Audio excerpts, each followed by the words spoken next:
Hey guys, welcome back to the channel. This is part 1 of our story. If you like this what if story and want to see part 2, let me know in the comments below.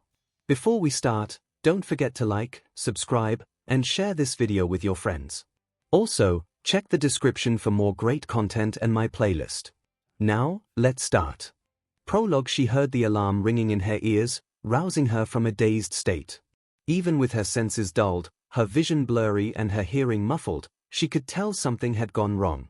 She could see the blue lights of Chaldea's and fate had turned red, chunks of the ceiling had fallen to the floor, and fire lighted at various places around her. An explosion. Right, that was what happened. They had been preparing for the first ray shift experiment, and then there was that deafening sound. She must have lost consciousness. Realization dawned on her soon after. The other teams, the staff, the MSTs. How many of them were still alive? Her ears were still ringing a bit. If anyone was screaming or saying anything, it just became muffled static to her. She was on her belly, she soon realized. She moved her arm forward in an attempt to crawl, but soon realized that she couldn't move. After that, she came to realize that she couldn't actually feel anything below her waist. She turned her head behind her to look, wondering what had happened, only to see a massive chunk of concrete block most of her vision. Oh, she thought dully. Now it made sense. She was going into shock. Her spine had no doubt been severed by the impact, and with the pool of blood she could now feel underneath her, something had likely been pierced as well. So, this was it. She was going to die here. She felt disappointed, strangely enough. Not scared, or sad, or angry. Just disappointed. She felt like she had been robbed of something. All this time put into bringing her to life, making her a demiservant, and for nothing, in the end. She would simply die trapped under some rubble, having done nothing with the gifts she had been given. She hadn't saved the world, she hadn't helped anyone. It was tragic, but it wasn't like she could feel sad for herself. After all, she wasn't worth much to begin with. Her only concern was Dr. Roman. She hadn't seen him among the staff when the experiment began. Hopefully that meant he was safe and had avoided the worst. He was probably slacking off when everyone else was getting prepared. That was just like him. She wondered if he'd miss her. He probably would. He was sentimental like that. He'd still have Fu, though. That was a small comfort for her, but it comforted her all the same. It was all right. She could just let go now. It was then that she lifted her head. Had someone been calling for her?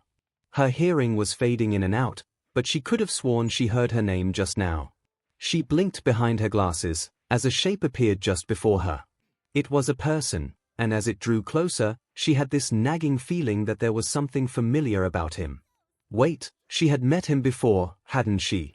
Oh, that's right. It was the new recruit. She saw him out in the hall earlier. He must have avoided this whole thing. What was he doing there, though? Shouldn't he be trying to get away? The young man stopped for a moment, looking down at her, as she did the same to him. He looked horrified. Not that she could blame him, she imagined that she looked like a mess right now. What took her by surprise, however, was when he hurried past her, coming to a stop at the debris holding her down. She turned to look at him as best she could, only to be greeted with a far more baffling sight. He was trying to push the debris off of her. "Senpai!" She croaked out. In response, the young man cried out, "Just hang on." There was clear panic in his voice. Was he really trying to do this? She knew it was impossible. She'd seen him before. He was skinny, almost underfed. The director had deemed him unfit to even participate in the ray shifting. There was no way he could move this off of her, and he had to know that too. So why was he even trying? "Senpai," she said again. "Just hang on." He uttered again, grunting as he kept attempting to move the immovable object. "I can save you," he continued, every word strained and tense. Save her? Why would he even say something like that? There was no way he could. It was utterly impossible. Everything was set against the both of them. At the rate things were going, they were both going to die. Was this a bad joke? No, it wasn't the time for something like that. She could see it on his face. The pain and panic that was written all over his expression said he was completely serious. He genuinely wanted to try and rescue her, even if it meant he was likely to die in the attempt. The fire was growing by the minute, and whoever set off the bomb was still out there. The longer he stayed there, the worse the risk was for him. Yet, he still spent time in this futile attempt. It made no sense logically, but she couldn't begrudge him for it. No, she actually found it endearing. Gallant. Heroic, even. She wished she had spent more time with him. He seemed like a very nice person. She heard him make a pained noise as his grip slipped off of the debris, causing him to stumble and fall to his knees beside her. The chunk of concrete hadn't budged at all. "Damn it," he shouted out, frustration evident in his voice. He turned around and started to get back up, seemingly to try again, but she knew it was enough. She reached out and touched the hem of his breathed leg, just to try and get his attention. "Senpai. It's okay," she said in an attempt to comfort him. The young man paused, dropping back to his knees. He seemed to understand the hopelessness of the situation, but it did nothing to dissuade his feelings. No, it's not," he responded, his voice trembling as he spoke. It was so strange to her. He barely knew who she was. Why was he going this far for her? However, the confusion that came with the illogical nature of his actions was buried more and more behind growing feelings of admiration. With those feelings came fear, much to her surprise. She was going to die, that much couldn't be avoided. Yet, she was going to die while knowing nothing about the man who tried to save her. He was a stranger, risking everything for another stranger. Someone like that deserved to be recognized for it. She moved her hand off of his leg, but held it out to him, her voice becoming more pleading. "Senpai. Can you hold my hand? Please?" The young man looked at her again, and wordlessly did as she asked. Both of his hands clasped around hers, even as they trembled against her skin. His hands were a bit larger than hers, yet his touch was gentle. She allowed herself to smile. "Thank you," she whispered. She noticed a light trickling of blood against her hand, coming from his. He must have cut it on something while trying to free her. His hands were still warm, however. That feeling alone made her elated. No one had done something like this for her before. It felt special, in a way. Dr. Roman had told her that only those who were very close to each other held hands like this.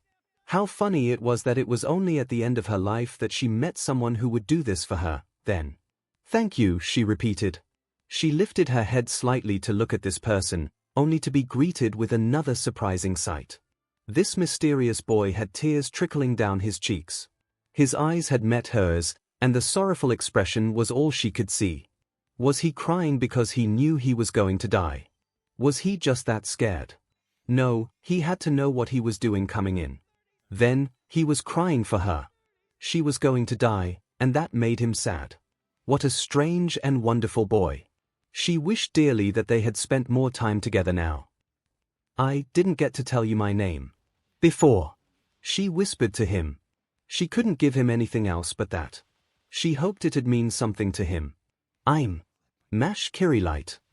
The boy sniffled, but he kept his hands on hers.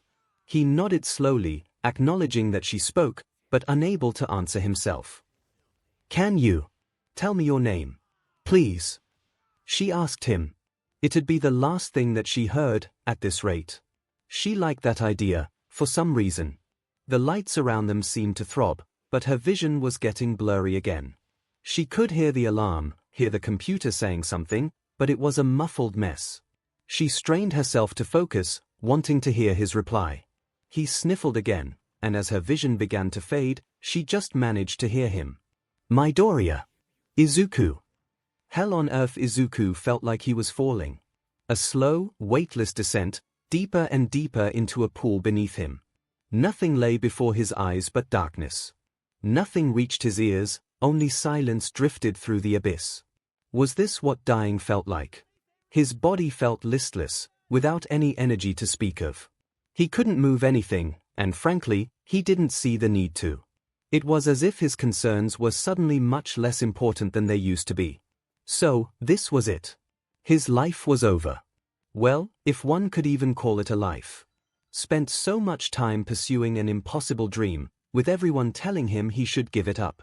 Even his idol, the man he admired most in the world, told him he was better off trying something else. He hadn't even decided if he wanted to give up.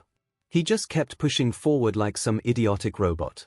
This was his reward for that, it seemed. A small part of him felt bitter about that, but there wasn't any point dwelling on it now. The only real concern he had was for his parents. What would his mother say when she found out? Would she even find out? How long would it take? Would she know he was dead, or would she think he just ran away somewhere and abandoned her? Would his father find out? Would he even care? It was a shame that he'd never know the answer to these now. He hoped at least that they would recover. Maybe they were better off without him anyway. His mother could leave that town and go abroad with his father. They would still have each other. They could have another kid. Maybe they'd have better luck then, and not be stuck with some poor idiot without a quirk. Yeah, they'd move on. They'd be okay. It was fine. He could let go now. Oh, right. There was that girl he met. The one with the lilac hair and glasses. Was she okay? He couldn't remember if he got her out of the rubble. Probably not, come to think of it. That was unfortunate, she should have at least got a chance to live. Pai. Senpai. She did call him that, didn't she? That was a weird thing to say to someone she'd just met. She didn't look Japanese either. Was it just a word she'd heard from someone and was trying it out? How strange. It was a shame he didn't think to ask her, but then again he was never very good at talking to cute girls. Up. Wake up. Wake up. He couldn't wake up, he was dead. Or dying, at least. Who was talking to him, anyway? The voice sounded familiar, at least a little. She sounded worried, but he couldn't imagine why. Had someone found him? Please. Wake up. Wait. Was he not dead? Senpai, if you don't wake up, you're going to die. The first thing Izuku's brain registered when his eyes opened was a blackened sky, with red glowing beneath it, the smoke rising higher and higher into the endless horizon. The second thing Izuku's brain registered was the worst pain he'd ever felt in his life. He let out an agonized scream, instinctively recoiling his back off the broken ground beneath his body. It did little to relieve him, as his shoulders and legs were also wrought with agony, and each movement he tried to make only made the already excruciating pain intensify even more. He rolled over onto his side to try and relieve it, only for pain to shoot through his arm as well. He rolled again onto his chest, and yet he'd find no relief there either, as he jolted back as though he'd just been stabbed in the heart. Each movement was accompanied by another scream, and already he was at risk of screaming himself hoarse.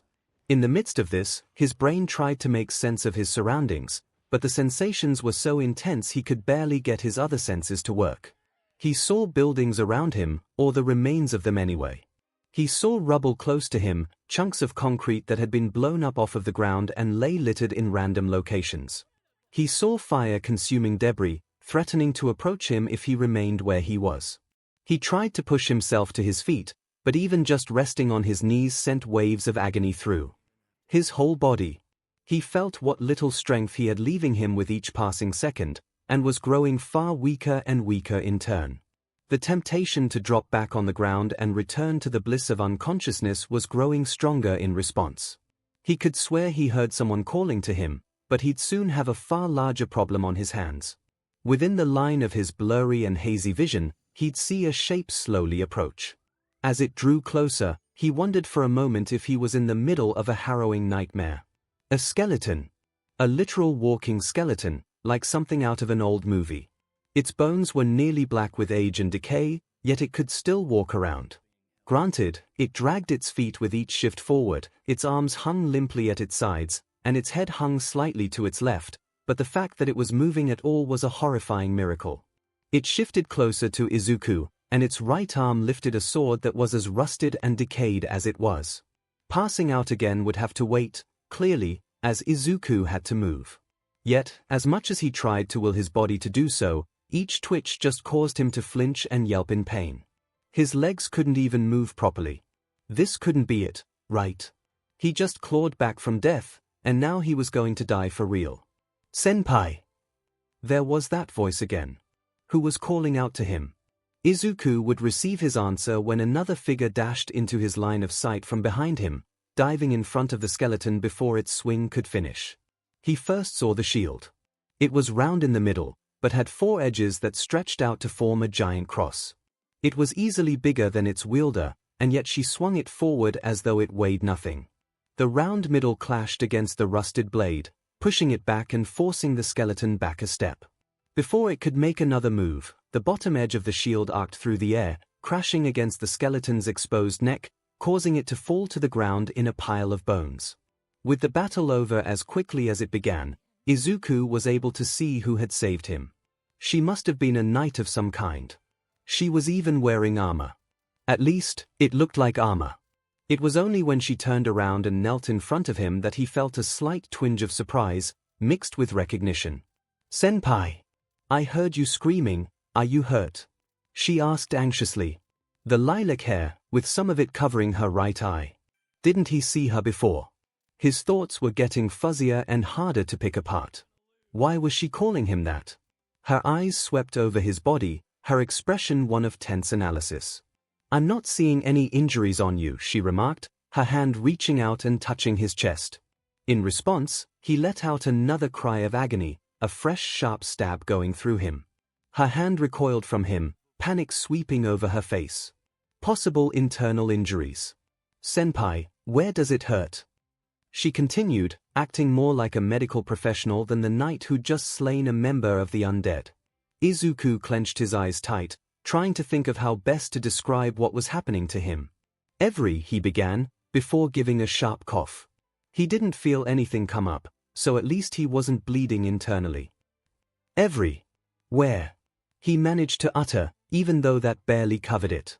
He felt like needles were piercing every section of his body, like he'd gone to the worst acupuncture artist there was, and every movement or contact with anything just brought that pain screaming back.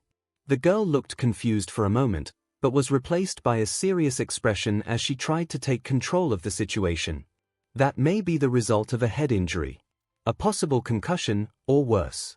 She said aloud, but seemed to realize she shouldn't have, as she hurriedly moved on. "Can you stand?" she asked. Izuku opened his eyes again, and noticed that the girl was holding both of her hands out, the shield now strapped to her back. In response to her question, he instinctively reached out and clasped both of her arms. Let me try," he asked. He felt her own hands hold his forearms, which just sent new shockwaves through his body, but he forced himself to ignore it. He shifted one leg up, his foot making contact with the ground. He yelped in pain again, as his leg shook beneath him. "It's okay, MSTR. I'm right here. You can do it," the girl said to encourage him. Now she was calling him MSTR. What could possibly possess her to say that? Questions for later, if he made it. Izuku pushed up with his leg, and felt his nerves scream in torture, almost as much as he did.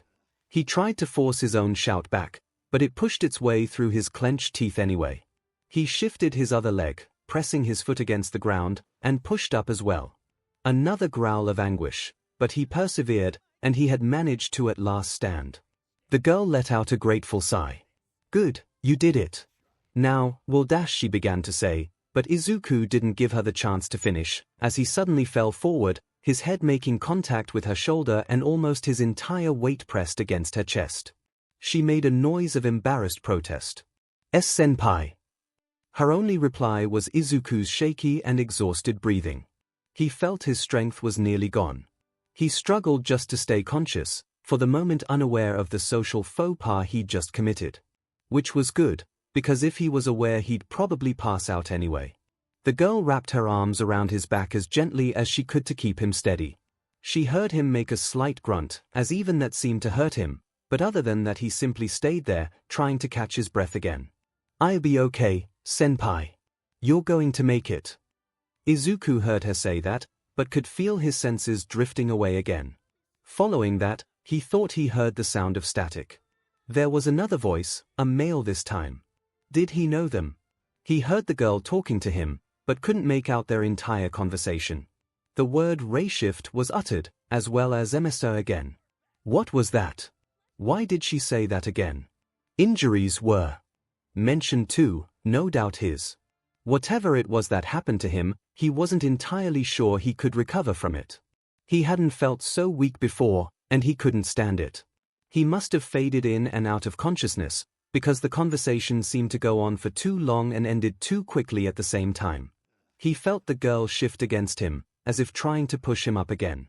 For his part, he groaned and started to lift his head, trying to force his legs to support his weight. Okay, MSTR.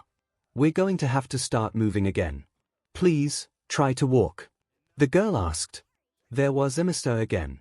Senpai was an odd decision, but that epithet just made him feel uncomfortable.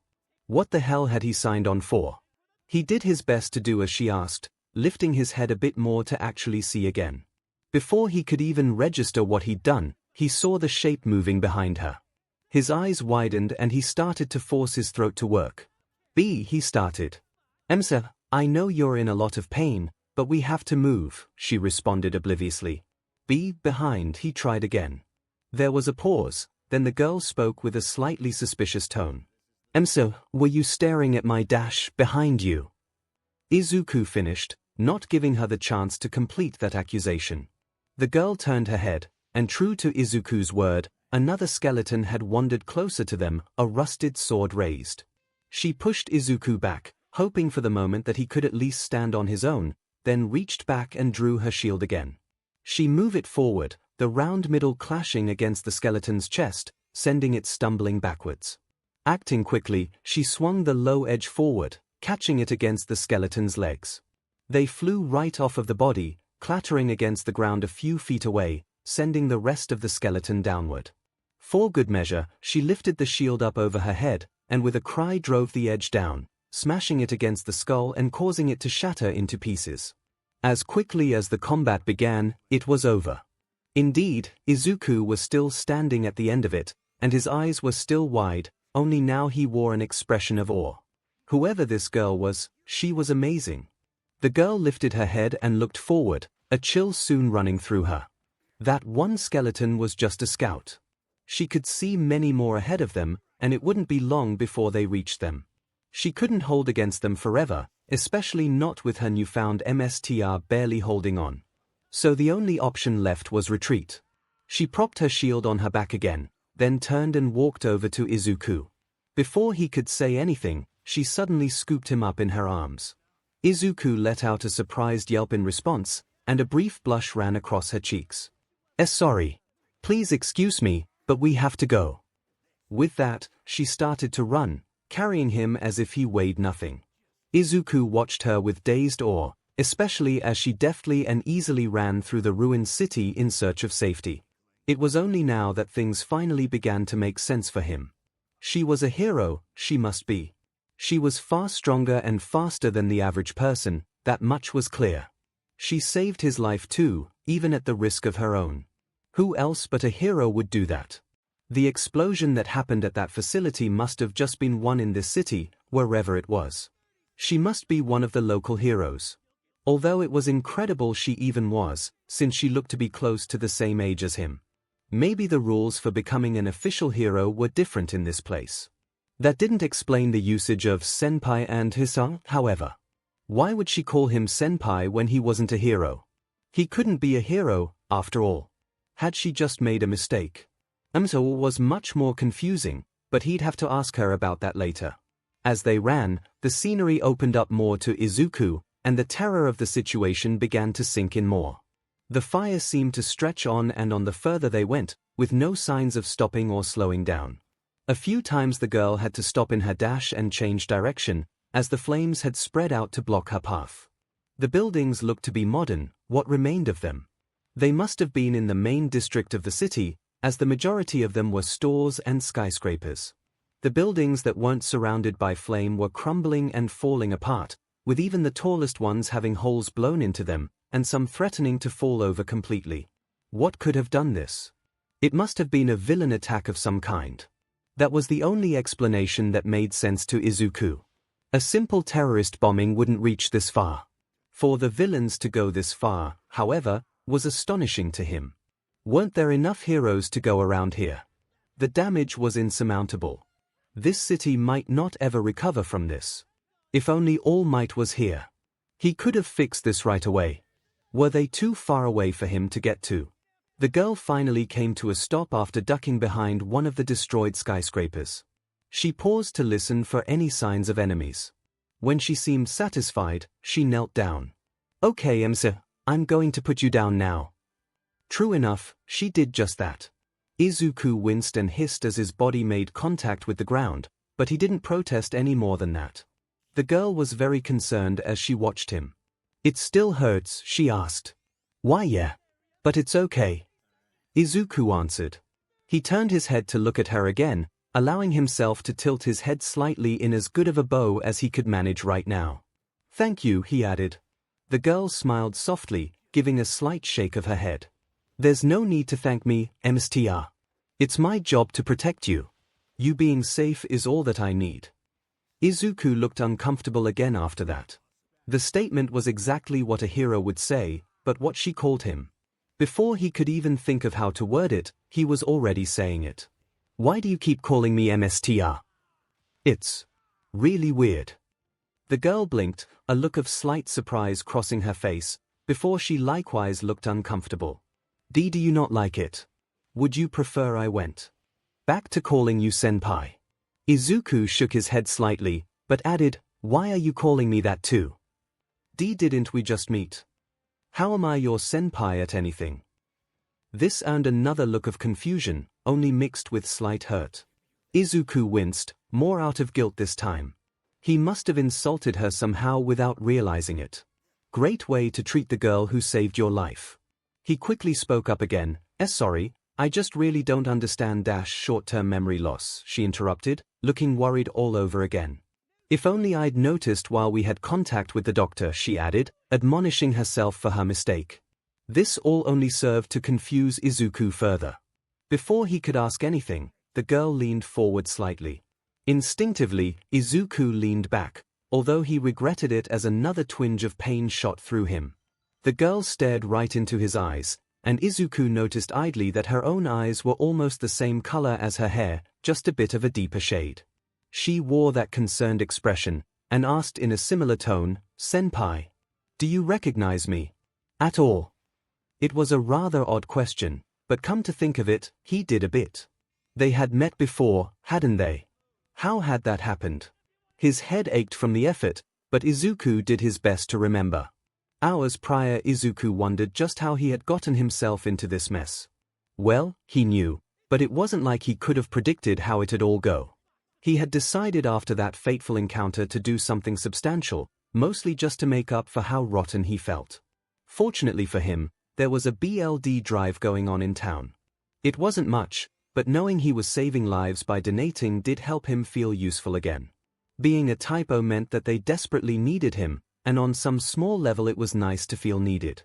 What was less nice was suddenly being accosted a couple of days later, finding out the drive was actually a front for a security organization in another part of the world, and that he'd basically been drafted into working for them. What the drive's real purpose even wasn't explained to him, nor what it was that he'd really be doing. All he was told was to come along, with the veiled implication that he didn't have much of a choice in the matter. His poor mother looked like she was about to faint when he came home with two men in black suits. That did seem to force their hand, however, and they offered a bit more of an explanation.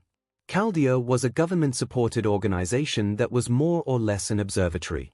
They couldn't say where it was, or what they were observing, or why they were called a security organization, but saying that it was all top secret was enough to get both Izuku and his mother to clam up. They tried to look at this optimistically, that it would be a very well-paid job and Izuku would be doing some good, even if he was a lot younger than he expected to be before ending up with a job. He did want to help, of course. He just wished they could have gone about it a different way. His mom wasn't happy that both her son and her husband were working abroad, but it gave Izuku some purpose beyond the dream he kept trying to pursue, so she relented. She'd have Mrs. Bakugo to talk to, at least. Just as long as Kaken didn't no use thinking about him now. Wherever he was, at least Izuku was far enough away from him. Izuku shuffled his way along the pristine silver halls that made up the paths of Chaldea. His hand was placed against the wall to support himself as he walked. It brushed over the symbol painted on the wall. A stylized sea, looking like a wave of water, encircled by a crown of branches. The insignia of Chaldea. He really had no idea what he'd been in for. The director had bombarded him with so much information that he was still trying to process it all. He could barely make heads or tails of any of it, mostly because he just felt so tired. Whether it was the jet lag just getting out here, or that strange ray shift experiment that they subjected him to, or some combination of the two, he felt like he could collapse at any moment. The director nearly literally kicked him out of the room because of that. He was supposed to go find the doctor to get an examination, but stopping to rest for a few minutes couldn't hurt, right? It wasn't like anyone else was around, they were all at the meeting.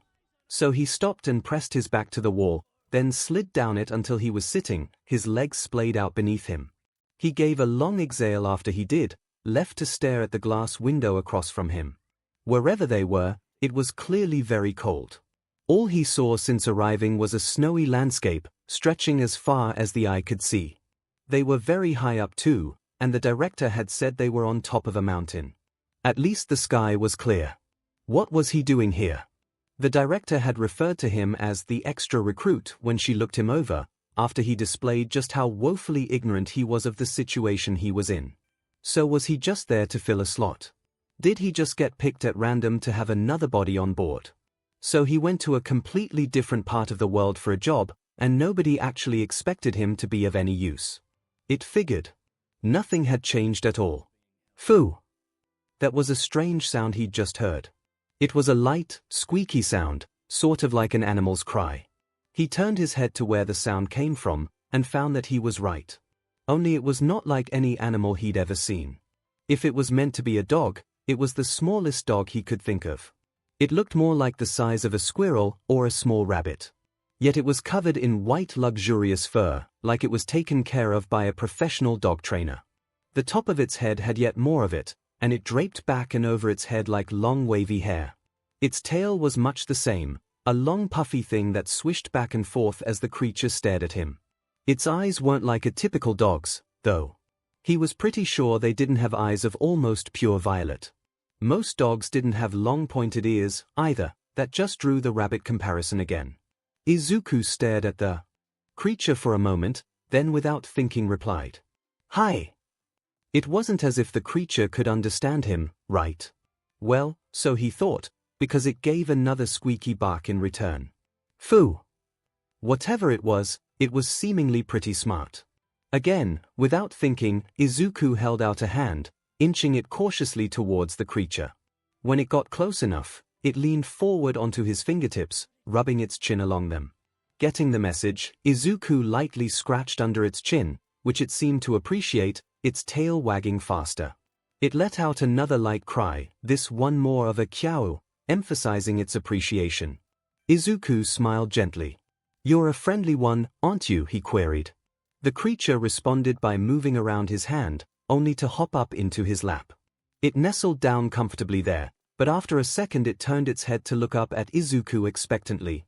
He stared back, but chuckled lightly and moved his hand down, gently stroking the creature's back. It cried softly again, another kyaou, thankful for the gesture. "Were you lonely?" he asked. The creature gave no reply, simply leaning into his petting. He moved his other hand to scratch its chin again, but rather than give him the chance, the creature's small tongue flicked out and licked at his fingertips. He gave another chuckle in response, tickled by its action.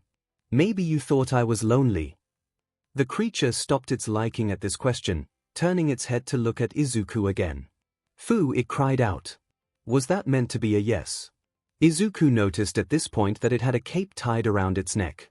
It was hard to spot since the outside was as white as its fur, but the inside was of a sky blue, and it was only when it turned its head that he could see it. Someone must be the creature's owner, then.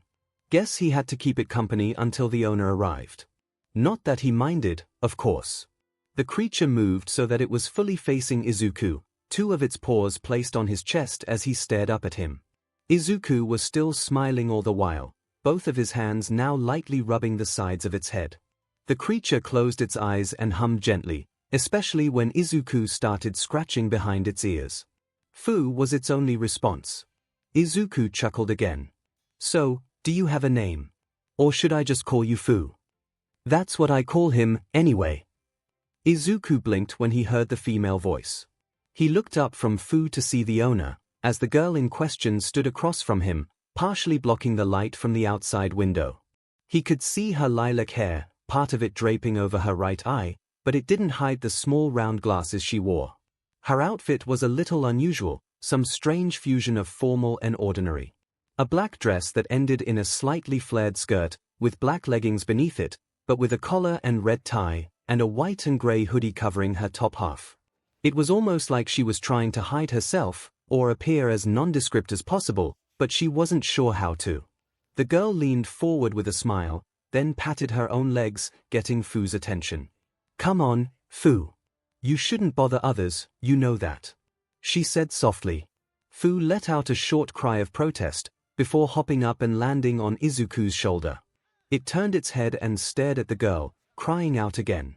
"Fu! Fu!" Izuku wasn't sure what was going on, but he looked back at the girl and wore a nervous smile, lightly waving his hand while putting the other on Fu's back. It's okay. He's not being a bother, I promise." At the same time he moved to stand up again, keeping Fu steady as he got to his full height. The girl watched him move up, looking a bit uncertain herself. "It's nice of you to say that. But you don't have to defend him," she answered, sounding disbelieving. "He's supposed to stay with me, but he keeps wandering off." "Really, it's all right. He's been." Izuku started to answer, only to feel Fu hop up again, this time landing on his head. He felt the creature stand there for a moment, before nestling down in his hair, a light cry leaving its mouth. Izuku gave an awkward laugh before continuing. "He's been very nice." The girl watched this display with an expression of slight surprise, a sentiment she echoed when she spoke again. "That is rather strange. Fu isn't normally this friendly with strangers. There must be something he likes about you." Izuku blinked, now just as surprised as her. "Really?" he asked. The girl nodded, then took a step closer, reaching up to his head. "Come on, Fu, that isn't a nest or a bed. He has somewhere to be right now," she said while grasping at Fu. He protested in reply, though it was more of a resigned Fu this time. It was only when the girl had gotten that close, having to stand on her tiptoes just a bit to reach Fu, Izuku nearly nose to nose with her, that it finally dawned on him. He was talking to a girl. He was talking to a girl. As the girl pulled back, she saw that Izuku's face was now a bright red, his eyes wide and his mouth hanging open in shock. She tilted her head, holding Fu in her arms. "Are you alright?" she asked. Izuku jolted in recognition, waving his hands back and forth as he answered. "Yep. Absolutely. Totally 100% A-okay. And no trouble at all. Nothing at all to worry about, promise." "Oh God," he was screwing it up. "Stop screwing it up, idiot. She's gonna look at you like you're insane or a creep or an insane creep." He shut his mouth tight for a second, exhaled through his nose, then tried to change the subject. What did you mean, I have somewhere to be?" he hesitantly asked. The girl was still staring at him with that uncertain look on her face, but did answer after just a moment's pause. "The infirmary, remember. The director told you to go see Dr. Roman, so he could check on you." Izuku jolted again, suddenly remembering why he was even in the hallway in the first place. "Oh CRP. I totally forgot." He shouted out without thinking. He quickly bowed to the girl, hurriedly giving an apology. "I'm sorry to have bothered you, I'll get going now." "Thank you." He straightened up and started to run back down the hall, only to get a few steps before hearing her again. Excuse me." He stopped at the call, turning back to look at her. "Why yes?" Had he done something else wrong? The girl looked a little worried when she regarded him, and soon clarified what was on her mind. Please don't let what the director said get to you, okay? She's got a lot to deal with right now. She doesn't have anything against you personally," she explained. Izuku blinked, definitely surprised by this response. He hadn't expected this girl to try and comfort him after what happened there. Had she even been in the room? He must have been so nervous that he didn't even see her. He straightened up after this, rubbing the back of his neck as he answered her. I appreciate that, but it's okay." He started, wearing a slightly ashamed look on his face that he tried to hide behind a smile. I know I'm just here because they needed an extra pair of hands. The director doesn't have a reason to expect much of me, so I understand why she's upset. I just have to try and do better from now on, that's all. The girl was staring at him with a slightly shocked expression. Had he said something else wrong? Seemingly not, as she replaced that look with a soft, comforting smile. Don't be so hard on yourself, senpai, she responded, her voice equally as soft and warm. Whatever your reason for being here, I'm sure you'll be a great help to us all. If comfort was what the girl was going for, it certainly worked. Izuku felt his face heating up again, but that warmth was more evenly spread, and he felt his chest flutter a little bit. Whoever this girl was, she must be the nicest person in this entire facility. At least, to him she certainly was, for all of the short time he'd been there. Thank you, was all he could give in an awed voice. The girl's smile grew a little bit, only to disappear when Fu cried out again with another fu. She blinked at him, then looked over her shoulder. Oh, right, I need to get back, she hurriedly said. She looked back to Izuku, bowing her head slightly. It was nice meeting you. I'll see you later, she added, before turning and running back the way she came, only looking back to wave at him as she ran. Izuku likewise lifted his hand and waved back, calling to her as she ran. Why yeah. See you later. He watched as she turned the corner and disappeared, and almost as soon as she was gone, he let out a shaky exhale and fought the urge to jump for joy. He talked to a girl. And he didn't make a complete idiot of himself either. And she was so nice too. She wanted to talk to him again, oh god, she wanted to talk to him again. How was he going to handle that? He was going to totally screw that up and come off like the biggest dork who ever lived, and she'd laugh at him, and no. None of that. Things are going good for once. He just had to stay positive and things would keep going that way. He wouldn't screw up with her again. Hell, maybe she liked dorks. Yeah, this would be fine. He turned and resumed running down the hall, still feeling elated at what had just transpired. His earlier worries and self-admonishment were gone. Sure, maybe he was at the bottom of the ladder and the rest of the workers either didn't care about him or disliked him, but one really nice girl seemed to like him. So this whole venture was already a step up from school. Sure, he didn't even know her name yet, but it wasn't like she was hard to miss. Wait.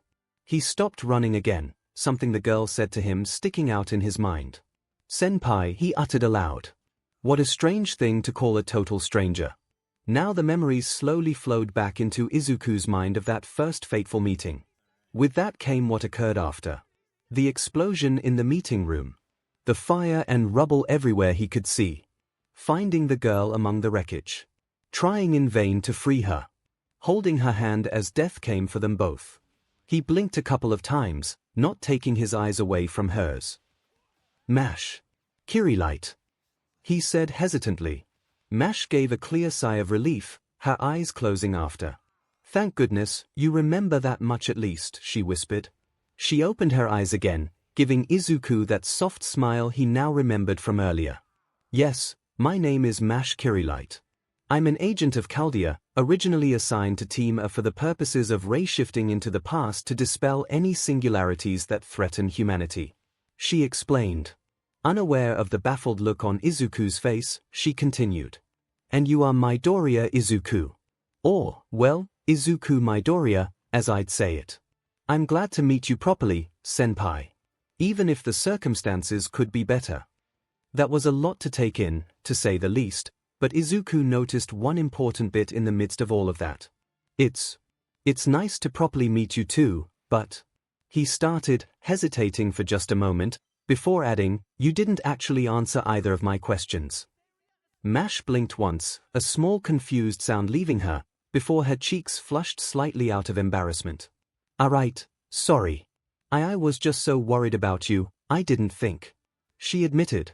Izuku tried not to think about how Mash actually looked very cute while embarrassed like that, which was asking for the impossible, but thankfully she helped there by speaking up again. You see, I'm a designer baby. She explained. Which wasn't actually an explanation at all, as Izuku's baffled and slightly disturbed expression showed. See, come again. He managed to get out. What in the hell did that mean? It brought up a lot of questionable implications, but thankfully he didn't have the wherewithal to voice any of them. Mash frowned slightly, then tried again. What I mean is, I was created in Chaldea's laboratory by its founder, Meris Berry Animusphere. I was made for the purpose of housing a heroic spirit, and thus became the first ever demi-servant. That is what a designer baby's, essentially, she finished. For a moment, she let this set in, then wore that light smile again as she added, as such, I'm not exactly human. So, when it comes to being a human and acting as one, you are my senpai. This did clear up some questions, except it came with adding yet more. Izuku was definitely curious about what a heroic spirit or a demi-servant was, but there was a bigger issue to address now, which he wasted little time doing. So, wait. Because you were made in a lab. You think you aren't human? The question definitely caught Mash off guard, as her eyes widened slightly before giving a hesitant answer. It's not exactly a matter of what I think. But you look human. Izuku interjected before she could continue. You sound human. You act human. He continued. He then placed a hand on his own chest, ignoring the twinge of pain the act provided. And you saved my life. What's more human than that? He concluded, as if what he said was the most obvious thing in the world. The way Mash looked at Izuku after that, he could have sworn she thought he'd dropped to his knees and hailed her as a goddess descended from the heavens. She had so much surprised joy behind her eyes alone that it was clear he had paid her the biggest compliment he could have, and he hadn't even tried to. In fact, for a moment Izuku could have sworn he saw pinpricks of tears in her eyes. She turned her head away from him, speaking in a shaky voice as she tried to calm herself. That's wonderful of you to say, senpai. But there's still a lot I don't understand about being, well, human. I'm hoping I can learn, and if you teach me when this is all over. Izuku felt that one thought bubbling up in his brain, that he needed to spoil her rotten with compliments if they both lived through this. If only to make her this overjoyed again. He naturally tried to force that thought back into the recesses of his mind, but it quickly latched onto something else and turned into another thought instead. Namely that Mash definitely wasn't wearing what she had on when they first met. Aside from her glasses having mysteriously disappeared, the armor that he thought she was wearing turned out to not quite be that on closer inspection. It was more like a deep blue spandex that covered her torso, arms, and legs. There was an armored skirt around her waist, which made sense. Her feet ending in heels, on the other hand, didn't really. The exposed midriff made even less sense from a practical point of view. It wasn't like Izuku had never seen an outfit like that before. Most heroes wore tight, form-fitting outfits. That was part of the job. One only had to say midnight and the bar was pretty much set. It was very different to have someone wearing an outfit like that and be just inches away from him, however. Anyway, I should also explain. Mash began, turning to look back at Izuku, only to see that he had suddenly turned his head away from her. Worried, she shifted around from his side to his front, trying to peer around to see his face. Senpai, are you okay? She asked. Why yeah. Absolutely. Perfectly fine. He responded, trying as hard as possible to keep his face hidden but failing miserably. Senpai, your face is all red. Mash commented, which was followed by a more concerned question. Do you have a fever? Do you feel ill at all? Izuku jolted at the question, turning to face her again and hoping she'd believe him. No. No fever at all, promise. That anxious smile was on his face again. Mash wondered just what brought that on. Phew. Thankfully for Izuku, a familiar cry brought this topic to an end. Crawling out from a compartment on the inside of her shield, Izuku saw that ball of white fur leap out, landing in his lap again and staring up at him. Phew. He cried out, seemingly just as worried about him as Mash was. Phew. Izuku cried out, both because the landing sent another wave of pain through his body, and because he was just surprised. Was he hiding in Mash's shield all through that fight? The creature paid his question no heed, instead crawling up his chest to his shoulder again, and starting to lick at his cheek. Somehow, that much didn't actually hurt. He reached up and petted Fu's back for a moment, before grasping him and pulling him back to look at him. How did you? He could only give fragmented questions, before his eyes trailed to something else that caught his attention. He placed Fu back in his lap, then looked at the back of his left hand. He saw red markings there, and for a second he wondered if he'd cut himself at some point. He reached over with his right and ran his fingers along them, wincing at another jolt of agony. The markings were still there, as if they'd been burnt in, or tattooed onto his skin. One small circle near the base of his hand, a larger circle around it, and a large V-shape that stretched to his knuckles. It looked almost like a rabbit's head, he idly thought. That is what I was going to explain next. Mash interjected. Izuku looked up at her in confusion, then back at the markings, as she pressed on. Those are command seals. They are proof that you've been chosen as a MSTR. As such, while I might only be partially a servant requires a MSTR, and vice versa. So, I've contracted with you. Izuku blinked, then his head whipped to face Mash again, shock evident in his expression. Wait, see contract. Command seals? He asked, just echoing the first terms that didn't make any sense to him. Mash let out a light sigh, turning her head away while muttering to herself. Dr. Roman said you wouldn't understand a lot of this. She turned to look at him again, pointing to the markings and explaining in a matter-of-fact tone. If you use one of those command seals, then the magic within them will compel me to do whatever it is you ask. You only have those 3 however whoa, hold on. Izuku interrupted, now looking much more disturbed than before. I don't want to command or compel you to do anything. And how can you say something like that so calmly? Shouldn't you be freaking out or something?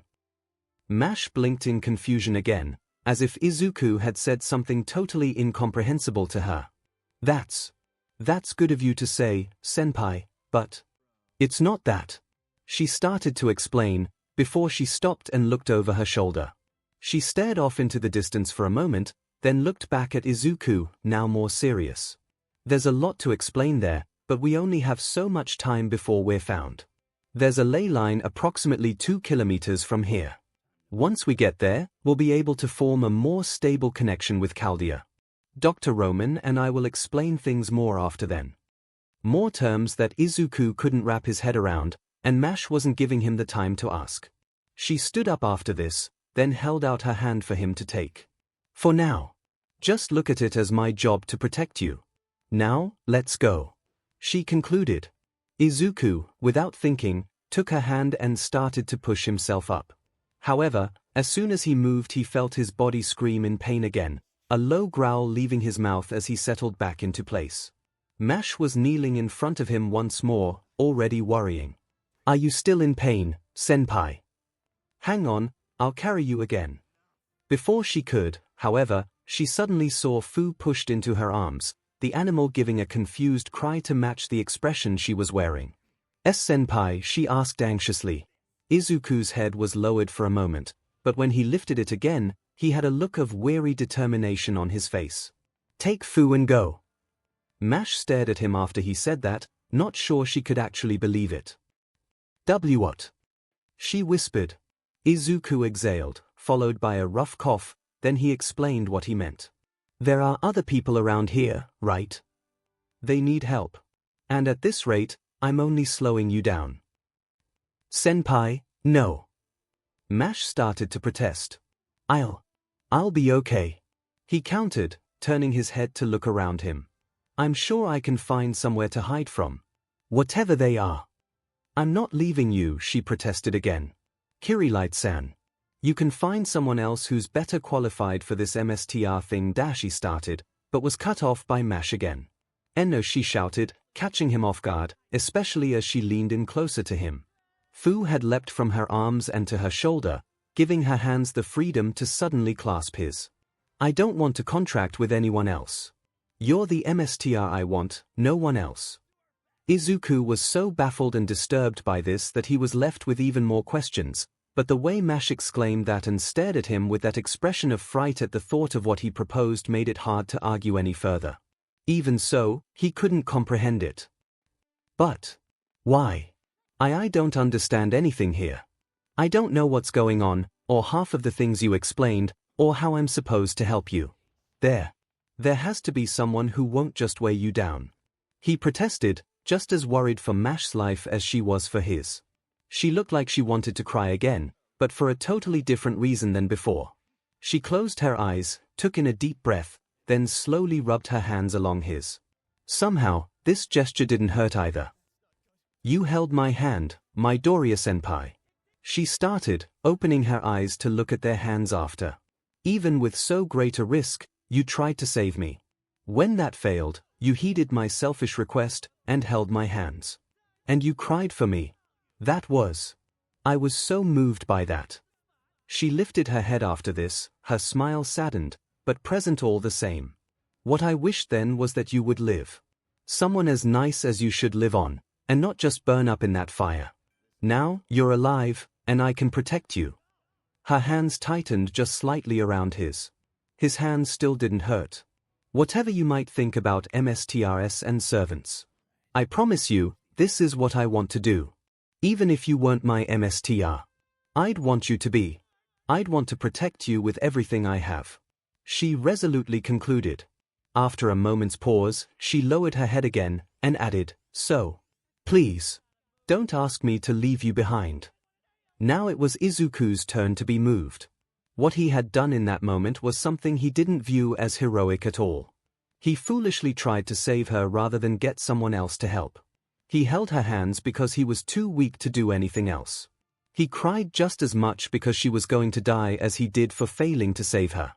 He almost wanted to try and downplay what he did, but Mash's declaration of protection made that impossible to do. No matter what he saw his actions as, she saw them as something worth praising and helping him in turn for.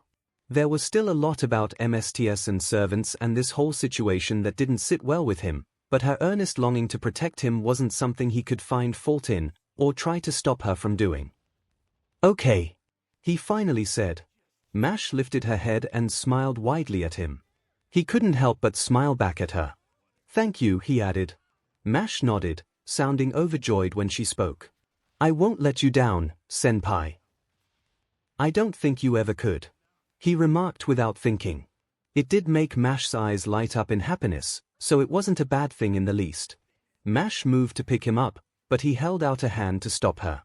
"And wait," he started, then shifted his legs underneath him. "Let me try."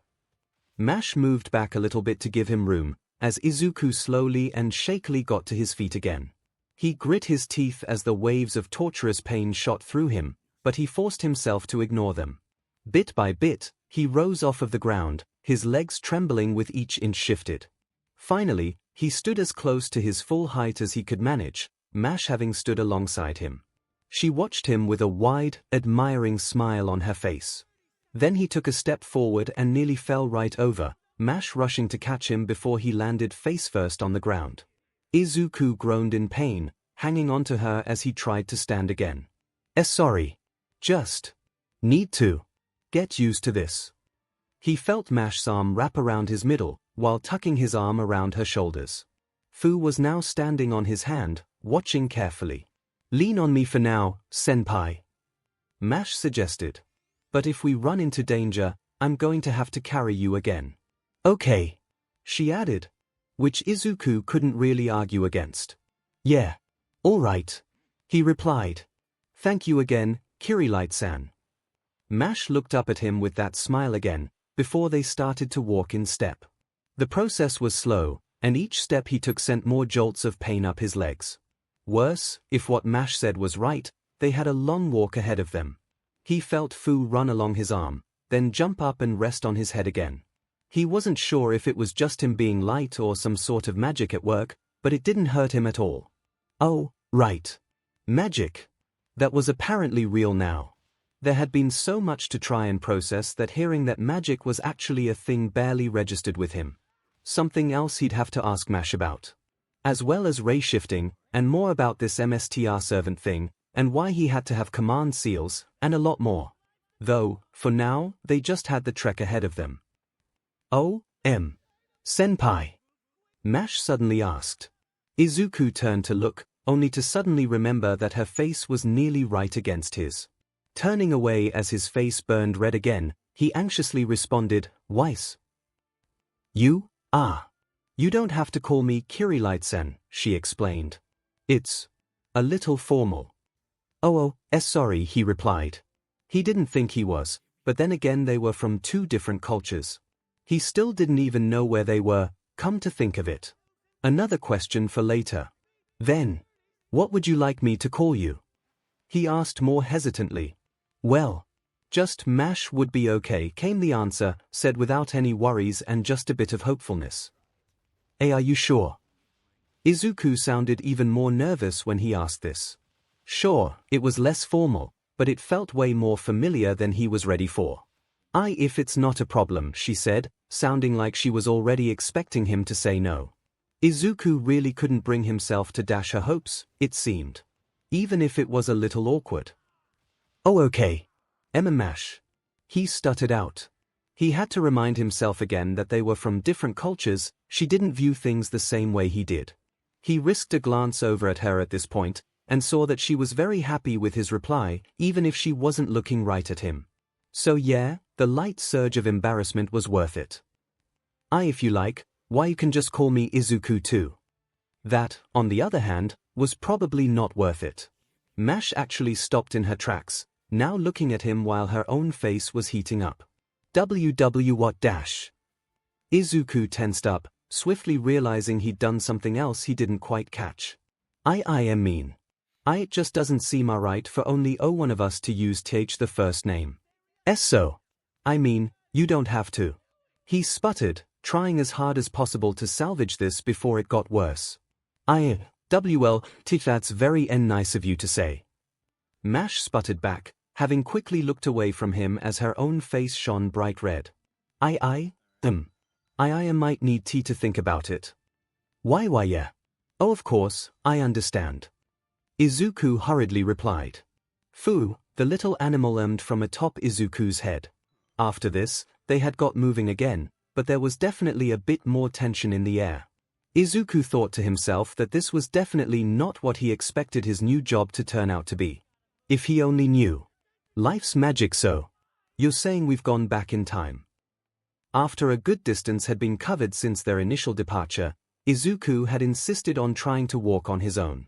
While his steps were very unsteady, and it slowed them down a bit more, he was determined to get past this unknown injury of his. Even with the debris and random flames making traversal difficult, he did his best to push through. Considering each step made him want to almost buckle to his knees again, the fact that he was moving at all was surprising. Mash couldn't help but admire his drive to persevere through this. That admiration was tinged with concern, however. While his gesture to her in the midst of the explosion was something she'd always cherish, that paired with him attempting to force her away under the pretense of slowing her down made her wonder a bit more about him. What he was doing now only made her thoughts more solid, and allowed a question to present itself in her mind. Izuku Midoriya. Her senpai. Her MSTR. Did he place any value on his own life? The alternative was simply that he didn't think things through all that much. Which she could believe, he didn't seem unintelligent, but the amount of things he didn't know or understand only seemed to grow the longer they spoke to each other. While ray shifting was a top-secret technique that only Chaldea had access to, MS's, servants, magecraft as a whole, and many other things just prompted confusion from him. Dr. Roman had told her that and explained why. But the reasoning he gave was so impossible that she couldn't actually believe it. Which further necessitated their task to find a ley line and get everything cleared up. For now, though, she'd do her best to field his questions and keep him up to speed. To put it simply, yes, she replied, walking close to him just in case he ended up falling again. The process of ray shifting involves projecting your spirit into the past. The spirit is broken down into spiritrons, then sent back to the selected point in time, allowing them to continue on with the mission. For this to fully work, a quantum observer is needed to maintain the spirit's integrity, solidifying its place in the new time. This also works to prevent the counterforce from considering the new spirit a phantasmal existence, as it would otherwise reject the spirit and erase it from the place and time it was found. Izuku had stopped walking, and was staring at Mash with a blank expression. She blinked, then wore an embarrassed expression when she spoke again. Tea too much? She anxiously asked. He flinched at this, then looked embarrassed in turn, rubbing the back of his neck as he responded. Well, I think I got some of it. He took a moment to mull over all of the information given, his hand having moved to his chin as he did. So, I'm not actually here, but my soul is. Mash looked surprised for a moment, then gave a small nod. In summation, yes, she replied. But, then how am I touching anything? Izuku continued, his foot tapping on the ground as he asked. He winced again, lifting his foot and rotating it slightly. And why am I hurting so much? Shouldn't I just phase through solid matter? It isn't quite like that, senpai. Mash answered. Converting your soul into this state gives it form and mass. Which is also why you're still able to feel pain and touch things. It's as if your body came along anyway.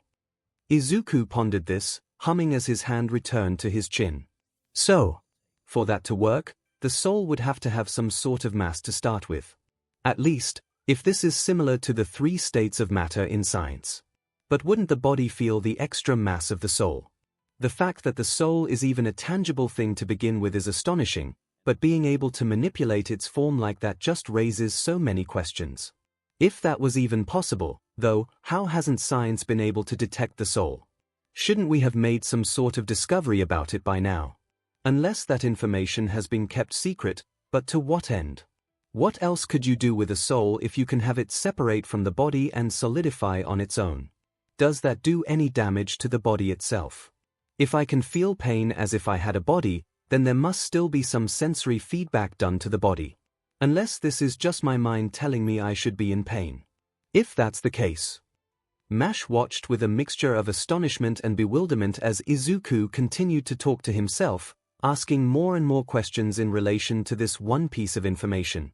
Fu was still sitting in Izuku's hair as they had gone on, and the constant muttering had got even him to look down at the boy with as close to a confused expression as he could reasonably manage. This went on for a few seconds longer, before Mash suddenly spoke up again. Senpai. He jolted out of his mutterings, looking at her with a briefly stunned expression, as if he'd just been pulled out of sleep. He sputtered for a moment, before looking embarrassed and turning to stare at the ground instead. Sorry. I kinda do that sometimes. Mash was quick to shake her head and reply encouragingly. No, it's okay, senpai. It's good that you're asking so many questions too. I was just about to say that we should probably focus on things that I can actually answer. She was certainly surprised by this new piece of information about him, but she definitely couldn't fault an inquisitive mind. It reminded her a bit of the detectives in the novels she loved to read, which only made her admiration for Izuku grow a little more. He looked back up at her while still appearing a little embarrassed, but acquiesced to her point. All right, of course. He resumed walking after this, again with a hesitant step, then spoke up with that same curious tone. So, in that case, where and when are we? That was the obvious question, Mash realized. Moving in step with him, she resumed explaining. This is Fuyuki, a regional city in Japan. It is the year 2004, the time of the Fifth Holy Grail War. Normally, the war was supposed to end in a clear victory for one of the MSTs present. But this level of damage was never reported. Izuku was now staring at Mash with wide shocked eyes, not expecting that to be her answer. Fuyuki. They were back in Japan. So they hadn't left the country at all. Or, no, had the ray shifting sent them through space as well? If they could send them through time, it only made sense they could do that too. Do you know this place, senpai? She questioned. In response, Izuku first shook his head before continuing. Not personally, no. I've heard of it, but I haven't ever been myself. He clarified. It's on a different island from Japan's mainland, he continued. He then paused in thought for a moment, lifting his head to look around their surroundings. Didn't a massive fire hit this city already? He asked. Yes, but that was 10 years before this moment, she explained. It took some time for the city to recover, but a fire of this magnitude didn't happen a second time, she continued. Like Izuku, she turned her head to observe their surroundings, concern appearing on her face. Not only that, but there's far more mana in the air than there should be. Something's changed this place on a deeper level than just this fire. She paused for a moment, then turned to Izuku, realizing what she had said. Mana is dash the source of magic, he interrupted. This prompted another surprised look from her, followed by a cautious reply. Well. In one sense, yes. It's the source of magic for the world, and mags make use of it. She explained. Her eyes then narrowed slightly as she continued. Senpai, how much do you actually know? She wasn't about to suspect him of anything wrong, but a part of her wondered if he was trying to pull some sort of prank on her by acting oblivious. He jolted again at her question, definitely feeling like he was suspected of something wrong, hence his quick reply. I'm really just making guesses here. I mean, mana has popped up in fiction before, so I just sort of assumed. Mash had to admit he had a point. She'd read enough stories to know that the term mana was used often in fantasy fiction, as well as magic and witchcraft and the like. That sort of thing was allowed mostly to let the ordinary people assume it wasn't real, which helped to keep proper magecraft a secret. Alright, sorry senpai, she responded apologetically. It's really hard to believe you got here while still knowing so little about any of this. She further admitted. She hadn't meant that to be a personal remark against him, but the slightly hurt look on his face indicated that happened anyway. Before she could try to correct it, however, he interjected. Another thing. You said a Holy Grail war happened here. He seemingly wanted to change the subject to avoid focusing on his lack of knowledge, which Mash was fine with. Following. He pointed down at the ground beneath him, his earlier regret exchanged for that curiosity he displayed before. So the actual Holy Grail is real. And it was here, in Fuyuki. Mash again started to answer, but before she could, they would both hear a loud scream rip through the night air. They turned to the source and found that it came from further ahead, likely at their destination. Someone's in trouble, Mash declared. Izuku nodded, and quickly shouted to her in turn. Go help her. She turned to look at him, already worried at what he suggested and what his reasoning could be. But she started to protest, but he placed a hand on her shoulder and answered in a firm tone. I'll catch up. Go. She was still troubled, but she gave a short nod in understanding. She turned to face ahead and broke into a run, hopping over any debris that got in her way. She spared a moment to look behind her, and was thankful to see that Izuku was keeping his word and following her, albeit at a more hobbled pace. Maybe she had been wrong to think of him the way she had.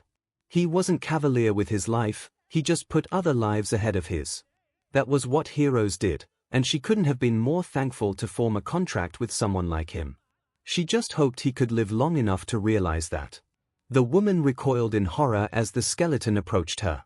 It made no sound, only enhancing the nightmarish nature of this encounter. Its bones clacked as it touched the earth, inching closer to her, its jaw hanging loosely from its mouth. She was exhausted, both from running and from trying to fend for herself. Her gander shots had taken out 6, 7. She wasn't keeping good track, but it felt close to that amount. Problem was her energy was depleting, and she couldn't keep running forever. I can't believe this, she uttered aloud, not thinking at all about trying to save face here. How could this happen? How did I end up here? Where's Lev? I can't handle this by myself. DMN it. She kept trying to back away from the approaching threat, only to bump into a wall of concrete behind her, causing her to jolt in realization. The skeleton continued its approach, rusted sword raised. The woman instinctively held her arms up over her face, already fearing the worst. She then heard a cry from above her, causing her to look up, just in time to see a shape dive down and crash into the skeleton. It crumpled on impact, the bones shattering under the weight of the heavy shield that hit them. The one responsible then stood to her feet, and turned to face the woman. Are you she started to ask, but her eyes widened when she saw who she had just rescued. Director, she exclaimed. The director in turn stared at her savior, her eyes sweeping over her for a moment before likewise exclaiming, Mash. Mash took a couple of steps closer, likewise looking over the director, checking for any injuries. Seeing nothing of note, she quickly asked, You ray-shifted as well. I thought we were the only ones. That's what I should be saying to you, the director countered. And she started to say, again looking over Mash in her suit of armor. She raised her head to look at Mash's face, her eyes wide with recognition. How did? Mash felt just a bit self-conscious under that gaze of hers, responding with a slightly embarrassed tone and trying to downplay what had occurred. It seems the demiservant project was a success after all. She simply concluded. I can see that much, Mash, the director exclaimed, not willing to just brush this off. But the question is how? And why now of all times? Not to mention, if you're officially a servant, that could only happen if you dash Mash, a male voice called out, stopping the director's train of thought. Mash looked up to see Izuku atop the small wall behind the director, thankful that he made it but not expressing as much given the panicked expression on his face. 2 more incoming, he added. Mash turned around, and true enough, 2 more of the skeletons had crept up on her while she was talking to the director. Her shield still in her hand, she swung it out just in time, one of the skeleton's swords swinging down to clash against it. She held firm, keeping her shield planted on the ground as it tried in vain to attack again, the rusted blade hitting the iron shield, only to break against it. In response, Mash hefted the shield up and shoved it forward, crashing the round center against the skeleton's chest and sending it falling back, only to crumple on impact with the ground. Mash! Izuku called out again. He had slid down the wall of debris and landed beside the director, stumbling after touching the ground and nearly falling over again, but this didn't stop him from making his point. Don't just use your shield. You're leaving yourself wide open. Mash looked at Izuku in surprise after hearing this, then turned to her other side to see the other skeleton nearly about to hit her. Acting fast, she sidestepped the skeleton's swing, the blade arcing just past her hand. She swung her fist up in response, which smacked against its jaw, hard enough to send its whole head spinning around. While it was stuck doing that, she lifted her shield and swung in the opposite direction, its jaw connecting with the extended edge and sending the head flying right off of the neck. The headless skeleton staggered forward a few steps, before crumpling into another pile at Mash's feet. She exhaled out of relief, then turned to Izuku and smiled broadly. Combat has ended. Thank you, senpai. He gave a wide smile of his own in turn, quick to answer. You did great, Amish. Setting aside the short stutter at using her first name again, he then turned to the rescued director. Hey, are you dash? He started to ask, before suddenly freezing up. The orange and black overcoat was a look he'd seen a number of times at Chaldea, seemingly the uniform for the female staff. Though the white dress and auburn stockings underneath it was unique to this woman. More importantly, her long white hair and orange eyes, which held a look of shock and not even remotely restrained irritation when they locked onto Izuku's, were things that very quickly brought memories rushing back to him. The director of Chaldea was not someone he could soon forget. Hours prior, Izuku was somehow simultaneously dead on his feet and way too nervous to even consider falling asleep. After the grueling approval process, getting a white jacket uniform that was a size too big for him, and that strange simulation that he was put through, he was practically shoved into the meeting room with no explanation for what he had to do. Which was not a great way to start his new job. Worse was when whole rows of other people in similar white uniforms all turned to look at him as he entered the room, a very definite tension in the air. He shivered under their gaze, and quickly lowered his head and started walking in further. He glanced up only to see where he was going, and saw a single spot where a person wasn't standing in place, hurriedly and stiffly walking to that spot and standing as still as a statue. Unfortunately for him, that spot was right in the front row. Meaning that he was going to be right in the official's line of sight if he did anything wrong, no matter how slight or minute. Which just contributed to him standing at attention like he was about to engage with a drill sergeant. He'd swiftly discover that he was on the money with that assessment. While he took a second to look around the room, seeing the lines of blue light glowing against the ridged walls, the rows of computers and desks stretching up the stairs he'd just hurried down, and the large glowing ball in the center of the room, his gaze swiftly fell upon the person standing before it. She, in turn, stared disapprovingly at him, her arms folded, one of her fingers tapping her arm impatiently. Well, we're starting a little later than I'd like, but at least everyone's here now, she concluded. She moved her glare away from Izuku much to his relief and then began speaking to the group as a whole. Welcome to the special organization Chaldea. I am Director Olga Marie Animusphere. Izuku heard a light murmur go through the crowd behind him, but the director gave them no time to discuss things any further. "Let me make something very clear to you all right now," she began, her voice hard and unyielding. "We have chosen you to work here based on your rare talents. Whether you are part of a famous magus family, or happen to have hidden potential in magecraft, you are all here for one express purpose. You are to act as my tools in the protection of humanity. Any previous achievements or lineage you possess mean nothing. Here, I am in charge. You are to do as I say, without any arguments or backtalk." She paused only for a moment, as her irritation became more evident before she pressed on. "Which means you all need to stop acting like a bunch of school students. This isn't a social trip, this isn't some special vacation that your parents paid for. This is a dire situation that threatens the entirety of the human race, and you will treat it that way." Izuku still trembled as the director shouted, his utter lack of preparedness hitting him in the worst way right now. Finding out that he was involved in something to protect all of humanity would normally actually make him very happy, since that's what he wanted to do anyway.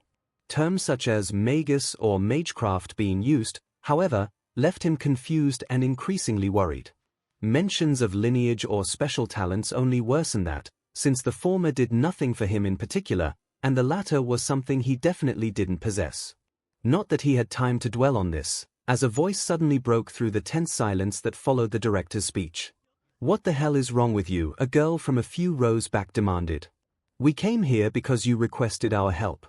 Now you're going to toss this garbage at us and expect us to blindly obey you." "Yeah," a male from the other side of the room added. "How can you say our lineage doesn't mean anything here? We're mags. Lineage is the most important thing we have. You think you get to throw all of that aside?"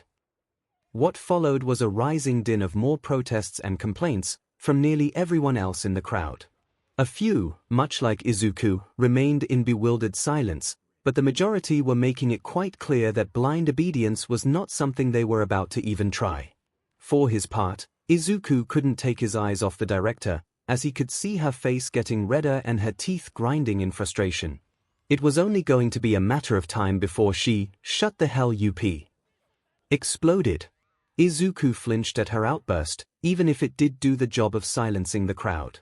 Olga Marie, in turn, stood there fuming in restrained silence for a few seconds, before closing her eyes and letting out a long exhale. Only slightly calmer, she opened her eyes again and swept her venomous glare across the crowd. "All right. Fine," she started. "You have a problem with how I do things." She then raised her hand and pointed up at the doors that Izuku had stepped through seconds prior. "There's the exit. Feel free to head on through it," she said as a challenge. She held her hand up for a couple of seconds, before her angry expression shifted to a smug smile. "That is," she began, before folding her arms again. "If you want to try to descend a mountain that sits 6,000 meters above sea level, be my guest. Don't expect to find any planes or boats around to take you home, though." She let that sink in for a second, before quickly adding, "Oh, but given the sub-zero temperatures outside, you'll probably freeze to death before you even make it that far." Funnily enough, no one felt like protesting anymore after hearing that. Olga Marie swept her gaze across the crowd again, then gave a short nod. "That's better," she concluded. She then started to walk forward, resuming her speech as she did. "Let me reiterate. This is a crisis that affects the entire human race. There is no room for dissent or ego here.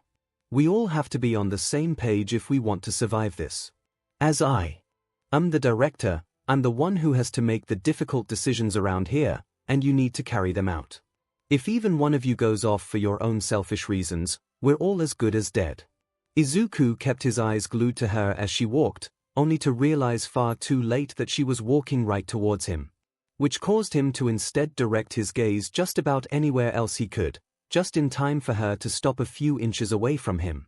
She regarded him with a discerning stare, one eyebrow raised, before that slightly smug smirk returned. "You could stand to learn something from this one. Despite being late, he hasn't said a word since arriving, and judging by the look on his face he understands exactly how dire things are," she remarked. Her smirk faded after a moment of observation, however, seeing how Izuku was shaking like a leaf, sweating bullets, and pointedly avoiding looking at her. "You do understand, I hope?" she cautiously asked. "Yes," he quickly responded. "See, completely understand. The utmost crisis that threatens us all, and we need to follow your lead." He continued to report, his voice cracking on that last part.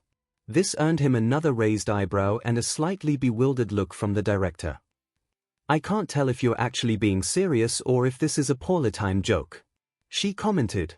She kept a withering stare on the poor guy for a few seconds more, before simply turning away. "Well, whatever." She started to walk back to her initial position, giving Izuku just a slight reprieve from stress. What followed was a lengthy explanation about what their mission was, but unfortunately Izuku couldn't really claim to understand any of it. Mostly because this was when that bout of exhaustion that had hit him was now using his brain as a punching bag. Try as he might, every time a term he was unfamiliar with came about, his brain would briefly respond with white noise. Whether it was ray shift, singularity, spiritrons, or what have you, it just bounced right off of his brain, and he felt more and more tired as a result. Which only became a problem when it was clear that someone noticed that. "Hey," the director shouted, causing Izuku to jolt again, and oh god, when did she end up so close again? She reached up and snapped her fingers right in front of his nose, prompting another jolt and a short yelp from him. "Look alive. Are you paying attention at all?" "Why," he hurriedly responded, now awake all over again. "I'm paying attention to the best of my ability," he added. If this was an attempt to soothe matters, it didn't work, as her eyes narrowed and she sounded more agitated when she spoke. "What do you mean, to the best of your ability? Do you have a problem? Am I keeping you up?" She tilted her head to try to get a better look at his eyes, but he was again aiming them anywhere but at her. So, to solve the problem, she suddenly reached up and grabbed his chin, forcing him to look down at her. He still trembled as he stared into her eyes, his face getting redder in turn. You look terrible. I'm starting to wonder if you're brain damaged," she remarked, her tone full of disgust. She let go of his chin, then reached down and snatched up the ID card that was hanging from his neck. "Midoriya, Izuku?" she questioned, staring at the ID with his name and a quickly taken picture on it. She looked back up at him, his face still burning red, before back at the card. "And since you're late, you must be the extra recruit.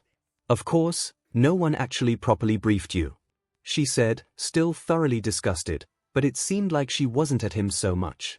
She dropped the ID, then gave him a short shove to his shoulder, causing him to stumble out of the spot he was in. "You're off the mission," she concluded, before pointing at the doors at the top of the room.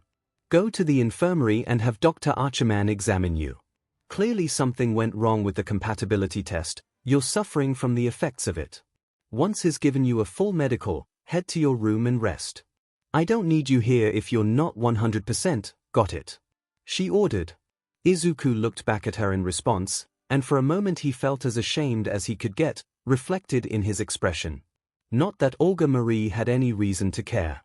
He straightened up and gave a deep bow. "Yes, I understand." He turned on his heel and began robotically walking back the way he came. He could hear more mutters from the crowd, not the exact word said, of course, but it wasn't hard to guess what they were talking about. Just about what a fool and a waste of space he was, that's all. Which didn't help the growing feeling of shame boiling up within him, but he wasn't going to get any sympathy here, so he shouldn't bother asking. "Hey," the director called as he walked. "When you're done, tell that slacker to get in here. We need as many hands on deck as possible, and I won't have any patience for him fooling around." Now with that wonderful experience fresh in his mind, Izuku was left to endure Olga Marie's withering stare once again, only mixed with her face starting to burn red and her teeth starting to grind. If last time was any indication, he had only a few seconds to try and defuse this. She shouted, stopping Izuku's attempt at peacemaking in what was a thankfully smaller explosion than before. Her expression changed to one of incredulity, suddenly reaching forward and grabbing him by the collar to pull him down to her eye level, which had the unintended effect of prompting a yelp of protest from both him and Fu atop his head. "Of all the people who could have shown up, how is it you?" she demanded, as if expecting him to actually have an answer. He tried again, but Olga Marie wasn't finished. And hang on, she interrupted, before looking over at an equally stunned Mash, then back to Izuku. She let go of his collar, only to suddenly reach down and snatch up his hand. This naturally prompted a yelp from him, and his face getting even redder than before, but when he looked down he soon realized. She was just looking at those command seals. You became her MSTR. How is that possible? She again demanded, whipping her head up to glare at him. Only a top-class mage can become a MSTR, so how did someone like you pull that off? Once again, Olga Marie wouldn't give him the chance to talk. She let go of his hand, only to grab his collar and yank him down again. Well, she started, now sounding outright accusing when she shouted. What did you do? What did you say to her to convince her to do something this dumb? Did you coerce her? Blackmail her? Threaten her? Answer me. That part actually stung quite a bit, even if it wasn't clear with how terrified Izuku looked right now. Was this really so impossible that the first assumption would be that he forced the contract? He shook his head rapidly in response, but this time his voice had died in his throat, the barrage of questions and accusations having sapped his will to speak. Fortunately, Mash hurried over and tried to pry Olga Marie's hands off of him. Director, please, calm down. Senpai didn't do anything to me, I forged the contract myself. She quickly explained, Izuku's panic having got to her a bit too. The director let go and took a step back, but directed her shock at Mash instead. You forged it? Why in the world would you do that? You saw him at the meeting, it was fortunate that he was even standing. She retorted. She then jabbed a finger in his direction, adding, hell, he still looks like he's liable to fall over any second now. Be that as it may, there was no other choice. Mash replied. He and I were the only ones to ray shift, and if I didn't forge a contract with him, it was likely we would both die. It was a gamble, but I can confirm that it has paid off. She added, taking on a calmer tone in the hopes that Olga Marie would finally relax in turn. It was a pragmatic viewpoint, and Izuku understood that. He had no reason to doubt Mash's earlier reasoning for forming a contract with him, but it was obvious the director wouldn't accept that explanation. She looked annoyed regardless, but when she spoke there was a tinge of acceptance in her voice. Well, the results do speak for themselves, I'll grant you that, Mash. She concluded. After a moment, however, she added, unfortunately, you may be more right than you thought. I haven't seen any of the other MSTR candidates since arriving here. Considering how many were brought on, that can only lead me to assume that they didn't ray shift at all. Mash's eyes widened in surprise. None of them, she asked. So it really is just the three of us. It's my best guess. Olga Marie responded. The coffins that we use to ray shift normally have a safety feature installed. If the subject's stability drops even slightly below 95%, the coffin will shut down and cancel the ray shift. However, we were not in coffins when the process began. Ray-shifting flesh and BLD bodies is rare, but not impossible. She concluded. She then looked over to Izuku, then rolled her eyes. Midoriya, I swear, you're killing me with that dumbfounded expression of yours, she sniped in an exasperated tone. This prompted him to jolt and stand at attention again. Why yes. Sorry. Olga Marie stared distastefully at him, before directing her gaze upwards at Fu. For his part, the creature answered with an annoyed Fu in her direction. She turned away, placing both hands on her face and humming. Our first ever ray shift and my team is the extra recruit, the demi-servant, and the team pet. She hemmed in despair again, before pulling her hands away and taking in a deep breath to try and calm herself. It's okay. This is fine. I can salvage this. She exhaled the breath, then turned to Izuku again, all business. Midoriya. He tensed up, feeling the pressure she was putting on him. Why yes. You remember the beginning of my speech, right? She asked. About what your purpose is. To be your tool to protect humanity. He hesitantly answered. Good. You're not a lost cause yet, then. She retorted. Before he could ask for clarification, she held up her own left hand, making her order clear. Transfer Mash's contract to me. Izuku blinked, for a moment not even sure if he heard her right. He looked down at the marks on his hand, then up at her. Why you want me to? Director. Mash protested, but Olga Marie didn't heed her. Transfer the contract. I'll be Mash's MSTR. She clarified. She then narrowed her eyes, realizing something crucial. Wait. You don't have any idea how to do that, do you? She queried. Well, no, but Izuku began to explain, but he was yet again cut off. Fine, it's a simple process. Just repeat after me. Olga Marie began. Before she could continue, however. I'm not doing it. Both Izuku and Olga Marie turned to look at Mash, who was giving the director a highly upset expression at the prospect of losing her contract with Izuku. The director looked more baffled than anything else, and responded incredulously to her. What do you mean? This is the best solution for everyone. You yourself even said that you only made a contract with him because there was no one else. That was a reason, but it wasn't the only reason. Mash clarified.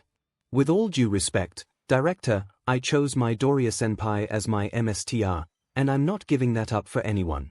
Not even you. She added, an anxious determination in her voice. Olga Marie looked like Mash had just told her that she smelled like a dung heap in front of an entire classroom, equal parts stunned and furious. She turned to fully face the demiservant, soon letting her utter disbelief be known. Have you completely lost your mind? I don't know what happened between you two, but this is not the time to get sentimental. She gestured to Izuku as she said this, as if expecting Mash to take a proper look at him. He looks like just standing on his own 2 feet is painful. Having to hold a contract with a servant, even if you're only half of one, is obviously too much for him. That's for me to decide. Mash countered. Even if he's not at his best right now, I know he's the right candidate for me. He's trying his best in these circumstances, and that means everything. The director started, before shifting gears and responding angrily. Trying his best doesn't mean a DMN thing right now. We're all at risk here and we need to act for the better of all of us, not just him and not just you. It isn't selfish to want to give him a chance. Mash retorted. And he's already proven to be a natural. He directed me in that last fight perfectly. A lucky call against a walking skeleton isn't proof that he's a capable MSTR, the director answered. When we end up fighting other servants, he's not going to have any idea what to do. You don't know that he won't. And you don't know that he will. Izuku watched as the two continued to argue back and forth, left to contemplate how this was all over, who Mash would be more or less forced to work under for the foreseeable future. Considering it seemed like they weren't about to hear his thoughts on the matter, he had the time to, actually decide his thoughts on the matter. On the one hand, he could understand the director's pragmatic viewpoint. She was an accomplished mage, he technically wasn't even a mage to begin with. Which made her question about how he even became a MSTR more pertinent. Regardless, he had absolutely no idea what he was doing. His earlier call to Mash on how to fight had worked, but if they encountered other servants, would he know what to do? Transferring control over to someone with more experience in this did make sense. On the other hand, he knew how much the contract meant to Mash. She told him she made the choice herself. She wanted to be contracted to him, and no one else. He had no reason to disbelieve her, and he didn't want to let her down. She was putting her faith in him in this way, and to turn around and abandon her in response felt wrong. Even if he didn't like the idea of holding a metaphorical leash like this. So in the end, he really didn't know what to do about this. From the looks of things, the two of them were going to keep arguing for a while. Which was a bit of a problem, what with the other skeletons approaching. Izuku saw them walking down the path leading to the little nook in the concrete they were in, his eyes widening at the numbers. 3, 4, 5. No, more than that, for certain. Guys, he said, trying to get their attention. It was to no avail, however, as they continued to go back and forth. I can't believe that you're actually disobeying me now, of all times. I'm sorry, but pulling rank on me isn't going to make me change my mind. Guys. Izuku tried again, seeing the skeletons getting even closer. Just when the hell did you actually find your spine? When you thought you could just bargain for me like I was a piece of property when I've finally made a choice for myself. Still no such luck. The skeletons drew nearer and nearer, just one step away from reaching the two of them. There was no time left. Izuku's body moved independent of his thoughts. He dashed forward, pushing past Olga Marie in the process. She turned to shout at him. Midoriya's shout was cut off when she saw what was approaching. "Senpai!" Mash added, reaching back for her shield, a few seconds too late. Reaching the first skeleton, Izuku raised his right arm back, his hand balled into a fist. He didn't see the lines of light arcing across his skin. He didn't think of whether or not this would even work. He didn't consider the danger he was putting himself in. All that ran through his mind was a singular, simple thought. Save them. His fist connected with the skeleton's head. The skull splintered, then shattered from the blow, almost like a balloon popping. The force of it sent the skeleton's body flying backwards, the shockwave blowing its body apart. As it did for the skeleton behind it. Then the two behind it. Then the others behind those. So, in mere seconds, the entire regiment of moving skeletons were blasted to pieces, their bones and bone fragments left to clatter against the ground. Mash's eyes were wide with shock and utter disbelief at what she just witnessed. Olga Marie looked much the same. Izuku, for his part, couldn't quite revel in his minor victory. The force of the shockwave knocked him back the way he came, landing on his rear right in front of the two girls. As if that wasn't enough, he let out another pained shout, grabbing the arm that had just dealt the death blow. "Senpai!" Mash shouted, dropping down to her knees beside Izuku. She hurriedly rolled up his sleeve, trying to find any signs of damage, all while apologizing in a panicked voice. "Senpai, I'm so sorry. I shouldn't have gotten caught up in that, I should have seen them coming. If I had, you wouldn't be dash." Mash, it's okay," he eked out, trying to calm her down, for what little good it did. "If you two are safe, then it's all right." Fu, for his part, had jumped off of Izuku's head, and was now in his lap again, liking at his arm to try and soothe him. "Senpai," she answered, her voice wavering. Upon examining his arm, she discovered that the skin was now a deep red, as if he'd just got a bad sunburn. It was very hot to the touch, however, Mash's fingers recoiling after a ginger prod. She looked up to Olga Marie, panic still clear on her face. "Director, please, what do I do?" Unfortunately, the director was still staring at Izuku with the same totally stunned expression. Unable to speak for a few moments longer, she stared at him and his burning red arm, her mind already drawing a conclusion on its own. It was just getting her mouth to work again that was proving to be an issue, and it would take a few seconds more before she could. What the hell was that, Midoriya? Was what she managed to get out, sounding like she'd taken the blow herself and was left in a stupor. He looked up at her, just as astounded as she was, for mostly different reasons. I don't. Please tell me you're not about to say that you don't know what you just did," she exclaimed, before dropping down on Izuku's other side. "Seriously, what did you do? That couldn't just be ordinary reinforcement, it was on another level entirely. And why didn't you say you had a spell like that, director?" Mash interjected, her panic still very clear in her voice and on her face. Olga Marie looked to her, then back to Izuku, then over to his arm. Okay. Look, you obviously overtaxed your magic circuits, your skin should not be that red," she explained as best as she could, even without understanding what was going on. "Frankly, if it's that bad, they might be permanently damaged, but without contact with Chaldea there's no way to tell right now."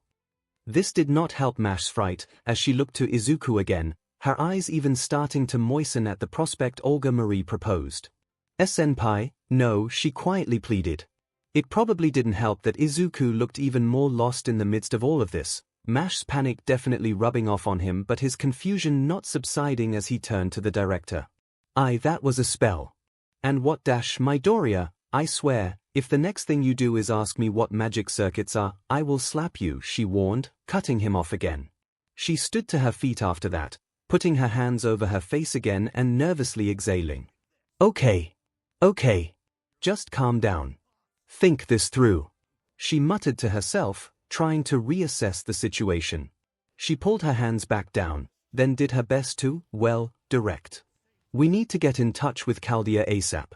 That means finding that ley line and establishing a connection. So as soon as Midoriya can walk again, we're going to get moving. Director and anxious Mash interrupted, likewise trying to calm herself through shaky breaths. We're standing on the ley line. Olga Marie froze, looking down at Mash, then at her own feet, before going back to Mash. Alright, obviously she started, before quickly stopping herself.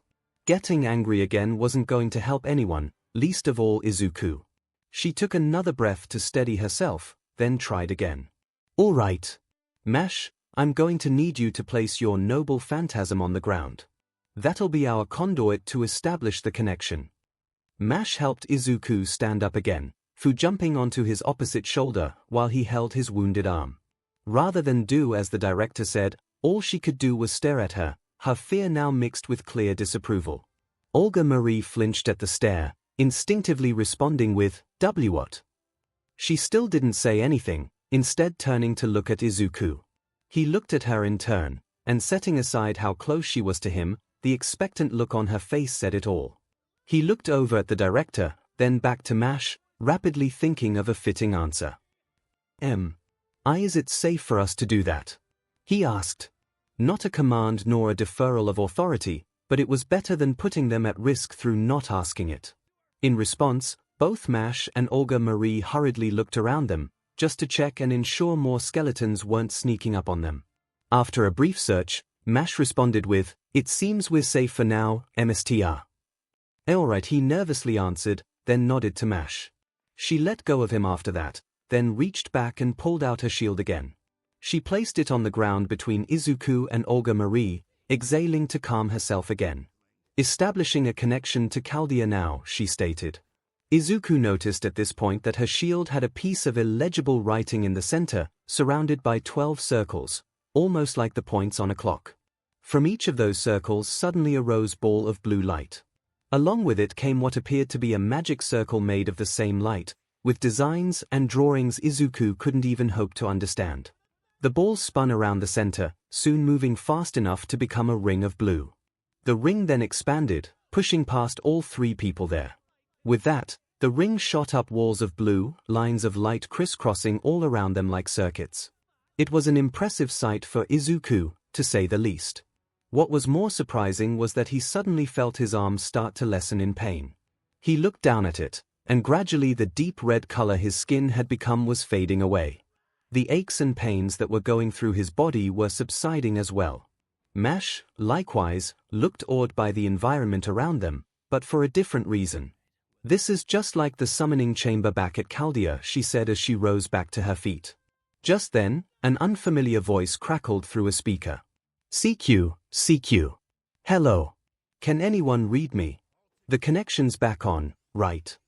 Izuku looked to his other arm, noticing the voice coming from there. He reached over and rolled up his other sleeve, only to see two rather surprising things.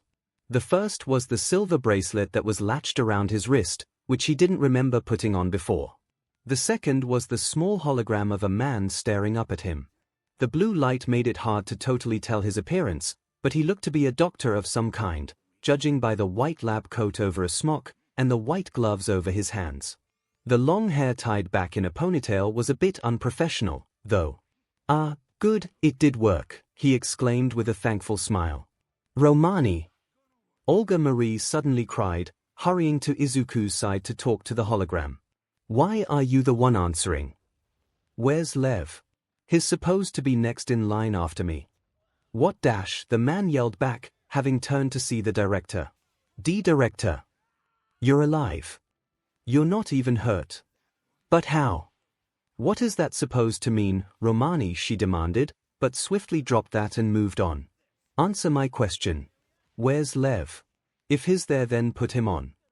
Izuku wondered just who this Lev person was and why Olga Marie was so attached to him, but he didn't have time to ask, as Romani responded properly this time. "Director, I'm doing this because I am the highest-ranked person left. Believe me, if anyone knows I'm not cut out for this, it's me. But we've only been able to find around 20 survivors so far, and Dr. Lena was in the command room when the explosion happened. The odds of him being alive. Both Izuku and 𝐼 reeled from the revelation. Only 20 survivors. It was an absolutely horrific prospect. They looked over at the director and found that she was just as aghast, but that was mixed with genuine grief. No. Lev, she started to say. However, she quashed that as quickly as possible and tried to act as an authority figure again. Wait, no, never mind that right now. What about the other MSTR candidates? What's their condition? Izuku could see that the loss was a real blow to her, but before he could even consider how to comfort her, Romani replied. Unfortunately, the news was no less grim. All 4 to 7 MSTR candidates are in critical condition. The odds of them surviving are very low. Our medical supplies are limited, so we may be able to save a few. Stop.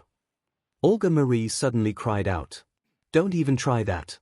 The coffins are all equipped with cryogenic preservation modules. Activate those immediately. Once we have more resources, we can treat them properly. Ah, that's right. Romani answered, suddenly realizing his error. I forgot they could do that. Of course, I'll get on that right away. The connection remained, but Romani had disappeared from sight, leaving only blue static for the moment. Izuku was still processing everything he'd just heard. All of the other MSTR candidates were critically wounded, over 80% of the staff were dead, and they had no clue how the explosion happened, or who was even responsible for it. His head lurched from the severity of the situation.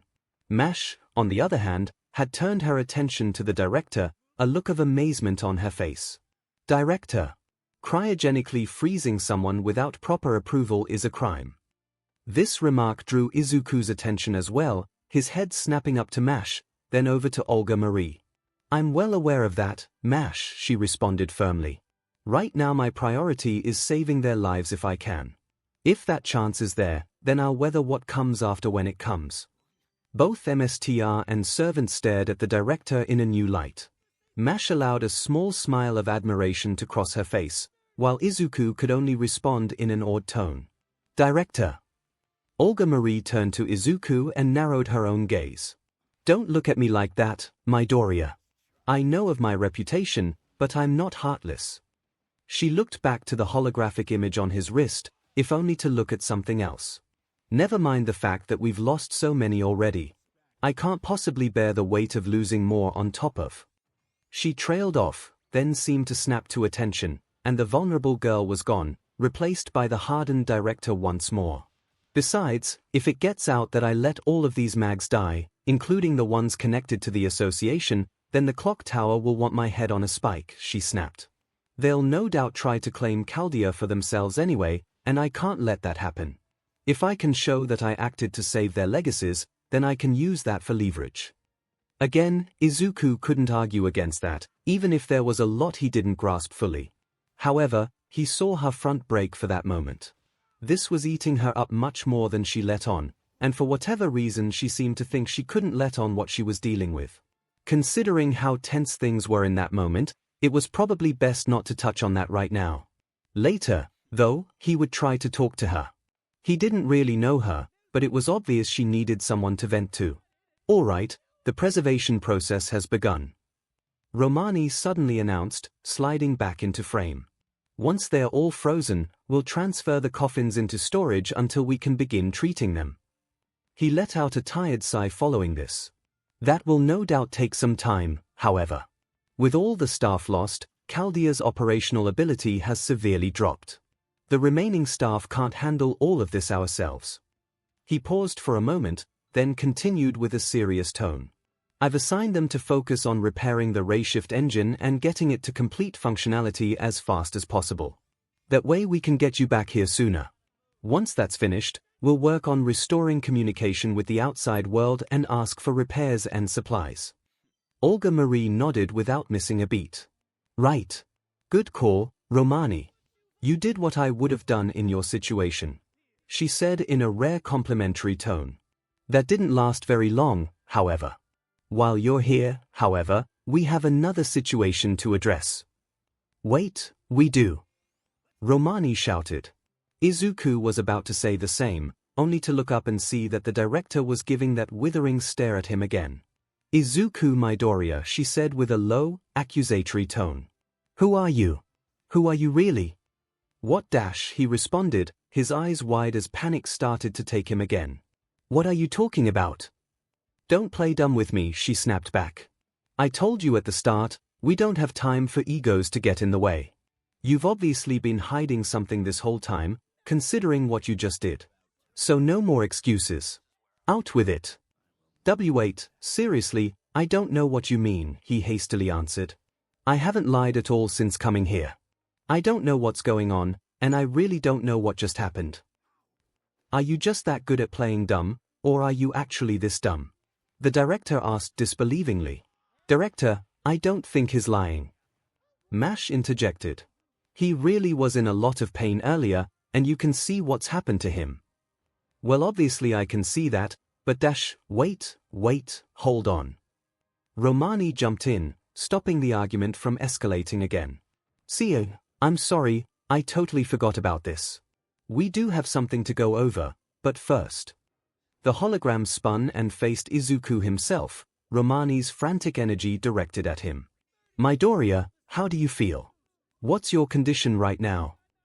Izuku blinked at Romani's question, left to scramble for an answer, hard as it was to believe. Well. Actually. I feel. Okay, I guess. There was a short pause as all other parties present stared at Izuku. Romani, ever strung out, was the first to speak up. So. Wait, you're not in pain anymore. A little, he answered uncertainly. I mean, my arm still feels off, but the rest of me feels fine now. But you were falling over earlier. Romani called back. I called before and you were barely even conscious. Now you're saying you're fine. You're really not helping your case here, Midoriya. Olga Marie remarked, that piercing suspicious stare aimed at him again. I'll admit, you played the wounded gazelle very well. You had me fooled from the start. It wasn't an act, he protested. I swear, if I could have done something sooner and not slow Mash down wait, senpai. Mash jumped in, before pointing at his arm. Look. Indeed, he and everyone else looked to his arm, only to see that the deep red coloration was now entirely gone. His skin was a little darker than before, but even that seemed to be fading as well. Everyone watched in astonishment, before Olga Marie spoke up. What in the WW what the F? At least, she started to, before Romani blurted out that expletive and caused all eyes including Fu's to direct at him. He was staring wide-eyed ahead of him, seemingly at a computer screen none of them could see. I checked Midoriya's condition when I first called, and he really was in bad shape. I even told Mash that if he didn't get to a safe location right away, he might not make it.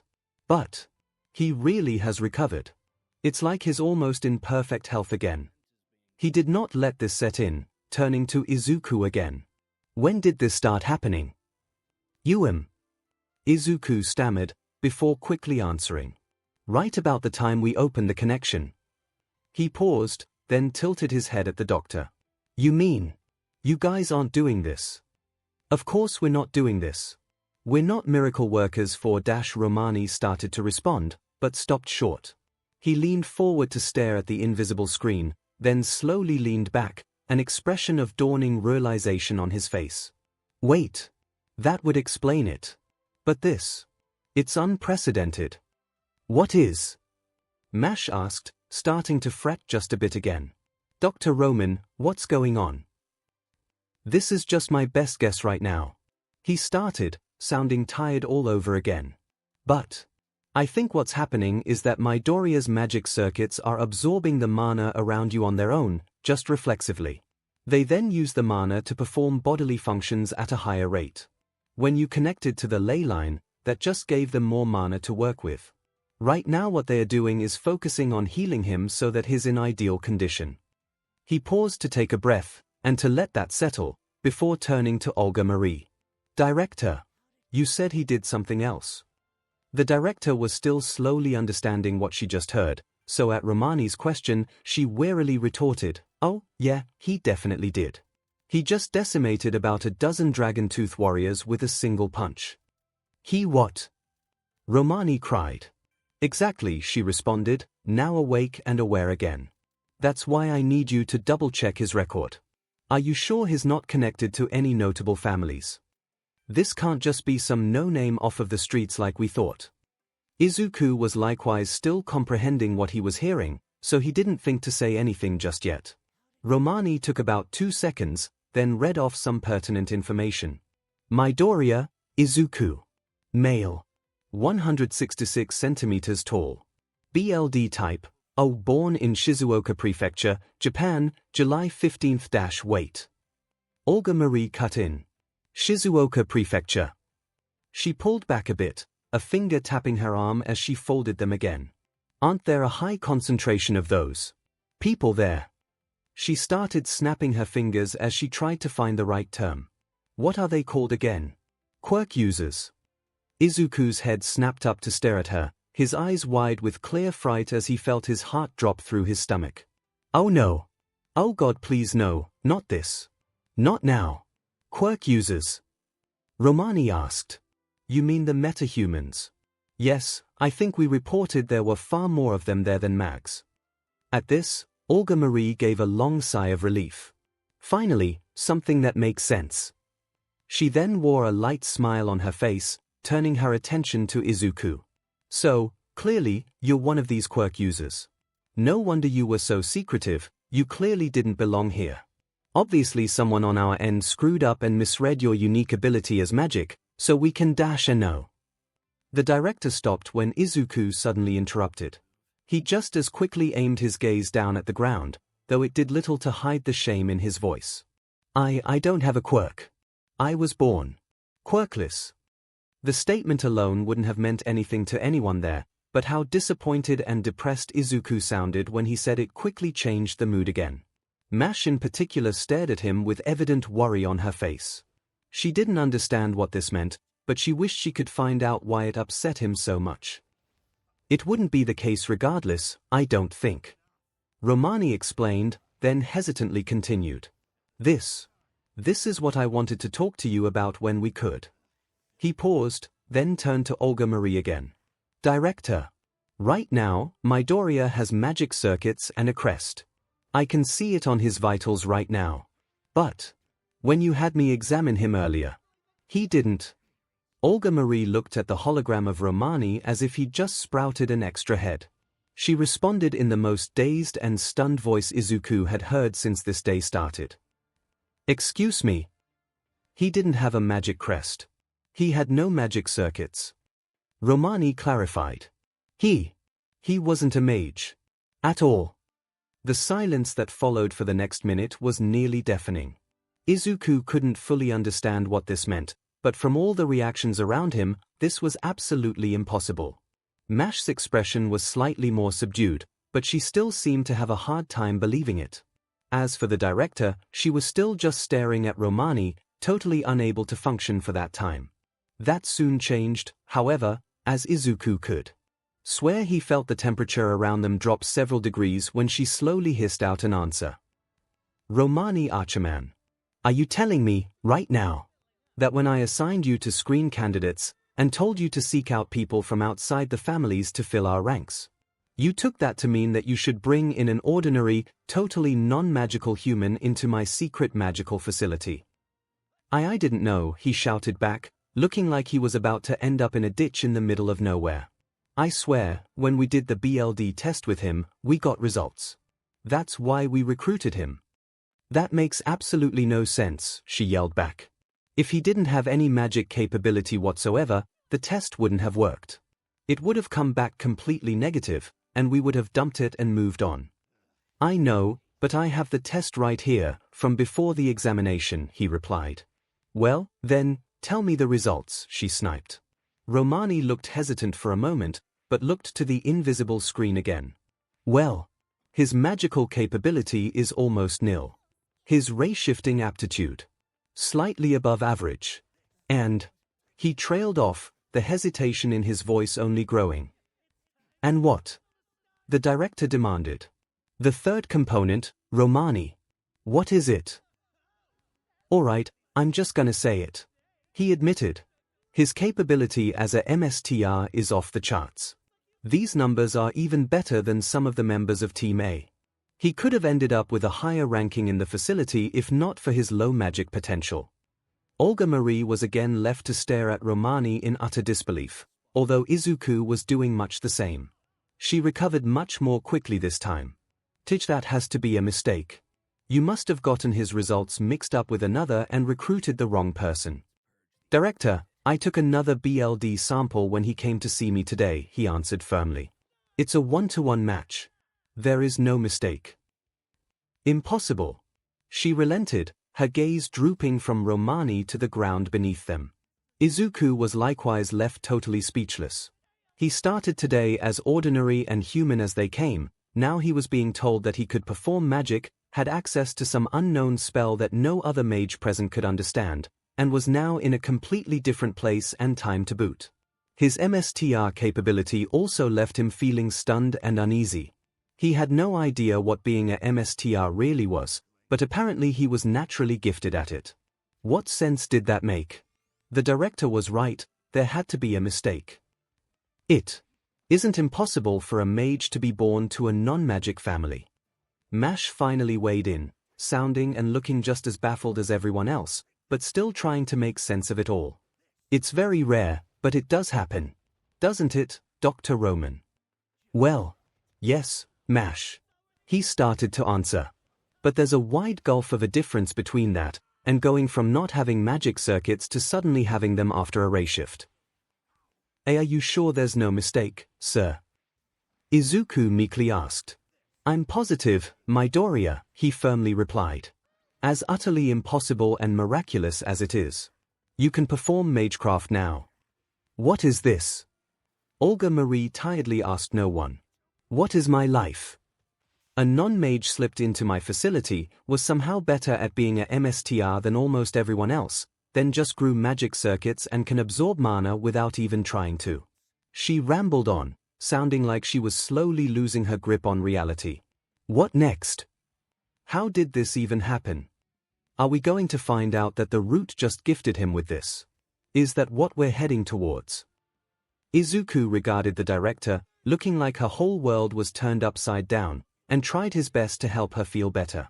Albeit without thinking it through. Director, for what it's you she responded, stopping him from continuing. She looked at him with a wild, nearly unhinged expression, but her speech came out in fragments. You. Boo. She then slumped down again, leaving him to watch her while still looking highly afraid. I can't even be mad at you now. Of course you don't understand any of this, because you're not a mage. You're just a regular person. This does explain why you were hurting so much earlier, senpai. Mash added, causing him to look at her with the same dazed look the director was now wearing. Magic circuits. They act like an extra nervous system, directing from your brain. It is possible to transfer them to another person, but the process is highly painful and dangerous. More so because we don't know what crest this is. Romani included. Like I said, you were really in a bad way earlier. If those circuits weren't able to convert mana like this. He trailed off, then gave an exhausted sigh. I won't sugarcoat this. The simple fact that you're breathing right now is a miracle in and of itself, let alone that you're in perfect health now. More and more things that Izuku couldn't understand right now. He might never fully understand it at this rate. Olga Marie wasn't about to help either, as she suddenly grabbed his wrist and pulled the hologram closer to her. Romani, listen to me very carefully, she started, a look of cold determination now on her face. Under no circumstances does this leave Chaldea. As soon as we're done here, you and everyone else there will swear an oath of secrecy. Use a guise if you have to. We all have to take this secret to our graves. Without waiting for his response, she whipped her head up to look at Mash and Izuku. That goes for the both of you as well. She turned to focus primarily on Izuku, panic written all over her face. I can't stress this enough, Midoriya. If the association finds out what happened here, that a non-mage got into our facility, and then just became magically proficient in ours, the things they would do to you. She trailed off, not even able to finish the warning. You have to swear to me. Right now. You won't breathe a word about this to anyone outside of Chaldea, no matter what. Yet another turn of events that left Izuku dumbfounded. He'd just been given an impossible thing, and now he had to keep it a secret. It was so baffling that he ended up asking the first thought that came to mind without considering it further. And not even my parents. Olga Marie again ended up sputtering incoherently for a few seconds. You. Why you're. Puh. She trailed off again, before letting go of his wrist. She placed her hands on her face again, this time giving a strung-out growl, before moving them away and hurriedly responding, I'll figure something out with them, okay? I can't make any promises, but I'll try to make something work. But no one else. Absolutely no other person walking this planet. Izuku was surprised that she even considered heeding his dazed request, so he snapped to attention again right after and gave his own quick reply. Why yes. Oh of course, not another soul. Olga Marie exhaled, then looked over to Mash. The demiservant could only nod in reply, still having to make sense of all of this herself. The director slumped and gave another sigh, before straightening back up. She straightened her dress, inhaling deeply, then let it go as the stern director came back. All right Romani. Until I return to Chaldea, you're in charge. Keep up the work on repairing the ray shift engine. In the meantime, Midoriya, Mash, and I will continue our investigation of Singularity F, she concluded.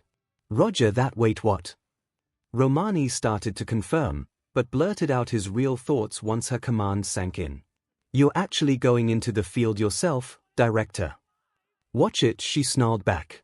We don't have the option of wasting opportunities. Even with the MSTR candidate safe, the association might still deem me unfit to run things and seize Chaldea anyway. She paused to direct her attention to Izuku and Mash, her expression grim. And if you guys think I'm bad, pray you never have to deal with them. Which was an obvious statement in Izuku's case, but she wasn't going to focus on that. She looked back to Romani and continued. We're going to investigate the cause of the singularity, but that's all. Dispelling it will have to wait until we have more of a team to work with. If we come back with concrete information, that should be enough to get aid from outside. Understood. Romani nodded in response, followed by both Mash and Izuku. Fu did the same as well, giving a short fu as well. Not that Olga Marie particularly cared. Good, she concluded. Now that the connection's established, you guys can talk to me anytime. Romani added. If Midoriya's feeling better, you can leave the ley line. Izuku looked to his other arm now, clenching and unclenching his fist. Somehow, aside a little numbness, he really was feeling better. Another impossible thing to add to the pile. Over and out, Romani. Olga Marie concluded, then reached over and tapped a button on the bracelet Izuku wore. The hologram disappeared soon after.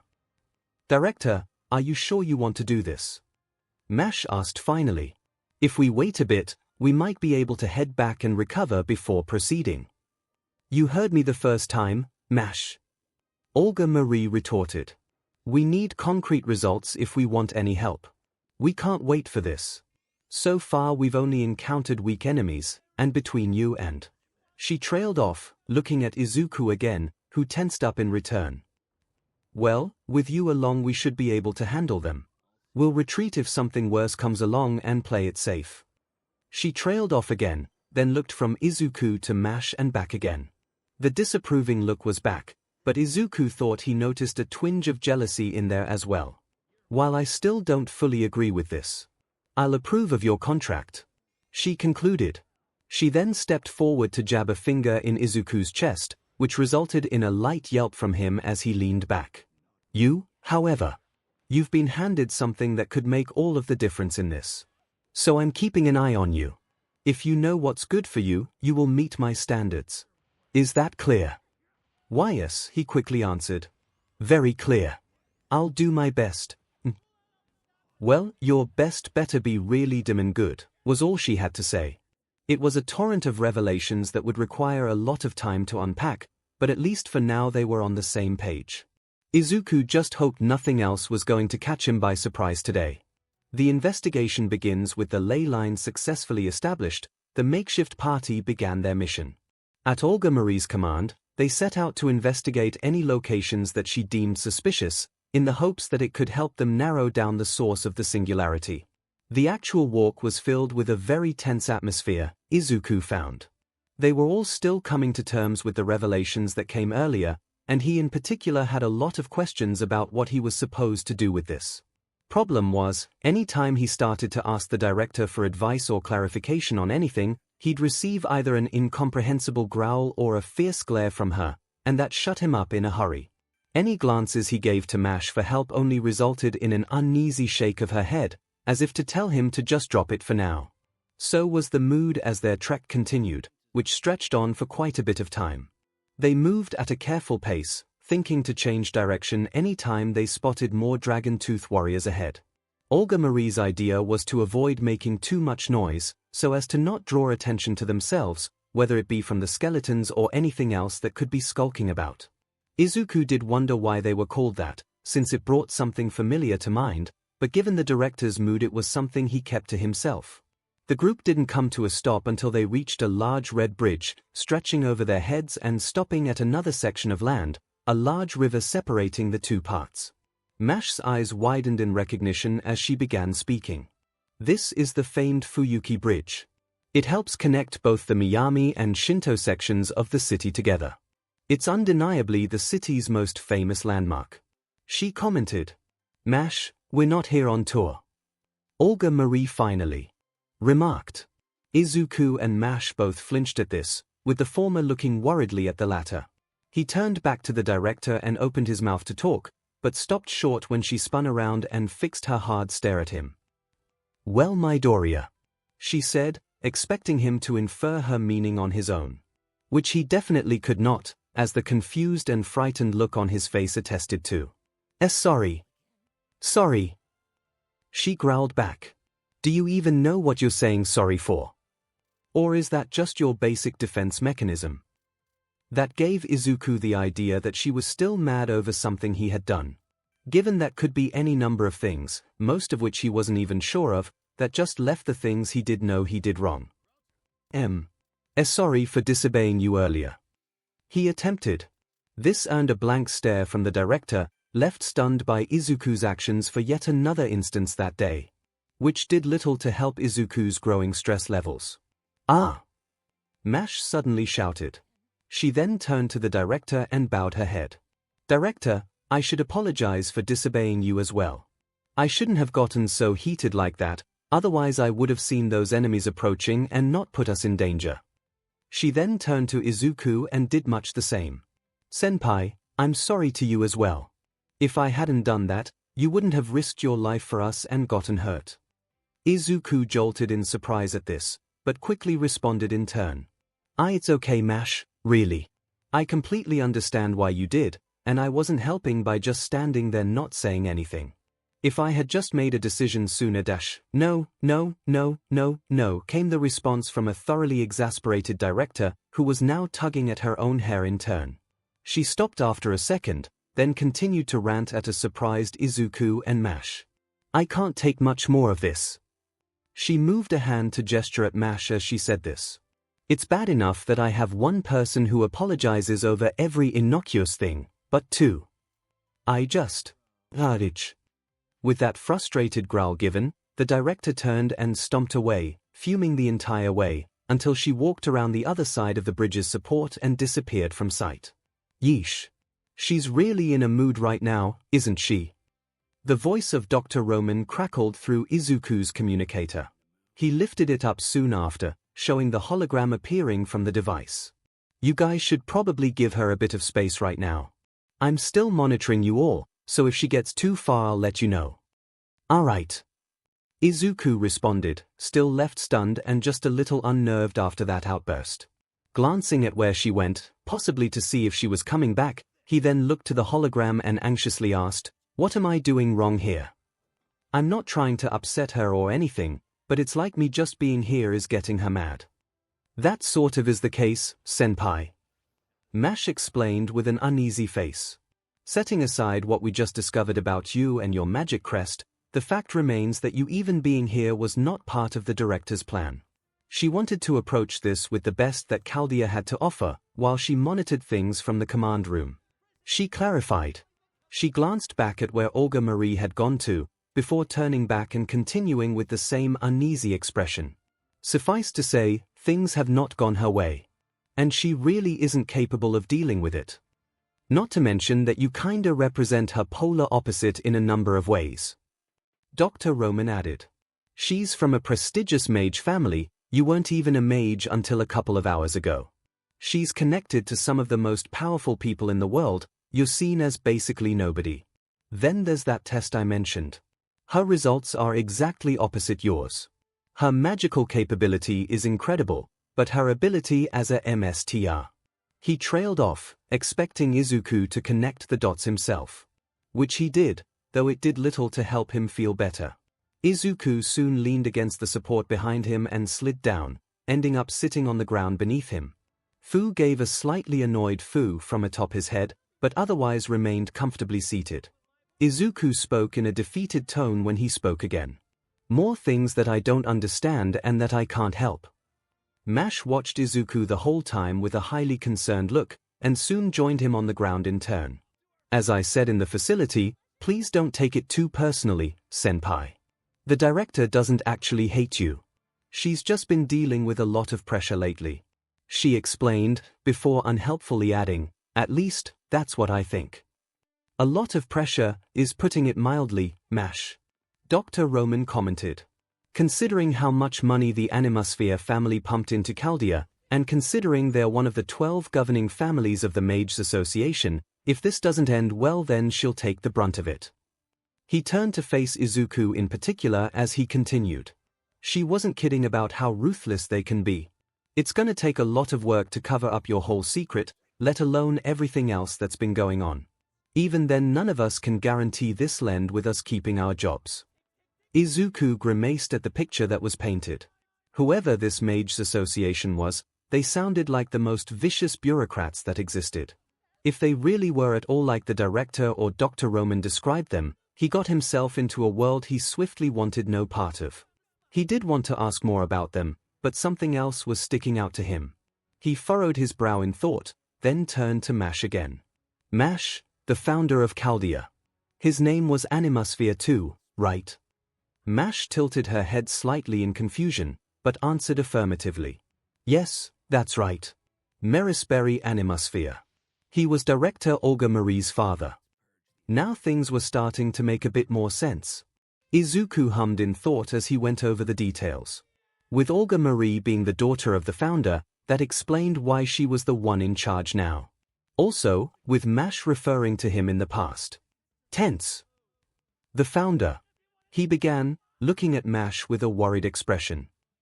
His. Mash lowered her gaze, but said nothing. Yes, he's dead. Dr. Roman cut in to explain. It happened 3 years ago. Rather suddenly, too.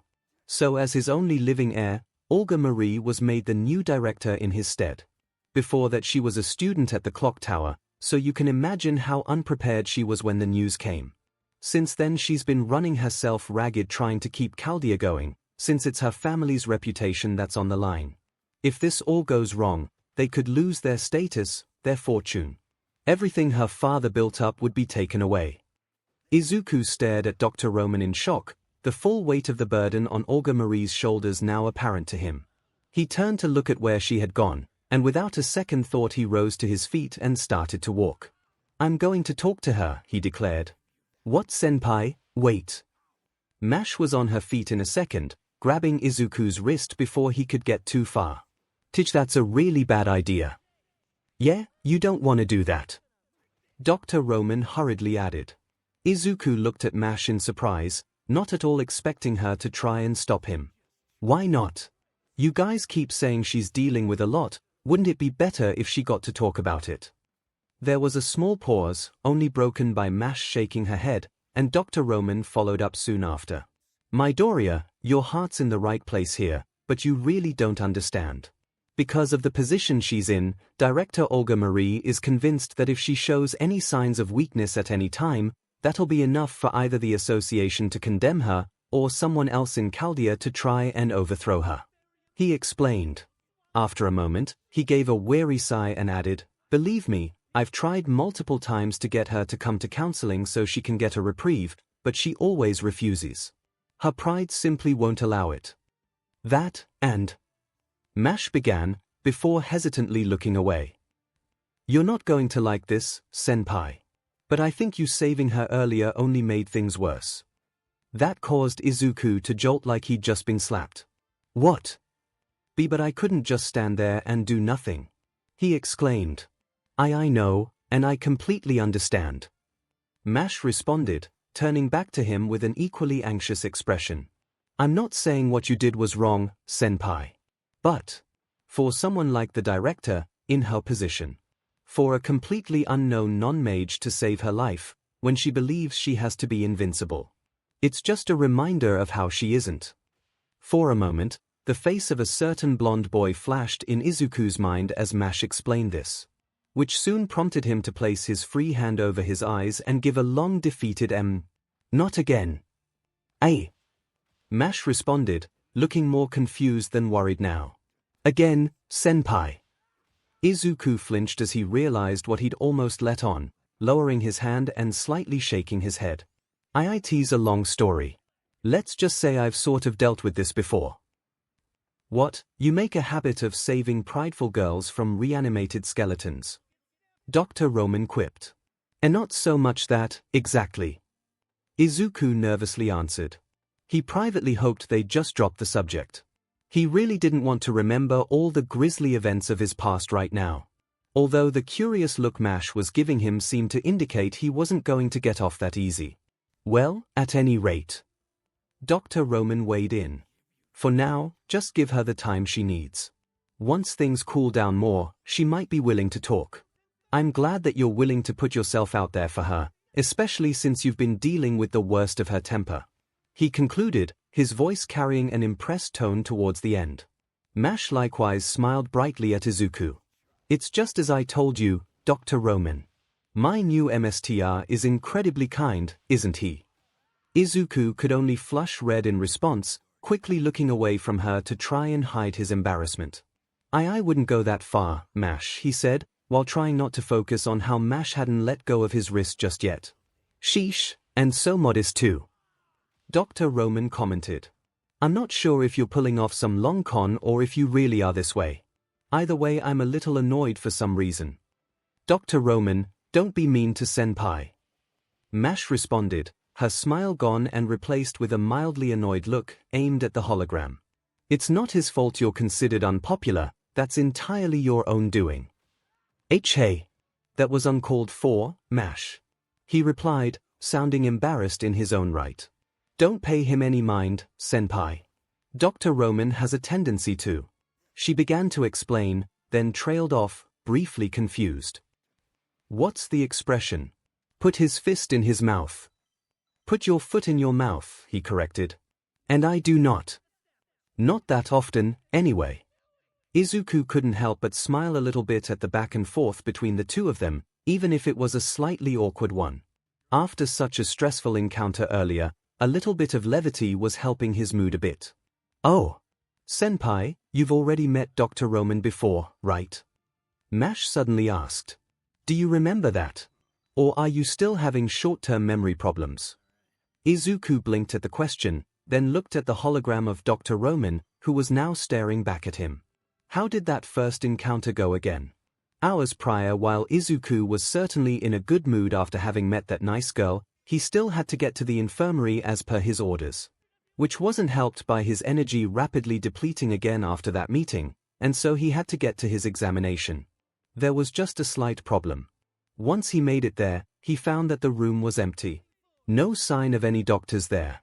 There was a lot of medical-looking equipment there, a cot with a full CAT scan system set up around it, a number of computer monitors set up close by, a tray by the cot with all the necessary items on it, and numerous other cots stretching from the back of the room to the front. Yet, not a soul in sight. Which meant Izuku was left without any idea on what to do. Was he supposed to go back and report that Dr. Archerman had gone missing? Was he supposed to just go back to his room? With how tired he felt, neither option seemed ideal, since he'd just embarrass himself with the former and open himself up to lambasting with the latter. How could this be happening already? His first day and he was already caught between a rock and a hard place. He was going to make the wrong call here, he was going to get another bawling out from the director, probably thrown back in the plane or copter or whatever brought him here, sent back home because he was just that useless. Excuse me, a voice asked, breaking Izuku's train of thought. He turned to the source, greeted with the image of what must be a doctor of some kind. The white and green lab coat along with white breathes was the likely indicator of that, along with the white gloves on his hands. The long reddish-brown hair tied up in a ponytail wasn't the first thing that came to mind when Izuku thought of doctor, but he wasn't about to say as much. The man in question stared at him with a slightly bewildered look. Is something the matter? Izuku took a step back automatically to let the man enter, confused for a moment but quick to explain himself regardless. Sorry, I was told to come here for an examination. I'm supposed to meet a Dr. Archerman. The doctor nodded once after entering the room. That'd be me, he replied briefly. He then leaned a bit closer to look at Izuku's face, causing the boy to lean back reflexively.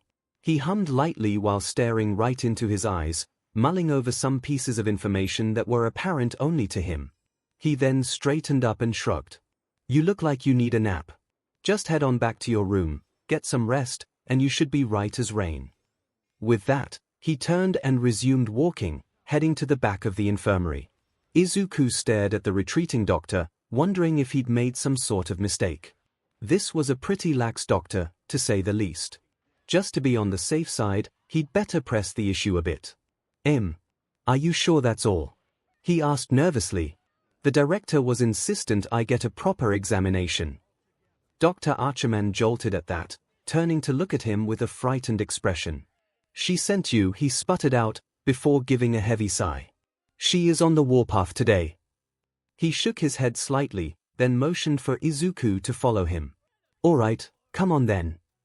Izuku still wondered if maybe this guy was just a little too lackadaisical for his own good, but did as he was asked and walked to the back of the room with him. After another gesture, he took a seat on the cot, Dr. Archerman sitting on a nearby chair and rolling along the floor with it to stop near him. Okay, so, what's the problem, he asked. Izuku had to wonder just what to actually tell him, considering he had made a pretty straightforward assessment seconds ago.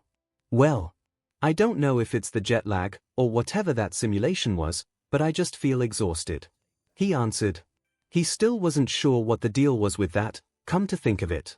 He had some oversized helmet shoved on his head, was suddenly told to take command of servants, which made him feel a little disturbed, and then he was telling 3 people in some odd outfits to fight a giant made of rocks. He hadn't even finished before he was yanked back out of it. This prompted a slightly confused look from the doctor. The simulation wouldn't tire you out that much, I don't think.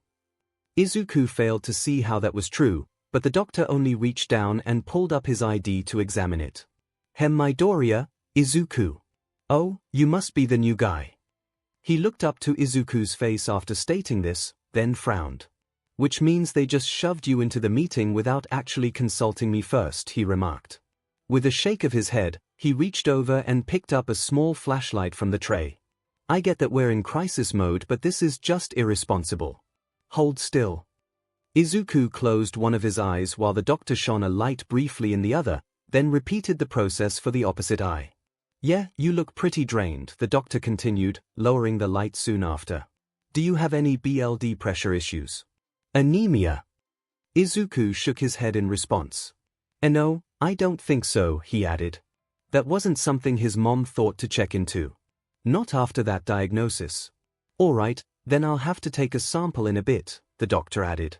Let me just do a basic check first, he continued, picking up a tongue depressor at the same moment. Izuku automatically opened his mouth at this, Archerman pressing the item on his tongue while flashing the light into his mouth and checking around. Satisfied, he moved both away and asked, So, physically you're exhausted. How are you mentally? Izuku blinked at the question. Was this guy acting as both the medical physician and the psychologist? At the moment he asked bewilderingly. He looked more than a little hesitant as he thought over how best to respond. I could be doing better, I guess. He felt a slight tap on his knee, his leg reflexively kicking up in turn. Dr. Archerman hummed, then returned to the tray and placed the small hammer on it. Well, you did just get thrown into the metaphorical deep end. I can only imagine you're feeling a bit stressed. He commented. Couldn't very well argue with that. Why, just a bit. Izuku allowed himself to admit. Just a bit was putting it very lightly, considering the circumstances. It's a lot to take in, I know, the doctor continued, rolling up Izuku's sleeve while he talked. He wrapped a strap around his arm, then started squeezing a simple pump attached to it. You were supposed to be given more time to be briefed and all, but we are down to the wire here. It's not a good excuse, they should have brought you in sooner. But that is what happened. He explained. Once the band was tight around Izuku's arm, he leaned in to examine a meter on the side of it. Nodding once, he then unwrapped the band and withdrew it. Guess you're just unlucky. Izuku was wincing in part because of the strap constricting around his muscle, but afterwards the doctor's comments sort of stuck a bit. Yeah, maybe, he answered. The doctor really had no idea how unlucky. Dr. Archerman hummed again, as he picked up the light again and shone it in Izuku's ear. Not the talkative type, are you? He remarked. Izuku jolted a bit after he pulled back, anxiously coming up with as good an excuse as he could. Sorry, this is just, like you said, a lot to take in. Dr. Archerman leaned over to look at Izuku's face for a moment, his eyes narrowed just slightly, studying the nervous wreck of a boy. For his part, Izuku's eyes flitted from the doctor to elsewhere in the room, back to him, then to the floor, and then back to him, as if waiting for him to stop staring at his eyes. Open up, please. The doctor bluntly asked. Before Izuku could question what he meant, he held up a small thermometer. He did obey, the thermometer being placed under his tongue, and once his mouth was closed the doctor continued. I get it, this is your first day, you just met me and all that. I'm not asking you to tell me your life story or anything, so relax a little bit, okay? He did wear a somewhat tired expression at first as he said this, but over time a small, relaxed smile appeared on his face. It made Izuku feel just a bit bad for being on guard as much as he was. Sorry, he said again, just as a reflex. I just really have no idea what I'm doing here. He allowed himself to admit. Plus, well, the director is. He started to add, but trailed off, not wanting to implicate himself in any way. A bit of a terror, yeah, the doctor admitted. Trust me, we're all well aware of it. She's having a bad day, but then again we all kind of are. He continued, while swabbing Izuku's arm. She must have really let you have it if you're this high-strung, though. Izuku winced just at the thought of what had happened moments prior. I mean, I was close to passing out during her speech. He admitted. Oof, yeah, that had set her off. Dr. Archerman commented. Rather than continue, however, he looked at Izuku's face while holding up a needle. Now you're gonna feel a pinch and you might get a bit dizzy after. Are you ready?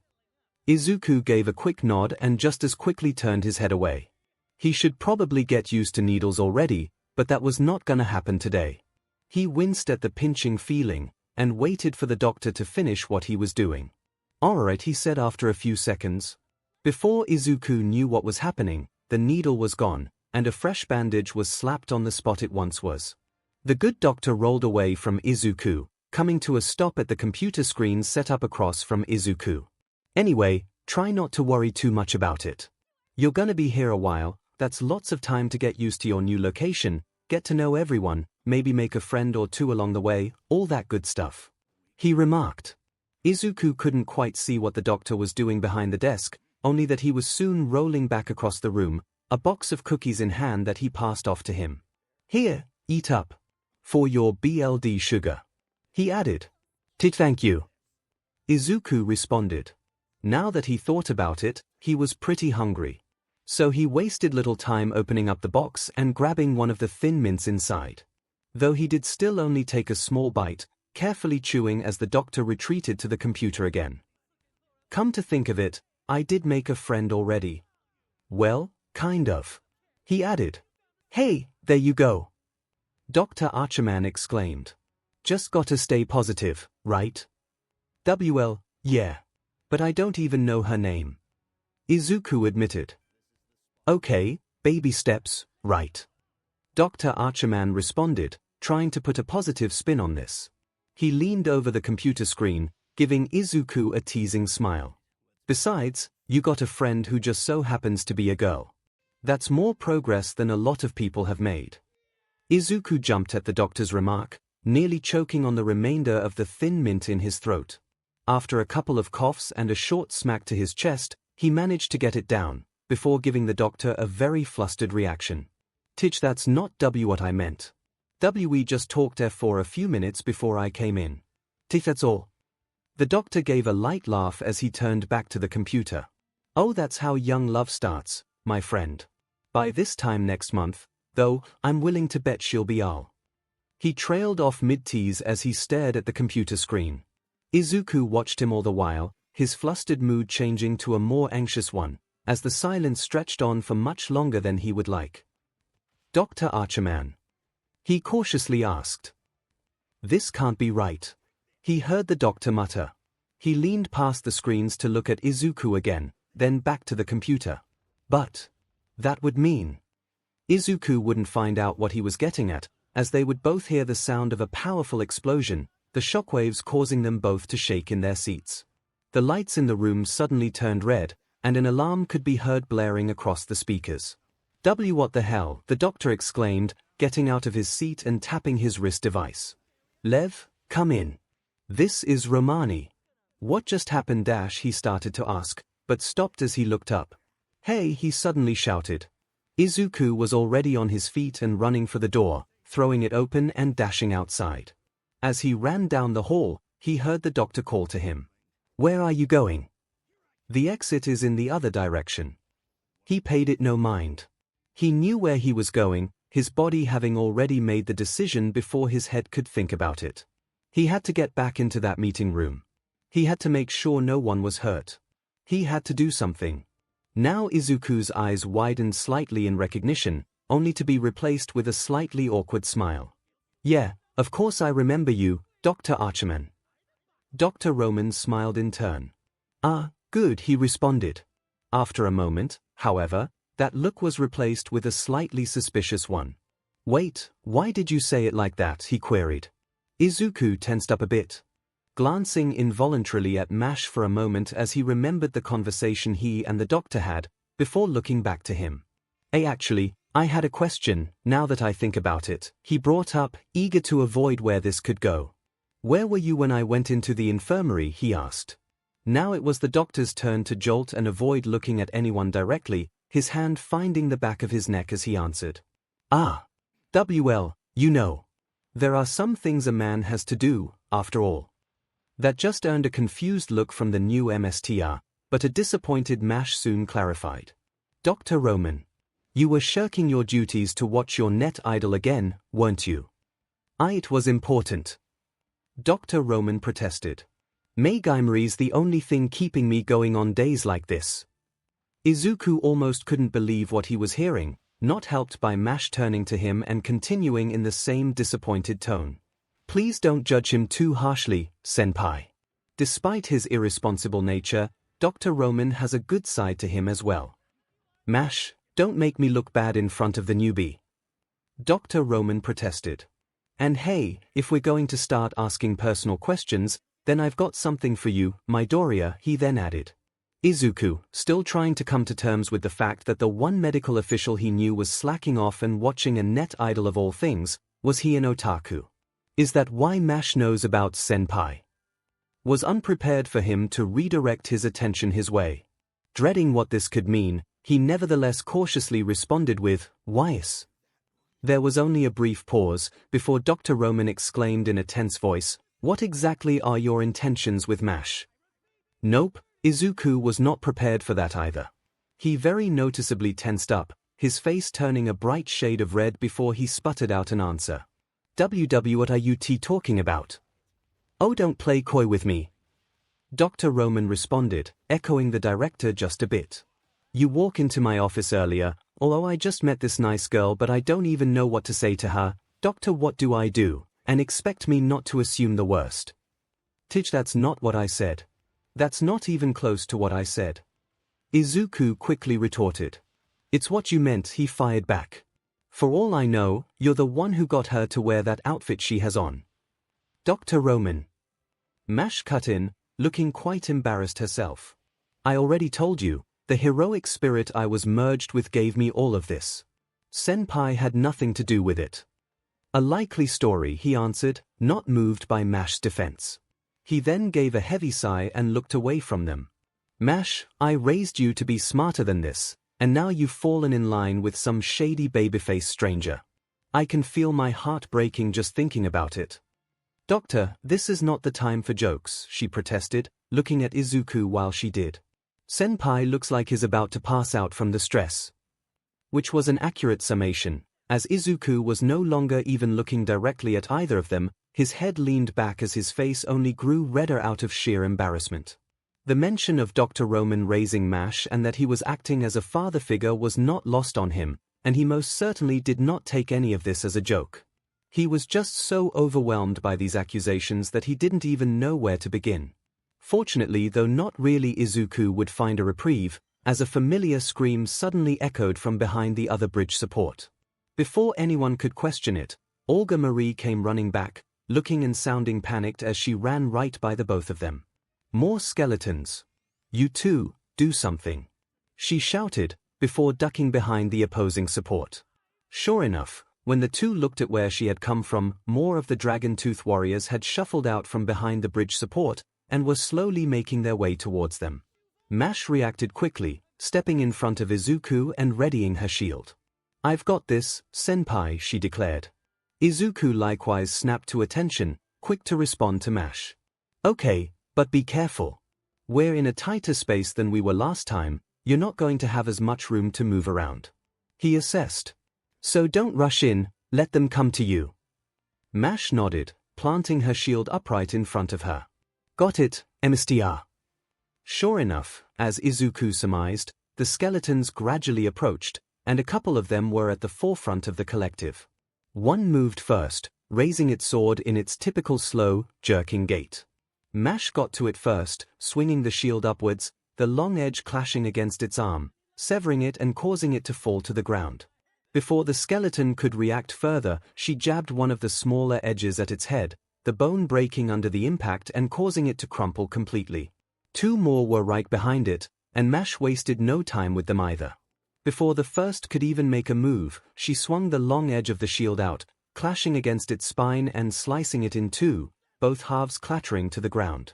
Remembering what Izuku had told her the last time, Mash spun to react to the other one, her elbow swinging out and ramming against its face, the skull splintering from the impact, and another soldier fell.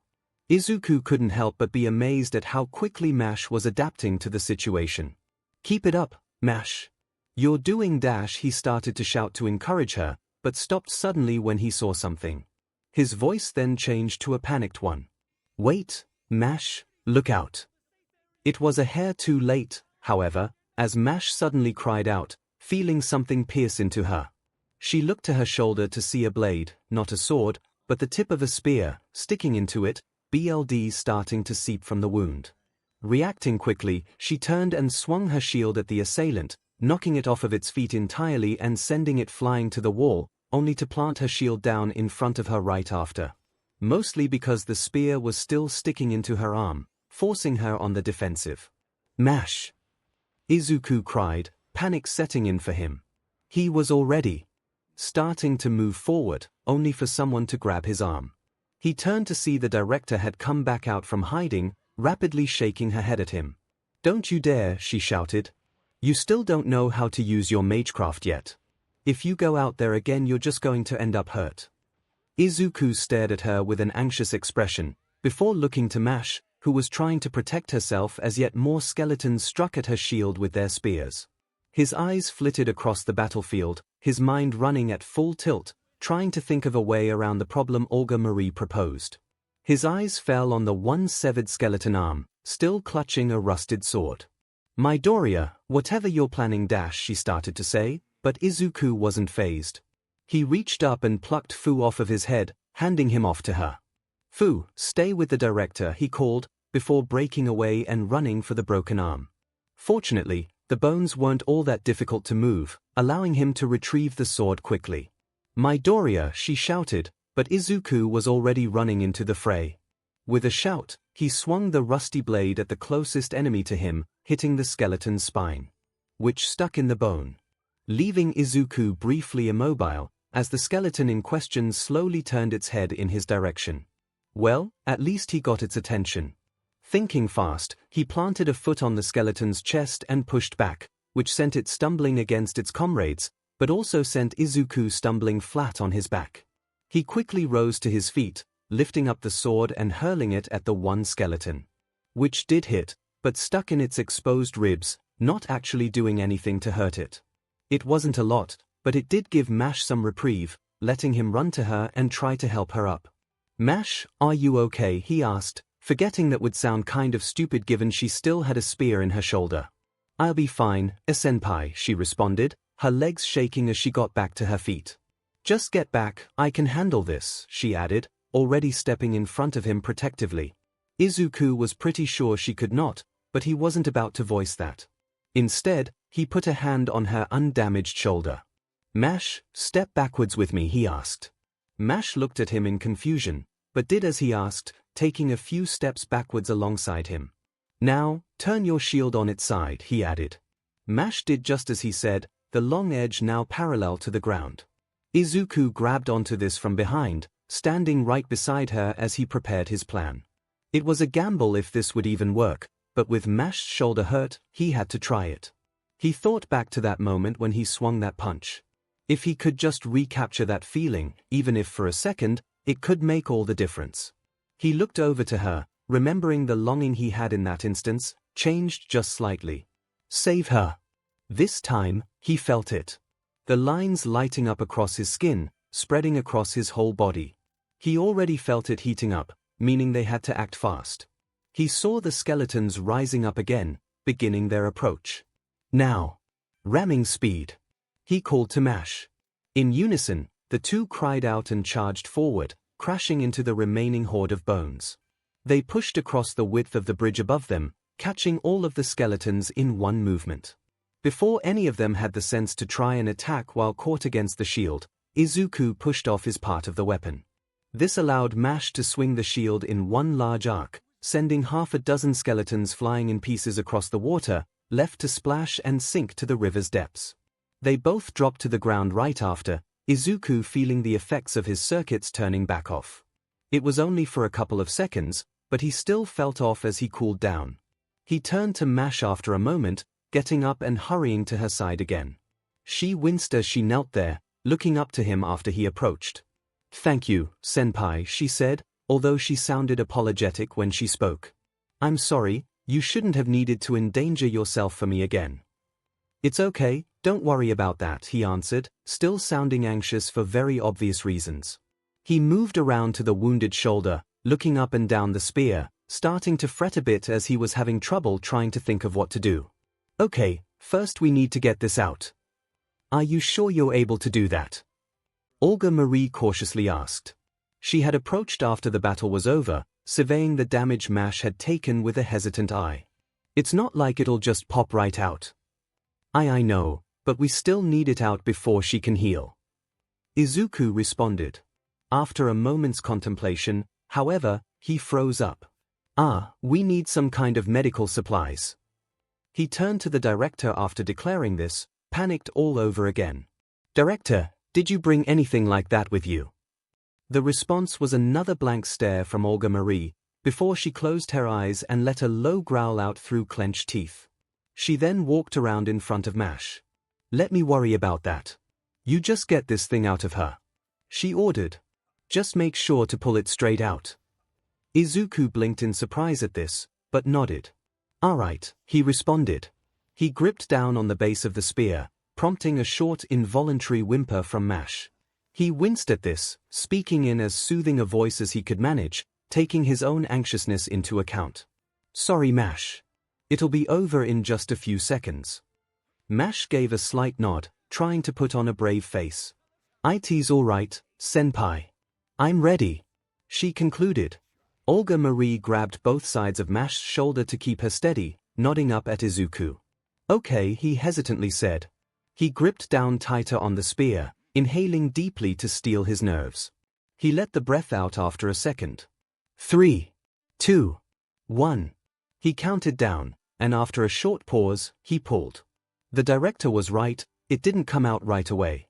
The first pull caused it to only barely budge. The second had it slide a little more, just prompting another squeak of pain from Mash.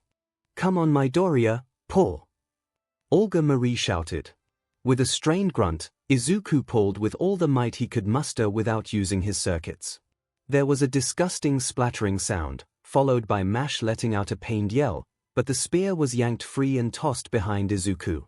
Before he could say anything else, however, he saw Olga Marie's hands glowing, radiating a faint green light over Mash's wound. He watched in amazement as the wound began to close before his eyes. "Good job, Mash, you're going to be fine now," Olga Marie stated as she continued her work. Before long, the wound was completely gone, with only the stain of Mash's BLD on her arm to indicate it had been there at all.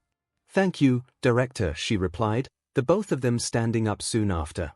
They only had a moment's reprieve, as Izuku suddenly drew closer with his eyes wide in awe. "Director, that was incredible," he suddenly exclaimed. "Is there any way you can teach me how to do that?" he added, now appearing much more excited at the notion. This earned another confused look from the director, who simply replied, "Why? You can already do it, the spell's in your mystic code." When she got an equally confused look back, she sighed and shook her head. "Your uniform. It's imbued with a few basic spells to help out in a pinch. Which means I'll have to teach you how to do that at some point as well." Before Izuku could think to question how exactly his white uniform with one too many belts across it could have magic implanted in it, Olga Marie stepped closer to him and pointed a finger just an inch away from his nose, causing him to jolt back. More importantly, she began, right back into an angrier mood. "Didn't I tell you not to jump in like that? Do you seriously not understand the situation going on here? If the MSTR dies, then the servant has no mana to work with, which means they are as good as dead as well." Izuku was surprised by this outburst, much as he probably shouldn't have been. What was more surprising is how he reflexively shouted right back at her. "I didn't have a choice. Mash was hurt, I couldn't just leave her out there. I had to do something." "So your something was to run right in there and paint a target on you," she snapped back, oddly enough not fazed by this total nobody of a mage talking back to her. "What else could I do?" he retorted. Olga Marie opened her mouth to respond again, but just as quickly closed it, instead lowering her head and pressing her hands to her temples. Izuku's earlier stubbornness faded a bit, and he quickly tried to repair this by explaining himself better. "Director, I know you're looking out for me, and I'm sorry, but I can't just stand back and do nothing while someone else does all the fighting." "Senpai, you weren't just doing nothing, though." Mash intervened, an uncertain expression on her face. "You were giving me advice on how best to approach things. If it wasn't for your quick thinking, I likely would have been hurt or worse much sooner." Izuku turned to Mash with a slightly surprised and confused look. He hadn't even thought of things from that angle, but it didn't help all that much. "Well, yeah, but," he started to say, but soon trailed off. He knew in his head that she was right, he had contributed to the battle and all. It still didn't feel like enough, though. "Midoriya," Olga Marie suddenly said. Izuku faced her again, only to be greeted with a tired stare. "Sit," was her only statement. "I'm sorry," he replied. "Sit," she repeated, now glaring more fiercely at him. This time it worked, with Izuku almost automatically dropping down to the ground, sitting on his knees. Fu hopped down from Olga Marie's shoulder and walked over to Izuku, returning to his favorite perch atop his head. The director stared at them for a moment, before grumbling and shaking her head. "All right, since you clearly don't understand the severity of all of this, I'll have to explain it to you. And I despise repeating myself, so you'd better appreciate it." Izuku flinched at the director's stern tone, then nodded rapidly. "Why, thank you very much," he sputtered out. "Well, that was quite the personality SWCH," Dr. Roman commented. Izuku reached over and cut the feed in response, mostly to avoid invoking her wrath any further. Which, considering she was glaring hard enough at him that he worried she'd burn a hole through his head, was probably the right call to make. Right. Let's start from the top. Olga Marie began. First, ray shifting. Do you know what that is, or were you completely unconscious by that point? Mash explained it to me before we found you, he answered. Basically, we've been sent back in time. Yes. Good, that's one thing we can skip over. She concluded. She folded her arms before moving on. So, you know how we got here. Do you know why? Izuku paused at her question, not really sure where this was going. Because something is wrong. He attempted to be extremely broad, yes. She answered, though she looked quite unimpressed as she did. She turned and started pacing back and forth as she began explaining. One of the functions of Chaldea is to observe humanity's future to ensure that we as a species continue to exist and prosper. Through the use of our near-future observations lens, Sheba, we can see up to 100 years into our future. She paused for a moment, clearly taking notes from the speech she gave in the meeting room. We suddenly observed humanity going dark, and the world turning grey and lifeless. In a year and a half from our present, the human race would simply vanish without a trace. She stopped here to let the weight of the danger they were facing sink in. After a moment's pause, she resumed pacing. We hadn't detected any extinction-level events in the future, so whatever was going on, it must be in the past. So we used the lens to search through Earth's history, and we found something here, in this place and time. A singularity, a black spot that we could not observe. Thus, we concluded that whatever would bring about humanity's destruction, it was here. She stopped again, then turned to face Izuku. Are you following? So she started to ask, but trailed off while staring down at him. Are you taking notes? She wondered. Sure enough, Izuku had a notepad in his hand as Olga Marie was speaking, rapidly jotting down everything he was being told, while Fu stood on his shoulder and watched him. He looked up at her question, blinking a couple of times before responding. Should I not? You know what, never mind. She relented, though she still found it a tad odd to do that. Right, so, you are correct in that something is wrong here. Do you have any ideas on what that could be, Midoriya? She asked to test him. Izuku pondered this for a moment, before again cautiously asking. Is it related to this Holy Grail war at all? Most likely, yes, the director replied. Though she soon adopted a slightly suspicious look after a moment. Judging by the way you said that, however, I'm guessing you don't know what that is. She remarked. Izuku flinched slightly, then wore a sheepish smile. Sorry, Mash started to explain, but then we heard you and had to focus on saving you. The remark earned a slight growl from the director, but she said nothing in relation to that. Right then, let's cover that next, she stated.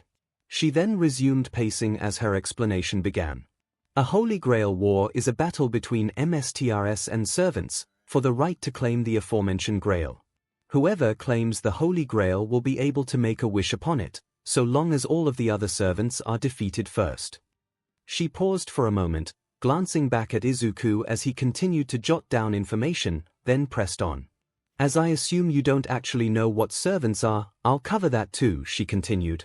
A servant is a heroic spirit made into a familiar, the highest class of familiar that we have access to, and one of the few instances of true magic that exists in the modern day. That is why it is so significant to become a MSTR. It's only supposed to happen once every generation, and to only a handful of mags. A servant manifesting at all is nothing short of a miracle by our standards. Izuku looked up as Olga Marie explained all of this, beginning to understand the significance of all of this, even if only slowly. She continued, since I'm sure you're wondering about it, a heroic spirit is a figure from our long and storied history. A warrior who slew many on the field of battle.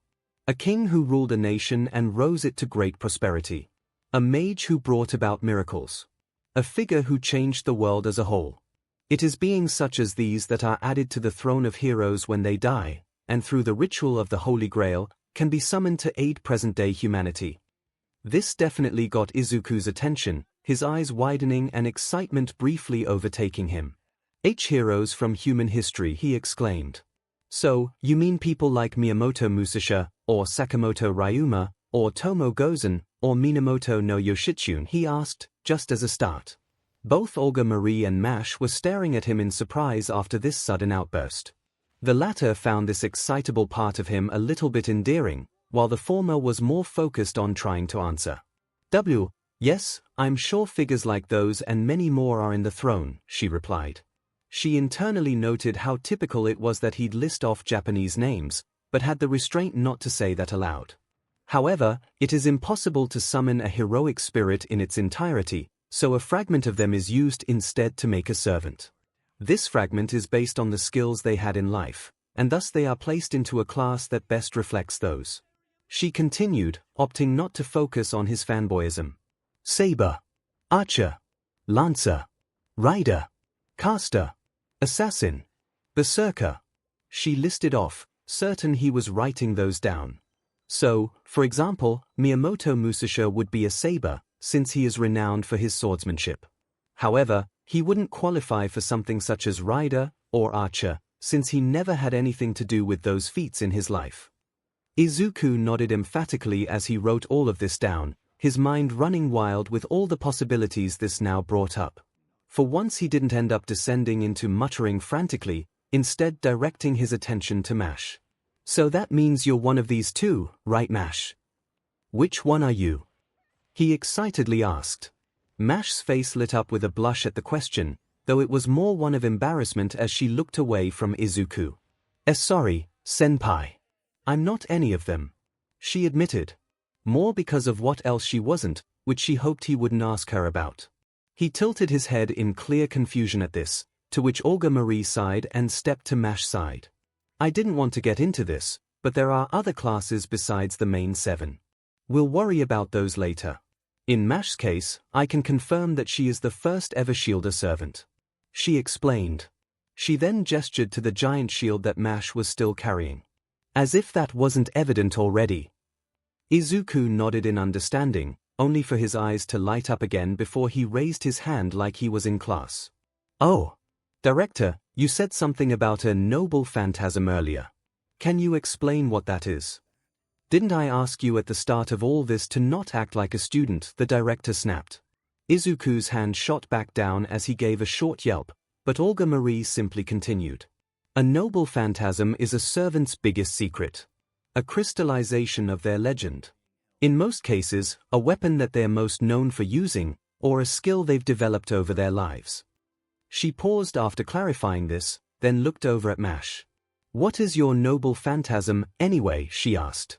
Mash tensed up at the question, again looking away from both the director and Izuku. I'm sorry. I don't know the name of my noble phantasm. She admitted. You don't know? The director asked, now taken aback. How could you not know? The heroic spirit merged with me didn't tell me that, or their true name. They only gave me what I needed and then faded into my subconscious. She clarified. Olga Marie frowned while Izuku just looked a bit confused over all of this. Well, we'll just have to work on that, I suppose. The director concluded. If the enemies don't know what your noble phantasm is, they don't know what your weaknesses are, she continued in a surprisingly positive manner. She then turned back to Izuku to continue her lecture. This is also why in a typical war, a servant will go by their class name instead of their true name. For example, if Achilles was summoned as a servant and went around telling everyone who he was, everyone would know to attack his heel, since he's famous for that being his weak spot. Izuku nodded in understanding, adding that to his notes. After a second of this, however, he slowly lifted his head again. Wait. Achilles is just a myth though, he remarked. Olga Marie grumbled and shook her head, looking away from Izuku and opting not to answer that. It took a moment for it to sink in, but sink in it did. His eyes widened in realization at this, and his mind again ran wild with the possibilities this presented. Achilles is real, then. But if he's real, then that must mean the Trojan War actually happened. And if that happened, then that would mean the Greek pantheon actually existed too. Gods were actually real. Or, maybe they're still around. But is it just the Greek gods? Or did other gods exist too? Is this a situation where all the deities existed simultaneously? If that's the case, then other mythical figures would have existed as well. So did people like Robin Hood actually exist? Or Xuanzang Sanzang? Or Sasaki Kojuru? Then that could also mean all the famous events that took place in their time PRDS really happened. That would mean creatures like giants and dragons and monsters all actually existed. But why don't they exist anymore? Why don't we see those now? Olga Marie was once again left to stare in disbelief at Izuku as he went off on this tangent of his, muttering to himself all the while about this subject. She slowly turned to look at Mash as he continued, to which she could only give an awkward smile and a shrug. I found that Senpai sometimes does this when he gets curious about something, she admitted. Right. Was all the director could offer in response. She slowly looked back at Izuku, watching him continue to mutter rapidly to himself, until it went on just a bit too long for her liking.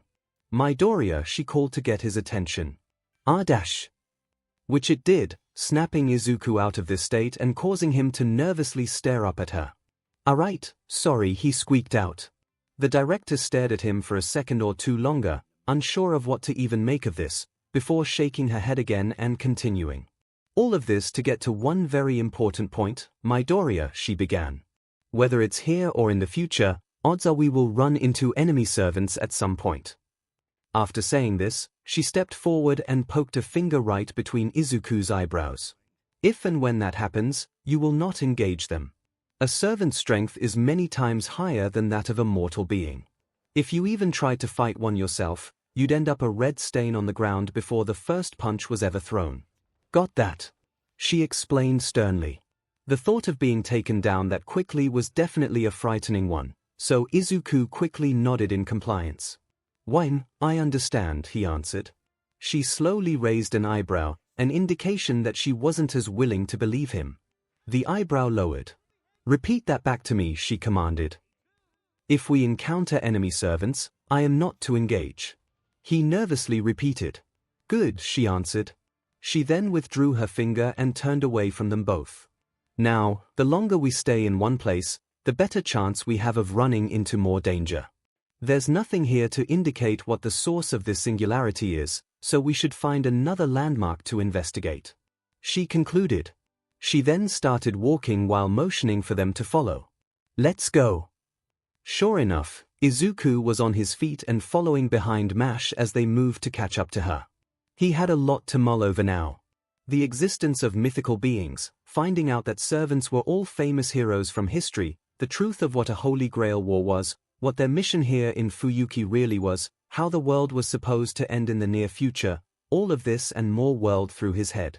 In addition to that, however, he also watched Mash as they walked and thought about how uncomfortable she looked admitting that she wasn't aware of her own power, or of the name of the spirit she merged with. He wasn't quite sure why. It wasn't her fault that the spirit wasn't forthcoming with that information. Surely that was a problem that was easily solved, right? Pinned down at the harbor, Izuku had a lot to think about. The world was going to come to an end. To prevent this, he had traveled back in time to correct something that had been changed, even though he didn't know what that something was. He had suddenly acquired magic, or magecraft, or whatever it was called, through means no one could quite figure out. He was now on her as well, with the new girl he'd just met earlier that day as his servant, much as the thought made him a bit uncomfortable. He also had to deal with a director who clearly really didn't want him to be there. Not to mention learning that all of history and mythology existed simultaneously somehow and the world was far more different than he'd come to understand. Moments such as these required time and careful contemplation to come to terms with all of this new information and to decide just how he felt about all of it. The responsibilities, the implications, what he'd have to unlearn and relearn, all of it wasn't something he could completely come to terms with right away, and he needed to think it over. Which was a little hard to do when they were under attack again. Why can we not go 5 minutes without running into more of these DMN skeletons? An incensed Olga Marie shouted from behind. Mash.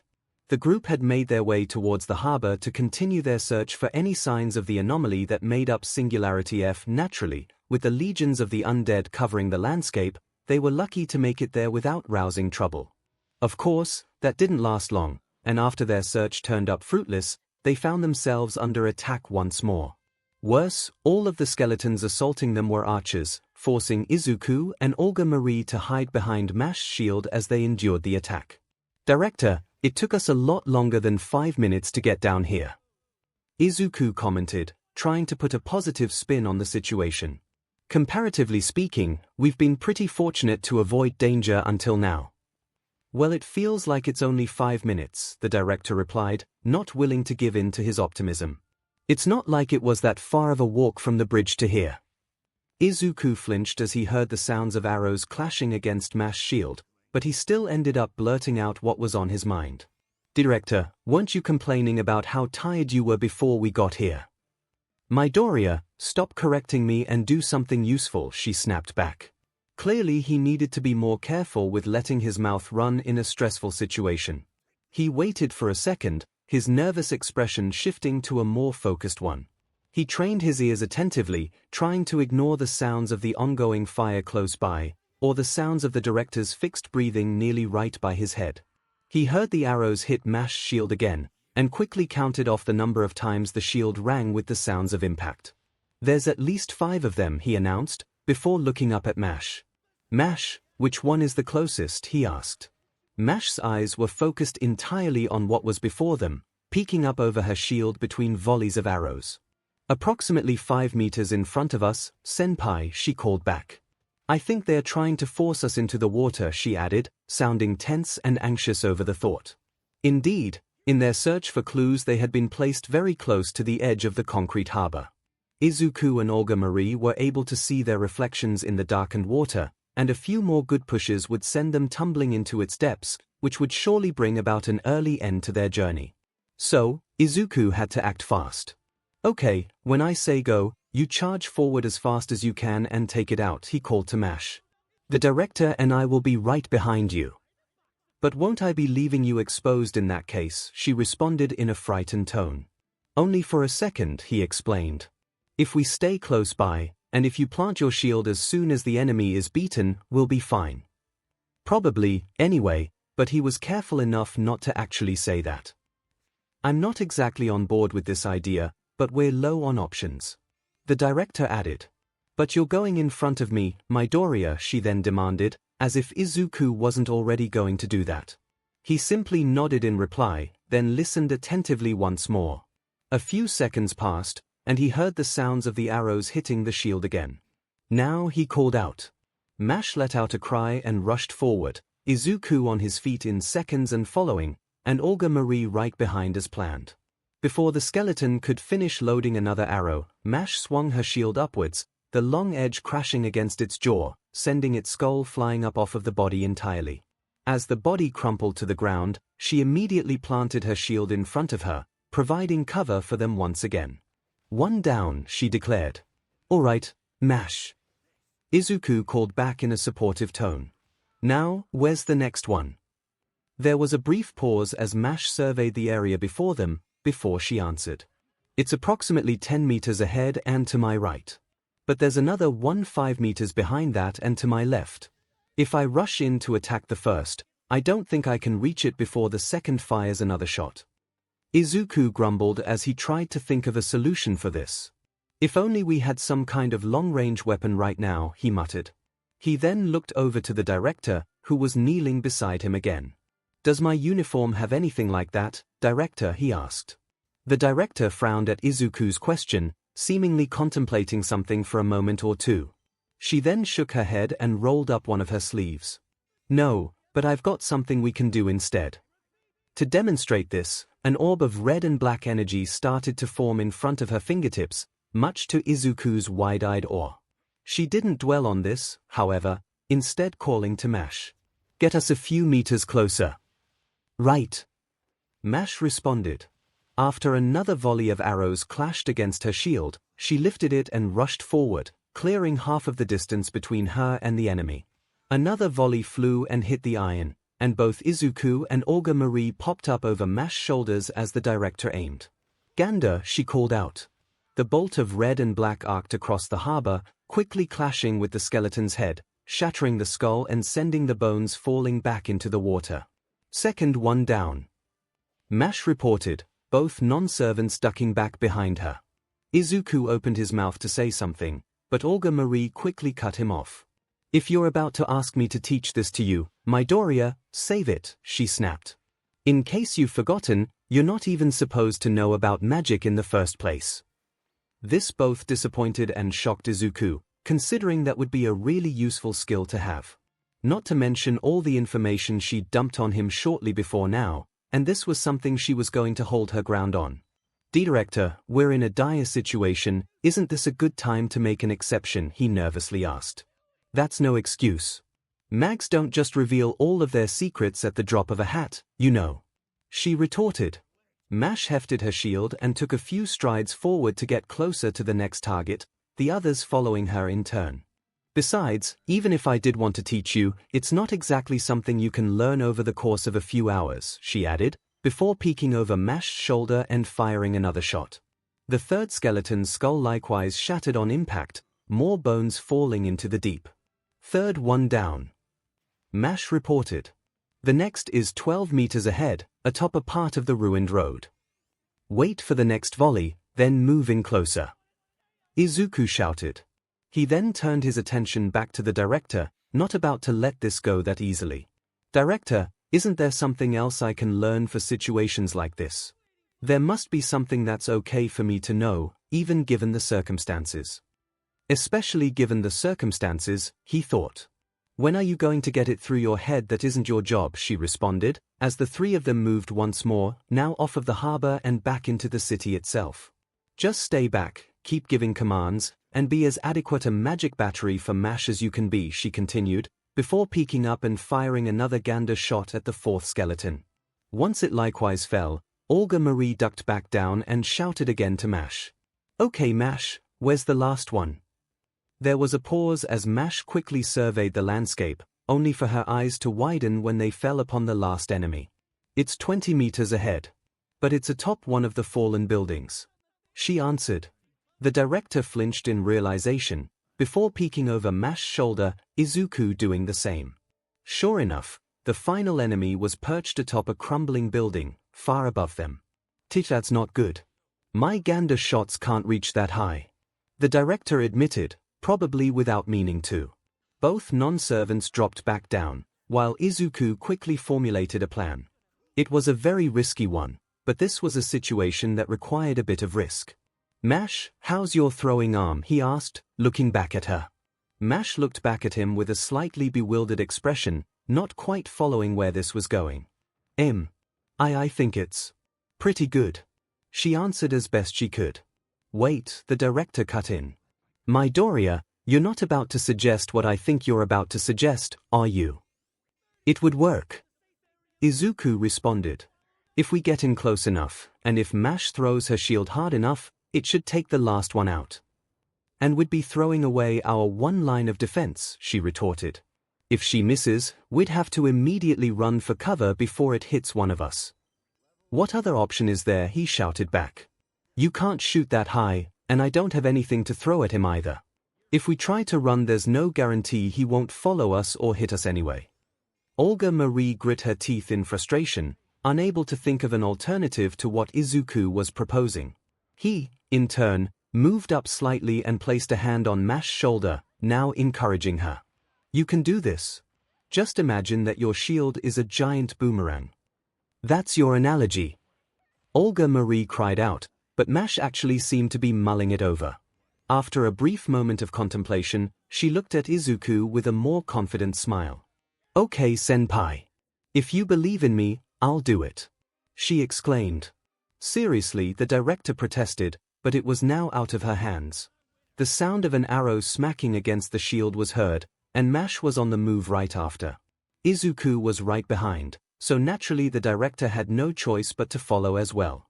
"Get as close to the base of the building as you can, then throw it straight up," Izuku shouted as they moved. Sure enough, they came to a stop right beside the building, Mash holding her shield up to block the next shot. "Wait, why are we this close?" Olga Marie demanded to know. "How is she supposed to hit it from here?" "Just trust me on this," he responded. "Once the next shot lands, we need to back away and give her room."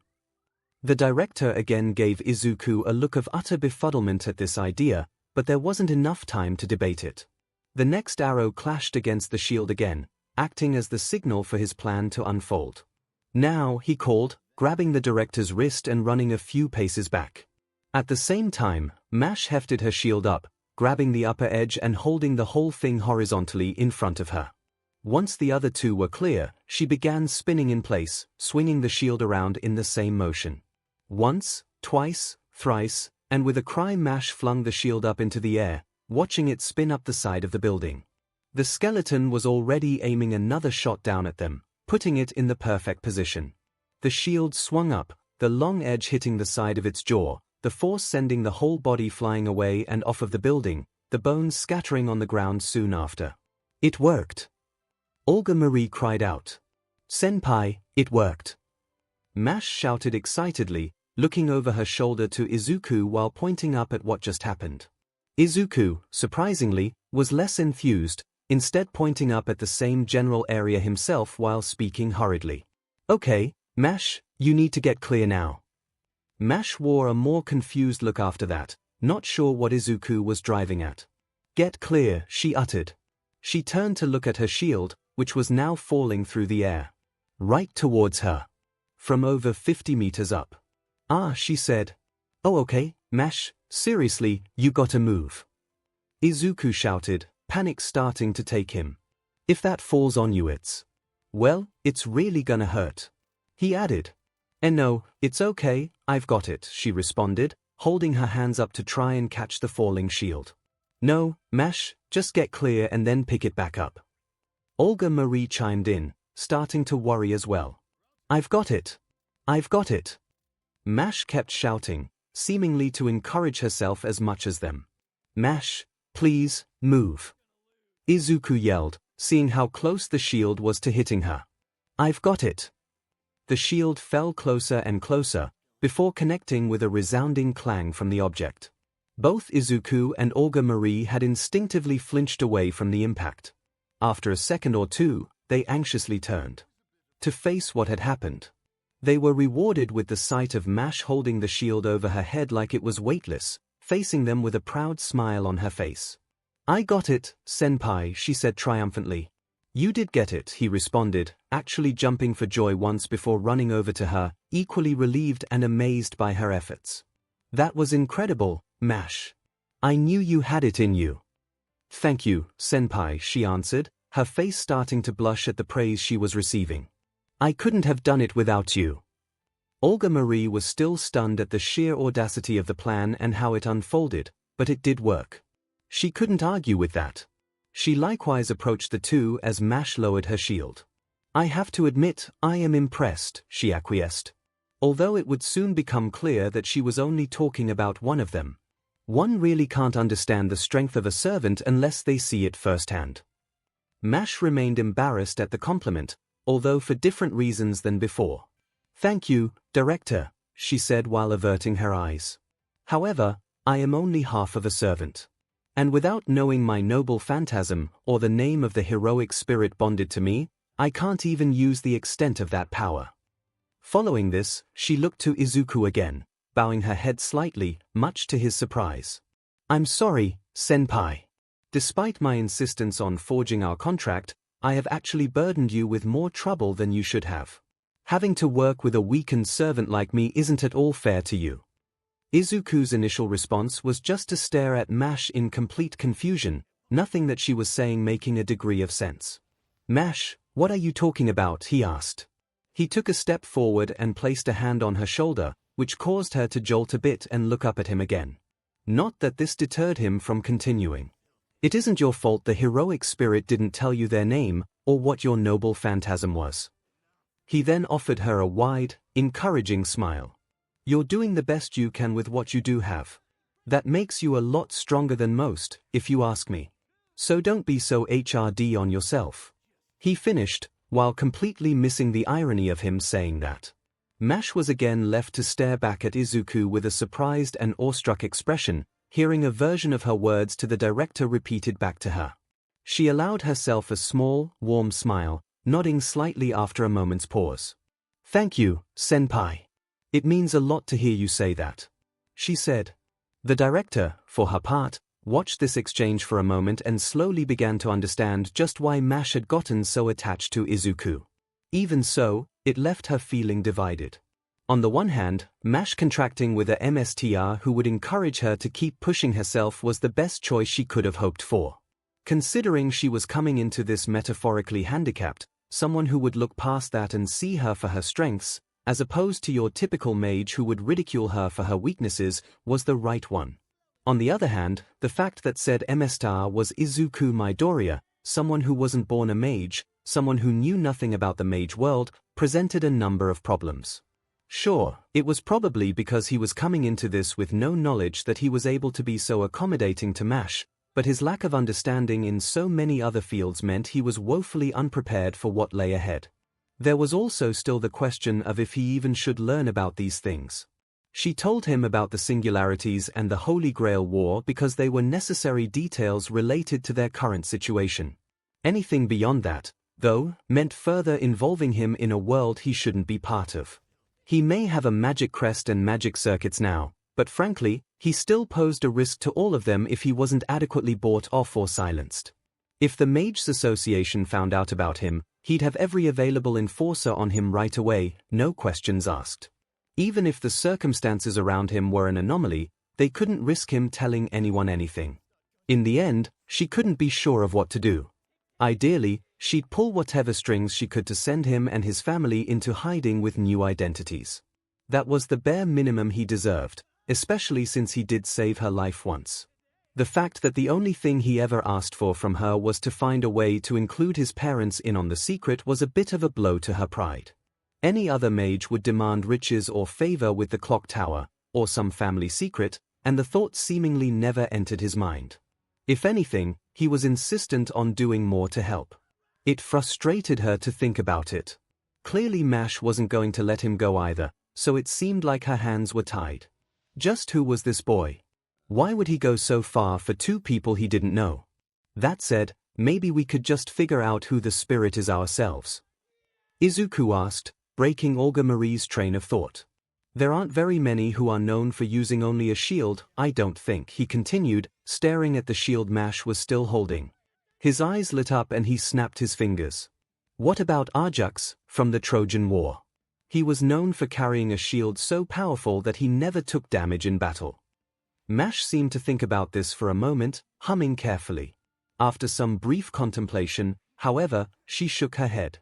No, I don't think so. I can't explain, but I have a feeling that isn't right. She explained. Izuku frowned slightly, but nodded in understanding. All right. Then what about King Leonidas from Sparta? After all, just about everyone's heard about him defending the kingdom with only 300 men. He considered. Again, 𝐵 thought about this, but looking disappointed she shook her head again. No, sorry. As encouraging as that would be, I don't think that's it either. She admitted. Izuku hummed again, sounding a little confused. Not sure who, then. There must be someone else I'm forgetting. He mused. You can figure it out once we get back. To Chaldea. Olga Marie intruded, deciding it was time to drop this. She turned and faced away from the harbor, pointing back to the city. There wasn't anything here related to the anomaly, so let's get moving again. With that declaration made, she began walking once more, expecting the other two to follow her. Which they did, soon catching up to her, and 𝐵 being the first to air a concern that they both shared. Director, are you certain the anomaly is related to the Holy Grail War? She cautiously asked. Positive, the director immediately answered. Nothing else of significance happened in Fuyuki into the outside world, it was simply an ordinary Japanese city, where nothing important ever happened. To those who know better, it was the site of a battle that changed the course of our history. Izuku still found it hard to believe something this big happened so close to home, and he never knew. To think, right around this time, in another part of the country, he was still chasing his impossible dream, still hoping that he could be blessed with his quirk and become a hero. Did he receive that diagnosis today, of all days? Was he at home right now, crying while watching that footage he'd seen hundreds of times? Was he asking his mother if he could still be a hero, while knowing in his heart what the answer was? He shook his head, eager to get that thought out of it, and focused on what was ahead. It was so significant that changing it could bring about the end of the world, he asked, a part of him still wondering if such a thing was even possible, and so soon. Evidently so, the director curtly replied. The phenomenon recording cyberdemon, Laplas, is another invention of Chaldea. It records all information about the history of the world, both things that the public knows, and things they do not.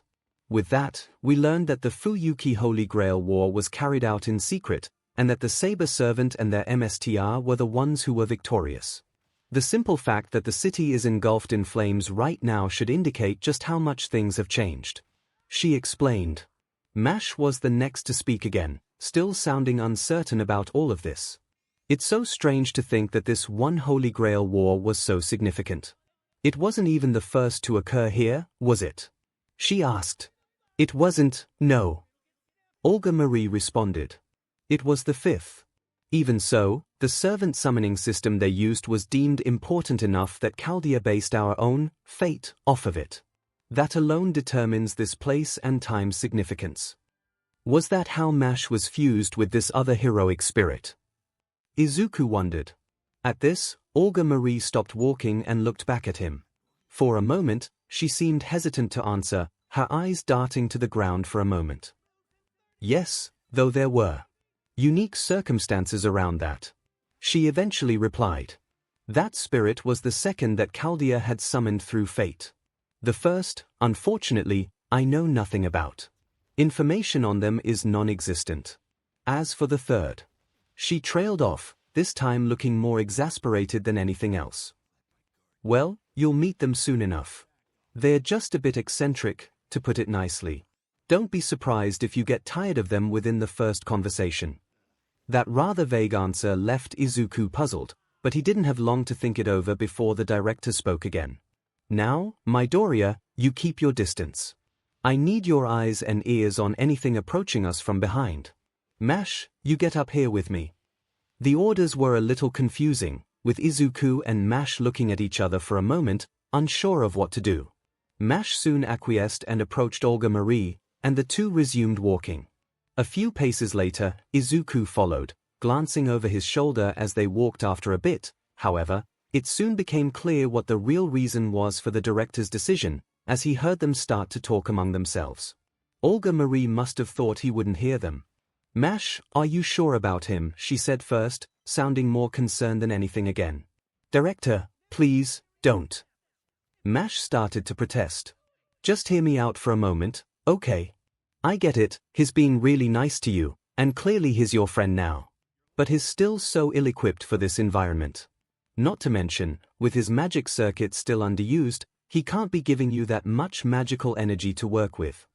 Whether he is or he isn't, there's still only so much that I can do. I've made up my mind, Director. I won't be swayed by anything. Not even his safety. You saw what happened when he first activated his circuits. I keep having to tell him not to do that again, but I can tell he's just itching to dive in and help you directly. Despite it being reckless and dangerous. If we make it out of this, how can you be sure he won't do that on any future missions? I will admit, it does worry me a bit. I won't tell you to exchange your contract now, but when this is over, and we can call for help again, I'll bring in another MSTR candidate to work with you. I'll even personally screen them to make sure they're as compatible with you as him, alright? Director. I'm really not sure about this. Just give it some thought, okay? This is just as much for his well-being as it is yours. He'll be safer working at Chaldea than out here. Izuku looked crestfallen, but held his tongue as he followed behind them. Fu, still nestled in his hair even during the earlier battle, hopped down to his shoulder and lightly pawed at his cheek. Wordlessly, he picked up the animal and held him in his arms, lightly stroking his back. He still couldn't fully believe that things were this dire. Maybe it was because he was so close to it and had to keep moving, but it was only starting to sink in that the entire world was at stake.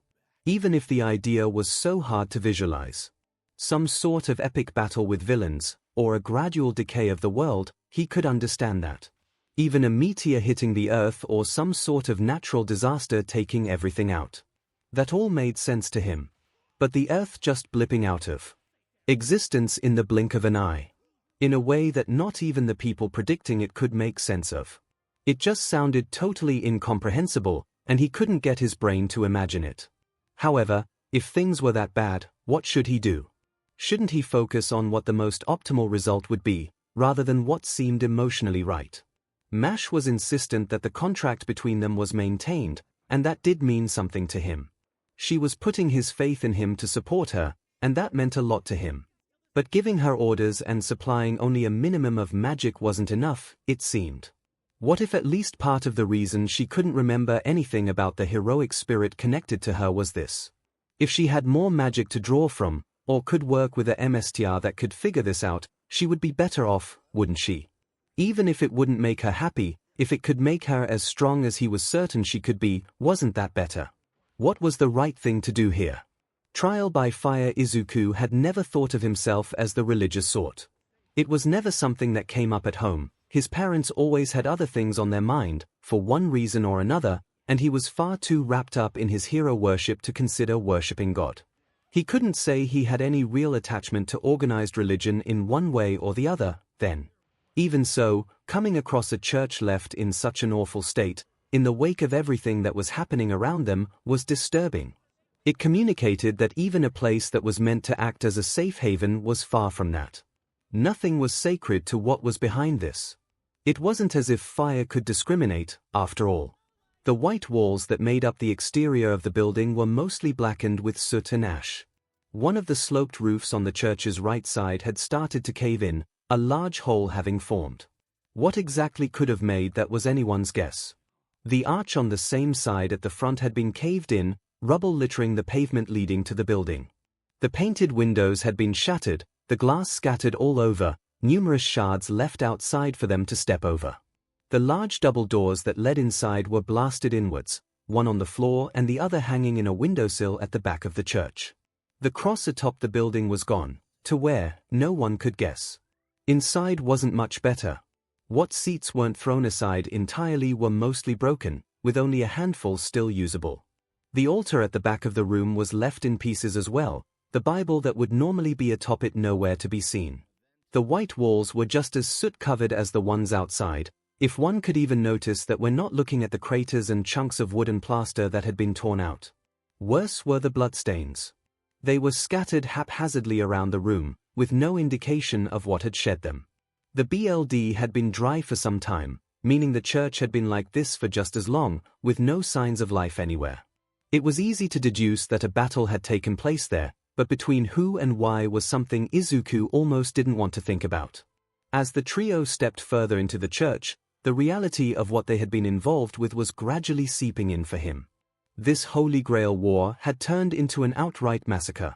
He was starting to question if anyone in Fuyuki had actually survived the conflict.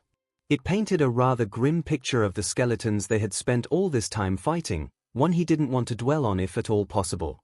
So, even this place didn't make it. Olga Marie mused, having moved a bit further ahead of the other two as they entered. She trailed her fingers along one of the long benches, frowning uneasily. I had hoped we might finally get some answers here, but it looks like we were too late. Or maybe we never had a chance at all. She commented. Why would this place be significant? Izuku asked without thinking, still in a bit of a daze after coming to realize what had happened here. Is it connected to the Holy Church, Director? Mash chimed in. It is, yes, she answered, nodding before looking back at them. A member of the Holy Church, 𝐒𝐬𝐽, was chosen to be the mediator for this Holy Grail war. It was his job to ensure everyone followed the guidelines set out, and didn't allow the war to become public knowledge. Despite our differences, the Church is just as dedicated to keeping the magic world a secret from humans as the association is. She continued, before looking ahead at the ruined altar. But if things got this bad, it's only rational to assume he wouldn't survive either. Mash nodded in turn, though she looked just as uneasy as the director did.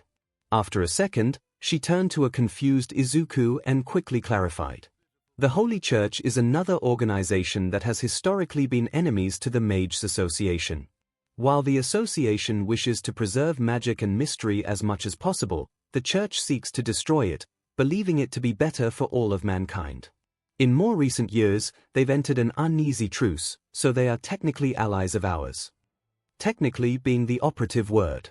A reappearing Dr. Roman chimed in, causing Izuku to lift his wrist to stare at the hologram. Really, when you get down to it, they're just a different kind of bad from the higher-ups of the association. If they deem something or someone as heretical, they waste no time erasing them from existence. He added. Izuku grimaced at the thought. He lifted his head up and called to the director. If the church and the association are at odds, why would a church member manage a battle between mags? Olga Marie didn't answer, still wandering down the aisle to the altar, muttering something to herself. Dr. Roman hummed and answered instead. It's part of the agreement between them and the association. Since the Holy Grail is recognized as a holy relic, allowing the church to monitor the war is a way to placate them so they don't just append the whole ritual themselves. He paused, then added with a slightly exasperated tone, not that they don't try to anyway. Izuku nodded in understanding, but he was still watching the director the whole time, looking concerned as she wandered around. She's gonna be mulling this over for a bit. Dr. Roman explained. You two should take 5. I'm not detecting anything around you right now, so you should be okay. He added. That's a good idea. Mash commented, before placing a hand on Izuku's shoulder. Come on, senpai. Take a weight off, as they say. She added gently. It's take a load off, Mash. Dr. Roman remarked. Izuku looked over at Mash after she suggested this, and the warm smile on her face made it hard for him to argue. So the two of them took a seat on an undamaged part of a bench, and it was only after sitting that Izuku realized how sore he was. His legs ached terribly, whether from walking such long distances, or from suddenly having to run to avoid getting into further battles. How long had they even been on the move, anyway? He hadn't thought to ask Dr. Roman, but maybe there was some sort of time displacement given what they were doing. His thought process was interrupted by a sudden growl, which he swiftly discovered was from his own stomach, much to his embarrassment. Oh geez, he muttered, his face heating up. He hadn't even noticed that either. Mash let out a slight giggle, before reaching into her shield and producing a small wrapped bar. Here, senpai. It isn't much, but it should keep you going. She commented. Izuku took the bar with a grateful nod, soon discovering it was a rather typical energy bar. He unwrapped it and took a hearty bite, taking off half of it in one go. It was a bit too chewy and sticky for his liking, but it wasn't like he had room to complain. Food dropped down from his head again and landed on his shoulder, leaning over to sniff at the half-eaten bar, but Mash quickly reached over and scooped him up. No, Fu, that's for senpai. I'll get yours in a minute, okay? She gently chided. The creature gave a protesting Fu in reply, but she was soon making good on her promise, digging into the compartment on her shield again. Izuku finished chewing as this exchange took place, swallowing before starting to voice his thoughts. I wonder why I'm so hungry all of a sudden. Is it a result of me using my magecraft? If Dr. Roman is right and it affects my body, does that mean it affects my metabolism too? Did I use up too much energy when I was healing myself earlier? Or when I helped out in the last fight? Does this mean I'm going to have to change my diet? Mom said that I was eating too little, but if this is senpai? Mash asked, stirring Izuku out of his thoughts. He looked at her for a second, then seemed to realize what he was doing, getting embarrassed all over again. Sorry. I just think out loud sometimes. He admitted. More like a lot, but he kept that remark to himself.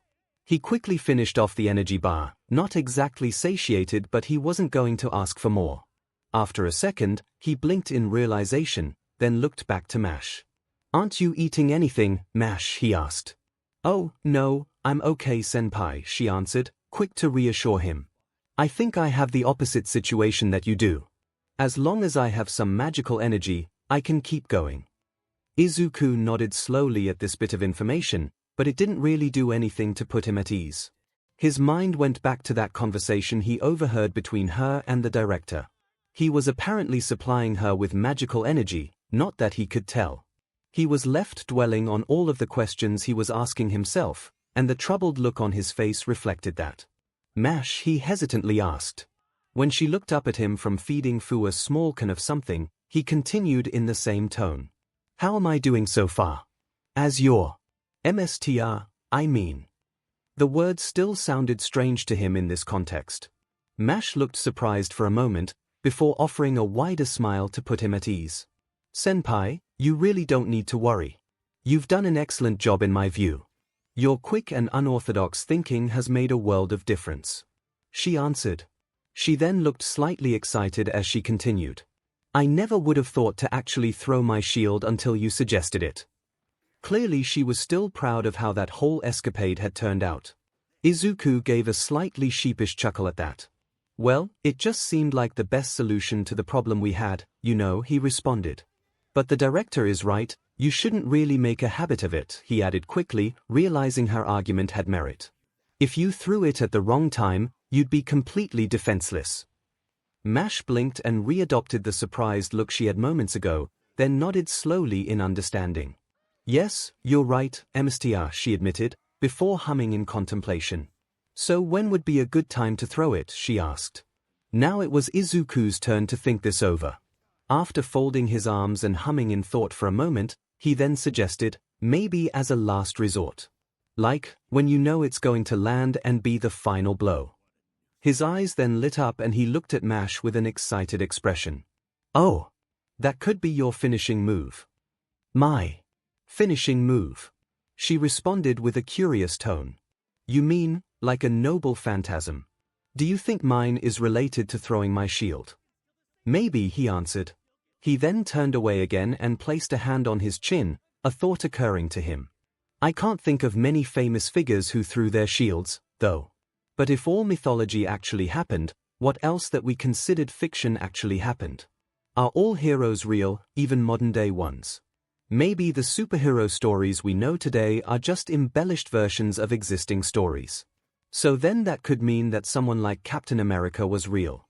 But why would he only give Mash her shield and armor instead of appearing himself? Plus the shield looks nothing like his, but that could just be something the adaptations changed. Even so, if anyone would do that, senpai, you're doing it again. Mash remarked.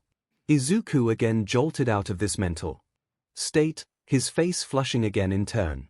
Also, who's Captain America, she asked. Well, he started to explain, but Dr. Roman suddenly cut him off. Sorry to interrupt, but you've got enemies incoming, he called out. All three of them were on their feet after this, rushing to group together for protection, Fu returning to Izuku's shoulders so Mash was free to fight. I detect 5 of them making their way to you, the doctor clarified. Sure enough, a few seconds after this, they would see a few skeletons creeping towards them through the open doorway. Wasting little time, Mash let out a shout and charged forward to meet them. The first one was already lifting its sword to swing at her, but it never came down, as she swung her shield to clash the edge against its jaw. This caused the skeleton's head to spin around on the spine, though it soon came to a stop. This ended up creating the morbidly amusing image of the skeleton's head facing the opposite direction that it should. Not that Mash thought to appreciate the humor, as she swung her shield again to catch the skeleton in its ribs, sending it flying to the side, crashing right into a second skeleton and leaving them both a pile of bones. The third approached quickly, forcing Mash to raise her shield as the spearhead moved forward, scraping against the rim of the shield and narrowly missing her head. A few strands of her hair came loose in the clash, however. The spear withdrew only to move forward again, this time scratching a lower rim of her shield. She quickly pushed it aside before it could touch her, however, as the tip had come dangerously close to nicking her leg. With the spear shoved aside, there was a slight delay as the skeleton pulled it back for another move. This allowed Mash to heft her shield up and bring the edge down, trapping the spear and breaking the tip off once it crashed to the ground.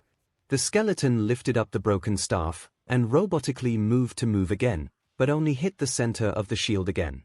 Mash pushed it back, then spun around and swung a leg out, her foot clashing against the skeleton's chest. The blow sent it flying backwards, crashing against the wall beside the doorway, the bones crumpling to the floor. Izuku was about to call out to her to congratulate her, but something wasn't right. He ran over the events that he just saw in his head, and counted only 3 skeletons. Doctor, didn't you say there were 5? He started to ask, before something cut him off. Gander! that something being the director's shout, and the blast of red and black whizzing right by the back of his head, followed by the sound of bones splintering. He turned to see a skeleton crumpling at an open window at his side, a bow and arrow dropping from its hands afterwards. He looked over to the director, who huffed as she lowered her hand. "You're quite welcome for that, Midoriya," she remarked, looking more than a bit pleased with herself. "You see, this is what happens when you don't pay careful attention to your surroundings at all times," she added, unaware of the glint of silver that could be seen in a window at the back of the church. She closed her eyes as she continued, oblivious to Izuku picking up a chunk of debris at their feet. "I'm sure you were too busy enjoying the fight that MASH was involved in, but an effective MSTR isn't just an audience member. They must be prepared to be on the move," and the sound of bone crunching stopped her little speech, her eyes shooting wide open and turning to the source of the sound. She saw another skeleton fall to pieces in front of a back window, its head missing, but she presumed the bone fragments collected among the pile explained that. She looked back to Izuku, who lowered his arm after having thrown something at the skeleton, his magic circuits fading away again. He shook his arm slightly, wincing but seeming pleased. "That was close. I guess if it's only for a few seconds, it's not so bad," he questioned. He then looked up to Olga Marie with a slightly oblivious expression. "Sorry, Director, what were you saying?" he asked. She stared back at him with an incredulous expression, before looking at the destroyed skeleton, and then back to him. This shifted to a more annoyed expression, her face starting to heat up as a light growl left her mouth. "Exactly how many times are you planning on saving my life tonight, Midoriya?" she asked tersely. Izuku backed up a bit, both hands raised, a nervous smile on his face. How exactly was he supposed to answer a question like that? Hopefully not any more than that. He attempted. This did little to help the director's mood. "Director. MSTR. MASH called, hurrying over to them. She looked understandably worried after having missed those last two enemies. "Are you two all right?" Izuku turned to her with a calming smile. "Yes, we're fine, MASH. Crisis averted," he explained. "You did a good job. You're getting better and better at this," he quickly added, not wanting to miss a chance to praise her. MASH's anxious expression changed to one of relief and gratitude as a response to what he said. The director put aside her annoyance with the boy and chimed in. "I will have to agree with him, you are improving rapidly, MASH." She allowed what was probably the first genuine smile she showed all night to appear on her face. It was soon replaced by a more curious expression, however. "Does this mean you're no longer afraid to fight?" MASH looked a bit taken aback by the question, her earlier confidence quickly disappearing. I wouldn't say that, exactly," she admitted. "It's more like, I'm just trying not to focus on it," she clarified. Olga Marie's smile shifted to a concerned frown, though she tried to play this off. "Well, that is a step in the right direction, at least," she stated. She then looked around the ruined church again for a moment, before declaring, "Clearly there's nothing here for us now. We should get out of there," the hologram of Dr. Roman suddenly shouted. Izuku lifted his wrist to see his panicked expression staring up at them. "Hurry, you have to get moving right away." "What's going on, Doctor?" he responded. If he was fretting this much, it could only mean one possibility. Something they had all been warned about and anticipating for some time now. Something the doctor was quick to confirm. "I've detected a servant heading your way. MASH isn't ready to take one on yet, you have to make a run for it."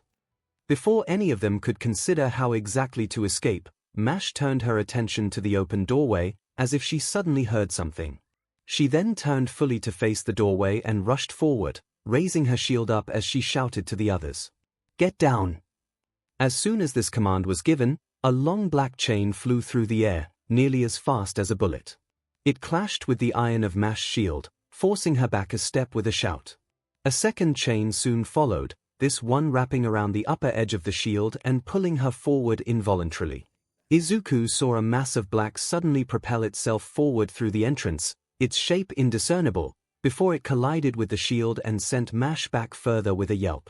With the impact made, Izuku could see the shape almost standing on MASH's shield, a foot pressing down on her, trying to push her to the ground. The figure was human, that much was clear, but they were cloaked in pure darkness, appearing as just a silhouette. They were tall, taller than all of them, but only a bit, and their hair was long and seemed to writhe about their head like snakes.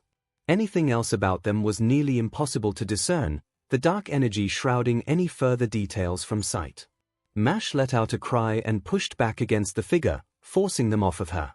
The figure landed rather easily on the floor, and yanked back on the chain that was still wrapped around the shield, pulling Mash forward another step. She grit her teeth and held as firm as she could, but it was clearly proving to be a struggle to not be overpowered by the shadow. "So, there are still some humans left," a female voice remarked. The shadowy figure tugged at the chain almost teasingly, pulling Mash forward another step. "And you are not supposed to be here, are you?" she asked teasingly. "Are you lost, little servant?" Mash let out a strained grunt as she kept pulling back against the chain, to which the shadowy servant let out a light, surprisingly soft giggle. Are you shy? Don't worry, you and I can be good friends. All you have to do is hand over the humans you're protecting. Do it willingly, and I'll kill them quickly. They'll barely even feel a thing," she offered, her voice velvety yet dripping with evil intent. "Not going to happen." Mash strained to get out. She pulled back against the chain still attached to her shield, managing to get back a step. The shadowy figure made a disappointed sigh and responded in kind. "So be it.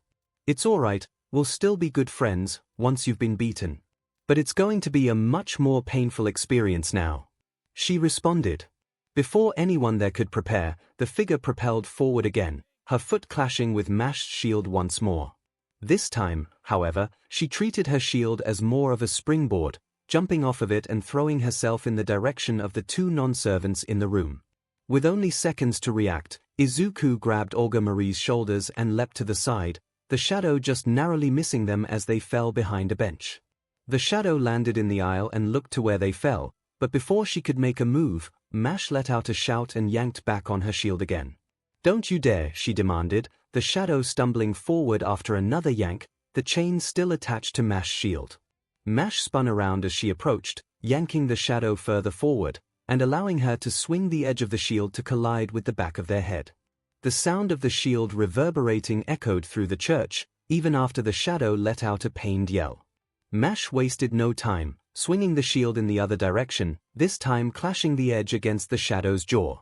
Another yelp from the shadow, and Mash spun around in the opposite direction, swinging a leg out to kick the servant back. However, this time she was prepared, catching Mash's foot with one hand. She let out another light giggle, before raising her other hand up. The other end of the chain had a long spike attached to it, which she swiftly drove down, piercing right into Mash's ankle, prompting a scream of agony from her. Izuku was already on his feet at this, but the director grabbed the back of his shirt and yanked him back down. "Don't," she commanded.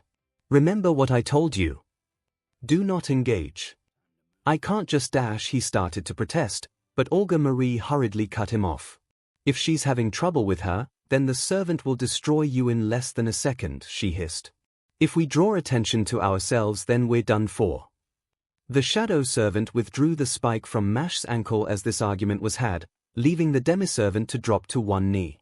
The shadow raised the spike again and swung down, but Mash quickly raised the shield again, causing the spike to scrape loudly against the iron beneath it. Mash suddenly swung the shield upwards, the long edge catching the shadow in its stomach, knocking the wind out of her briefly.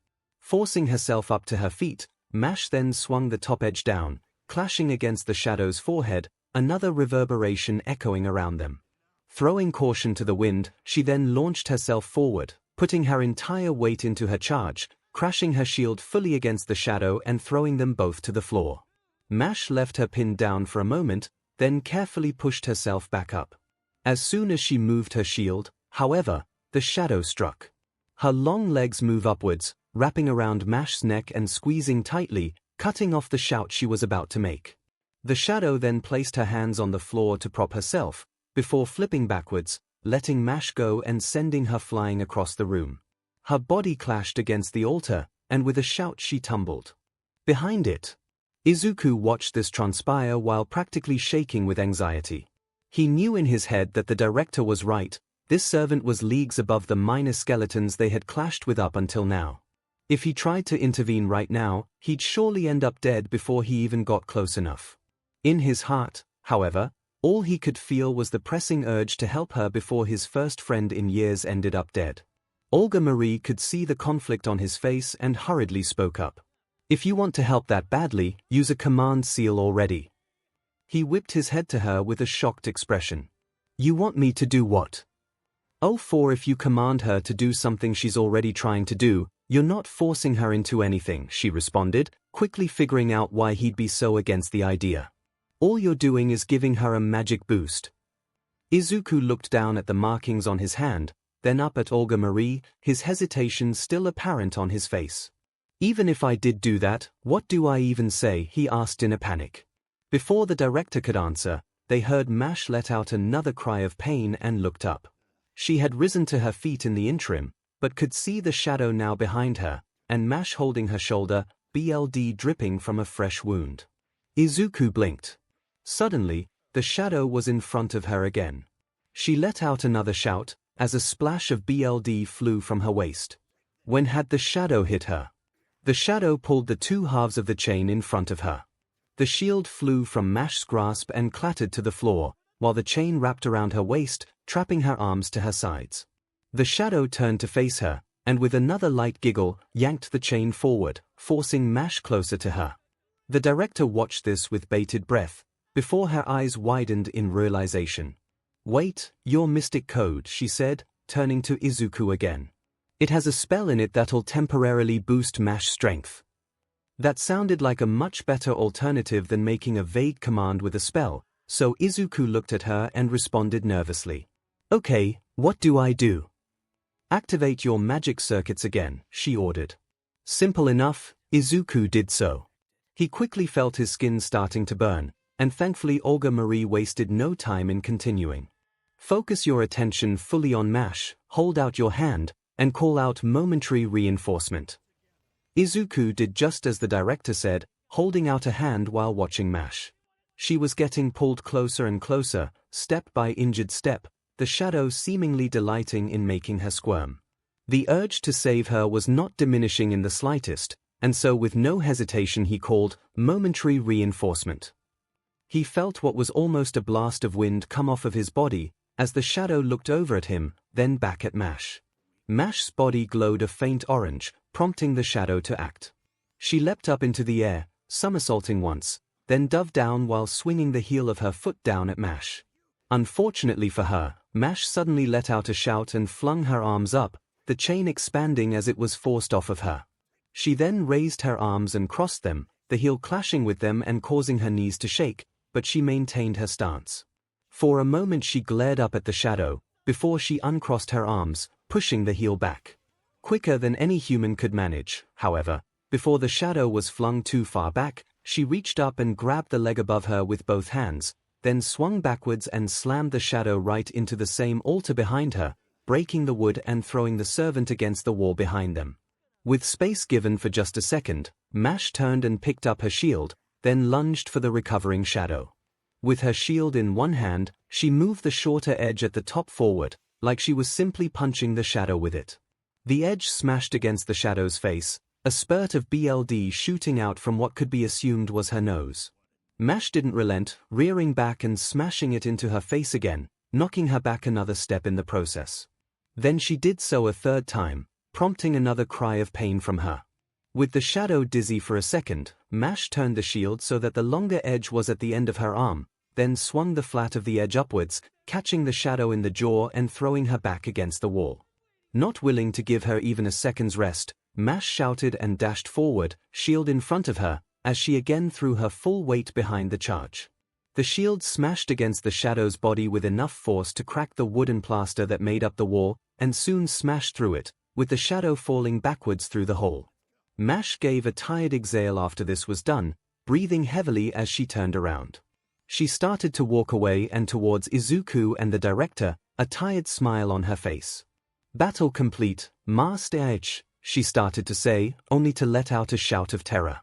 The shadow had sprung back up when her back was turned, and was now hanging onto her back, arms and legs wrapped around her torso.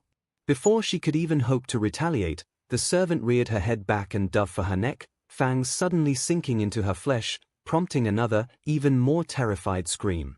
Izuku panicked, running into the aisle and holding out his hand again. Momentary reinforcement, he called, activating his circuits. Unfortunately, this time he didn't feel anything happen, prompting him to look at his hand in shock and confusion. The spells take time to recharge, the director called out. Use a command seal, hurry, she added, just as panicked as he was. Before Izuku could even consider whether or not to do this, Mash charged backwards, ramming the shadow into another part of the wall behind her. To no avail, but she tried again, this time the servant's head smacking against the wood. This did the trick, as the shadow let go of Mash's neck, and a third crash into the wall forced her arms and legs off of her. Still in the throes of panic, however, Mash swung an elbow back, crashing it against the servant's nose to stun them again. She then spun around and threw a fist into the same spot, the servant's shout muffled by the impact. She followed through with her shield, crashing the edge of it into the servant's face once again. The servant slid down the wall, but Mash didn't relent, smashing the shield into her face yet again. With a frightened cry, she reared back and did it once again, and then again, and then again, each swing only emphasized by Mash shouting out to strengthen the blow. Once the servant had collapsed to the floor, Mash raised her shield over her head, then swung the flat of the long edge right into the servant's head, hard enough that now the concrete floor around her was cracked. The shadow had long since stopped making noise after that, but she kept the shield's edge there for a few seconds, before finally prying it off and taking a step back. Izuku was left to stare agog after the battle was over. Far from a glorious battle between heroes, it was more like a bloody street brawl. He never expected this level of aggression from Mash, but as she turned and began walking towards him, he could understand why. He heard it in her voice, and could see it on her face. She wasn't angry, and hadn't shown such ferocity out of hatred. She was scared out of her mind, and just barely hanging on to what energy she had after having narrowly survived the encounter. So he could completely understand what had come over her. Especially since, as he glanced past her, the shadow was getting up again. It was moving more slowly than before, but the fact that it was moving at all was of course frightening. Mash must have noticed the look on his face, because she stopped in her tracks. She felt her strength leaving her, felt the pain shooting through multiple parts of her body, but especially her injured ankle. Still, she closed her eyes, took in a deep breath, and steeled herself. As the shadow rose, she spun around and hurled her shield once more. The round center flew right at the shadow, smashing into her chest and throwing her right out one of the open windowsills and into the forest around the church, the shield clattering to the floor right after. With that done, Mash collapsed, and Izuku was at her side in a second. He turned and called to an approaching director. "The healing spell. How do I do it?" he asked, back to being in a panic. "The same as before, but call out first aid," she answered, looking away from Mash to the open window, checking for any signs of the enemy servant. Izuku held his hand over Mash, his circuits activating once more, as he quickly shouted as Olga Marie said, "First aid." He felt that push of wind come off of him as Mash glowed a bright green. The wounds that she had gained throughout the fight soon closed up, the demi-servant letting out a weary sigh as the pain faded away. "Senpai, how did I do?" she asked. Izuku could scarcely believe that she was asking about that now. He wrapped an arm around her back, starting to help her to her feet as he answered her. "You did amazing, Mash." He still sounded worried as he said this, the threat having not passed from his mind yet. "I don't care what anyone says, you're the best servant there is," he added. The battle had been an incredible sight, even for someone who was used to seeing heroes and villains clash every day. Most likely because Mash was at such a disadvantage. Her sheer guts and determination were awe-inspiring. She gave a small giggle, still sounding tired. "Senpai, you're exaggerating," she lightly admonished him for. "Guys, I'm sorry, but you don't have time to rest." Dr. Roman suddenly cut in. "There are 2 more servants heading to your location. You have to hurry and move or you'll get boxed in for sure." Izuku couldn't believe his ears. Mash had barely managed to fend off one of the enemy servants, and now 2 more were on their way. With Mash exhausted, if they didn't hurry then they were finished for sure. Luckily the healing spell had worked wonders, as Mash recovered enough to pull away from Izuku and run for her shield. After picking it up, she ran back, taking Izuku's outstretched hand, and the three of them dashed for the open doorway. Heading back out into the night, the terror of what they were up against was swiftly growing in Izuku's mind. He had expected the enemies to at least look human, but the figure they just fought was cloaked in pure darkness, which not only made it harder to tell what they were or how they were attacking, but made it so easy for them to blend into the darkness of the night, which made an increasingly paranoid Izuku look around them as they ran down the pathway away from the church, for any slight signs of movement in the trees or bushes near them. Anything amiss could mean the difference between life and death. They had survived one grueling battle just now. Could they survive another? The shadow grows. It was amazing what a motivator like fear could do to push someone.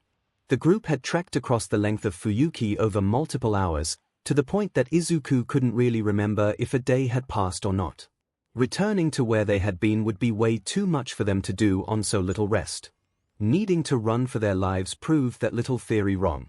Granted, they often had to stop just to catch their breaths, or change direction to avoid what was obviously a collection of more skeletons, or to hopefully throw off whatever they felt was chasing them. However, staying on the move as much as they were, while absolutely exhausting, got them across the city in record time.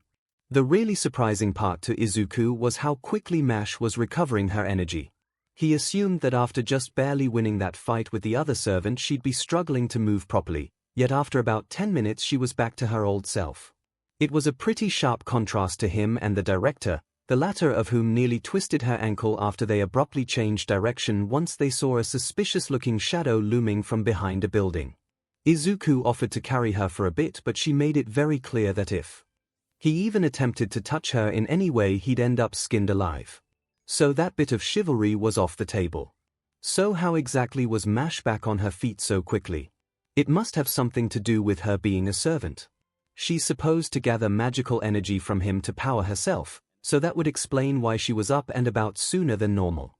If what the director said was true, however, he shouldn't be supplying her with very much. So did that mean she would recover even faster if he was giving her more? Would he even need to use his mystic code to heal her then? How could one even determine how much magical energy a servant would need? Were there measurements for it? Actual units? More questions that he'd have to ask once all of this was over. After such a long run, the group finally came to a stop back at the Fuyuki Bridge, stopping at the same support they had been at before. Olga Marie bent over and gasped for breath, her hands on her knees and not at all thinking about how she might be flashing anyone behind her. "Okay. I think we finally lost them," she said between breaths. Izuku slumped down against the support, likewise heaving for air, a distressed Fu having returned to his hair. "Mash, could you check around? Just in case. Please?" he asked while sounding exhausted. Mash, the only one with energy to spare, enthusiastically nodded. "Okay. Just rest for now, senpai," she responded, before hurrying off to check out the other bridge support.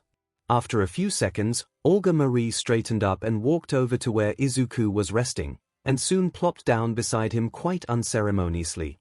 He only had about a second to jolt and blush at how she was way too close before she pointed at his other arm. "Bring up Romani," she ordered. He wasted little time doing this, lifting his wrist and opening the connection again. Once the hologram of the doctor appeared, the director tiredly spoke. "Please tell me you were watching that and have some sort of explanation of what the hell happened." The doctor flinched, then adopted a forced smile. "Well, the first part, yeah, but the second part." He trailed off, much to the director's obvious irritation. "Seriously, Romani. Observing us is supposed to be your whole job right now. How can you not have anything for us to work with here?" she shouted at him. Mash hurried over at this point, causing Izuku to raise his head. She simply shook her head to indicate they were safe for now. "I don't know what else to tell you," the doctor countered. "All the readings could detect were the basic servant information. Nothing about whatever was going on with her. Visually all I had was everything you guys saw." Olga Marie let out an irritated growl, then rose to her feet again. "This doesn't make any sense," she exclaimed, taking a few steps away from the rest of the group. A Holy Grail war is supposed to be a secret affair, not something that burns an entire city to the ground and kills everyone in it. It wasn't even like the servant had to do it, she clearly wanted to. She began ranting. Not to mention how we couldn't even see what she looked like, she added after a moment. Maybe she was searching for a source of magical energy. Mash offered. There wasn't a MSTR with her, so maybe she talked about the both of you for that reason. If that was the case, then she wouldn't have been able to fight as well as she did, the director answered. Considering how far away we were from the city, unless she had independent action, she wouldn't have even made it that far out before going back to the throne. Which is unlikely. Dr. Roman added. I was able to detect her class. She was the rider, not archer or even assassin. While her shadowy state might be related to her noble phantasm somehow, it's not very likely she would have had independent action among her skill set. There were a number of terms thrown around that flew over Izuku's head, naturally, but one part of it quickly stood out to him. Wait, sorry, hang on, he started, getting up to his feet as he spoke.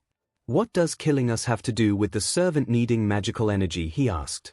That would be how she would acquire the energy, senpai. Mash explained. A servant is able to convert a human soul that they consume into magical energy. Thus, by killing you and director Olga Marie, that servant would have lasted in this world for a bit longer. To say this got Izuku's attention would be an understatement, as he stared at Mash with an utterly horrified expression after hearing this. See consume what, he sputtered out. Servants can do that. Can? Yes, the director chimed in. They don't often do so. Only some of them are known to do that, and even then only in emergencies. Such as losing their MSTR and needing to remain on this plane of existence, or if their MSTR is extremely inefficient at providing them with magical energy on their own. This did little to dissuade Izuku's mood, as he just turned to the director and continued to express how upset he was by this. But that's awful. You said servants were heroic spirits, right? Heroes wouldn't do something that horrible. There was a pause as the other two people present stared at Izuku. Mash was more confused and a little worried, trying to figure out why this was bothering him. Aside from it being awful on its own, his wording about heroes not doing something like that stuck out. Why did that specific part stick with him? The director, meanwhile, studied Izuku with a more discerning look, before turning to fully face him and asking coolly, Midoriya, you're clearly a student of history, right? When Izuku nodded in affirmation, she continued. Then tell me, how often has the term hero changed over thousands of years of humanity's existence? That did halt Izuku's train of thought right away, forcing him to consider the question. It was true, anyone who got into this knew that heroes were very different things eons ago. Back then, it was more about the strength of the feats they accomplished, rather than the measure of their character. While the great heroes of old did great things, they also did many things that by today's standards would be considered deplorable. If the throne of heroes had figures such as these, then obviously they would do things he wouldn't agree with. Still, to go that far. He muttered. Even with this in mind, to kill other innocent people just to keep themselves going felt too much for him. You need to also consider the Grail, Midoriya. Dr. Roman added. All things going well, both the MSTR and the servant get a wish from it. Some heroic spirits have a lot of baggage from when they were alive, festering for centuries or even millennia. If there was a chance for them to get something they've always wanted, some would do anything to achieve that goal. Again, Izuku had little reason to disagree. Even if the thought left him feeling sick to his stomach, he couldn't claim to know every single heroic spirit in the Throne of Heroes, or what they might do when presented with the chance to have their wildest dreams realized. It certainly didn't help him accept any of this, though. If anything, he only wondered more if he was really suited to be a part of this whole thing. I think we should also consider how exactly the servant found us.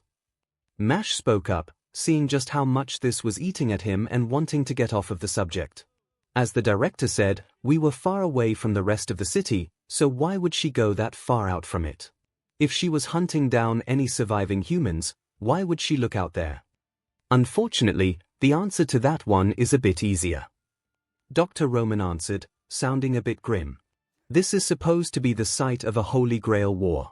The fact that servants are still around means even with all this damage it hasn't ended. And if the servant could detect another servant, naturally, she could detect a demi-servant. Now it was Mash's turn to take the emotional blow, looking shocked after the doctor's answer. Then, they found us, because of me? She asked, dawning horror appearing on her face soon afterwards. Not because of you, he answered, quickly realizing his mistake. More like, just a consequence of you being there. He attempted, as if that wasn't just the same thing but worded differently. This did have the effect of snapping Izuku out of his mental state, looking up at Mash as she got that frightened look on her face again. He could still see how terrified she was after that battle with the servant, and to see her look like that again said to him that he badly needed to do something to fix that. Doctor, is the ray shift technology repaired yet? He asked after directing his attention to the hologram. Unfortunately, no. It's still going to be a bit longer before we can bring you back. He answered, much to Izuku's disappointment. No matter, he just had to think of an alternative solution. All right, we should get moving again, he declared. He looked up at the director, a more focused expression aimed at her. Director, if we head back to the ley line, would it strengthen the connection to Chaldea enough to make a ray shift possible? Olga Marie was certainly surprised by Izuku taking charge like this, but that surprise was quickly supplanted by her anger at the same thing. Wait just 1 second, Midoriya, she exclaimed back at him. We're still supposed to be trying to find the source of this singularity. I know that, he protested. Without meaning to, he glanced over at Mash, before looking back at the director and continuing. But wouldn't it make more sense to make a temporary retreat and regroup with a new plan, now that we know what we're up against? Olga Marie wanted to chastise Izuku and call him a coward for suggesting the idea, but she knew better. In their short time together, she already knew that such a term wouldn't fit him at all. Obviously, he was more concerned about Mash and her emotional state, even if that wasn't the best move to help that. She couldn't fully fault him for thinking about that, however. Even if we could ray shift right now, we can't just do that whenever we want to, she answered. Every ray shift has to go through proper approval by the Clock Tower and the United Nations. If we just jump back and forth over and over, we risk damaging our relationship with the both of them. No, for now we have to stick to the original plan, and once we find the source of this anomaly before Izuku could even begin to ponder how exactly the United Nations were involved with Chaldea, Dr. Roman's voice cut in again. Guys, get on the move. One of them caught up to you, they're there right above you. Move. Both Izuku and Olga Marie raised their heads just in time to see a shadowy mass diving down at them from the bridge. Mash moved faster than the both of them, shield raised up as the shape made contact, a loud ring echoing out through the area as the shadow's full weight pressed down onto her. She held the figure up for a few seconds, before letting out a shout and hurling it away from them. The figure flipped backwards and landed on its feet, crouching to the ground a few paces away. Izuku heard a slow, deep laugh come from him before he spoke. Well, another one got away, I see. The shadow said in a low, chilling voice that made Izuku's skin crawl just hearing it. No matter. It only means that you will die tired. Upon closer inspection, they could see that the figure was just as much a silhouette as the rider was, yet the shape seemed thinner than an ordinary person, as though he were just skin and bones. Stranger was how his right hand ended in a stump, different to the left. Not that any of them had the time to ponder what that meant. It's the assassin servant. Dr. Roman shouted from the communicator. If you try running now, he'll just catch you. You have to fend him off. Easier said than done, Romani. Olga Marie yelled back, before grabbing the back of Izuku's collar and running back, before he could even consider protesting about staying out of the fight. Mash wasted no time raising her shield, and was swiftly shown to have made the right decision. A light whistling rang through the air as a trio of knives flew through. It aimed right at Mash. They clashed with the iron of the shield, sending more ringing echoes through the area. Mash lowered her shield afterwards, only to be greeted with a troubling sight: the shadow was gone. She looked around the area in front of her, eyes wide in panic, wondering how she could have lost sight of it, only to then feel a piercing sensation go right into her shoulder, prompting a loud scream to come from her. Instinctively, she spun around, swinging her shield behind her, only to hit nothing but air. She stared in confused panic, trying her best not to look at Izuku's frantic face peeking from behind the opposing pillar, wondering how that could have just happened. She still felt the pain in her shoulder, turning her head as best as she could to see what was wrong. Indeed, a knife was still embedded in her shoulder. Before she could even try to pull it out, she felt something heavy strike her back, prompting another cry from her as she flew across the small patch of land under the bridge, falling just in front of the two mags nearby. She lifted her head and looked back, only to see the shadow standing behind her, chuckling at her. Teasingly, he lifted his proper hand and motioned for her to get up. She felt her whole body shiver in response. This shadow was playing with her, just like the last one was, knowing they could kill her at any moment but wanting to draw this out. Like a cat toying with a mouse, she was utterly powerless against him, and the thought terrified her. Even so, she couldn't let that fear rule her, not for even a second. The director was in danger. They didn't always get along, and she knew that Olga Marie had to bear the weight of what her father had done, but she didn't want her to die. For the sake of Chaldea, and for the chance of being friends with her in the future, she wouldn't let her die. Her senpai was in danger. They had only known each other for a short time, and he had been so kind, so supportive, so willing to believe in her. She didn't want him to die either. He was going to be a great MSTR, a great mage, and whatever else he wanted to be. She wouldn't let him die. She was a servant now, and while she didn't know who had helped her, or what the shield she held truly was, she knew what it meant. She was going to protect the handful of people that were precious to her, no matter what it took. She pushed herself to her feet, while reaching back and grasping the knife in her shoulder. She grit her teeth and pulled, yanking it out as a splash of blood flew out from her fresh wound. She ignored the pain going through her arm, throwing the knife to the ground. With a shout, she lifted her shield and charged at the enemy. Izuku watched as Mash met the enemy again, only to be thwarted by the shadow once more. He tried to keep up with what was happening, but it was almost impossible to do so. Mash would swing her shield, the shadow would disappear from sight, only to end up behind her a second later, slashing at her exposed back. Another stream of blood flew out as she cried out in pain, but she immediately turned and swung again, only for the shadow to again vanish.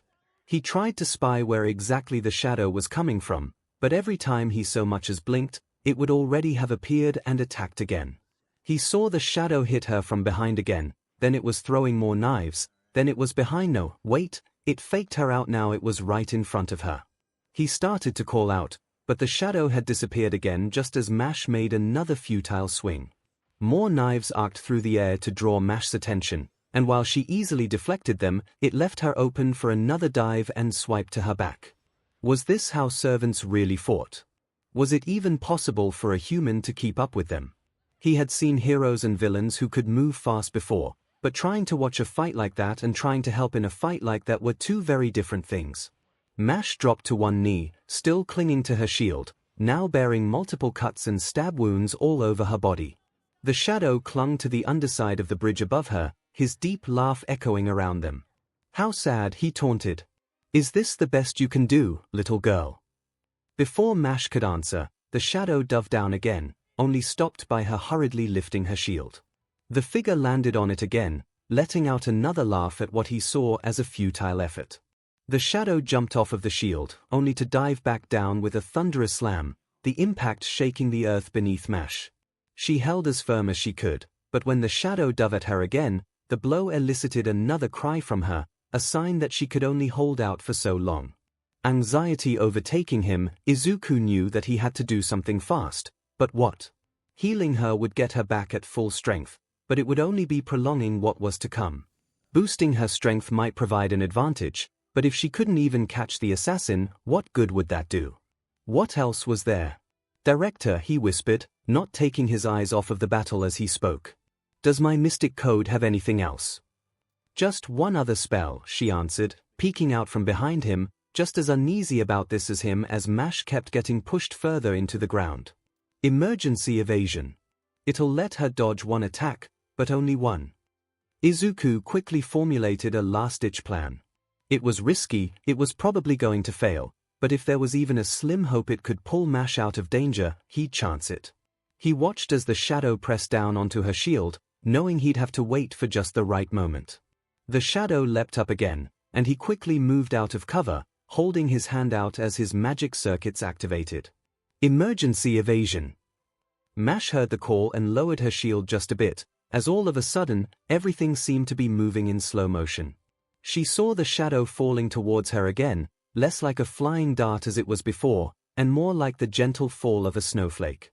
Without thinking further, she rose to her feet and stepped back, the shadow falling down right in front of her.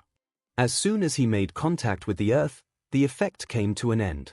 The shadow made a startled sound and looked up, but Mash was already swinging her shield in an upward arc. The edge caught the shadow's chin with a heavy clang and sent him flying back up, right until he smashed into the bridge above them, another loud, dull clang echoing through the area as he left a large dent in the structure. The shadow fell back to the earth, landing unceremoniously on his back, momentarily stunned. "Mash, he's going to keep attacking your blind spot," Izuku shouted, certain that they only had a short time before the shadow recovered and moved again. Luckily, it was pretty clear by now what the assassin's strategy was. "Keep your shield behind you." "Behind me?"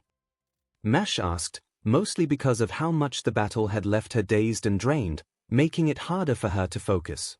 There was no time to further contemplate this, however, as the shadow again vanished from sight. With no alternative, Mash raised her shield and swung it behind her back, just in the nick of time. She heard the ringing sound of something hitting it, looking back over her shoulder to see the shadow having landed there. He disappeared again before she could do anything, but it was enough to prove that her MSTR was right about this plan. She heard the whistling of knives flying through the air again, turning and swinging her shield back out, the blades bouncing off of the iron center.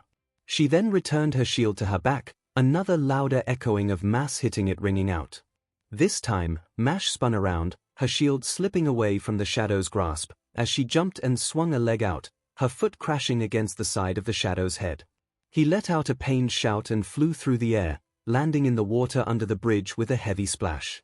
Izuku started to run out to Mash, but she quickly raised her hand to stop him. "Don't," she called. "He isn't beaten yet." Whether it was some unknown ability that she as a servant had, or simple guesswork, she would soon be proven right. The shadow rose from the shallow water, only to leap into the air again. She raised the shield again as a trio of knives hit the iron, scattering to the ground beneath her. She instinctively spun her shield to her back, feeling the weight crash against it as the shadow dove down onto her again. The exact second contact was made, Mash threw herself backwards, sending them both crashing against the concrete wall beneath the bridge. Quick as she could, she then spun around, drawing her shield again and swinging its long edge across the assassin's face, producing a dull thud upon contact. She spun the shield and moved to drive it into the shadow, but she was just a hair too slow, and the shadow vanished again. She moved away from the wall and looked around the area, waiting to see where the shadow would strike next. She heard the whistling of knives through the air again, raising her shield in time to block another volley. She placed her shield over her back, only to hear the knives fly through the air again, deflecting off of her back again. She looked over her shoulder, over to where Izuku and Olga Marie were still waiting. If not in front, and not from behind, then where?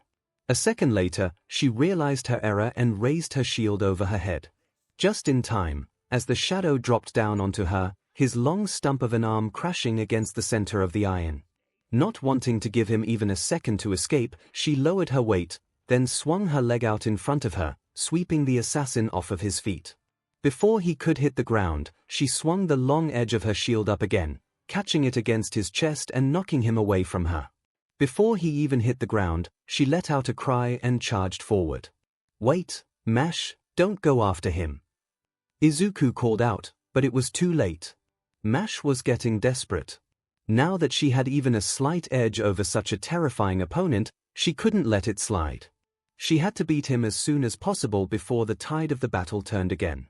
As the body fell, she spun the shield on one arm and prepared to drive it into his chest again, only for the shadow to vanish again, her shield smacking the dirt. "I think that's enough playtime now," that chilling voice said from behind her. She whipped around and readied her shield, But over the side of it she could see something happening to the shadow. What sounded like a gale force wind suddenly erupted from the shadow, as its shape seemed to dissolve and turn into just an incomprehensible mass of pure black. The mass then lunged at Mash, and even though it hit the shield, the sheer force of the blow pushed her all the way out from under the bridge, her feet scraping along the ground the whole way. It took all of her strength just to keep from falling back, a strange shout leaving her mouth as she was dragged along. The mass then suddenly vanished from Mash's sight, her body swinging forward reflexively after the weight was gone. Before she even had the chance to think, she felt the weight crash right into her back, prompting another pained cry as she was flung forward. Before she completed the fall, the weight then smacked into her wounded shoulder, knocking her in that direction, before another blow came to the opposite side.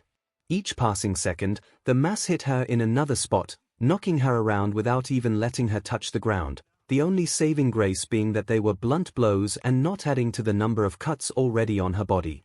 Izuku and Olga Marie ran out from their hiding place, the former trying desperately to think of a way to get Mash out of the predicament she was in. He'd already used the emergency evasion spell and he didn't know how long he'd have before he had another shot. He could strengthen her like before, but would that give her the chance to get away? The thought of a command spell entered his head again, and as much as the thought disgusted him, at this juncture there may not be another option. What would he even command her to do, though? As he fretted over what to do, Olga Marie stooped down and picked up a piece of debris, then pulled out a small knife from inside of her sleeve. I didn't want to have to resort to this. But we might not have a choice, she uttered as she started scratching something into the rock she was holding. This will only give us a short dash, she started to explain as she looked up at Izuku. She caught herself suddenly, then with wide eyes reached up and yanked Izuku down by the collar. Midoriya, down. Izuku had no choice but to obey as he was pulled to the ground, just as something swung right past where his head had been seconds prior, a frightened Fu yelping in turn as it narrowly missed him as well. A loud echoing clang could be heard as something hit the support of the bridge a second later, the two looking up to see the culprit. Much to their dismay, another shadow stood before them. Though his form was as indiscernible as the other, what was clear was that it was a fair bit stockier than the assassin. Izuku could also see what appeared to be a series of spikes spreading out from its back, although what those actually were was impossible to tell. The figure moved his arm back, pulling a long polearm off of the bridge support, Izuku seeing for a moment the curved blade at the end of it. They'd both hear the sound of something hitting the ground, turning to see Mash having finally been dropped by the assassin. Before the other shadow could make a move, they both rushed over to her, kneeling beside her as she struggled to get back to her feet.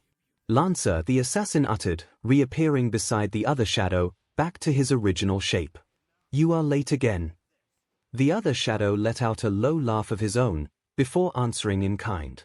I cannot profess to be as agile as you, assassin. Izuku whipped his head up and noticed that the other voice was nearly identical to the assassin. Whatever that could mean was, again, something he'd have to try and figure out later. He and the director helped Mash to her feet, who immediately stepped in front of them and readied her shield again. No matter, the assassin drawled, as the both of them began to approach the trio before them. It is time to cease this futile struggle. Let us bring this Grail war to a close. The Lancer laughed again, drawing it out as he readied his Naginata, already aiming it at the group as they moved closer. Izuku grimaced at this prospect. Mash was already losing badly against just the one servant, now they had to contend with both of the ones Dr. Roman warned them about.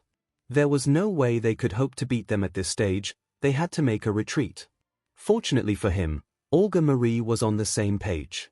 All right, be ready to run, she said, holding the rock she was carving into in her hand. Once I throw this, there will be a bright flash of light. We grab hands, we start moving, we head back to the ley line. We'll follow Midoriya's idea and try to force a ray shift back. I don't like it, but it's better than dying here, she explained. She reared her arm back, prepared to throw. Only for the sound of a chain rattling to get their attention, just as one swung out and wrapped around Olga Marie's exposed wrist. Not the one I was hoping to catch, a hauntingly familiar voice remarked. All three turned their heads to find, to their horror, the servant Mash fought at the church, holding the other end of the chain that was now attached to the director's wrist. "But I suppose I can make do," she added. She then slightly tugged her arm back, the director being yanked forward, falling to the ground with a frightened cry. 𝐒𝐿 moved right away, practically leaping in front of her and grabbing the chain before it could budge another inch.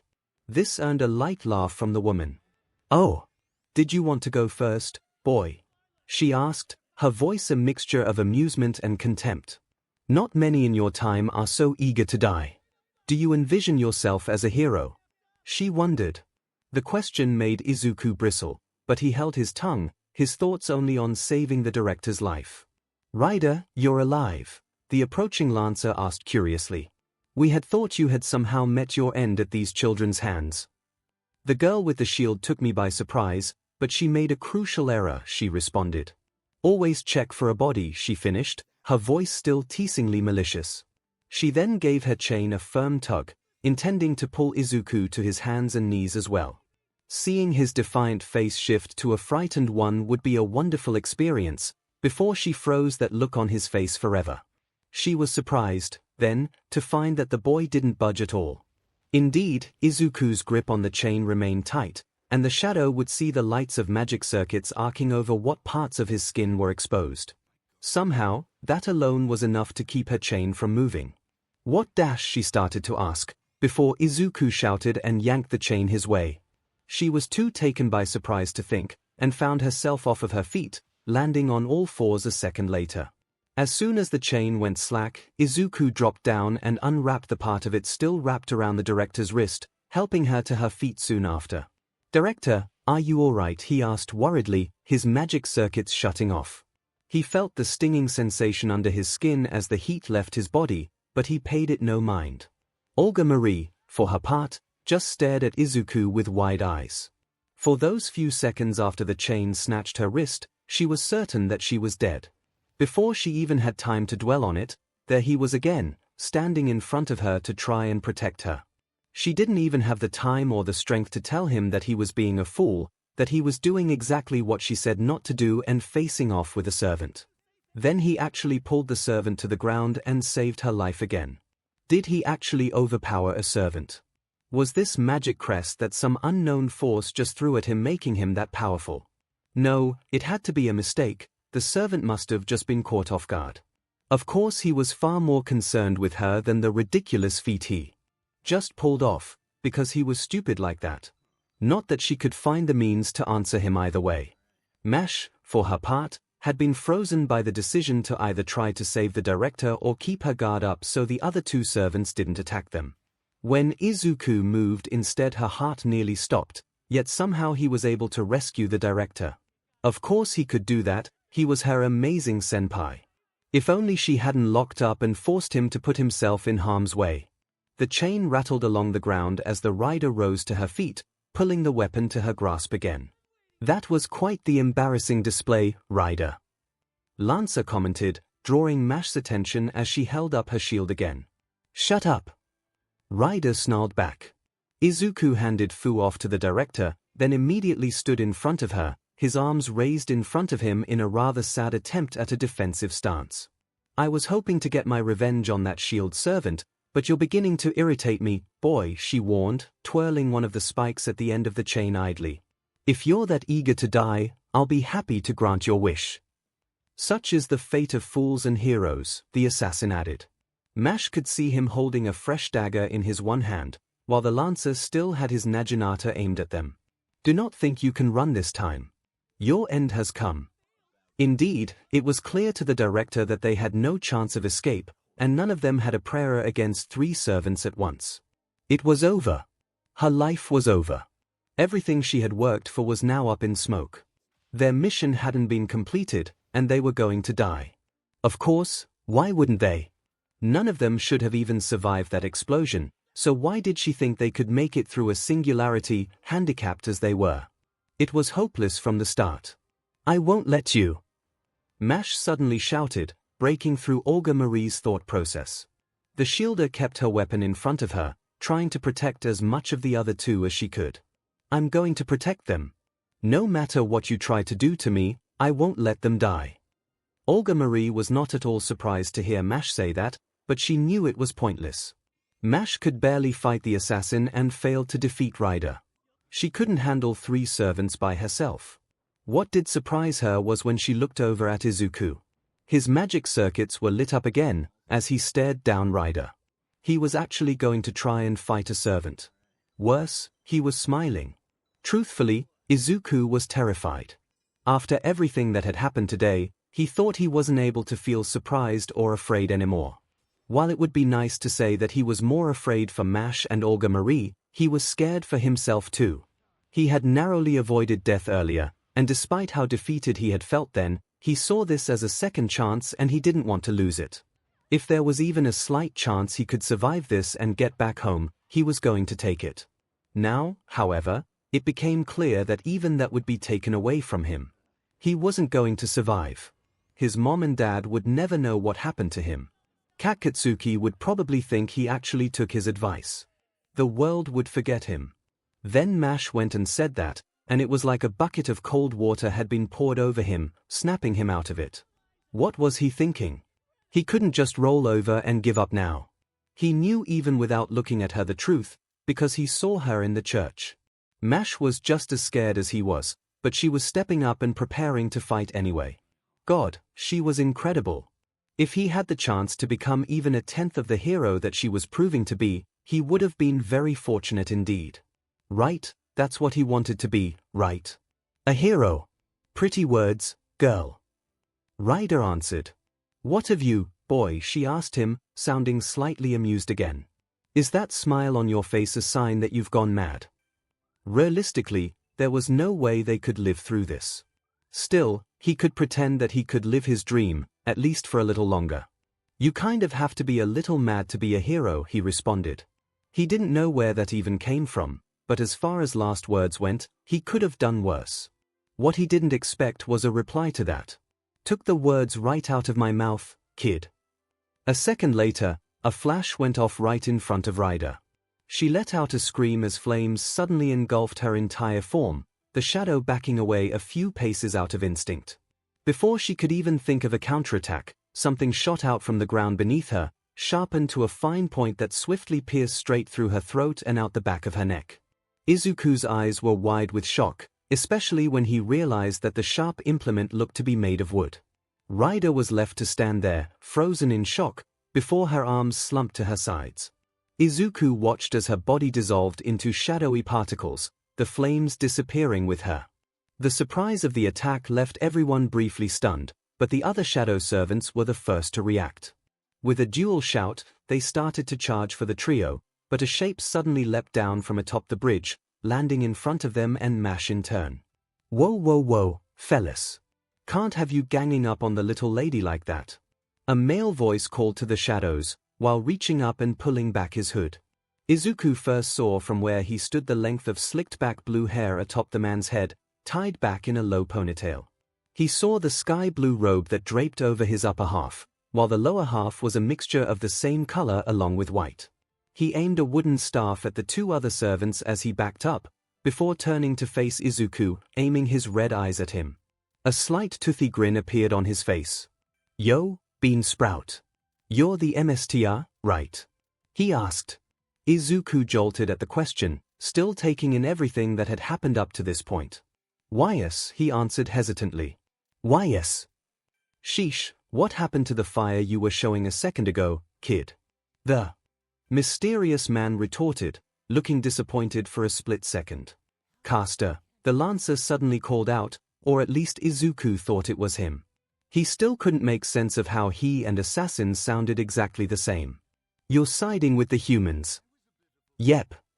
Caster called back, not even slightly fazed by the danger they were in. At least, not at first, as he faced Izuku again and stepped closer, holding out a hand. Sorry, we don't really have time for pleasantries right now. Without thinking, Izuku held out his own hand to shake. Caster firmly clasped his, and a second later, Izuku felt a strange jolt of energy go through him. For a moment he wondered if this strange man had that old joy buzzer thing on his hand, but when he withdrew it he didn't see anything. There. The contract's only gonna last until this is over, but I'm in your care now. What? Came the response from both him and Olga Marie, But again there was no time to take this in. Having to come to terms with contracting with two servants at the same time would have to wait until if and when they survive this. Look alive, girly. 𝐭𝐸 called out as he stepped up beside Mash, wooden staff at the ready. You said you weren't gonna let them die, right? Well, now's the time to prove it. Alright. Mash answered, just as thrown by all of this as everyone else. Still, she looked back at Izuku and called to him. MSTR. Your orders, please. With that request made, Izuku's mind already began assessing the situation. It was now 2 against 2, meaning there was a real chance this could work, but he had to be smart about it. Mash was still hurt from fighting Assassin, but she knew how he operated now. He was dangerously fast and precise, but they had a strategy, and as long as they stuck to it she could get the edge. The Lancer, however, was still largely a mystery. Aside from the weapon he wielded, he had no idea what he was capable of. He looked sturdier than the Assassin, but how long would that hold out? On the other hand, he knew little about their new caster as well, but what little he did notice could possibly still work. He held out his hand to Mash as his magic circuits lit up. First aid, he cried, and he felt the rush of energy come off of him as she faintly glowed green. Her cuts soon closed up, but he noticed that she acquired a number of bruises from the earlier assault, and those only faded a bit. A limit to his healing abilities, unfortunately. He'd have to do it again later. Mash, remember our plan. Focus on Assassin, and once there's an opening, take it. Caster, try to trap Lancer with your magic and then blast him with everything you've got. He rattled off. He was making an educated guess with what Caster could do, but if he could manipulate plants as well as fire, then surely he could figure the rest out. In response, Caster let out a surprised laugh. Contracted for 10 seconds and you're already reading my mind. I like you already, MSTR. He answered. He then did just as Izuku asked, swinging his staff out, the curved tip glowing as a symbol Izuku didn't recognize appeared in front of it. Soon after, long tree roots emerged from the ground, wrapping around the Lancer's legs and holding him in place. The Lancer let out a surprised shout, right before he was giving a fresh blast of fire right to his face. Meanwhile, Assassin was already rushing right at a charging Mash, starting to transform into that mass of black again. Prolong this as much as you like, it will end the same way, he warned, before the transformation was complete and he flew right at her. The mass hit the top of the shield and glanced off, but vanished before she could do anything. A fresher Mash was able to hold her ground and avoid getting blasted away by the attack, but she knew she had to act fast. She spun around behind her as the mass reappeared there, smacking against the shield again, before vanishing once more. Trying to predict where he'd appear next, she swung her shield out to her right, but unfortunately the mass came in from her left and landed another hard blow, knocking her aside. She managed to land on her feet this time, but it was only going to be a matter of time before he came in for another hit. Mash, lay low and hold your shield up. Izuku shouted. That should protect her enough to buy them a bit more time. Once he saw her do just that, he redirected his attention to Caster and Lancer, and wasn't too pleased with what he was seeing.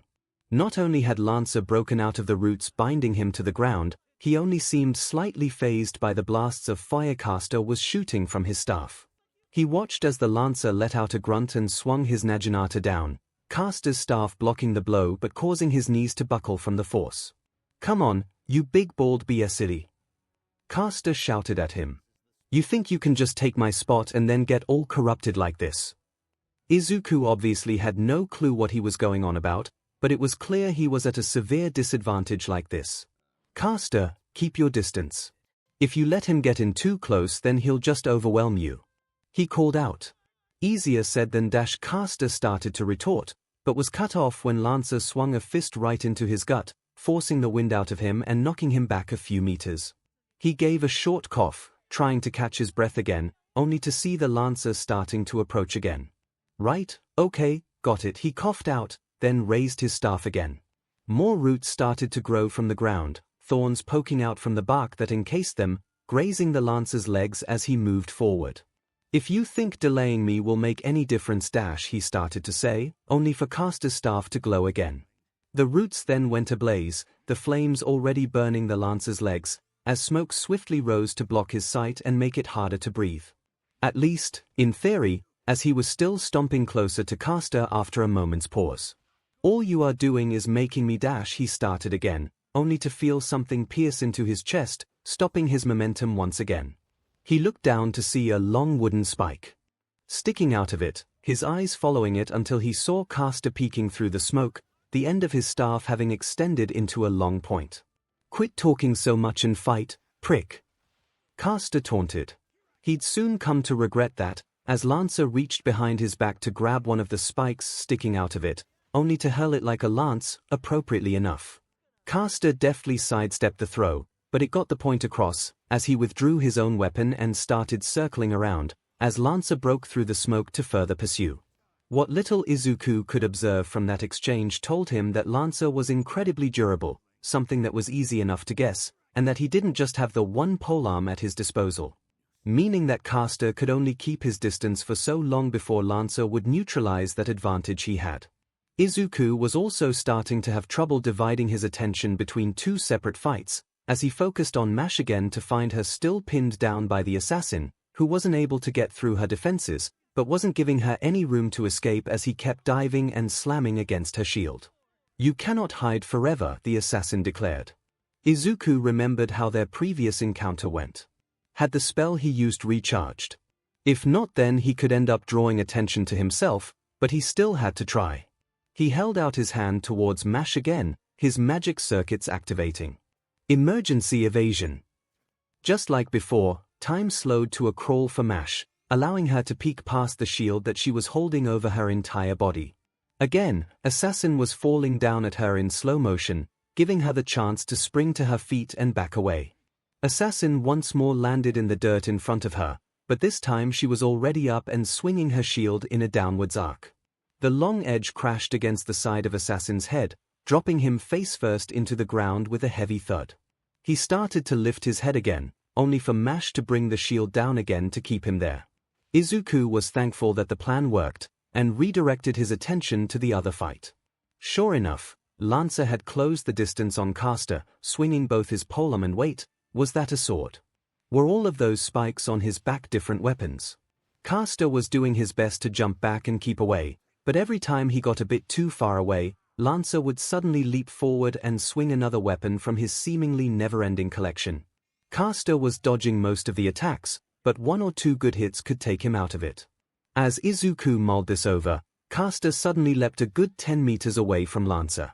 He swung his staff again as a series of roots shot out from the ground around him, all of them sharpening to points and piercing into Lancer's chest. The shadow let out a startled shout, but that transitioned into a frustrated growl. He swung his main Naginata up, the blade slicing through the roots in one clean swipe, but leaving the sharpened point sticking into the Lancer's chest. Undeterred by this, he resumed charging at Caster, already swinging another sword that he had to quickly dodge. What the shadow didn't realize was that this made a metaphorical light bulb go off for Izuku.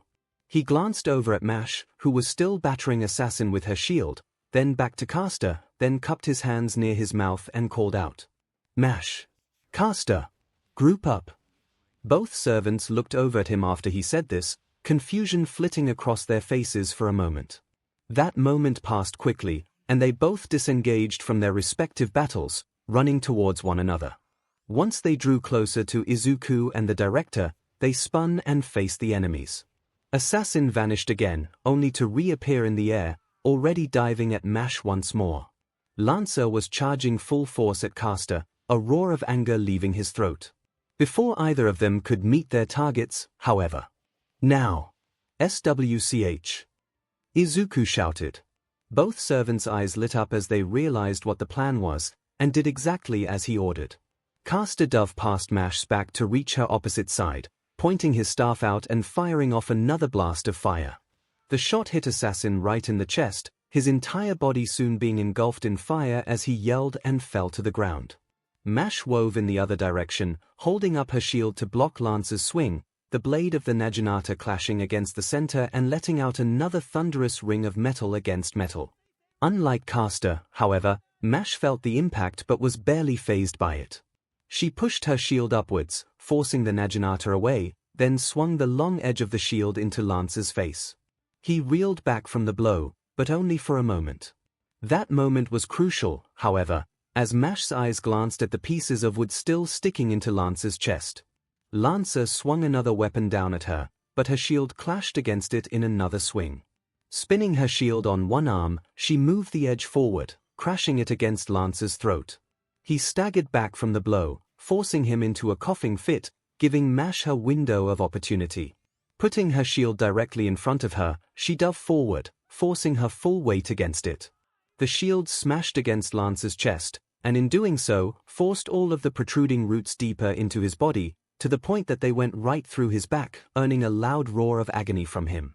Assassin writhed in similar pain on the ground, but before he could get up, Caster swung his staff out again, more thorny roots crawling out and wrapping around him to keep him down. Despite the roots getting caught up in the flame, they did their job. With Assassin unable to escape, he let out a yell of frustration, anguish, and pain all in one, and before long the flames overtook him, his body dissolving into nothing. Lancer started to fall over, but used his primary Naginata as a support to keep him on his feet. He gave a strangled cough, before lifting his head to his two adversaries. "DMN. You," he uttered. To which of them he spoke remained unclear. His legs shook as he forced himself to stand up, but it proved to be futile. He dropped to his knees, and disappeared in a cloud of shadow as his ally had. 𝐼 let out a heavy sigh as she heard Izuku let out a victorious cheer from behind her. She looked back to see him with a wide smile on his face, and couldn't help but return it with one of her own. "The battle has ended, MSTR," she answered proudly. "That was amazing, 𝐼," he responded, before turning to Caster with the same wide smile. "You too, Caster. You were incredible out there." The older man gave a light laugh and grinned back at him. "Thanks, MSTR. I'll admit, for someone who's as green as your hair you came through pretty well," he said as a sort of roundabout compliment. He then directed his attention to his fellow servant. "You too, girlie.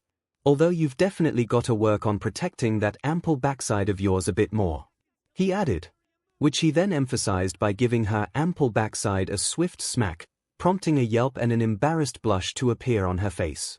"CC Caster," Izuku shouted, looking just a little bit mortified at what he just saw. "Tish, that was totally uncalled for," he protested. "Hey," Caster answered, looking confused at the remark. He looked over at the still embarrassed 𝐼, then back to his new MSTR, before pointing at the former. "What?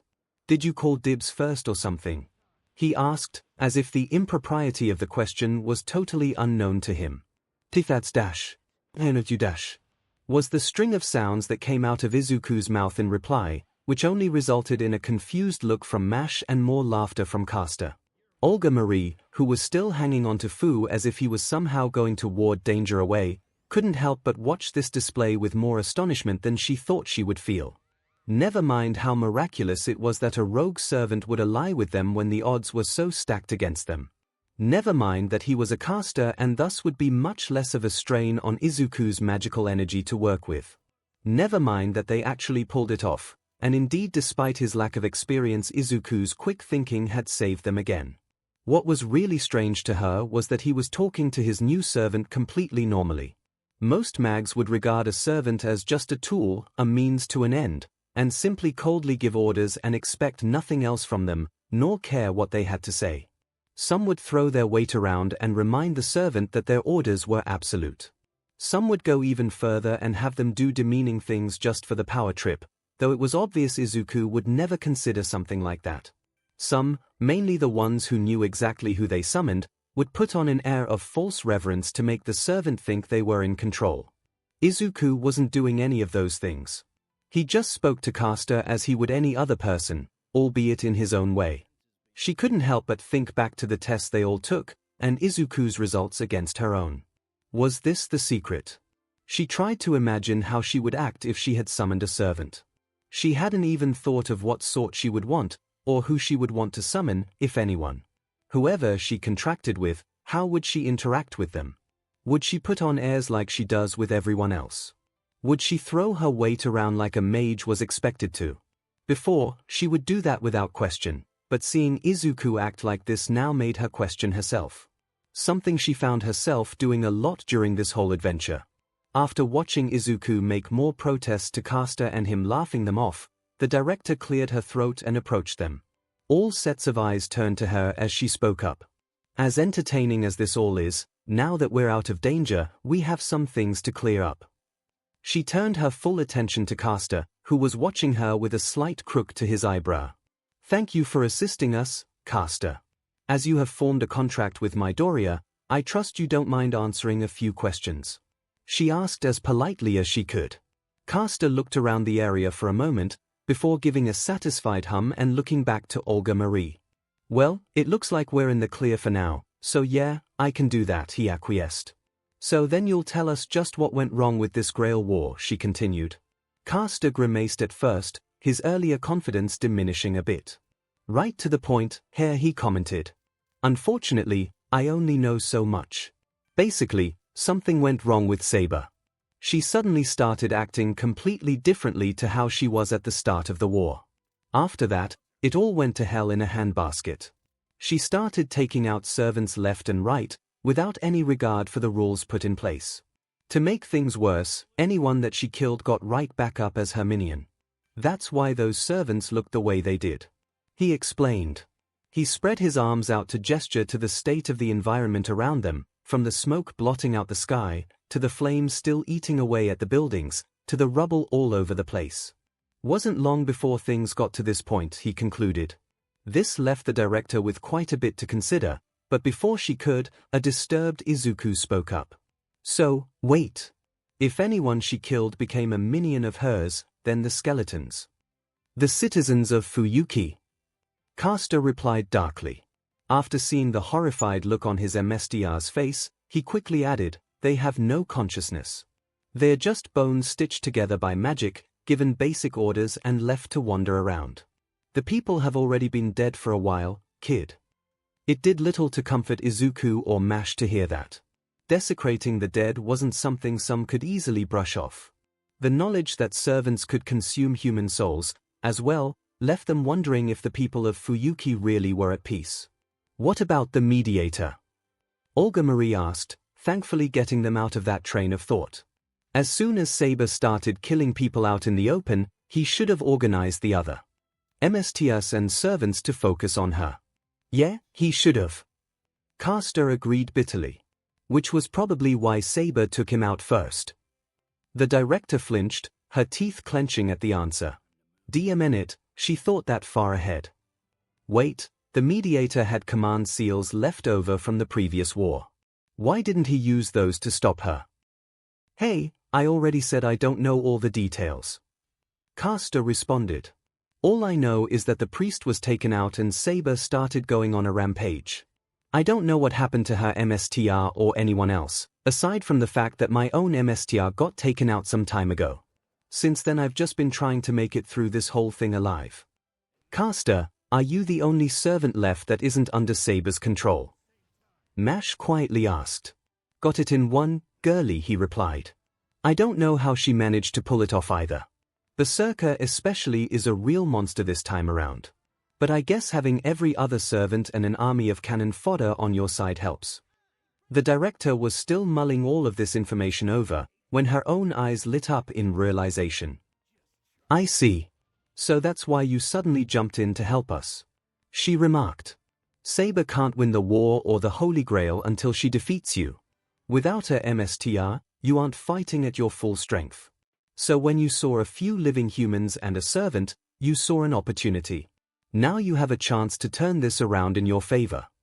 Izuku tensed a bit at Olga Marie's rather cold assumption and hurriedly spoke up. Director, I don't think he was only acting in his self-interest in Dash. No, she's nailed it. Caster interrupted, drawing a shocked look from Izuku. It's a give-and-take situation, you know. I save you, you guys help me win, you can go back home safe and sound, I don't end up as Saber's SLV, and this city doesn't end up even worse off than it already is. I mean, I don't know what she'd wish for, but it can't be good, right? This earned assenting nods from both Mash and the director. Caster looked over at Izuku, who surprisingly still looked a bit stunned and almost disappointed by the revelation he just made. What? Look, kid, I'm not exactly in peak physical condition like this. If I'd been summoned as a lancer, yeah, I'd be tearing it up, but as a caster I got to pick and choose my battles. And if I'm being honest, I'm not even really in this for the grail anymore. I don't know what, but just the fact that you guys are here means something isn't right with this. I just want to put a stop to all of this and go back to the throne, really. He clarified. Izuku had to admit to himself that caster had a point. It was a bit disillusioning to find that he wasn't being altruistic when he helped them, but he supposed he should let that go. He opened his mouth to say something, but the director spoke first. Just a moment. You may have saved our lives, and we are obviously grateful for that, but you must understand that we can't fully trust you. Both Izuku and Mash stared at Olga Marie with surprised expressions, the latter quick to speak up. Director, isn't that a bit too rude? I'm only being pragmatic about this, Mash, she responded. He is still a participant in this Holy Grail war. Even if we take everything he says at face value, we still don't know what his true intentions are. He may just as well abandon us if it suits him. That isn't taking into account if he has been completely truthful with us. Izuku winced at the summation that the director made, even if there was some truth to it. More surprising was how he saw caster nodding after she was finished. It does make sense, I'll give you that, he admitted. Izuku looked between caster and the director, now not totally sure what to think. Olga Marie, for her part, now regarded him with a careful expression. For a moment, she simply stared, studying him for some unclear reason. After this, she looked away and seemed to grumble under her breath. Midoriya, she began, her voice forcefully neutral. He's contracted with you, and you are his MSTR. So I'll leave the decision to you. Whether we trust him and work with him, or cut him loose and continue on our own. She paused, then sighed as she began unconsciously twirling one of her braided hair strands around her finger. I trust you'll make the right call. That was definitely a surprise, considering how hard the director had been on him up until this point. He mostly expected her to make a decision and he'd have to talk her down from it. Now that it was on him, he had to give this careful thought so as to not let her down. He regarded caster with a studying expression of his own, trying to think of how to approach this. He was definitely a huge help, and without him they'd all definitely be dead. Even if he wasn't at his best, just having someone who could attack from a distance would be a huge load off of Mash's back. While he did want to believe that he was just as much a hero as someone like him should be, however, he couldn't completely deny the director's viewpoint either. If he wasn't being totally honest with them, then that could come back to bite them, whether just in terms of not trusting him to pull his weight or worried he'll stab them in the back later. Plus he was still a bit miffed at caster slapping Mash's rear like that. A few seconds passed as caster waited for Izuku's response. Once he seemed to finish thinking, he held up a single finger. One condition, he declared. Caster nodded, finding that reasonable. Name it, he said. Hopefully he didn't try to waste a command seal enforcing whatever he was going to ask. Izuku moved his hand and placed it on his own chest. My name is Midoriya Izuku, he said, introducing himself as he normally would. He moved his hand to gesture to Mash, who looked a little confused about where this was going. This is Mash Kirilight. Then to the director, who was likewise unsure of what was happening. This is Director Olga Marie Animusphere. We're all members of the security organization Chaldea. Once he finished, he then held out the hand for caster to shake. Could you tell us your name? Caster looked down at the extended hand, then up at Izuku's face, an eyebrow raised to accompany his uncertain expression. Kid, you get that a Grail war means I can't just throw around my true name whenever I want, right? He asked. This earned a nod from Izuku. I know. But if we're going to be working together, we need to trust each other. So you can trust me to keep that much a secret, right? He questioned. Caster seemed to ponder this for a moment, before his lips curled into a slight smirk. You got me there. All right, let's make this official then. He answered. He then took Izuku's hand and gave it a firm shake, careful not to squeeze too hard and hurt him. Servant, Caster. My true name is 𝐒𝐬𝐴, the Child of Light. His smirk widened into a grin after his introduction was done, finishing with, nice to properly meet you, 𝐿𝐿. What the servant didn't expect was for Izuku to now be looking at him with eyes so wide they threatened to pop right out of his head, and his mouth to be hanging open, as a strange choking sound was leaving his throat. Kid?" he asked, starting to sound worried. "You all right there?" Izuku's jaw clicked shut, but clearly he was far from all right, as he fell into a long stammering mess after the fact. 𝐶𝐶𝐶𝐶𝐶 th the 𝐒𝐬𝐽 th the hero of Ulster. I can't believe it's really oh my god, I'm shaking 𝐒𝐬𝐽. That was definitely a twist, one that took not only the caster by surprise, but both MASH and the director, who were all looking at Izuku with the same baffled expression. "Wait, you actually know who I am?" 𝐒𝐬𝐽 asked.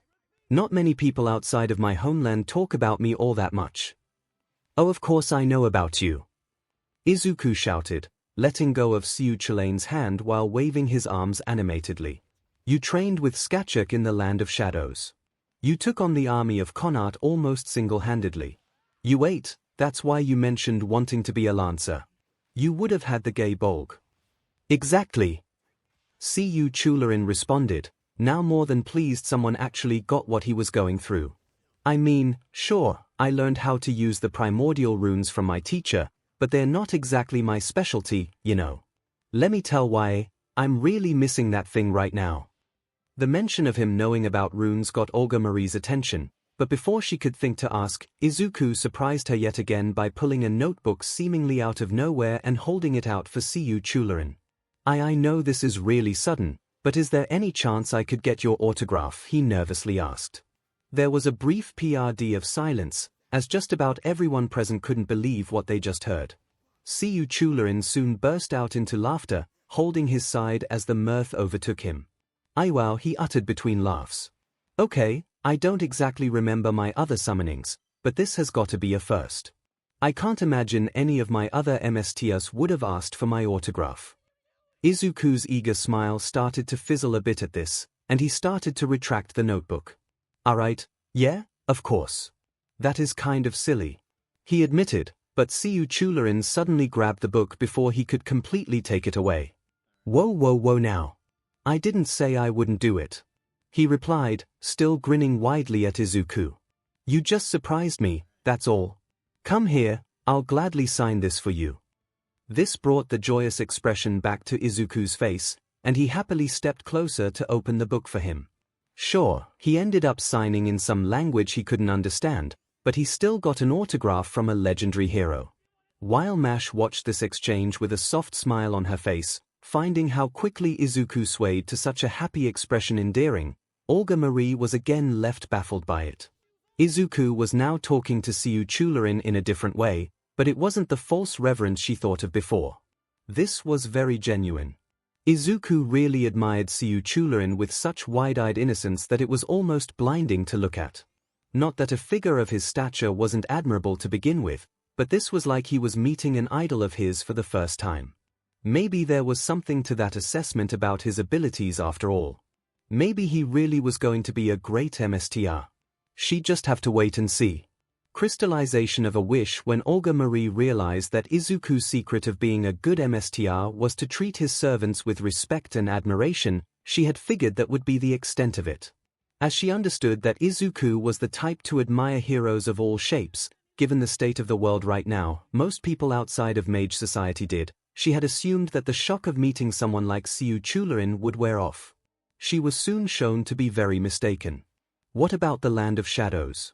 What was it like to be in there? Izuku excitedly asked. Cold, dismal, miserable, cold, wet, musty, cold, dark, empty, and did I mention it was cold? 𝐒𝐬𝐽 dryly answered. Ever since they had resumed their trek towards whatever destination 𝐒𝐬𝐽 had in mind, Izuku had been bombarding the Child of Light with questions.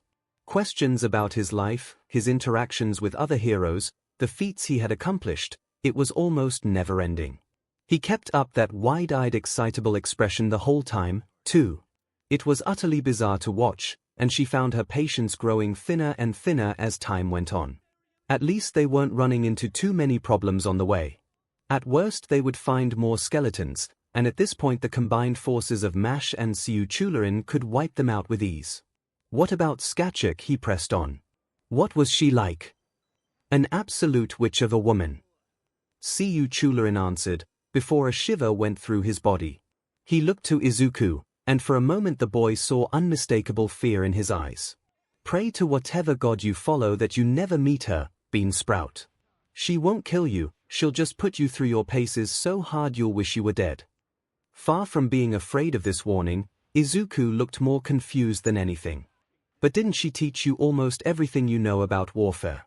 Such as fighting with the 𝐔𝐬𝐽𝐽, or how to use those runes? He questioned. Well, first off, she wasn't my only teacher, in case you've forgotten, the caster clarified. Second, yeah she did, but she didn't exactly make it easy for me. When you go and ask an immortal bloodthirsty warrior woman who's bored out of her tree for help with fighting, you get exactly what you expect. Despite the barrage of queries, 𝐒𝐬𝐽𝐽 didn't seem too fazed by them.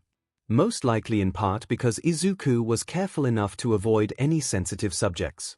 𝐒𝐬𝐽𝐽's life was full of misfortune as much as it was glory, but Olga Marie was slightly impressed that someone as enraptured as Izuku was still thoughtful enough not to ask something potentially sensitive. She did know about 𝐒𝐬𝐽𝐽's myth as well, so she knew there would be some subjects that would, at best, make the Child of Light unhappy. Actually, speaking of runes, Izuku started, looking over at the director as he remembered something. Director, you were scratching something into a rock during the fight with the servants. Was that a rune? He wondered. Olga Marie jolted, her face starting to heat up out of embarrassment. Especially because 𝐒𝐬𝐽𝐽 had looked at her with an interested expression after this was said. It figured, every time she was starting to see Izuku in a new light, he said something to display his real ignorance. There's a world of difference you're talking about here, Midoriya. Caster's runes are the primordial runes, one of the oldest forms of magic, passed down from the great god Odin and lost to modern mags altogether. The runes I use are practically chicken scratchings in comparison to that. She exclaimed. Izuku was naturally flustered after that outburst, but for once it ended quickly, because he went back to jotting this information down on a notepad he had on hand. Seriously, where was he keeping those? I have to admit, I am a bit curious about how rune magic has changed over the eons. Not that I was ever the best at them myself, but it would be interesting to learn something new. 𝐒𝐬𝐽𝐽 commented, watching the director all the while. She certainly noticed that, and was equal parts flustered by the attention and surprised that he would even suggest such a thing. Arially, she squeaked, her usual cold and authoritative demeanor gone. I was actually going to ask you if I could learn about the primordial runes. The modern-day runes aren't anywhere near as powerful as those. Well, I can't guarantee you can use them, but there's no reason not to give it a shot, right? Once this is all taken care of, anyway. He answered, a wide smile on his face, speaking of something so momentous as casually as one might suggest going out for drinks. While Olga Marie was left to process that she could learn the primordial runes, something that would shoot her credibility as a mage through the roof, Izuku quickly took control of the conversation again. Even if you're not the best at them, you're still good enough to qualify for the caster class, though. Although, your legend is more associated with the 𝐔𝐬𝐽𝐽, so I guess that's why you're better as a lancer. He wondered. Well, yeah, that kinda sums it up. 𝐒𝐬𝐽𝐽 responded. Plenty of heroic spirits qualify for more than one class. Depends on their deeds in life, but it's not uncommon. More jotting down in the notepad as Izuku nodded quickly, his eyes lighting up again. Then someone as incredible as you must qualify for all the classes, right? He asked excitedly. This earned a short laugh from the caster. Not quite. Almost, but not all of them. He answered amusingly. I mean, could you imagine me skulking around like an assassin? Doesn't exactly fit, does it? Izuku nodded again, having to admit that he had a point. He continued to jot down information on his notepad while launching into another muttering session. So if it's dependent on their achievements in life, then he must also qualify for the saber class, as is known for using a sword in his earlier years. Would that mean that it'd be a younger 𝐒𝐬𝐽𝐽 if he was summoned in that class? I don't really remember many feats of his with a bow, so would he be an archer? He has the warp spasm, so obviously he could be a berserker dash. Whoa, don't even mention that. 𝐒𝐬𝐽𝐽 jumped in, looking a bit on edge after hearing that. Don't go getting any ideas, MSTR. Trust me, Berserker me is not someone you want to mess with. If that version of me appeared, I'd end up leveling this whole city to the ground as soon as I showed up. I wasn't planning anything. Izuku protested, taken aback by how quickly 𝐒𝐭𝐴's mood changed. I was just really curious, I promise. I wouldn't even know how to summon another version of you. Well, good, 'cause you don't want to, the caster replied, a bit calmer but still appearing a bit unnerved by that. Figuring it was best to move on, Izuku realized there was another question on his mind. Oh, one more thing. What, just the one? The caster replied with a wry smile. Izuku looked a little sheepish at that, but still pressed on. WL. You said earlier that you don't have a wish for the Holy Grail anymore. Does that mean you did before things got this bad? He asked. This prompted a more contemplative hum from 𝐒𝐭𝐴. Honestly, things went to hell so fast I hadn't had time to really think about it, he started. His expression turned pensive as he continued, mostly just thinking aloud at this point. Sure, I've got some regrets from my life. Maybe I'd ask to see Ferdiad again. Maybe I'd want a second chance with Conla and actually raise him this time. But I've got the feeling that the Grail wouldn't make any of that really possible. He sighed after this, shaking his head slightly. One of the toughest things about being around for this long is realizing that no matter what you've got at your disposal, you can't really change the past. What's done is done, you can't undo it. You just gotta accept it and move forward. Izuku was a little surprised at the caster's more subdued answer, but before he could ask anything more, he suddenly felt a sharp stinging pain in his ear, prompting a yelp. He turned slightly to see that the director had stepped back a bit and was now twisting his ear to get his attention. As entertaining as this conversation has been, there's something else you need to address, Midoriya, she explained, even though it wasn't much of an explanation.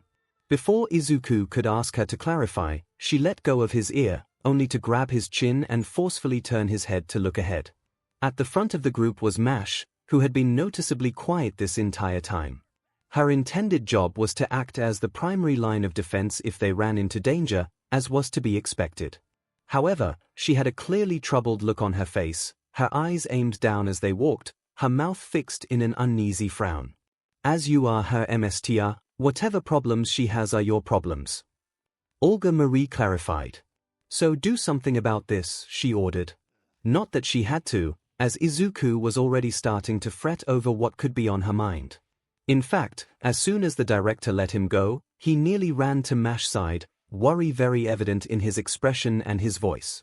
Mash, is everything okay? He asked her, already suspecting what the answer was going to be. Oh. Mash initially responded, pulled out of a distracted state of mind by him. She quickly looked away, however, her mood not going away very easily. Sorry, senpai. I'll do better as the lookout, I didn't mean to lose focus. She said, admonishing herself for a perceived mistake. No, Mash, you're doing great, he quickly answered, trying his best to assuage her concerns. You've been a tremendous help this entire time, you have nothing to worry about. You don't have to be so nice, senpai. She replied, still in a self-admonishing frame of mind. I have learned a lot from you as far as how to fight, but I still can't use my noble phantasm. Mash, that really isn't a big dash, he started to say, but Mash cut him off. No, it is, she protested firmly. Without my ultimate skill, I'm not even fighting at half of my strength, but barely any strength at all, she continued, starting to get more visibly upset. After this, however, she looked to the ground again, becoming more subdued in demeanor. As it is, I may as well be labeled defective. Izuku flinched at that last remark, the word she used carrying just a bit too much self-loathing for his liking. Mash, please, he started to ask, but didn't know how to finish that request. What could he even say to help her here, when he still understood so little about what she was saying? Oh Mash, the voice of Dr. Roman crackled through the communicator, prompting Izuku to lift his wrist up so the hologram was visible. Your sense of responsibility is one of your best attributes, but I think Midoriya's on the right track. You've been doing a great job given the sudden circumstances, and you have nothing to admonish yourself for. He gently chided. Izuku nodded emphatically with what the doctor was saying, who continued. Besides, it's not like figuring out something like this can just happen in a day. What are you talking about? 𝐒𝐬𝐴 suddenly interrupted, drawing the attention of everyone else present. Doing crazy things like that is what heroic spirits are all about. Mash let out a heavy sigh, right back into that down mood that she had been in. The hologram of Dr. Roman did much the same. Olga Marie shook her head in disapproval. Izuku's hand smacked against his own forehead, as he muttered, 𝐒𝐬𝐴, that's not helping. Even Fu gave a displeased squeak from Izuku's shoulder.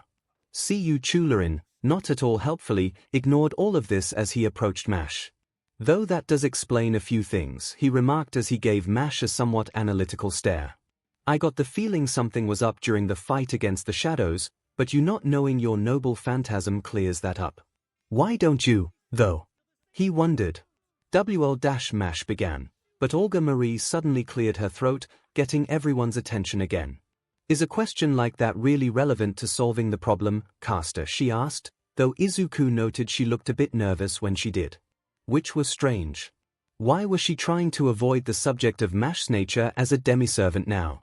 𝐒𝐬𝐴 either didn't notice or didn't particularly care, just offering a slight shrug. I guess not. Still. He looked back to Mash after saying this, the wheels turning in his head. He then adopted a slight smile and nodded, having made up his mind. All right, he declared, before reaching out and touching Mash's shoulder, prompting a light jolt of surprise from her. We're gonna have to make a slight detour, but I know just the thing to help you. He then started to lead her away, only to stop when he felt a hand grasp his wrist. He turned to see his newfound MSTR, now staring at him with a suspicious look in his eye, which he could only respond with a confused one. 𝐒𝐬𝐴, what exactly are your intentions here? He asked, with a bit of tension in his voice. Yes, I think I'd like to know that as well. Dr. Roman chimed in, sounding just as suspicious as Izuku. Here, the caster initially answered. He looked down at Mash, then at his hand on her shoulder, then back to Izuku. Wait, are you still mad about that? Yes, he and Dr. Roman answered, while Mash acquired a new blush across her cheeks. The ones on her face, of course, the red mark on her other set had faded long before now. Oh for dash. 𝐒𝐬𝐴 protested, removing his hand and facing Izuku fully. It was just the one time. It wasn't like I groped her or anything. You kinda did, though. Dr. Roman flatly answered. Oh please, in my time that'd be a compliment, the caster answered. Seriously, you guys think I'm bad? If my Uncle Fergus was here, he'd have slapped her butt, he started to explain, pointing at Mash. Then her butt, he continued, pointing his finger in the director's direction. Then your butt, he went on, now pointing at Izuku. And then he would have given your ball a tug while he was at it, he finished, which left Izuku now looking just a bit disturbed at the prospect he just proposed. So get over yourselves and come on already. With that, he turned and resumed his walk, Mash hurriedly following after him. The others did much the same, although with a little bit more trepidation. It wasn't like they expected 𝐒𝐬𝐴 to get any more handsy with Mash. Still, it never hurt to be wary. Alright, here we are. 𝐒𝐬𝐴 announced cheerily. The group had been walking for a good 20 minutes or so with little explanation about what the destination they were heading for was. So when they arrived, the first question that popped to anyone's mind was, what's so special about this place, said Olga Marie, the only one to voice the question. The place in question may have been a park once upon a time, but with all the fire and destruction, the grass had long since burnt away, and the ground had been pushed up by something crashing into it, leaving a long groove in the earth that they were now standing in. It looks the same as every other godforsaken spot in this hellhole, she continued to protest, absolutely infuriated at what she felt was being led along on a chain for nothing. Sheesh, someone's cranky. 𝐒𝐬𝐴 remarked cheekily, which did little to help the director's incensed mood. Look, don't question the expert on this. I know what a good spot for training is better than almost anyone, and this'll do just fine. He clarified to defend himself. Mash's eyes widened in slight surprise at this. Wait, training, she asked. Izuku's eyes also lit up in understanding, as 𝐒𝐬𝐴 nodded his head. Yep. If there's anything that'll get your head in the game, it's combat, and this is better than just throwing you into more fights with more of those shadows. This is perfect, Mash. Izuku exclaimed, his own displeasure with this immediately gone as he turned to the demiservant. If we're all working together on this, with 𝐒𝐬𝐴's help you'll have your noble phantasm figured out in no time. 𝐒𝐬𝐴 cut in, shaking his head slightly. This is just for Mash. You and the director are sitting this out, Mstr. He clarified, which earned confused looks from everyone else present. Wait, what? Izuku protested, as Mash looked about as terrified of the idea as he would expect. But I thought a servant needed a Mstr to fight. Well, they do work at their best with a Mstr, that is true. 𝐒𝐬𝐴 admitted. But a Mstr shouldn't be the one pulling most of the weight here. You've got to have some degree of fighting instinct before you can even get to that step, and yours is lacking. So we gotta get that sorted out, and from there, we can get your noble phantasm ready.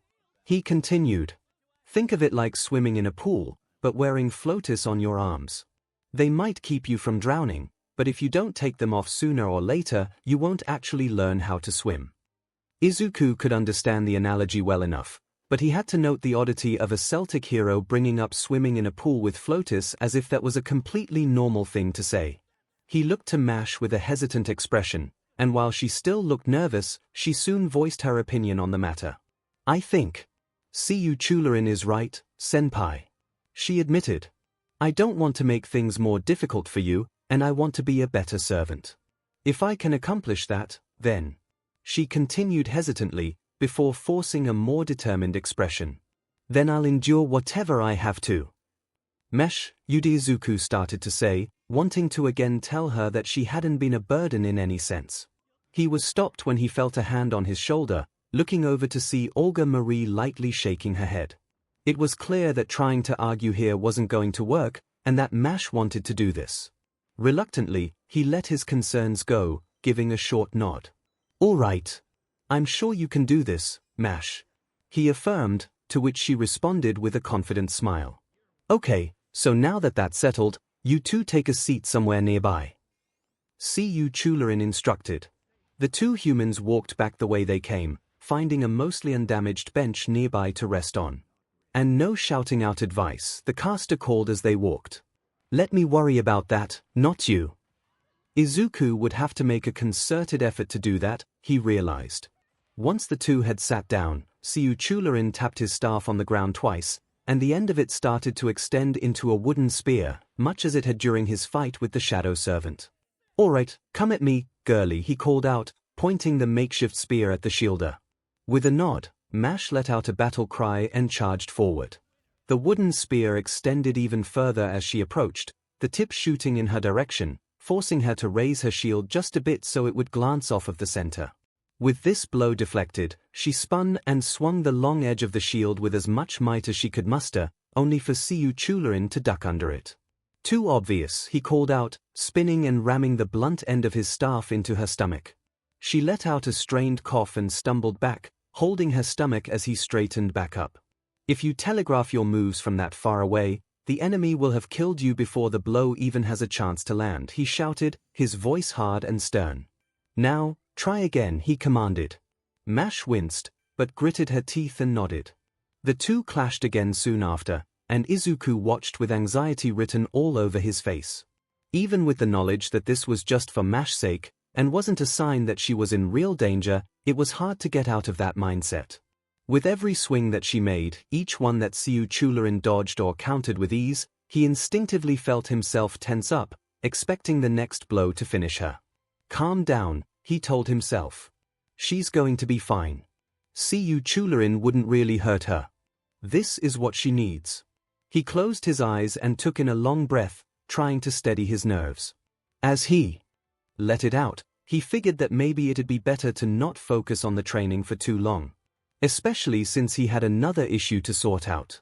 That being the woman sitting beside him, who was almost as tense as he was. The earlier conversation he had with Mash and Dr. Roman came back to him. Try as he might, he couldn't completely leave what he heard alone. It was obvious that she was going through a lot, between losing her father, the responsibilities that came with running Chaldea, and now all of this. Not to mention that she may have lost this Lev person that she seemed to really care about. It was no wonder she was wound up as much as she was. They told him not to bring it up, for fear of only making things worse. Little by little, however, the stern demeanor that she wore was slipping. Just for a few seconds here and there, but it was a sign that she was starting to relax around them. Maybe now was the time to talk. It wasn't likely they'd get another chance for the rest of this mission. What do you dash? Both of them stopped, staring at the other in surprise. They had started to speak simultaneously. Izuku quickly waved his hands as he grew more anxious over this. Sorry. Why you go ahead, director? He stammered out. Olga Marie looked annoyed for a moment, but just shook her head and turned her head to watch the sparring for a little bit longer. She placed her hands in her lap as she watched, the cold demeanor back, making it harder for Izuku to tell what she was thinking. He waited patiently, however, for her to speak. Well, not so much patiently as with nerve-wracking anxiety, but that was a minor distinction. We're up to 3 times that you saved my life tonight, Midoriya. She finally commented. Izuku gave something of an awkward laugh in response. Are we? I hadn't really been paying attention. He admitted. No, I don't suppose you would, she remarked evenly. It was still hard to tell just what was going through her mind as she spoke, her voice very carefully controlled. Even though I made it expressly clear that you weren't to fight a servant directly, she added. He tensed up at this, hurriedly launching into a mixture of an apology and an explanation. I know, but I couldn't just let her get you. And I was careful to just pull you away. But if Caster hadn't shown up, you would have tried to fight her, wouldn't you? She asked, now looking at him with a raised eyebrow. At this, Izuku found himself unable to speak, soon turning to look down at his own lap.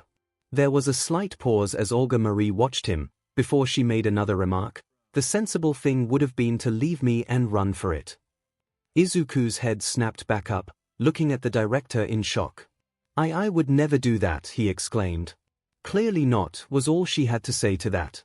The two fell silent again for a little longer, as the director watched the sparring session again, while Izuku watched her with a new feeling of unease. Was that what any other mage would have done in that situation? Were mags expected to be cold and logical like that? He couldn't ever fathom just abandoning someone to die. How could that be expected to be the norm? Time passed, and the director let out a tense sigh. This isn't easy for me to say, so I hope you appreciate it. She started. Izuku noticed that there was a strange tone to her voice. She sounded almost defeated, as if the two of them had been in some sort of competition all this time, and she was willing to concede. She turned to face him again, for a moment looking uncomfortable again. After a few seconds, she closed her eyes, bowed her head just slightly, let out a long exhale, and said, "Thank you." Izuku stared in amazement as this simple statement sunk into his head. The director was actually thanking him. He'd saved her life, and she was grateful. This was new. Mash had thanked him for his simple act of kindness before, and it felt good to hear it, as much as he tried to deny it was anything significant. He felt a warmth spreading from his chest that seemed to fill his whole body after that. This time, he had saved a life, and that person was thankful for it. This wasn't just a slight warmth, he felt. He felt alive. He felt like he wanted to jump up out of his seat and shout to the heavens and tell the world that he saved someone. He'd done something that people said he could never do. He felt energy coursing through every fiber of his being, and it was so wondrous. He thankfully restrained himself from doing that, instead managing to stammer out a reply. "Why You're welcome, director." He reached up and rubbed at his eyes, quickly getting any tears that were budding out of them before she could notice. The director lifted her head after that, expecting that to be the end of the matter. She made the crucial mistake of looking at Izuku's face. "I'm glad you're all right," he said, while smiling at her. No ordinary smile, mind you. This wasn't like the awkward smiles he'd put on to try and soothe growing tensions, or the wide energized smile when he was talking to 𝐒𝐭𝐲 earlier, or even the confident smile he wore for a second when he stared down the shadow servant. This one pure, gentle smile had so much gratitude in it that Olga Marie couldn't think of where it all came from. She couldn't help but stare at it. It was almost hypnotic. It was like seeing a rainbow spread across the sky. She had to take it in as much as she could before it was gone. Wait, where the hell did that come from? She jolted, then turned her head, trying to hide how her face was heating up so much. She gave a muffled sound of acknowledgement to what he said, but nothing else. Fortunately for them, before this awkward situation could get any worse, they heard the sound of a smack, followed by another yelp from Mash. They both looked up to see her holding her rear again as 𝐒𝐿 moved his staff back. "I told you to keep that backside of yours protected, didn't I?" he asked. "Caster," both mags called out, expressing their disapproval. 𝐒𝐿 jumped and gave a disapproving stare right back. "It's for the sake of training. Calm your respective melons already," he shouted in turn. Both mags huffed and sat back in their seats. "Sheesh, talk about overprotective," 𝐒𝐿 remarked. He then turned his attention back to Mash. "Okay, back to your original position. I'm gonna start attacking you at long range now, got it?" The shielder nodded and took a number of paces backwards, and the training resumed. With the earlier topic over, Izuku was left to focus on Mash training once more, mostly to try and push aside that he was starting to get just a bit disappointed with how a hero like 𝐒𝐿 was acting. In doing so, he got a full view of what Mash was doing. The training had been going for some time, and as it continued, he was growing worried all over again. She was slowing down. 𝐒𝐿 would fire off fireballs that were easily blocked, but he could see that it was causing her strain. She grit her teeth and yelled with each heave of her shield. She'd close the distance, then he'd escape and she'd have to try again. Each time she ran in, however, it took her longer to get there. He'd summon more thorny roots to trip her up, and most of the time she'd avoid them. One time, however, she was caught and fell, and they had to pause for a moment so she could catch her breath. Why did she have so little energy? The close combat training hadn't been going for that long, had it? Sure, he was sitting with the director for an awkwardly long time. Maybe she used it all up trying to fight 𝐒𝐿 hand to hand. Moreover, why was he still not winded at all? Sure, he was keeping his distance, but even when they got in close it was like he was barely tired at all. Was this the difference in mana? Or magical energy, or whatever it was called? He thought back to that conversation Mash and Olga Marie had. Was he really giving Mash so little energy to work with? What if that was why she had been struggling so much in the fights before now? What if that was why she still couldn't get her noble phantasm? He didn't even know how to give magical energy, so there must be some truth to the idea. Would she be better off contracting with the director? She was adamant about maintaining the contract with him, but if it would be better for her, should he keep it? "Midoriya, you're muttering," Olga Marie stated, jolting him out of his frame of mind. He whipped his head over to her, then flushed as he stammered out an apology. Sorry, I still kinda do that without thinking." The director wasn't fazed by this, having gotten used to this after the many hours they had been walking around, but her gaze still narrowed a little bit. "It's obvious that you've got something on your mind, Midoriya," she stated. So, out with it came the light demand. She was still a little thrown by what happened earlier, so she wasn't going to jump right into being authoritative yet. Despite himself, Izuku found that he was now looking at the command seals on his hand, still unused. Not that he ever would. Maybe that was part of the problem, though. He seemed to be the only one who still viewed them in a negative light. The director had said earlier that if a seal was used on something the servant already wanted to do, then it wasn't really forcing them to do anything. Still, the idea turned his stomach a bit, only confirming the thought budding in his mind. "Director," he quietly started. It wasn't going to go away. Maybe it was better just to say it. "How do you transfer a contract?" Olga Marie stared at him for a little longer after that, albeit with a more suspicious expression. "Why?" she asked, starting to have an idea of where this was going. There was another pause, as Izuku clenched his fist. He lowered it to his lap, then gave a heavy sigh. "I think you were right. Mash would be better off contracted with you," he stated. "Are you?" she started to say, before stopping and looking back to the fight. Fortunately, 𝐼𝐻 was too engaged with fending off 𝐒𝐬𝐵𝐻𝐿ane's close-range attacks again to notice. She shifted a bit closer to Izuku, then continued in a hushed but nonetheless incensed tone. Are you completely insane?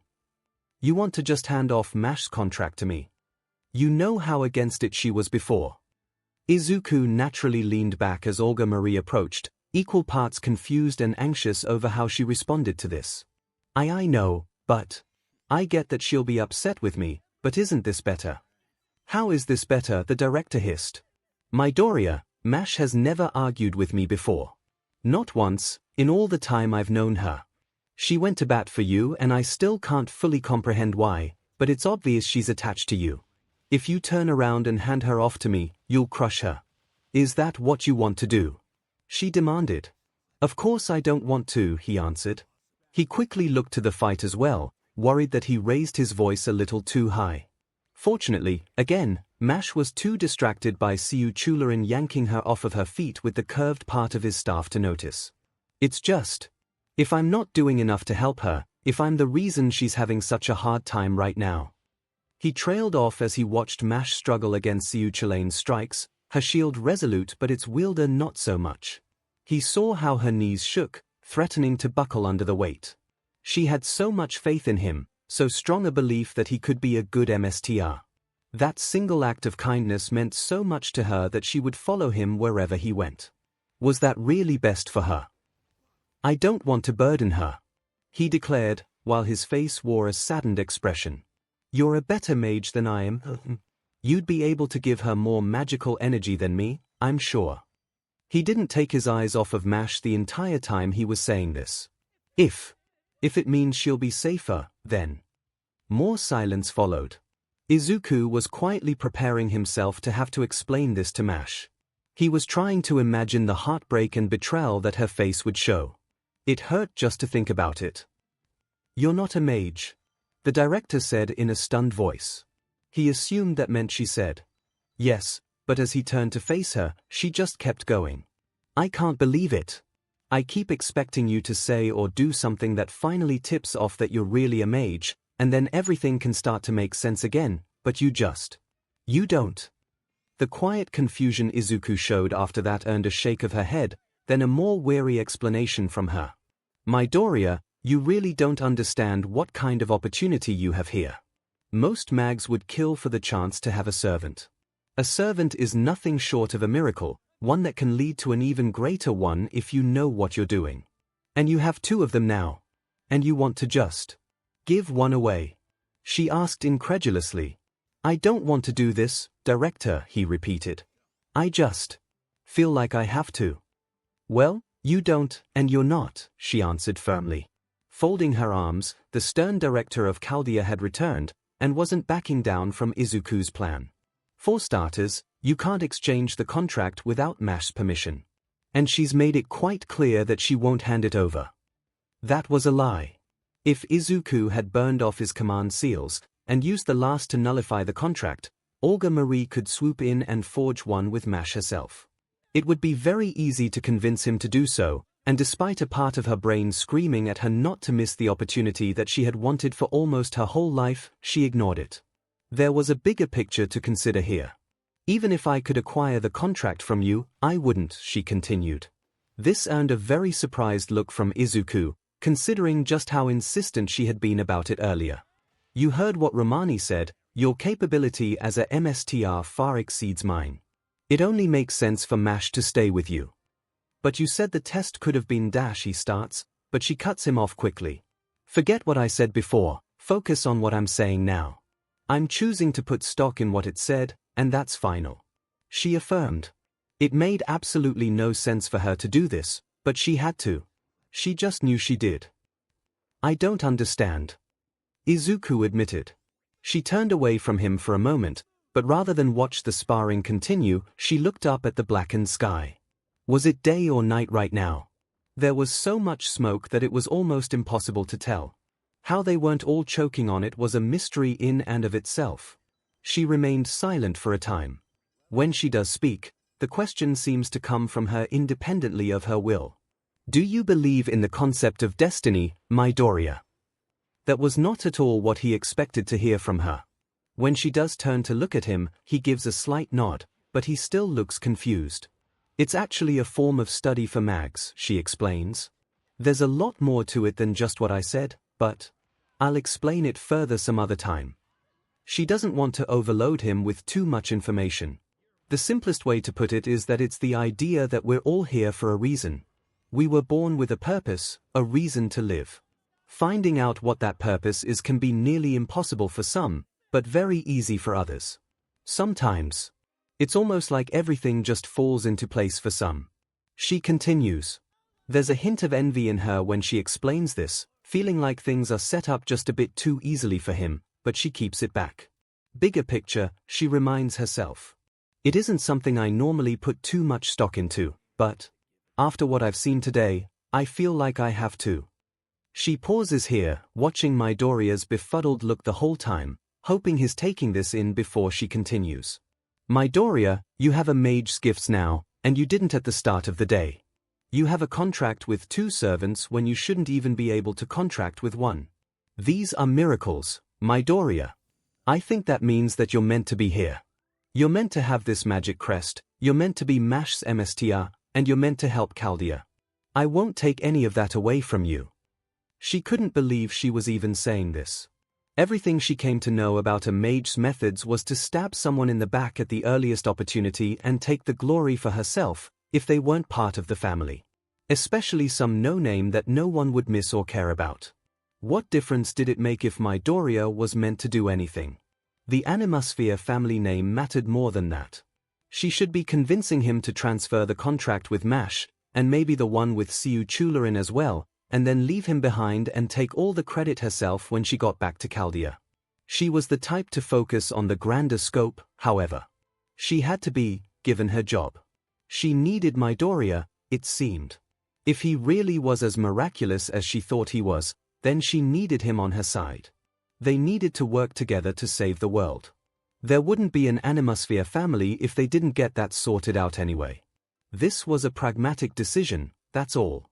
She needed his help, so yeah, she could boost his ego a little bit to get him in the right headspace. The fact that his mouth was starting to curl into that grateful smile had nothing at all to do with it. Absolutely nothing. He starts to say, but has no idea how to finish it. Tears were starting to form at the edges of his eyes, which he swiftly wiped away. She pretended not to notice, like earlier. She just noted that he seemed to cry quite easily. He took in a short breath to steady himself, then looked back to her with a more determined smile. Okay. What can I do, then? He asked. This was much easier to deal with. She could teach him the basics guilt-free. All right, let's start by getting those circuits working properly, she declared. Tell me what you were thinking of when you activated them the first time. The answer came automatically. I was thinking that I needed to save you and Mash. Another pause, followed by Olga Marie turning her head away. Izuku heard her muttering, only catching something like "can't be real" from her, not that he understood the context. He was about to comment on her muttering, much as she did for him, but she turned to face him again and started over. Alright, that might be part of the problem. Mags usually need an image to activate their magic circuits, not a feeling. Something vague like that means you're too unfocused, and you may be using more of your OD than you should be. She explained. When he looked confused again, she sighed and clarified. OD is the magical energy inside of you. Mana is the energy that comes from the earth. They are similar in concept, just different sources. Think of it like ki, or kai, or whatever else it's been called. He gave a short nod of understanding, and so she continued. Try taking that feeling and putting an image to it. Izuku frowned in thought, turning away from the director to ponder this. How was he supposed to put an image to the feeling of wanting to save someone? What would fit that? Punching a villain? No, that's just fighting someone. Pulling someone out of a burning building. Sort of, but that didn't feel quite right. Carrying a number of people on his back out of a ruined town. No, that was someone else, not him. He already knew that he couldn't be him. As he thought of this, his eyes fell to the sparring session that was still ongoing.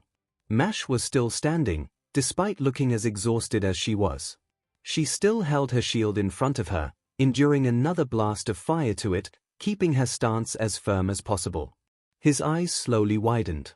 A shield. A shield could protect everyone, could save everyone. That was why she had it, to protect them, to save them. That was what he wanted to have. That was what he wanted to be. He pictures the image in his head. He's standing in front of someone, a shield in front of him, protecting them against an oncoming storm. He feels the heat crawl up his arm. He looks down at his right hand, and he can see green lines of light crisscrossing along his skin, starting from the back of his hand. At the center of it he can see the vague shape of a circle, with 4 lines spreading out from it, each line then splintering off into more that form the circuits. "There you go," Olga Marie remarked, actually sounding excited for a moment, much to Izuku's surprise. Not that he wasn't excited too, especially since the activation this time barely hurt at all. He could still feel the heat rising under his skin, but only providing some mild discomfort this time. "That was faster than I expected, honestly. You thought of an image that fast?" She wondered. Izuku looked up at Mash once more, that grateful smile threatening to broach his face once again. "Yeah. I had a good source of inspiration," he admitted. Then Mash dropped down to her knees. Izuku's circuits deactivated as he stood up, worry covering his face as he saw her finally give out. He heard 𝐒𝐿𝐴 sigh and call out to him. "All right, 𝐒𝐿𝐴, get over here and check on her." Without missing a beat, he scooped Fu off of his shoulder and handed him off to Olga Marie. He then broke into a run, heading for where Mash was as she leaned against her shield. "Mash, are you all right?" he asked, dropping to his knees in turn once he arrived. He immediately reached out to her to help her up, and her hand clasped his arm without her even thinking about it. "Senpai," she whispered. "I'm sorry, I still don't." She got out, every word sounding like a struggle to get out. "It's all right, Mash," he replied, starting to help her to her feet. He heard 𝐒𝐿𝐴 give a disappointed click of his tongue, and looked up to see him watching them, his arms folded and a look of mild frustration on his face. "I thought I had this figured out," he murmured. "What am I missing here?" He looked to Izuku for a moment as Mash leaned on him, catching her breath. It was hard to tell, but to Izuku it looked like he was contemplating something. He then turned and started to walk away, his staff tapping on the ground every couple of paces, as if it helped him mull things over. "All right then," he suddenly said, as he came to a stop about a dozen meters away. He turned to face the two of them, and Izuku flinched at the sudden glare he was aiming at them. "Chaldea," he stated, his voice a little bit fiercer. "I'm going to activate one of my noble phantasms. Use yours, or I'll kill MSTR." That got their attention in a hurry, with both Izuku and Mash staring at the caster with wide, terrified eyes. Did he really just say that? What the hell are you talking about?" Izuku shouted. "See 𝐒𝐿𝐴, you wouldn't dash."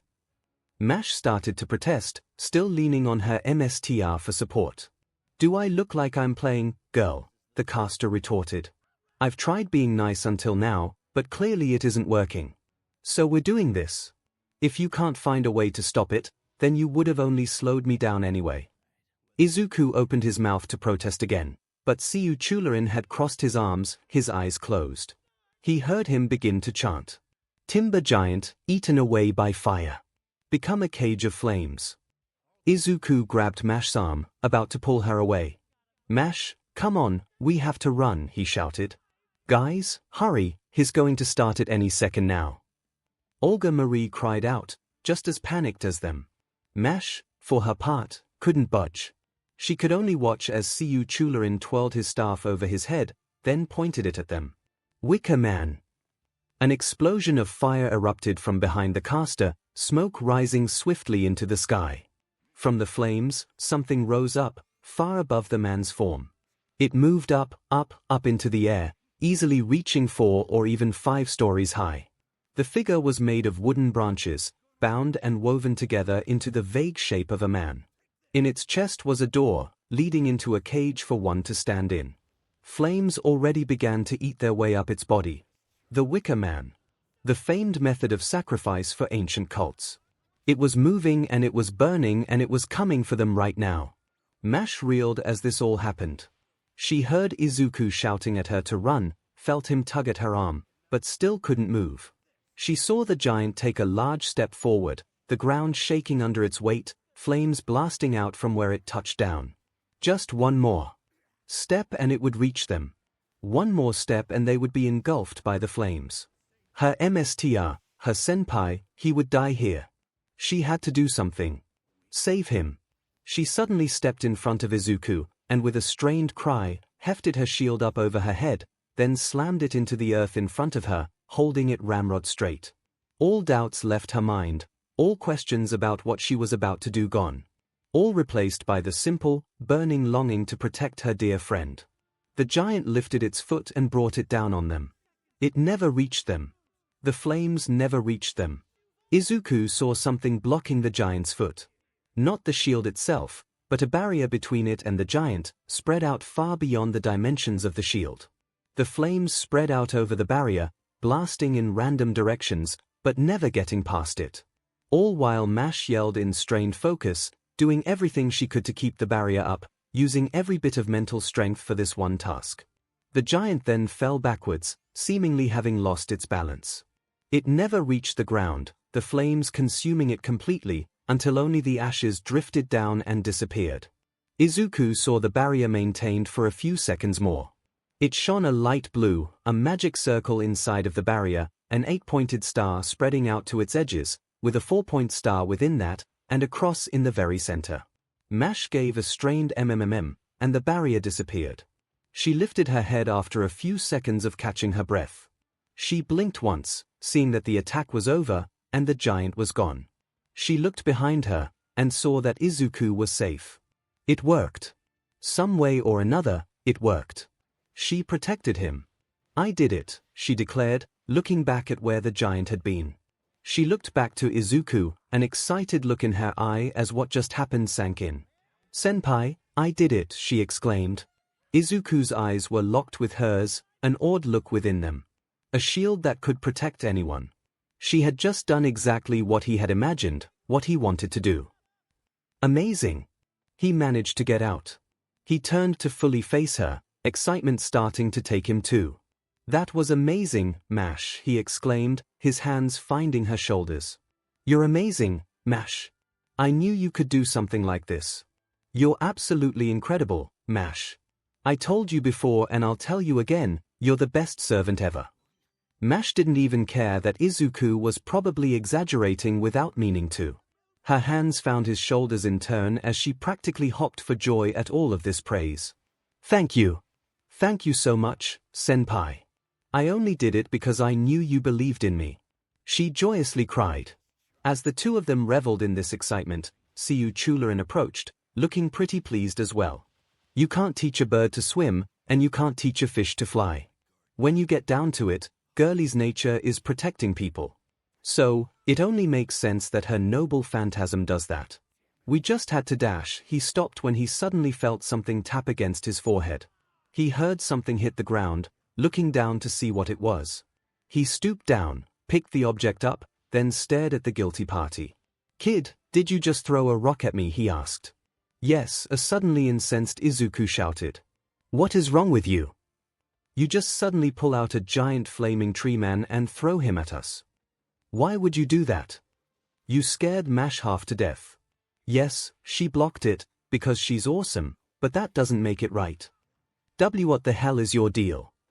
𝐒𝐭𝐚𝐲 protested, not expecting this sudden swerve of attitude from the kid who'd been so eager to talk of his exploits before. It worked, didn't it? I just said that doesn't make it okay. Izuku shouted. And what was all that about killing me? You think I'm just going to ignore that? Hey, I had to say something to get her to act, didn't I? I wasn't actually gonna do it. 𝐒𝐭𝐚𝐲 explained. It was, you know, a logical ruse. There was a short pause. Izuku knelt down to grab another rock. Okay. 𝐒𝐭𝐚𝐲 shouted before he could throw it. It didn't hurt, but it was certainly annoying. I'm sorry I did all that, even though it helped you guys out. Izuku paused, poised to throw the rock anyway. And? He asked. And what? The caster demanded. Izuku's eyes narrowed. You know. Oh, fine. I'm sorry I smacked Mash, but that one time dash the rock hit his head. Both times. For sake, kid, you coddle all the girls you know like this. How is asking you not to kill or grope someone coddling? The two would go back and forth like this for a little bit. Mash was far too happy at having achieved her goal to think too much about this, although she did blush a fair bit when 𝐒𝐿 teased Izuku over just how protective he was of her. Meaning it was up to Olga Marie to note just how strange it was that the rather meek boy she had assumed Izuku to be was now arguing with the Child of Light over how one should treat women with more respect. This was just the weirdest day. Alright, if everyone could stop the comedy routine for a little bit, she requested as she approached the group. Once the men had stopped arguing, she turned to Mash with a genuine, only slightly smug smile. Congratulations, Mash. Midoriya already said it, but that was amazing work on your part. You have every reason to be proud, she declared. Mash turned her own wide smile to Olga Marie after this, still running high on the elation of her success. Thank you, Director. After a few seconds, however, the smile seemed to fade, as if she just realized something crucial. But it still isn't my proper noble phantasm, she admitted. Izuku was definitely surprised by this. Wait, it's not, he exclaimed. But you blocked that giant foot. It didn't even scratch us, I didn't even feel the heat of the fire. It was so cool though. He continued, a childlike tone to his voice. I know, senpai.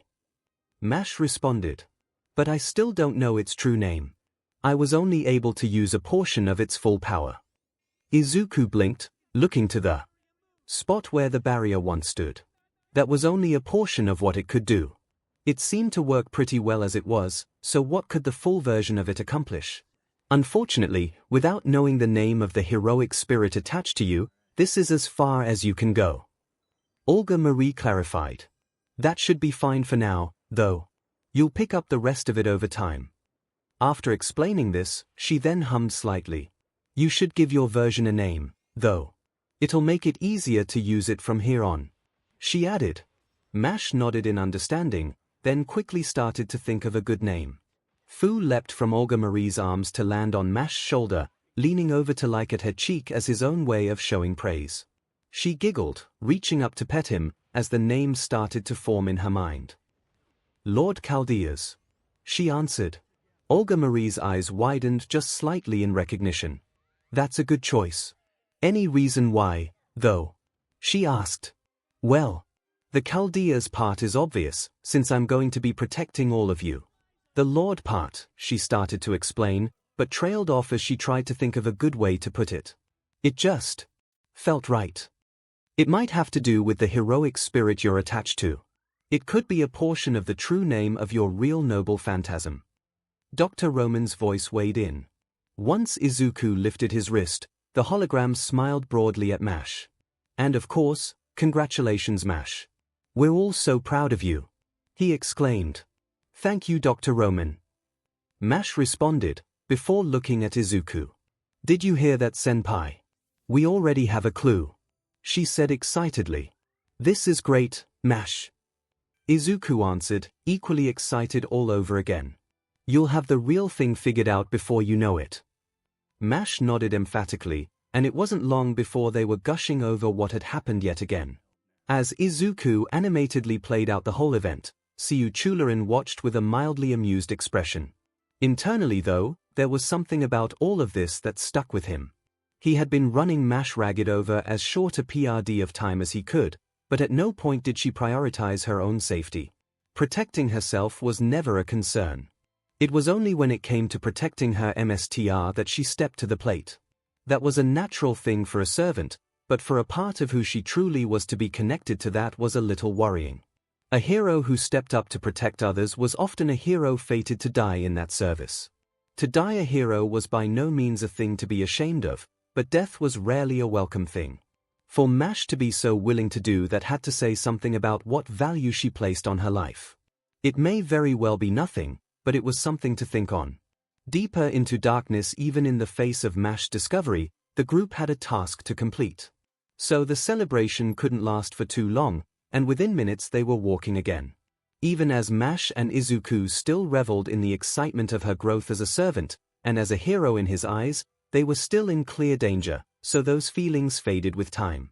At least, it seemed they did at first. All it took was a brief encounter with yet more skeletons, which were swiftly defeated, and Izuku would go right back to praising Mash. Overpraising, really, as far as Olga Marie was concerned. Especially given what he was saying. Senpai, I appreciate the thought, but I don't see what you mean. Mash said, while fighting off another bout of embarrassment. How can you not? It'd be perfect for you. Izuku expressed, his eyes wide and sparkling with energy again. You could be Chaldea, the hero who protects everyone. That's absolutely what people would look for in a hero. They'd love you. All Mash could do in response was turn away and make an odd sound from her tightly closed lips. It wasn't exactly clear what sort of sound it was meant to be, but she didn't sound completely opposed to the idea. Which was a shame, as Olga Marie sure was, even if she didn't say anything. She wondered if she should tell Izuku the bad news about that little idea, but opted to wait until they were safe and sound. She wasn't sure how much Mash had explained about her history, if anything at all, but he should probably know before he gets any more ideas in his head. As hard as it was going to be to hear. Regardless, she had to agree with Caster. He was coddling her just a bit too much. You could even be the first hero in whatever part of the world Chaldea is in. Izuku continued, despite his brief trip up. He then seemed to realize what he said, and looked to Olga Marie to ask the obvious question. Where exactly is Chaldea, Director? That's top secret, Midoriya. Olga Marie answered flatly. Even to the Chaldea staff? He questioned, looking a bit confused by this. I just said it was to you, didn't I? She responded a bit snappishly. She looked back at him with a tense expression, not at all comfortable with just how many questions he kept asking. Even if she was willing to trust him to act as the one MSTR of Chaldea, that didn't mean she was comfortable with him knowing too much about its past. If that information gets compromised, then the last defense humanity has is useless. I can't take that risk. This did finally seem to quell Izuku's energy a bit, though the slightly wounded look on his face wasn't what she wanted to see. Why did he have to be so inquisitive on top of everything else that made him a problem? A useful problem, admittedly, but still a problem. It isn't personal, Midoriya, she clarified while turning to look ahead again.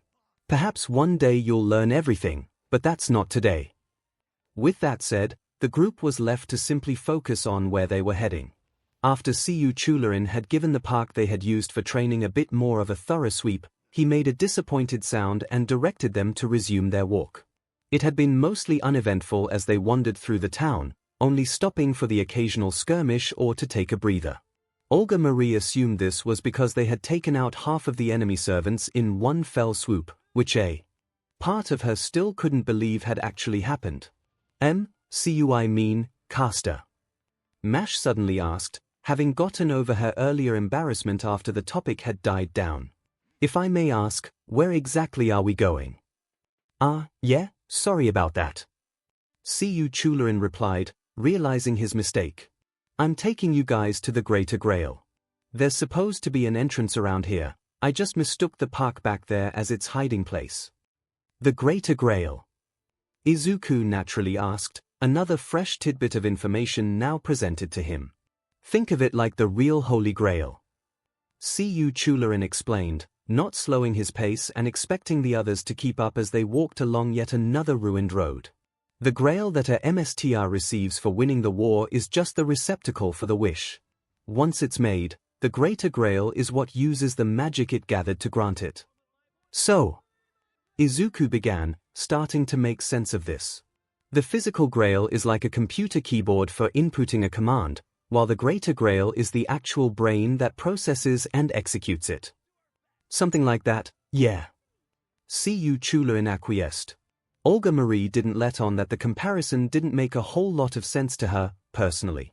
Mags didn't normally get along with technology very much. Even with her father being a rare exception to that rule, she couldn't claim to be an expert. How do you know where the Greater Grail is, Caster? Mash wondered. Yeah, and how exactly does it grant wishes in the first place? Izuku added, realizing that he wasn't aware of that detail.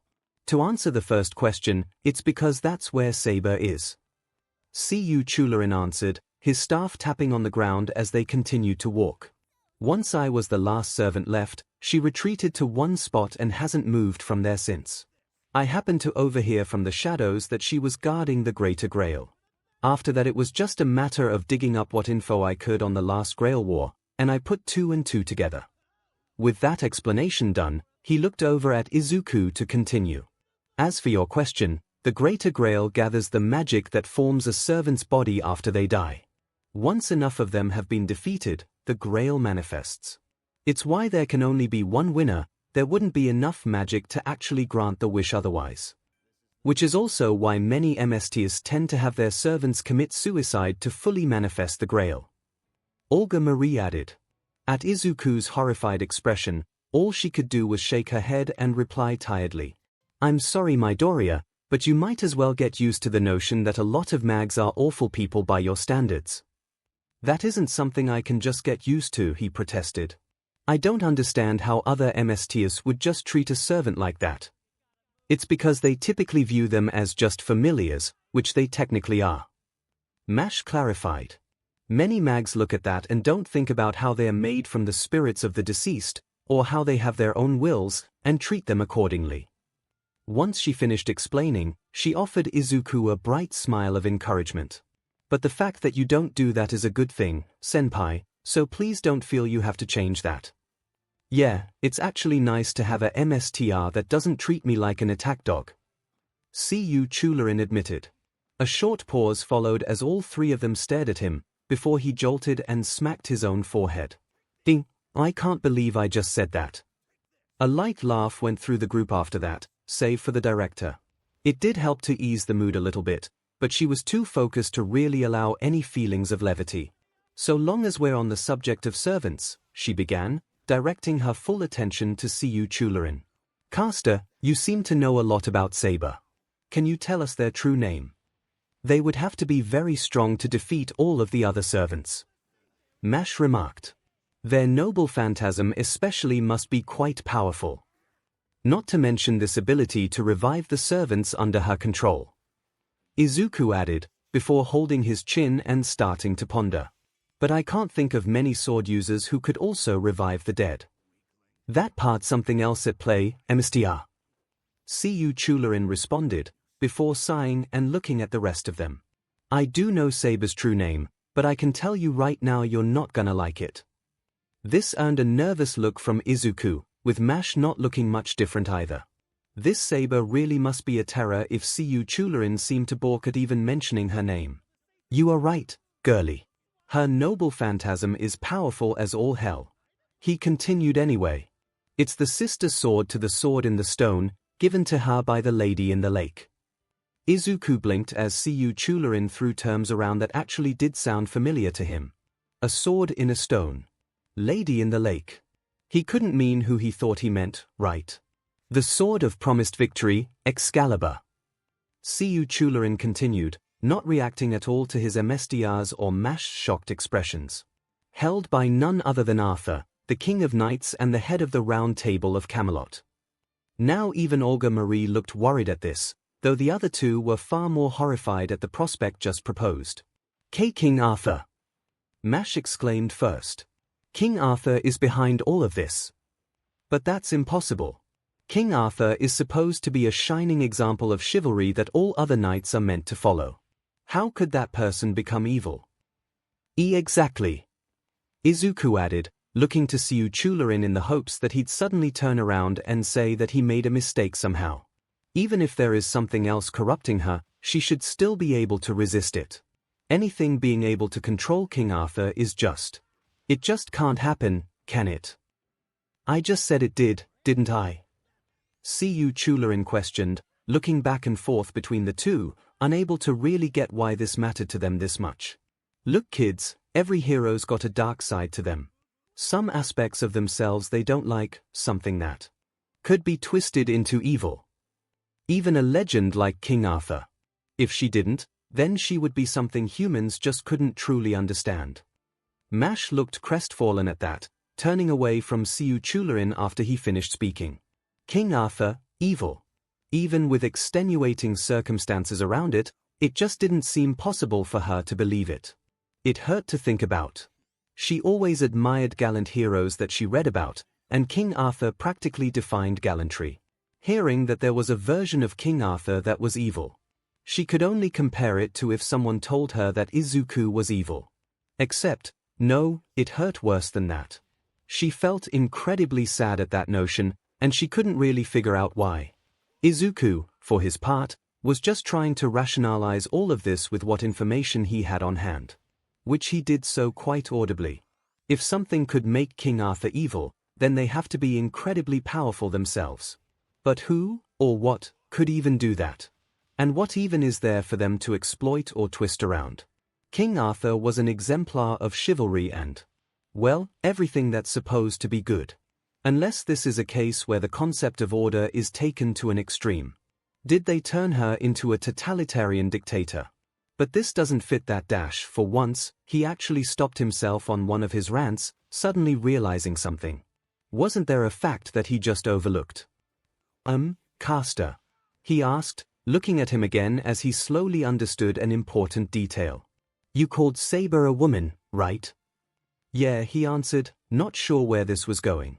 But you just said Saber was King Arthur. Yeah. Figured that this was what he would get stuck on. Izuku blinked owlishly at 𝐒𝐿𝐴 for a second or two. He then turned to Mash, who had been pulled out of her depressed mood and now looked equally as shocked as she put the pieces together. They both looked over to the director, who was more occupied trying to figure out just how powerful Saber was now. The two then looked back to 𝐒𝐿𝐴, who just offered a half-hearted shrug. The history books get some stuff wrong was all he had to say. That's it. Izuku sputtered, not finding that a satisfactory answer at all. How could the history books misunderstand something like that? Mash added, just as baffled by this as Izuku was. Does it actually matter that much? Olga Marie chimed in, getting just a little vexed by this line of questioning and how loud the two were getting over it. Shouldn't you be a little more concerned with how we're going to be fighting a powerful legendary figure who's known all over the world and has insane magical powers because she's descended from dragons? I know that. Izuku turned and sputtered again at her. But this leaves so many things unclear. Did Guinevere know about this? How did any of Arthur's children come about? How does Mordred fit into this? Or Morgan Le Fay? Did any of the Knights of the Round Table know about this? What about Merlin? How did something this big get hidden for so many years? Hey, if you're expecting actual answers, I don't know what to tell you. 𝐒𝐿𝐴 cut in, getting almost as annoyed about this as the director. I don't know everything about her life. And your boss is right, you've got more important things to think about, and if you keep hollering like this you're gonna draw about every skeleton within 100 meters. So just have your freak out if you've got her but keep it quiet. This did its job, Izuku quickly closing his mouth and dutifully walking along, with Mash doing much the same. Though internally they both did plenty of freaking out. Before long, they came across the space that 𝐒𝐿𝐴 had been seeking out. At one point it had been Fuyuki Central Park, yet it was far from a lively place even when it had been alive. Rumors had often spread of the location being haunted, especially after the previous Grail War. Even while the trees grew with the changing of the seasons, and the grass looked lively and green, it was still not a place people often tread. Especially not at night, with stories of spirits wandering the place, seeking to settle old grudges, being very popular campfire stories. Now it was far worse, with the trees that were still there barren and lifeless, and with another long groove carved into the earth. Only this one ran far deeper, until it turned into a hole that burrowed further underground. Which raised many questions about what created that and why, but they weren't exactly about to find answers to that anytime soon. Is that the path to the Grail? Mash wondered, the group having stopped to stare down at the hole that was just a few feet away from them. It should be. 𝐒𝐿𝐴 answered, although he was instead looking off into the distance. He sounded a bit distracted when he responded, not that any of them could guess why. So, shouldn't we get going then? Olga Marie asked cautiously. The caster didn't answer, his gaze slowly sweeping along the horizon, a frown of concentration on his face. The other three watched him all the while, each of them wondering what could be going through his head. After he turned his attention to the trees spread out past the hole beneath them, he suddenly stopped. "Oh hey, I just remembered," he then exclaimed, before looking over to Izuku with a grin. "I have a question for you, 𝐿. Izuku tensed slightly, taken aback by his sudden change in mood. "Hey. Alright now?" he wondered. "Yeah, it'll just take a minute or two," he answered, turning to fully face him. "See, I was just wondering, since you asked me about my wish. What would yours be?" he asked, while pointing a finger down at him. Izuku blinked again, still unprepared for this change of subject, especially right as they were about to begin the final leg of the mission. "See, Caster, didn't you say you didn't think the Grail would grant your wish?" he remarked, remembering that part of their conversation as well. "Yeah, but never mind that," he said, brushing off Izuku's concern while lightly waving his hand. "Just don't even think of the Grail. Say you got a chance to make a wish for anything you would want. No strings attached. Anything at all. What would it be?" he questioned.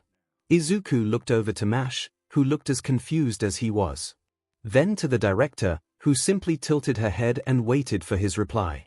Seeing that he wasn't going to get out of giving some sort of answer, he looked back to 𝐒𝐿 and gave a rather weak shrug. "I don't really have one," he offered with a shaky smile. "Oh come on.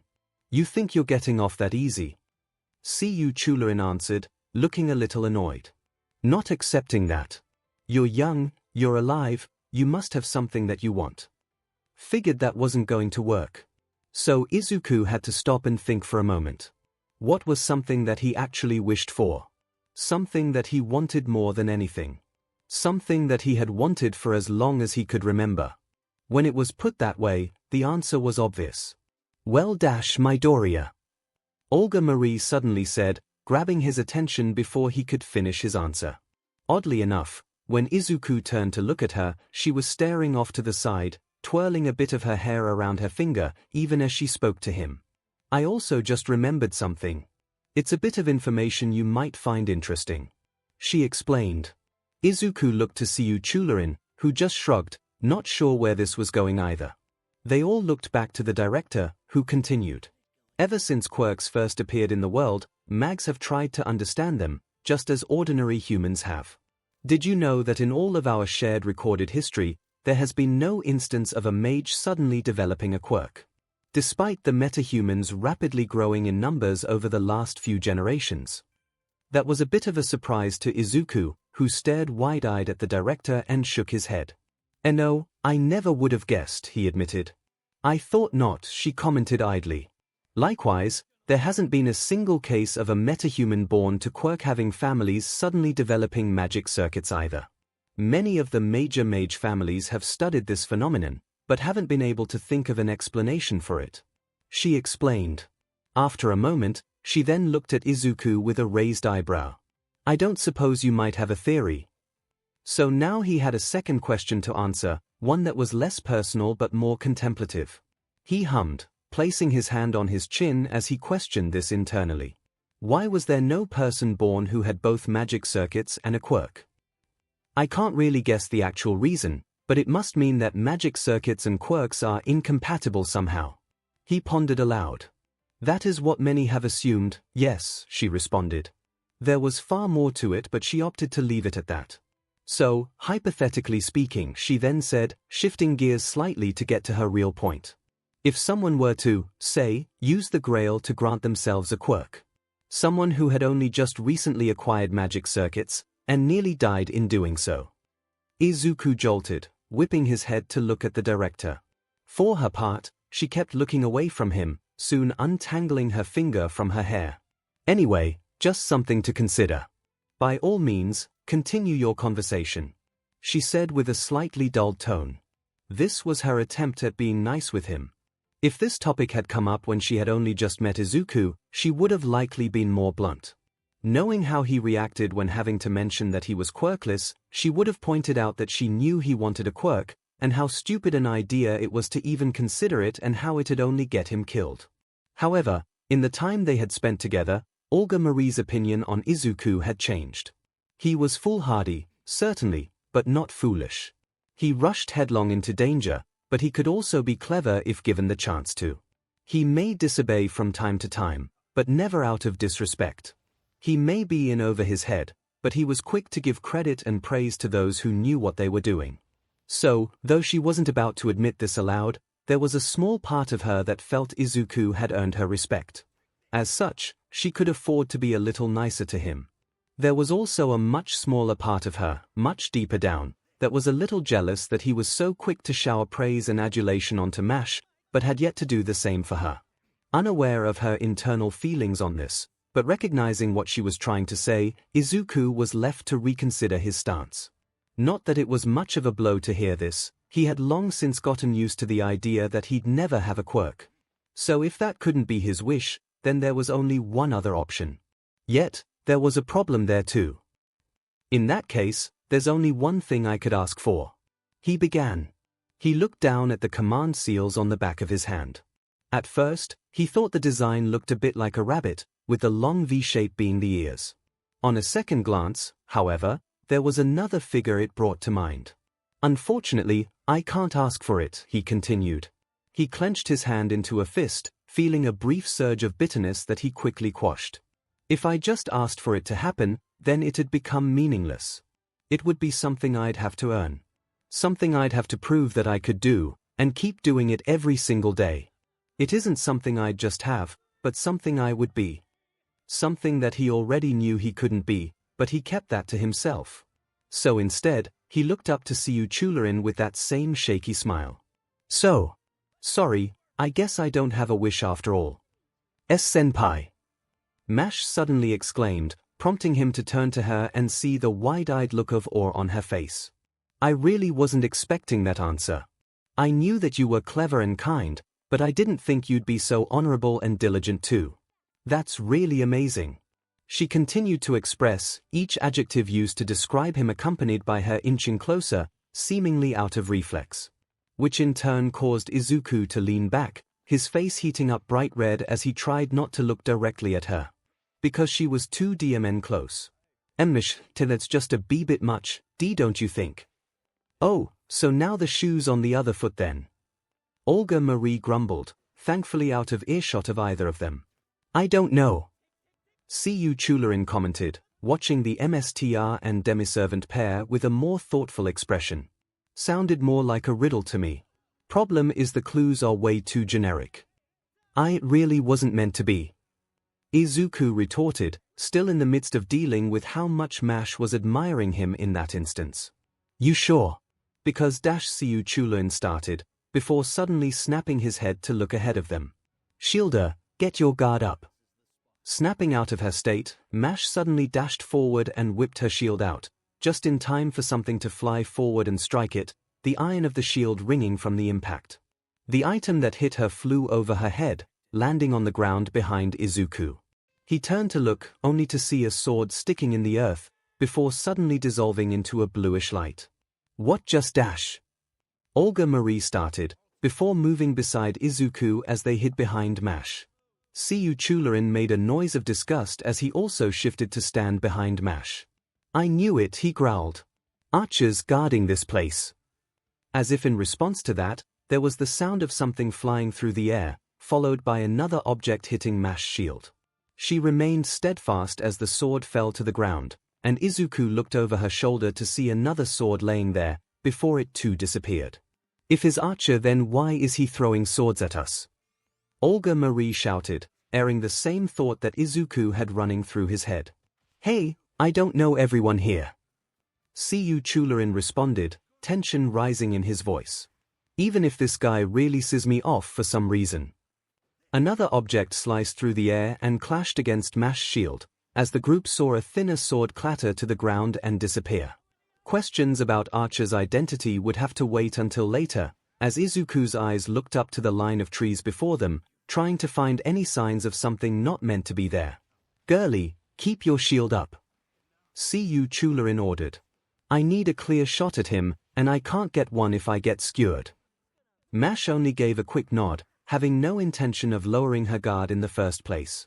Hey, Archer! 𝐒𝐬𝐴 shouted out. What's the matter, not going to come out and say hello? Are you shy or something? Another sword arced through the air, hitting 𝐼's shield and falling to the ground behind the gathered group.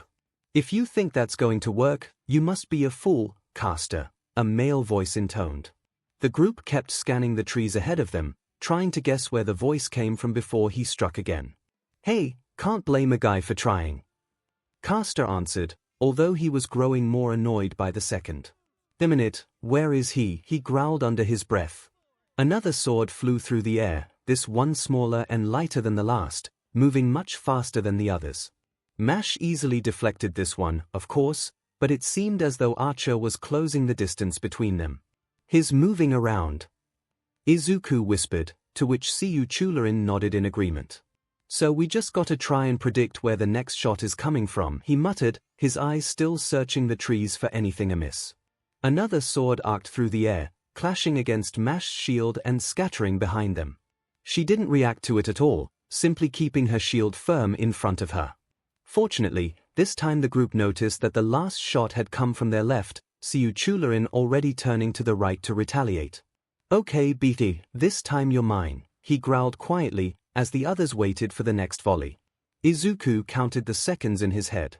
1, 2, 3, 4, 5. "Got you!" Caster suddenly shouted, swinging his staff to the trees and firing a ball of flames into them.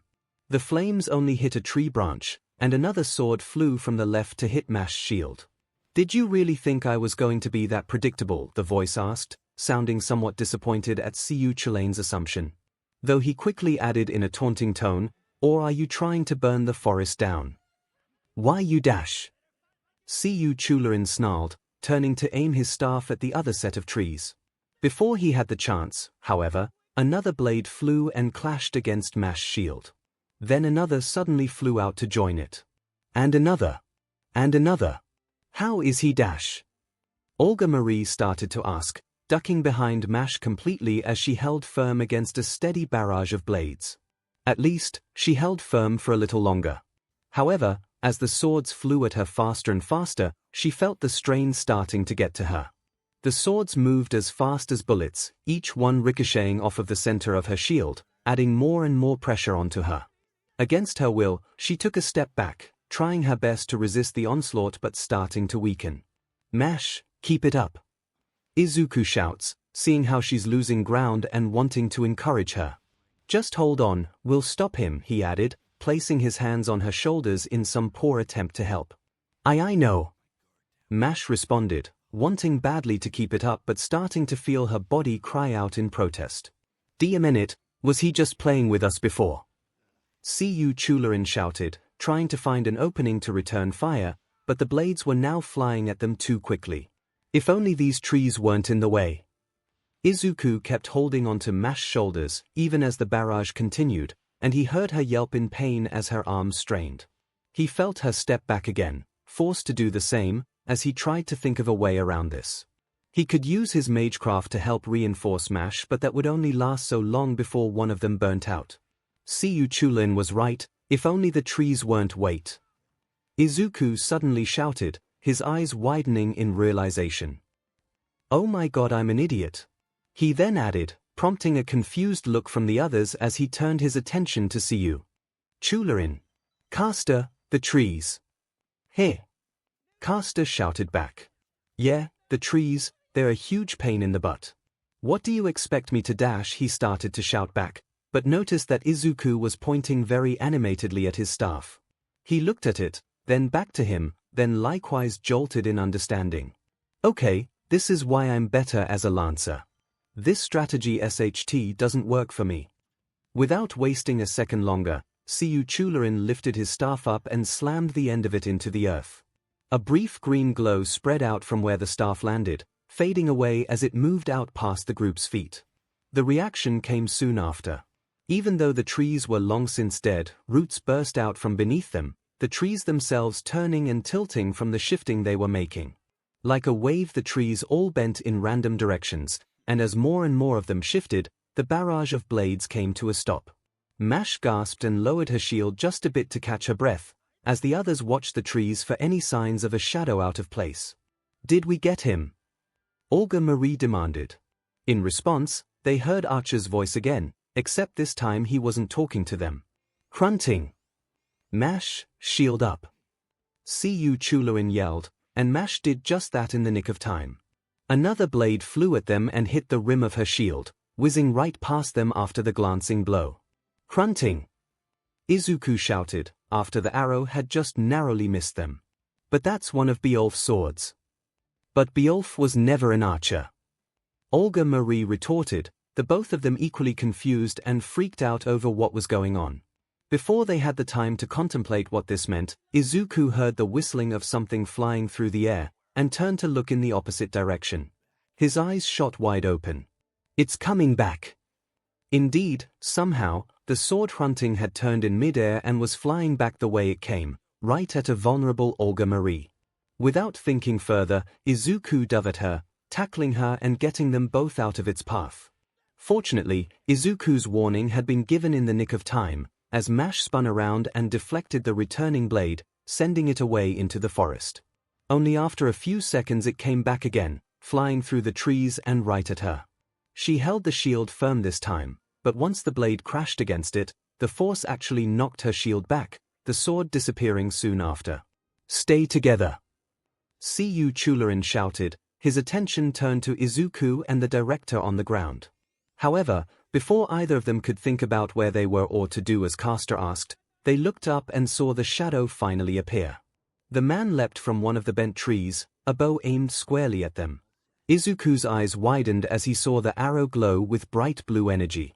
Whatever that was, if it hit them, they were finished. He again acted without thinking. He imagined the shield in his hand, standing in front of the oncoming storm, his magic circuits reactivating. 𝐾𝐻𝐵, the shadow shouted.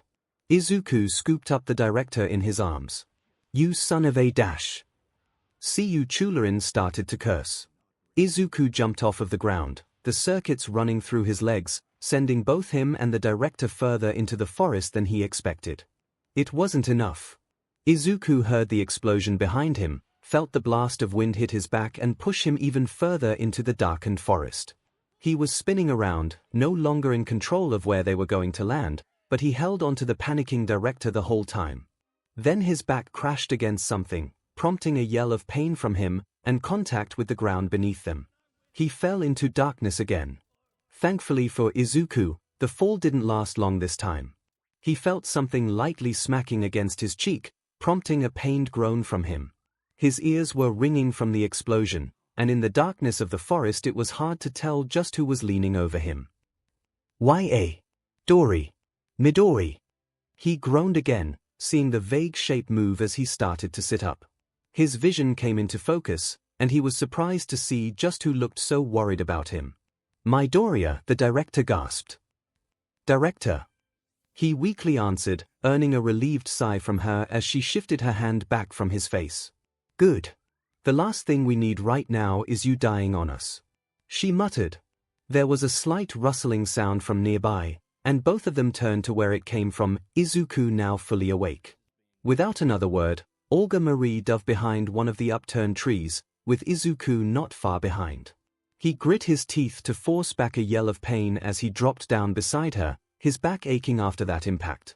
"How bad is it?" she whispered, looking worried for him again. This really was a change from earlier, he noted internally. I don't think anything's broken," he answered quietly. "I can still move," he added, in an attempt to assuage her concerns. "One of them, at least." "Right, well, just don't move for now," she lightly ordered, and the two kept their backs pressed against the tree. It had been tilted back after 𝐒𝐬𝐴𝐺's stunt, leaning away from the two of them, the gnarled roots sticking out providing surprisingly good cover for them. It almost looked like one good push could send it toppling over. The two fell silent as they listened for any unusual sounds. Had the earlier rustling just been the wind? Izuku looked off to one side, while 𝐒𝐿𝐵 handled the other. No signs of any movement, visual or auditory, came about right away. Both of them slowed their breathing gradually, trying to mute any sort of noises they might make, despite the anxiety going through them. Izuku felt 𝐒𝐿𝐵 grip his shoulder, though whether that was to steady herself or calm him down was unclear. Where were Mash and 𝐒𝐿? Had they made it? What about that archer? Why couldn't they even hear the sounds of fighting? The seconds felt like they were dragging on too long, as the two were only greeted with silence. They both exhaled slowly. For the time being, they were safe. The other questions could wait for now. So how many does that make now? Olga Marie wondered. 4. 5. Izuku looked over at her, surprised that she was bringing this up again. He saw that she just looked more tired than anything else, so he assumed she wasn't actually mad. This prompted him to give a tired smile and whisper back to her. Sorry, still not counting. In return, she actually managed a slight smirk of her own.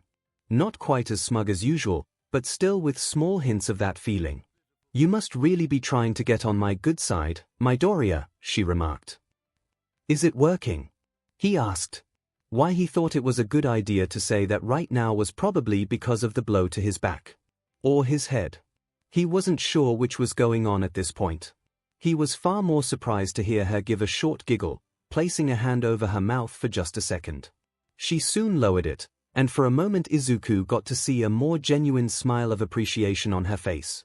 Before he could actually enjoy it, however, the more smug grin was back. Keep it up and you might earn a raise, she quipped. A joke. The hardened, cold-hearted, ruthless director of Chaldea just made a joke. Izuku couldn't help himself, a short puff of air leaving his mouth before he covered it, descending into quiet chuckles. The director wasn't far behind him, likewise covering her mouth so only slight shakes her body made acted as a sign she was laughing. Would you believe I almost forgot I was being paid? Izuku asked between breathy chuckles. Why you thought you were doing charity work, she responded, trying her best to contain herself, but failing just a bit. Are you even surprised? See, considering it's you, not really. Hell, you'd probably leap at charity work. The two were now leaning on each other as the muffled laughing continued, much as they tried to stop it. Maybe it was a defense mechanism in the face of the present danger, or maybe they had both been through so much that day that they kind of snapped a little. Whatever the case, for the time being, they just couldn't stop. Right up until they were reminded of what they were in for. Senpai. Director. They both jolted out of their stressed reverie as they heard the voice call for them. Mash was still alive. Don't dash. The second voice belonged to 𝐒𝐿, confirming that he was still around too. His exact wording stuck out to them, and they both started to piece together what was going on. Mash and 𝐒𝐿 survived, with Fu still with Mash, but they weren't anywhere in their line of sight. They were further away, possibly on the other side of the forest. Mash's calling to them was proven to be a mistake, then, as 𝐒𝐿 quieting her showed. Archer was still alive too, then, and now knew they were separated. Meaning he'd be coming after Izuku and Olga Marie, as they were more vulnerable. The reality of the situation settled in again, and both mags were back to listening for anything amiss. The slightest rustling of leaves, the sound of feet hitting the ground, a bow being drawn taut, anything to act as a sign. Archer, you must really hate me, right? 𝐒𝐿 suddenly called out. You went and used that, here. You got a bone to pick with me.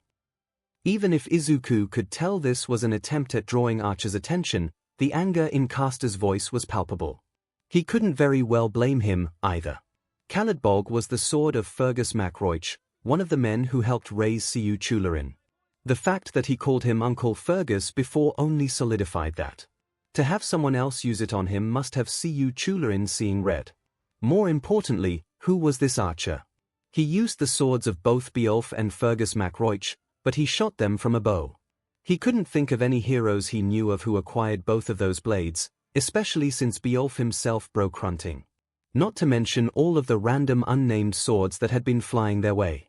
Someone just shooting swords like arrows didn't bring any names to mind at all. It probably didn't help that panic was starting to set in again, making it harder to concentrate. It also really didn't help that Archer hadn't responded to 𝐒𝐿. He clearly saw it for what it was and wasn't giving Caster the chance. The wind shifted the leaves again, both mags tensing up.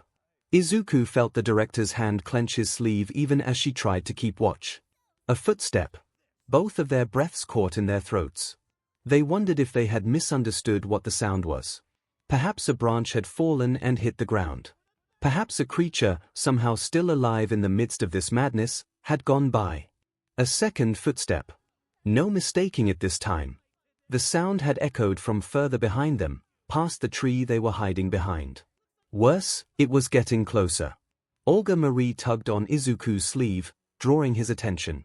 She pointed deeper into the forest, a suggestion that it was time for them to make a run for it. Before he could even consider the option, however, another footstep was heard, this one closer again. He shook his head. If they tried to run now, then whoever was approaching would catch them, and if it was Archer then they'd be helpless. Another footstep. Izuku hurriedly tried to think of a way to approach this. There was a possibility it was Mash or 𝐒𝐭𝐴, having separated themselves to try and find them. They couldn't just call to them, however, because if it wasn't then that'd just draw Archer's attention. If they tried to run, there was that outcome as well. They certainly couldn't fight back, neither of them capable of taking on a servant. However, if they could bluff. Olga Marie practically saw the gears turning in Izuku's head, and grabbed both of his shoulders while rapidly shaking her head. That option was suicide, she wanted to say, but kept quiet for the sake of safety. Another footstep. Time was running out. Izuku brushed her hands away, then pointed at her, before pointing at the ground, a silent request to stay put. She shook her head again, and Izuku's hands found her shoulders in turn to steady her. He looked right into her eyes, seeing just how utterly terrified she was.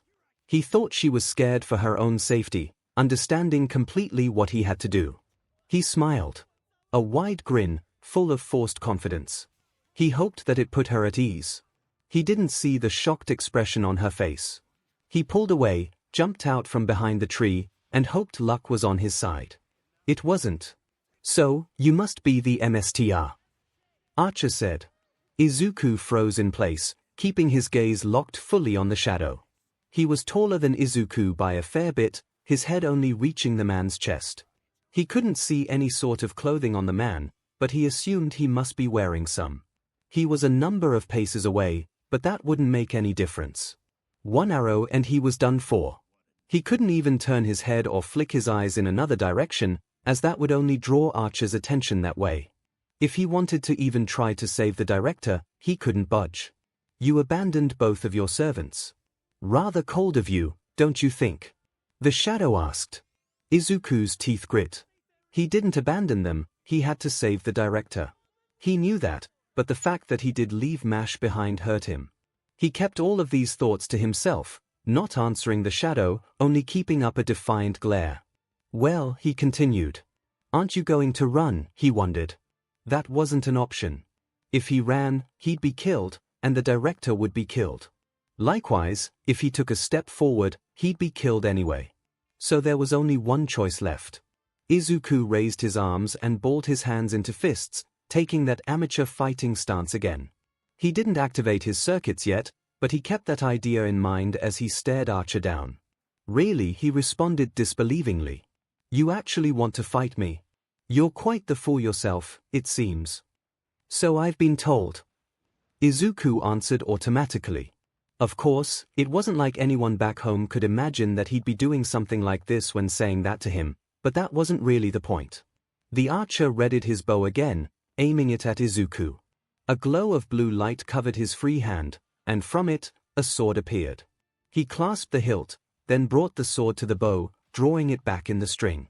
He kept the tip aimed squarely at Izuku. The new mage's knees shook a little, but he maintained his stance. Silence stretched out among the two. Izuku's mind reeled with questions. If he activated his circuits, could he dodge the sword before it hit him? If he could, what then? He'd just tire himself out before even damaging the archer once, and while that might buy enough time for the others to arrive, it wasn't a guarantee. If he made enough noise, would Mash and 𝐒𝐭𝐴 get to them in time? Why wasn't Archer doing anything? I overheard your conversation with Caster earlier, he suddenly announced, while keeping the bow drawn on Izuku. I'm a little disappointed you didn't answer the question. Maybe you could now. What would you wish for? Izuku blinked once, then again, wondering if he'd even heard right. Archer wanted to know something like that. "Why are you asking?" he responded cautiously. "Curiosity," he answered simply. "Not many humans have tried to fight back like this since this war began. I suppose I'd like to know a little more about you before I kill you." There was no clear emotion in his voice when he spoke. He sounded oddly casual about it, like he was just asking any other sort of question one would to another during a conversation. So, he finished, waiting for a reply. Now Izuku had a plan. If he could just keep Archer talking, the others would approach and hit him before he was killed or the director was found. So there was no reason to avoid the question. If he lied, however, would Archer know? Would that just make him angrier and get him killed sooner? There was no choice then. He had to tell him the truth. To be a hero. The sword cut through the air. It flew right by Izuku's head, missing his ear by just a centimeter or two.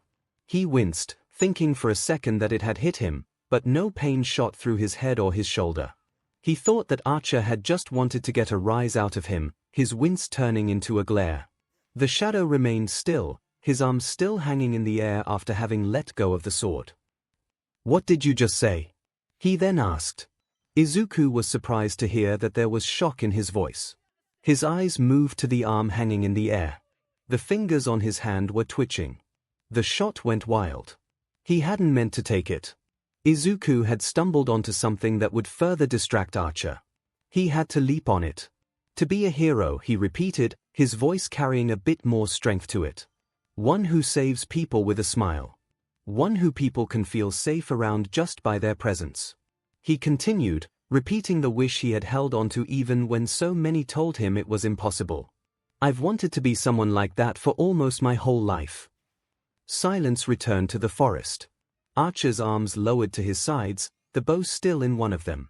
Izuku watched him, wondering what could be going through his head.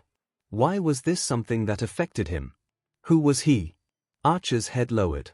For a moment, Izuku wondered if he was about to cry. He didn't. Far from it, Izuku heard a short laugh leave the shadowy figure.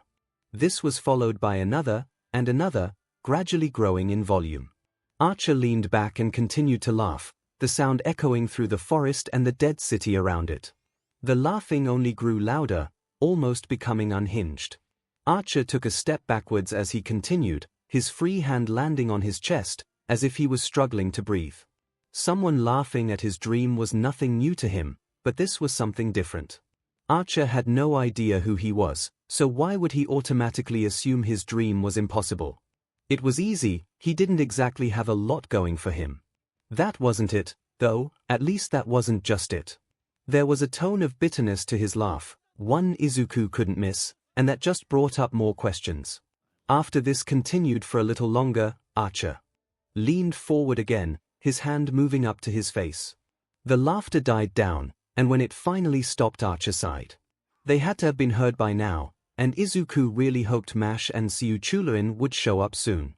"A hero," Archer finally said, and the disgust in his tone was so palpable Izuku jumped a bit at it.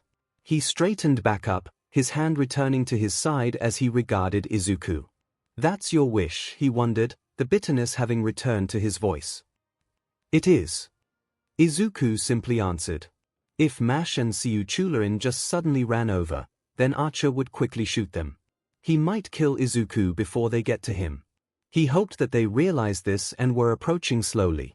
"Do you think you can achieve it?" Archer asked. "You said it would be meaningless if it was just handed to you. Do you think you can become a hero on your own merits?" Izuku wanted to say yes. It was something he'd told himself again and again. He could do it. He was going to become a hero, just like the man he admired the most. The same man who already told him it was impossible. "No," he responded. His voice was harder than he expected it to be. He didn't let himself look away from Archer. "I already know that I can't," he added. This earned a shorter, quieter laugh from the shadow. "You're more realistic than I expected," he commented. "I guess I finally learned that I had to be," he replied. Did he actually believe that, however? Right now, even he wasn't sure. The Archer's hand glowed blue again, and a new sword appeared. Like before, he drew the sword taut in the bow, aiming it at Izuku, who tensed up all over again. It's actually a little bit of a shame. Maybe if circumstances had been different, we could have gotten along. The shadow remarked. Izuku wondered if that was true. Now, any last words? Still no sign of Mash and 𝐒𝐿𝐴. He really hoped they were trying to be stealthy right now. He was running out of things to say to drag this out. Was that your wish, he asked. It was a gamble, but if that bitterness he exuded said anything, there was a history he had with heroes. He needed to touch on that to buy more time. Archer didn't loosen the bow this time. He instead lowered it, the sword pointing away from Izuku for just this moment. He seemed to be contemplating how to answer the question, which was fine with Izuku since it just gave them more time. Once upon a time, it was, he finally admitted. He lifted his head. Izuku wished he could tell what expression was on his face. Now, I just wish I could undo it all. Despite the danger, Izuku flinched at that. He had been a hero, but now wished he hadn't been. Who was he? What made him this way? How did he become a sad opposite of Izuku himself? Could he help him? Archer drew the bow again, aiming the sword at Izuku's head. Let me offer you some advice to take with you into your next life, he intoned. Izuku flinched again, getting his guard back up. Heroes are not people to be admired. Archer continued. They are people to be pitied. What would make him think this? Why would he have reason to pity heroes? What happened to him? If you walk down the path of a hero, he went on, and Izuku could swear he heard a tinge of sadness in his voice. You're just walking into hell. The bowstring was pulled. Izuku's breath caught in his chest, his mind racing to think of something else to say. He had to say something, he had to hear more. A root beside Archer's foot suddenly shot out, piercing into his leg. He let out a shout, his concentration broke, and Izuku immediately dove behind another tree, away from where Olga Marie was.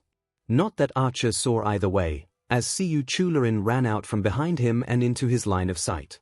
Got you, 𝐵𝐵, the caster shouted as he swung his staff, another blast of fire leaving the tip and nailing Archer in his side.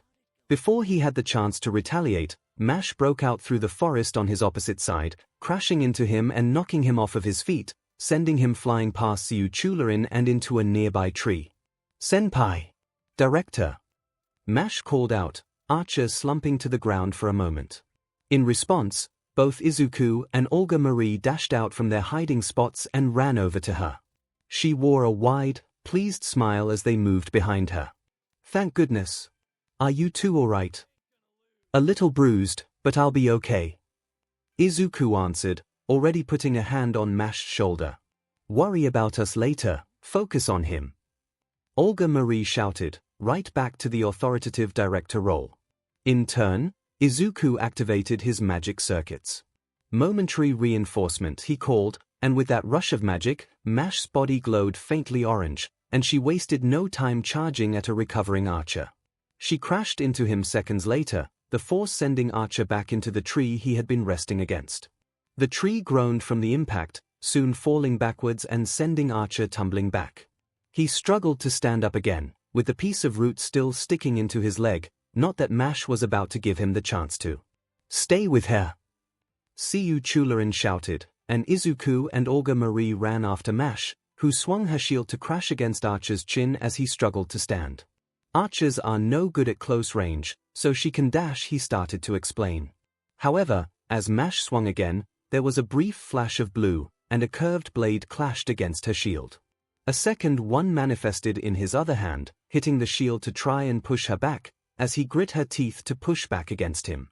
Oh come on! What kind of archer keeps using swords? 𝐒𝐿𝐴 snarled, swinging his staff out, causing another root to swing out and crash into Archer's side to break up the stalemate. Archer tumbled past another tree and landed on his good leg, before rearing back and throwing the two blades he had forged. The blades spun through the air, but glanced off of Mash's shield as she resumed her charge forward. As she got there, Archer rose up with two longer blades appearing in his hands, both swinging down to clash against the center of her shield. Sparks flew as the blades scraped down along the iron, but Mash didn't flinch, glaring up at the shadowy Archer. Minutes ago she was scared out of her mind that her senpai could be dead. Now that he was safe, she wasn't going to give anyone the chance to hurt him again. With a shout, she swung her shield up, the swords flying back away from her. She then spun and swung the shield low, catching Archer's bad leg and knocking him off of his feet. Before he could land, Mash spun again and moved her leg out, her foot hitting his stomach and sending him flying through the air again. He crashed against another tree branch and spun backwards, tumbling out into the clearing that had been where this whole battle began. The group approached, but halted as Archer's bow reappeared, a new sword notched in the bow and aimed squarely at them. Gram! The sword of the dragon slayer Sigurd glowed green and crackled with electricity as it flew for them, but Mash stepped forward, prepared for the worst. The sword clashed against her shield, her teeth clenched as the strain it put on her was very strong. It ground against the center of the shield, sparks flying in every direction, as the electricity arced out and threatened to blast anyone behind her. Unbeknownst to her, 𝐒𝐭𝐴 slammed his staff down on the ground again, green light shining out around them for a moment again. Not this time. Mash growled out. She placed her hand on the top edge of her shield, then pushed her shield downwards, causing the sword to turn and spike into the ground, shattering on impact. As Archer rose to his feet to try another attack, behind him more roots rose from beneath the ground.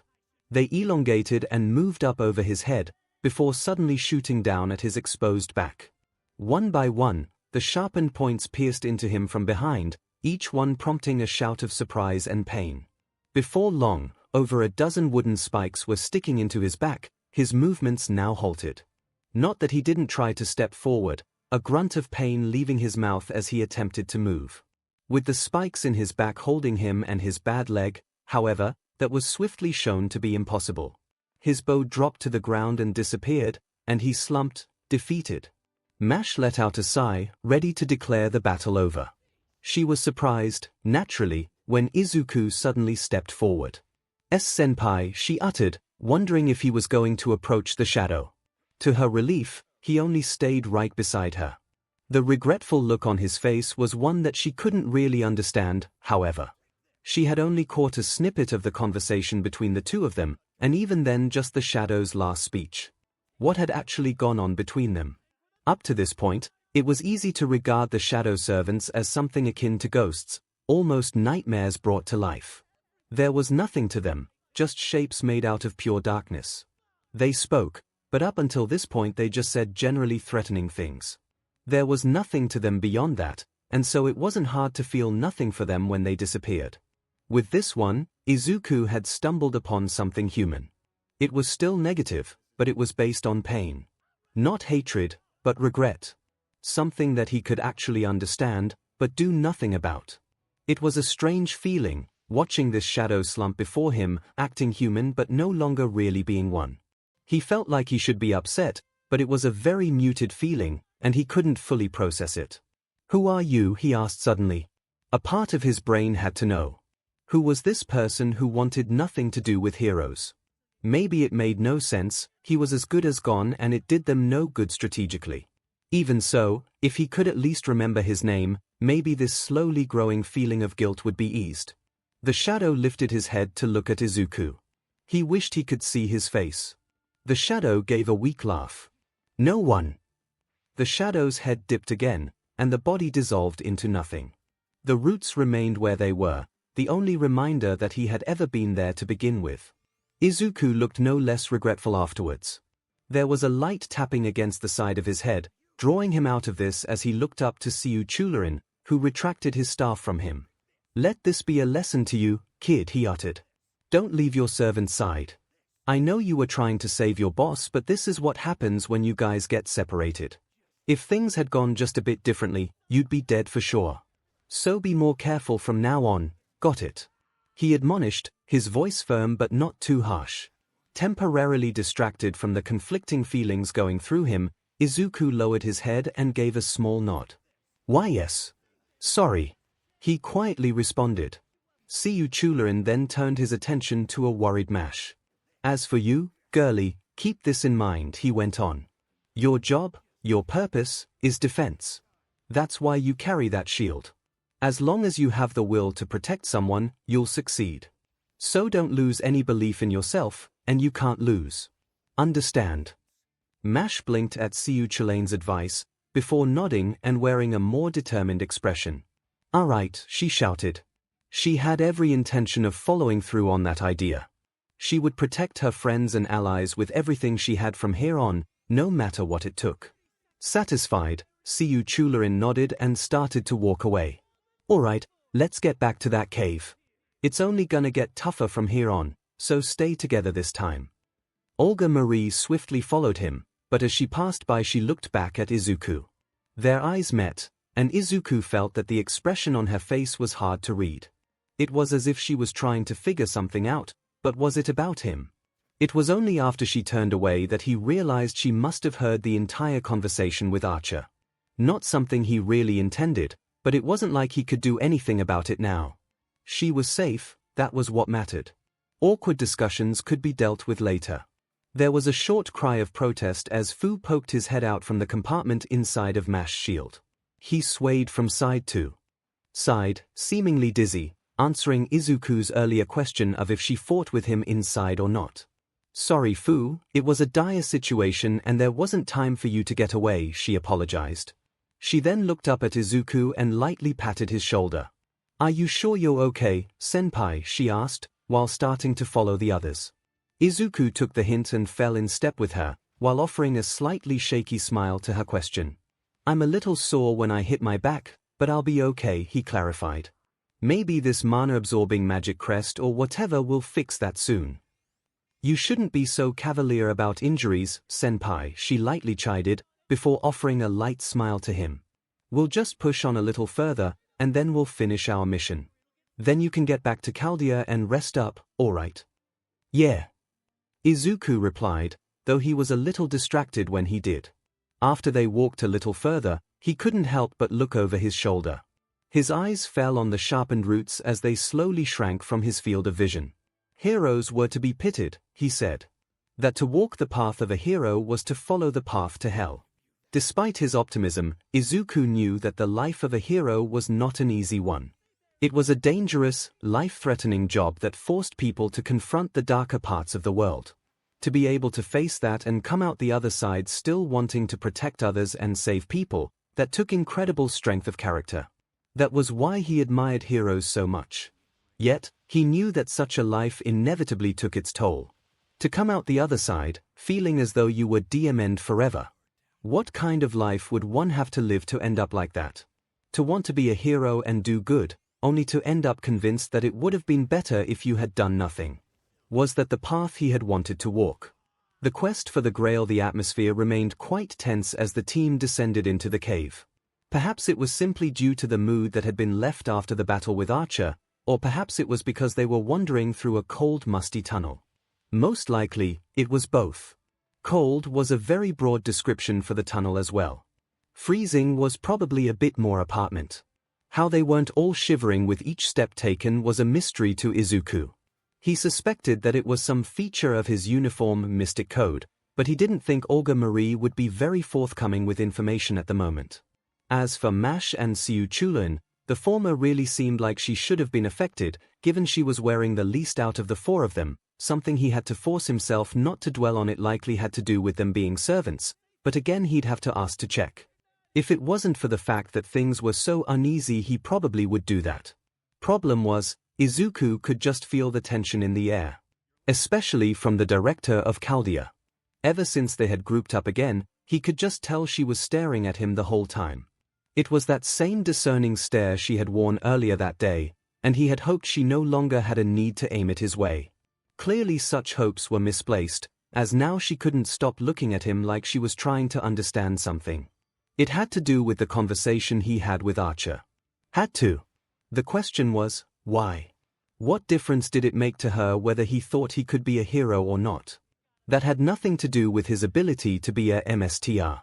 Which was a whole other mess that he was still not completely certain about, but that's besides the point. He could still act in service of Chaldea regardless of what he thought about himself. It wouldn't get in the way of the overall mission, and he knew that was what she cared about. Sure, she had loosened up around him a bit, even joked with each other earlier, but their relationship was still professional. It could be friendly, sure, but it wouldn't get in the way of work. Unless that was what she thought now. Had he said something in the midst of all his conversation that made her change her mind? Was she now reassessing her viewpoint of him? He tried to think of everything that he had said to Archer, but nothing really stuck out as something warranting concern. At least not as far as his use as an agent of Chaldea. Had he just missed something? Had he been acting in some way that was a problem? Wait, no, he was getting too familiar with her, and that was the problem. Dr. Roman had warned him that she wasn't going to take to that, but he still thought he could get through to her anyway. Without even touching on her past, he still must have crossed a line somehow. They had talked, she had helped him with his magecraft, they had joked and even laughed together earlier. Was that just too much for her and she needed to back off? No, then why would she be staring at him like that? Oh God, he was so stupid. She kept talking about how he wasn't acting like a mage whenever he saved her life, so she must still be expecting something else from him. Like he's going to turn around and demand more favors from her. No wonder her guard was still up. How was he supposed to fix this? How could he possibly get through to her that he doesn't want to lord any sort of power over her and just wants to do the right thing? Senpai? Mash asked, jerking Izuku out of his spiraling train of thought. Are you alright? You look upset. She continued, obviously worried about him. He quickly forced a smile on his face, hoping he hadn't accidentally said anything to give away what he was fretting over. Why, I'm okay, Mash. And no need to worry. He lied. Which she seemed to detect as she tilted her head in slight disbelief, an action Fu mimicked from her shoulder. Are you sure? You seem to be a bit stressed about something. She replied. I thought you were just shaking because you were cold, but your eyes were wide open like you were thinking of something scary, she added. DMN it, why couldn't he be better at hiding how he felt? WL, he started, trying to think of a suitable excuse. After a second, however, he realized he couldn't get out of this that easily. So he'd have to go with an alternative approach. Oh okay, maybe I'm a little nervous, he admitted, anxiously pressing his two pointer fingers together. Nervous, she asked.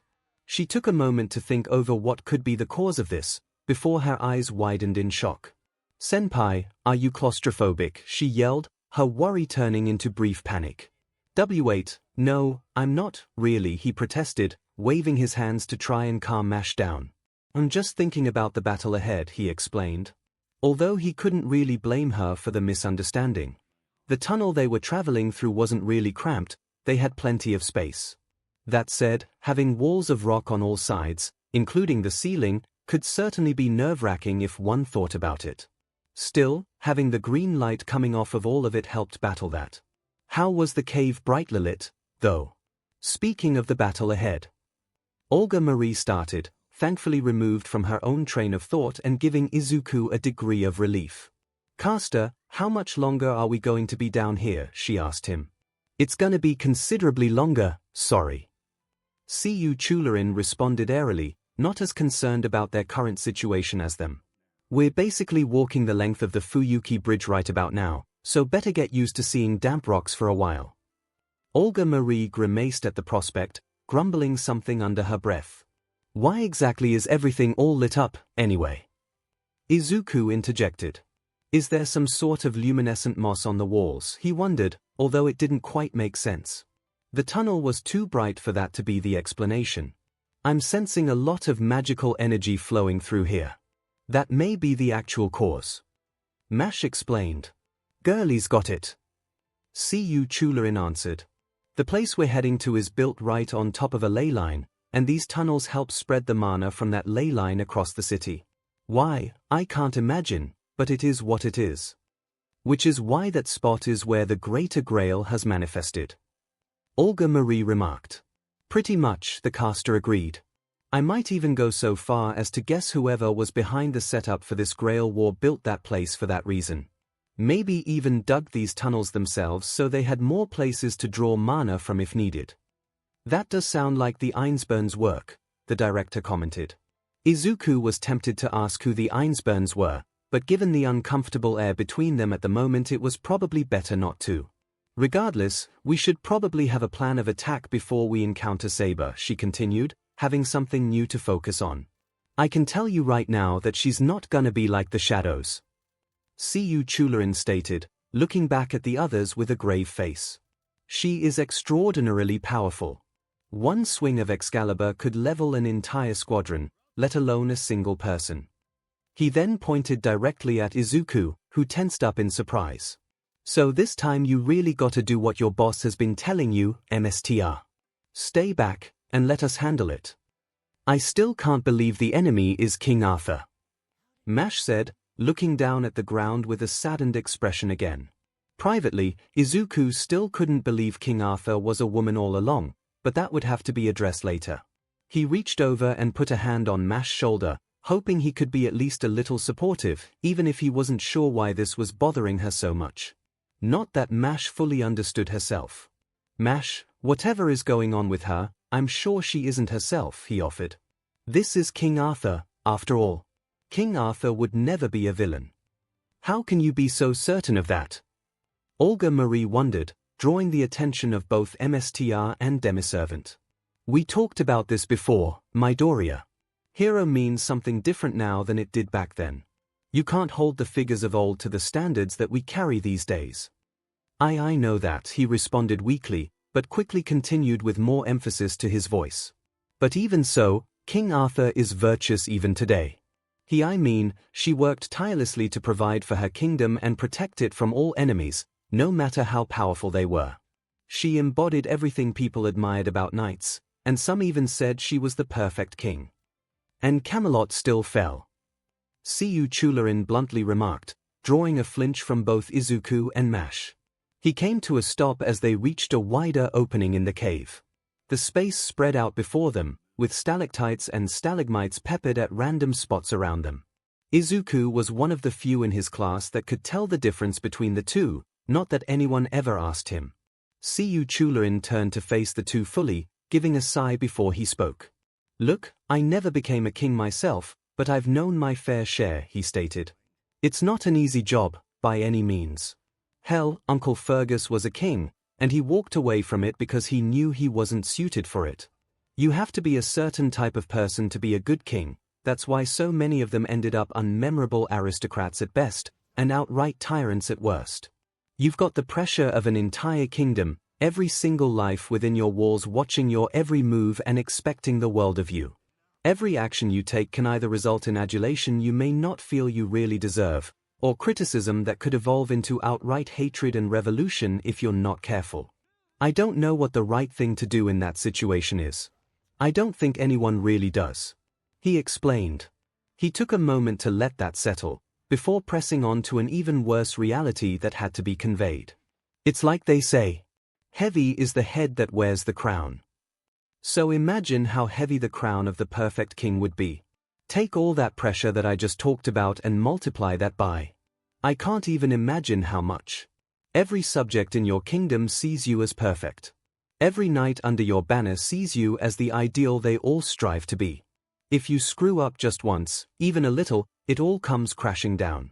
Try and put yourself in that situation, where you work tirelessly to create a kingdom that's supposed to be a utopia lasting forever. And then it all falls apart.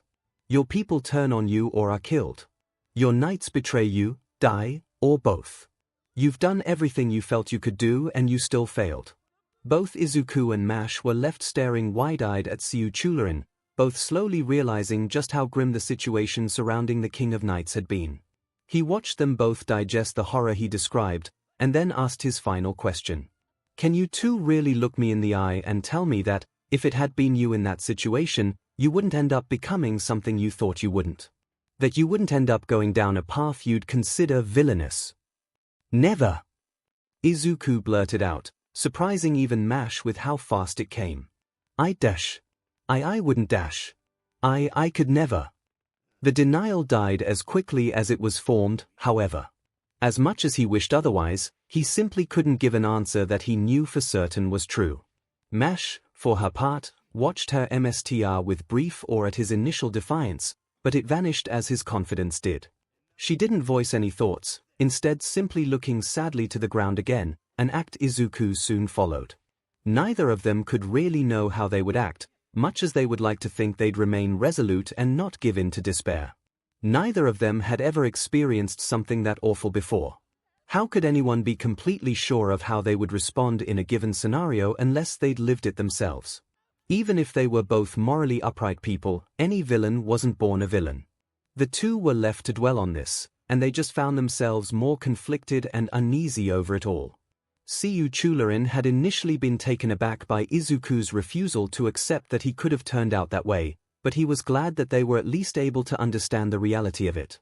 Still, it did wound him a bit to basically dump a metaphorical bucket of water on them like this. After giving them a little bit of time, he stepped closer and gently ruffled Izuku's hair a little. "I hope you're right, Bean Sprout," was all he could really offer as a consolation.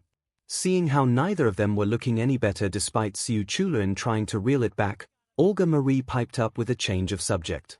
"I have to ask, because I just realized something," she said, before she started counting off her fingers. "We defeated Rider, Assassin, and Lancer at the bridge. We just defeated Archer. Saber is ahead, and you're our caster. So aren't we forgetting someone?" At this, 𝐒𝐬𝐴 grimaced as he looked over at the director. "Berserker," he responded reluctantly. He shook his head and turned away to face the path before them again. "I gotta be honest, I'd rather we not go after him if we don't have to. If we can defeat Saber, then he'll just disappear anyway, since he's technically already been defeated. So it's better to just skip that." The change in topic did at least get everyone ready to move again, much as Izuku and Mash were still in a door mood. Hopefully that would fade as they prepared for the final stretch of their mission. Problem was, a slight rumbling through the tunnel stopped them in their tracks. The group looked ahead, noticing that the rumbling came from that direction. An earthquake! Izuku wondered aloud.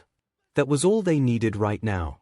Another rumble ran through the cave, this one a bit fiercer than the last. This was soon followed by another, and while it wasn't actually affecting them yet, it seemed clear that was going to change shortly.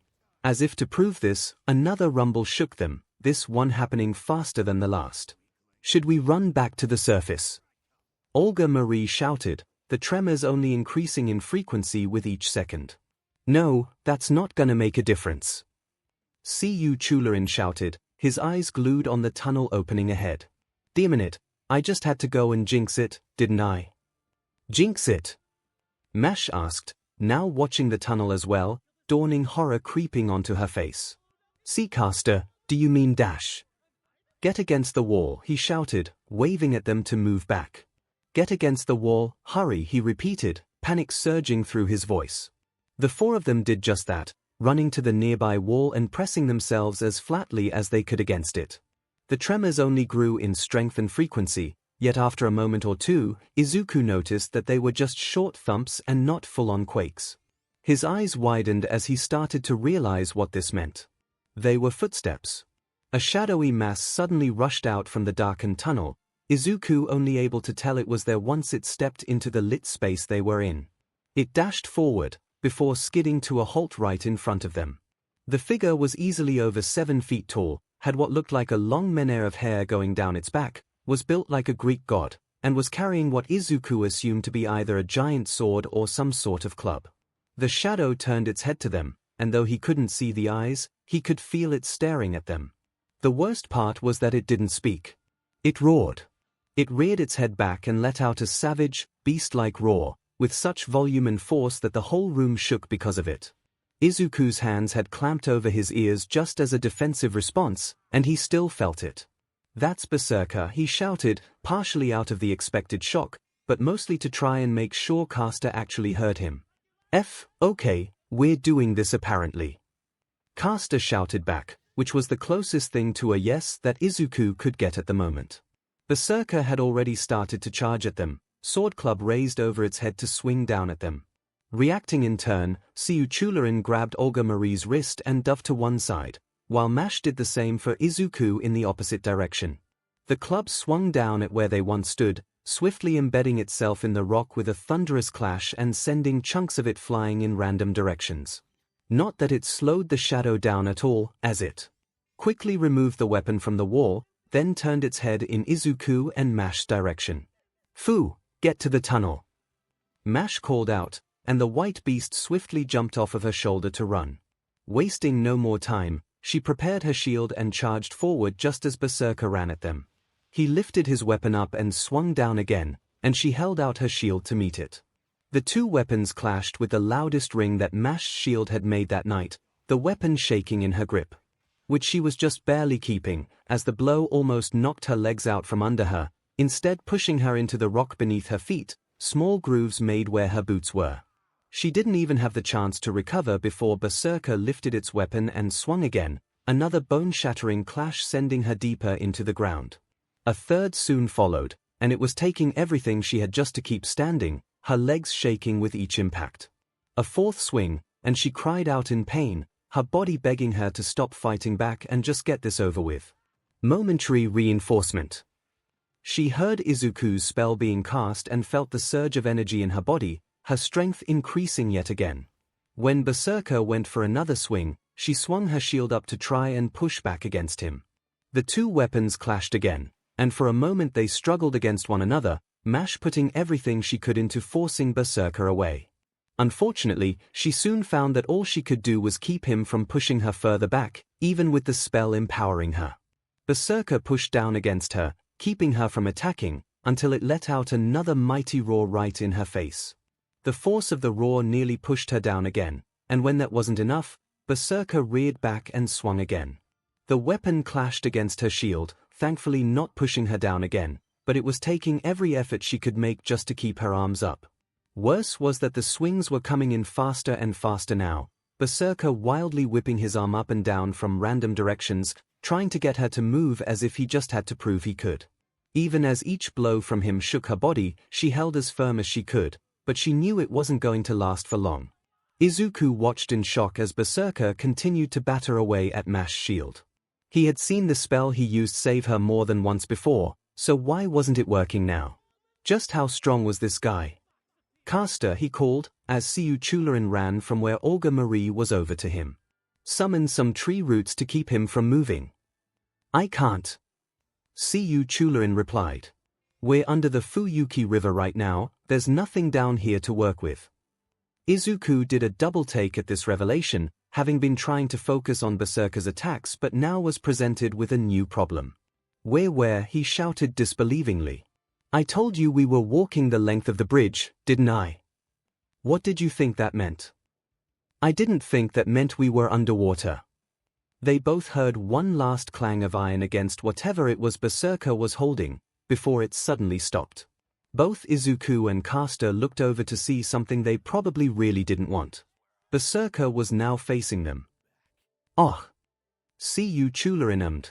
Berserker let out another room-shaking roar and broke away from Mash, charging right for them. The two swiftly separated as Berserker lunged, skidding to a halt again as they ran in opposite directions.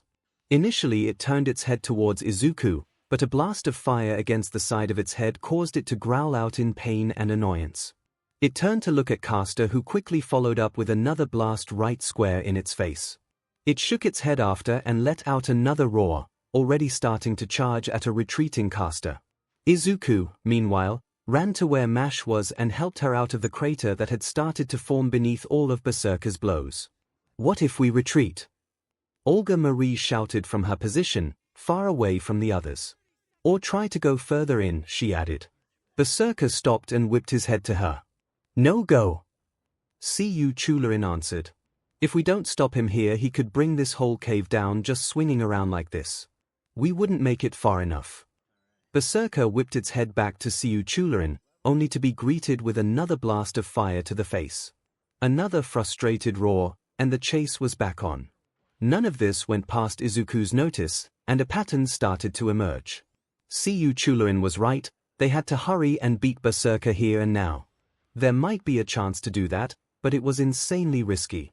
If he was wrong, no, even if he was right, the odds of them actually living through it were minimal. They were on a time limit, however, so there was no other alternative. Once Mash was on her feet and looked ready to continue, he pointed in one direction, before suddenly running in the opposite direction. Mash took the hint and started to run away from him, although she watched him with a worried look the whole time. Mash, he called to her. Do whatever you can to keep Berserker's attention on you. He then turned to call to 𝐒𝐿, while still running. Caster, you have to dash. Unfortunately, he saw that his assumption was right, and that Berserker's focus was now on him. Worse, he was rearing his head back for something, and Izuku saw all too late what was coming. Berserker's head swung forward, and another mighty roar left his mouth, aimed right at the young MSTR. He clamped his hands over his ears again, but it did nothing to help him, as he could still hear the ear-splitting sound past them. He felt his feet leave the ground, and soon he was flying back, until he crashed against the cave wall and let out a pained cry as his back bore the brunt of the impact. He tumbled down onto his side after, briefly blind to the world around him as he dealt with the after effects of what just happened. He was still conscious, but God, he wished he wasn't. There was a constant ringing in his ears, his head was throbbing and swimming at the same time. He was starting to wish he hadn't ever gotten out of bed that day. This entire experience was bar none the worst thing he'd ever been through. He kept his eyes screwed tight as he dealt with the painful ringing, unable to even think about anything else other than just praying that it would finally stop. He felt something touch his shoulder and jolted, his eyes opening in a panic, only to see a frightened director kneeling beside him. Realization came back after this. They were still in the middle of a fight, and they only had so much time to act. He let Olga Marie pull him to a sitting position, although the sudden movement only made his head throb more. He blinked a couple of times as his vision remained unfocused, just barely able to discern that Mash and 𝐶𝐬𝐵 were still fighting with Berserker, but not having the best of luck in that regard. He felt Olga Marie turn his head to look at her, and saw her mouth moving, but couldn't actually tell what was being said. He realized he still had his hands over his ears and soon lowered them, giving her a confused look. He saw her mouth move again, but still couldn't understand her. He reached up to his ears instinctively, not sure if he'd got something caught in them, but winced at the touch and lowered them again. He glanced down at his hands when he felt something wet on them. Oh, that was BLD. He was bleeding from the ears. That wasn't good. He was still in a bit of a hazy frame of mind as he watched Olga Marie's panicked expression. He watched her raise her hands to the sides of his head, and felt a light warmth coming from her hands. That felt sort of nice. Maybe he was wrong to worry so much about her being mad at him. She was just bad with expressing how she and he could hear again, and wow, that hurt. Izuku winced and tried not to cry out as his hearing suddenly came back in, the sounds of battle resonating in his ears and his head only hurting that much more. He looked up to the director as she started to speak, but quickly waved his bloody hands in front of her to get her to stop. With his equilibrium starting to recover came the memory of why he did something that dangerous in the first place. He rapidly motioned to Berserker, then to his ears, then made a swinging motion with his hands to mimic how Berserker attacked. The bewildered expression that the director made was not really what he wanted to see. He shook his head, then pointed at her, then behind her, before he suddenly got up and ran in the opposite direction. He heard her make a confused hey, which only prompted him to shout out in turn. "Caster! Mash! Go for the legs!" He called out, only to start to stumble mid-run. He felt the room start to spin again, his equilibrium not as healthy as he initially thought. He tried to force his legs to move, but they were apparently deciding to be uncooperative at the moment. Much to his dismay, Berserker had heard him and turned his head to him, as he expected. Fortunately, just as he let out a roar and moved to charge at him again, there was another clanging sound as Mash swung her shield right into his knee, stopping him in his tracks. He let out another roar that could almost be mistaken for one of pain, whipping his head to her and snarling. He raised his weapon to attack, but was cut off by a blast of fire hitting the back of his head.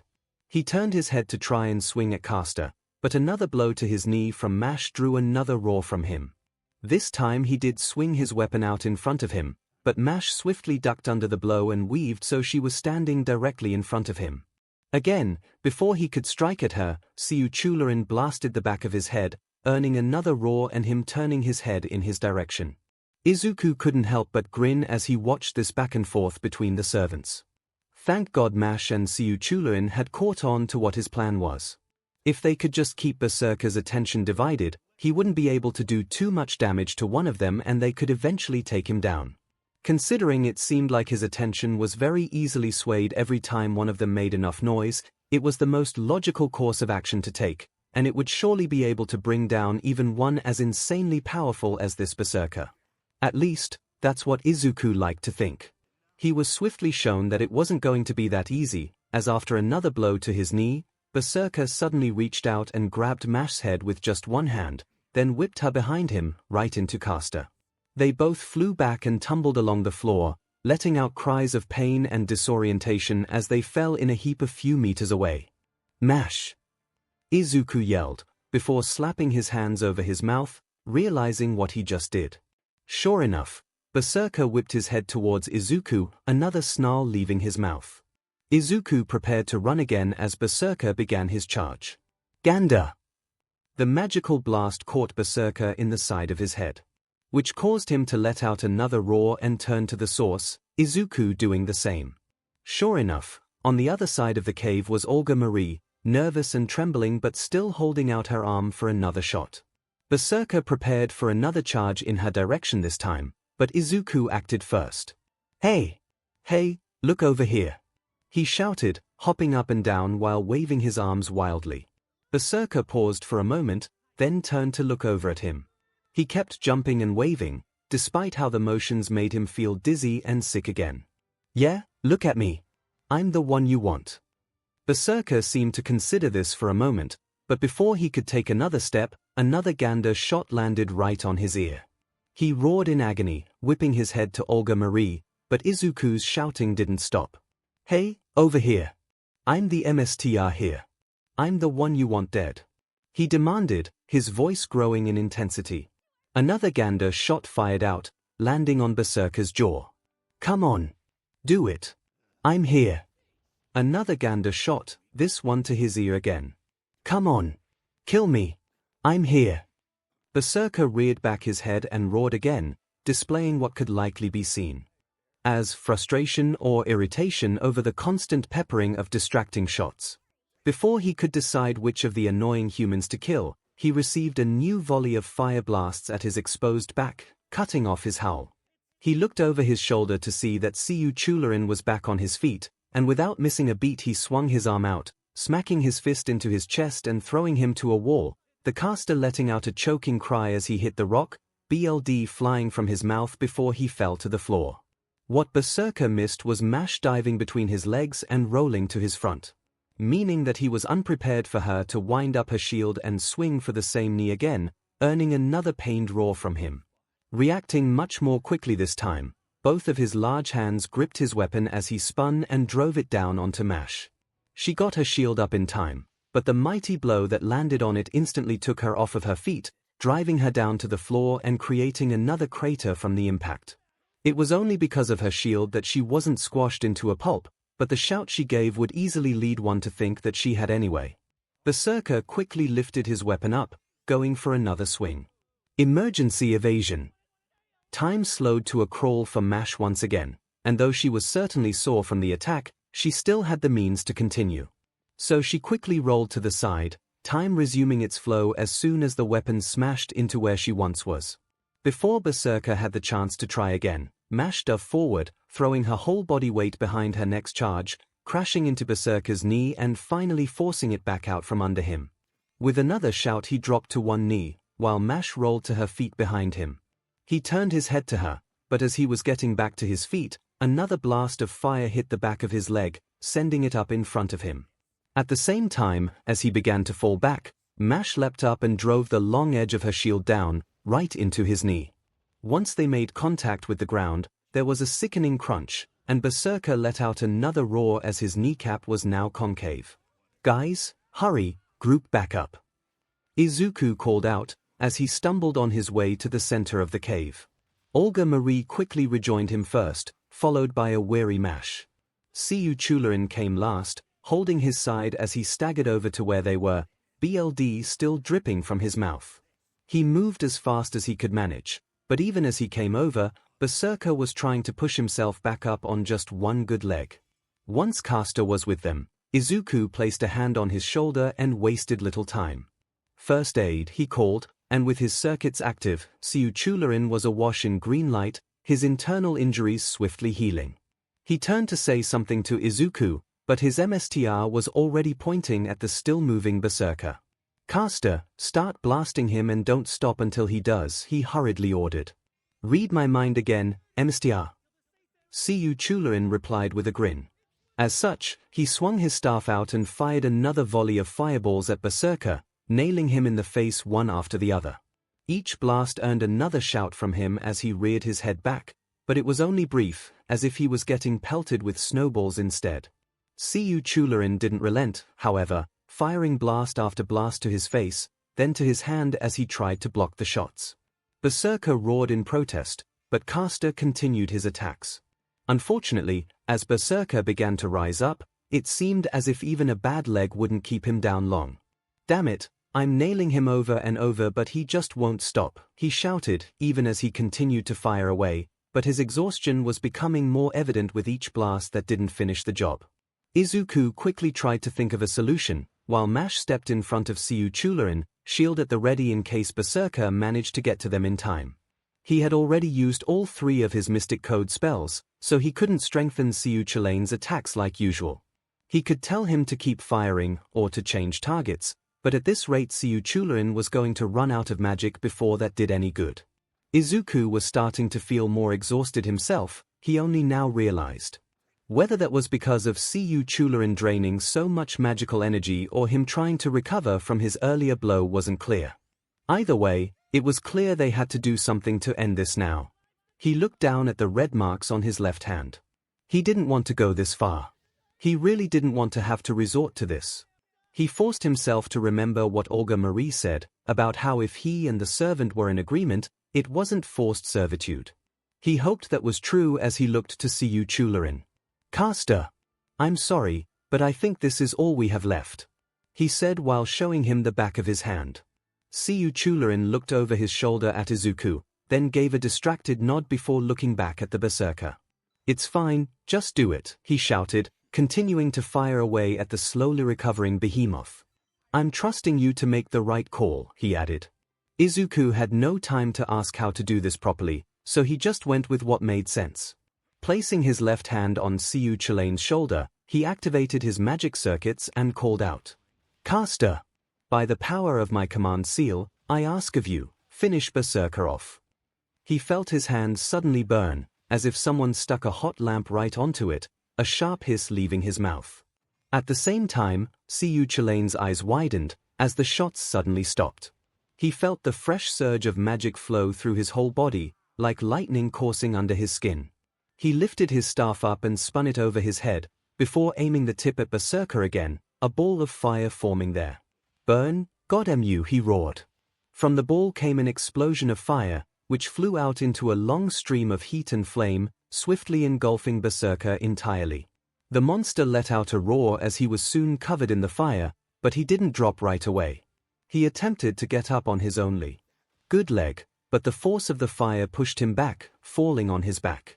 He growled again as he tried to force himself up, but the fire just kept him from getting too far, the heat and force constantly battling to keep him down.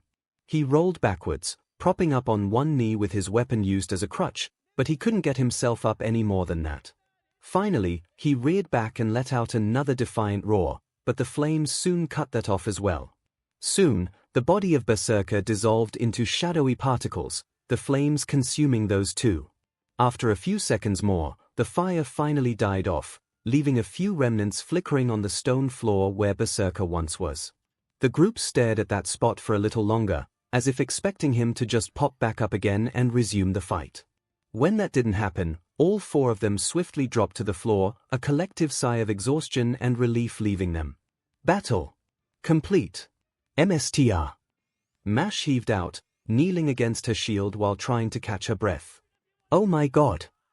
Izuku breathed, lying flat on his back while staring at the ceiling. "That was close. You see why I wanted to avoid him?" 𝐂𝐬𝐴 asked, not that it mattered anymore. "That guy. It was like he was made of muscles," he finished, while leaning on his staff for support. "Is anyone going to argue with me about taking a break here?" Olga Marie wondered. She had intended it as a warning, but she was both too relieved and mentally drained to really try to be threatening. Izuku sat up at this, just in time for Fu to come hopping over to him, landing in his lap with a worried Fu. Izuku tiredly moved a hand over to pet his back, before giving his answer to the director. I don't think I could if I even wanted, he remarked. Good boy, you're learning. Olga Marie quipped, before quickly adding, because if you seriously tried to convince us to continue after you got your ears blown out, hurt your back again, spent all your time running around and used up even more of your magical energy, I'd have to smack you. Izuku looked over to her and saw that she wasn't really angry at him, just wearing a look of tired relief on her face. He grinned wearily back at her, a gesture that caused her to jolt and quickly turn away. Before he could wonder if he'd done something wrong, his communicator crackled to life. My, director. Dr. Roman remarked, as Izuku lifted his arm so his hologram was visible. You're actually joking around with someone. This really is a rare sight. Although, isn't he a little young for Roman? If you finish that sentence, I'll snatch that ponytail of yours right off of your head, she fired back, all of her icy fury aimed directly at him. So much for letting her defenses down. The doctor could only let out a short squeak of fright before the connection was cut off. I'm glad to see you getting along with Senpai, director. Mash offered, moving up from her kneeling position before walking to them. She took a seat beside Izuku, turning her attention to him. Your ability to bring out people's good sides is really something, Senpai. Izuku blinked in total confusion at Mash's statement, even as Olga Marie grumbled something he couldn't catch. Wait, my what? He asked. You haven't noticed? Mash asked, looking almost as confused as he did over his response. The director has warmed up to you. 𝐒𝐿 liked you right away. Me. She trailed off here, a slight blush forming on her cheeks as she smiled warmly at him. I've already voiced my thoughts. And even Fu was friendly with you right away. Don't you start too, Mash. Olga Marie complained, pointedly not looking at Izuku as she said this. Izuku, for his part, just continued to look at Mash like nothing she just said made any sense. Honestly, he had thought people were just feeling sorry for him, or trying to be polite. The idea that they actually liked him, and that it was due to some quality of his, well, that was just silly. Mash had to be misunderstanding things somehow. She didn't actually know him yet, he was only showing one side to him. Once she saw how pathetic he actually was, she'd change her tune in a hurry. He had directed his gaze downwards as a reflex, which caused him to stare at Fu, who only tilted his head at him. At least he wouldn't have to worry about disappointing Fu, he was pretty sure he was safe with that. He started to pet his head, which earned a pleased coo from the creature. After a second of this, however, he saw the command seals on the back of his hand and tensed. The small circle in the center had faded, changing from a bright red tattoo to what looked like a slight burn mark. He remembered what he had just done and felt a fresh wave of guilt go through him. Oh Sia, he suddenly shouted, causing both of the girls to jump in surprise. Not that he noticed, as he looked over to 𝐒𝐿 and hurriedly sputtered out as good an apology as he could manage. 𝐒𝐿, I'm so sorry, I just couldn't think of any other plan, so I thought I had to dash. Whoa, just calm down over there. Caster quickly interjected. I already said it was fine, didn't I? And hey, your command was exactly what I needed. So it didn't bother me at all. He finished, grinning widely. Hey, are you sure? Izuku asked, not as convinced as 𝐒𝐿 would like him to be. Don't I sound sure to you? He retorted. Rather than wait for an answer, he pushed himself back up to his feet, watching the trio with a relaxed smile. I'm still feeling a bit of a charge from that, actually. I'll go keep watch, you guys rest up. He stated. He then turned and started to walk back onto the path they were taking, heading for the tunnel entrance they had eyed before. Oh okay. Izuku called in response. Just don't go too far. 𝐒𝐿 chuckled at that, looking over his shoulder and grinning at him. Relax, would YA. You're not getting rid of me just yet, Mstr. With that, he gave a short wave and continued on, soon disappearing into the darkness of the tunnel. One person who had been paying close attention to the exchange was Olga Marie, who was back to wearing that discerning look on her face once more, aimed at Izuku yet again. She hadn't given it much thought before now, but after the encounter with Archer, and now this, she was starting to notice a pattern. For all of his attempts to shower praise on Mash or on 𝐒𝐿, if someone turned that onto him, he didn't seem able to accept it. In fact, He was far quicker to admonish himself or agree with those who spoke poorly of him, which flew in the face of all that he had done until now, but he didn't seem to actually realize what he had done in the first place. He really was a lot like Mash. Too much like her, in her opinion. The fact that Mash was watching Izuku with concern and confusion only cemented that. She couldn't recognize what was happening, even though it was something she struggled with all the time. She had to get ahead of this right now. It didn't seem to CRP up during battles, but if he was going to be part of Chaldea for the foreseeable future, she had to make sure his head was in the right space. If she could do that, maybe she could get Mash there too. Oh! Mash suddenly remarked. She then reached into the compartment on her shield and pulled out a fresh protein bar, handing it to Izuku. "Senpai, you probably need some more energy, right?" she wondered. Izuku looked surprised for a second, then sheepishly took the bar from her.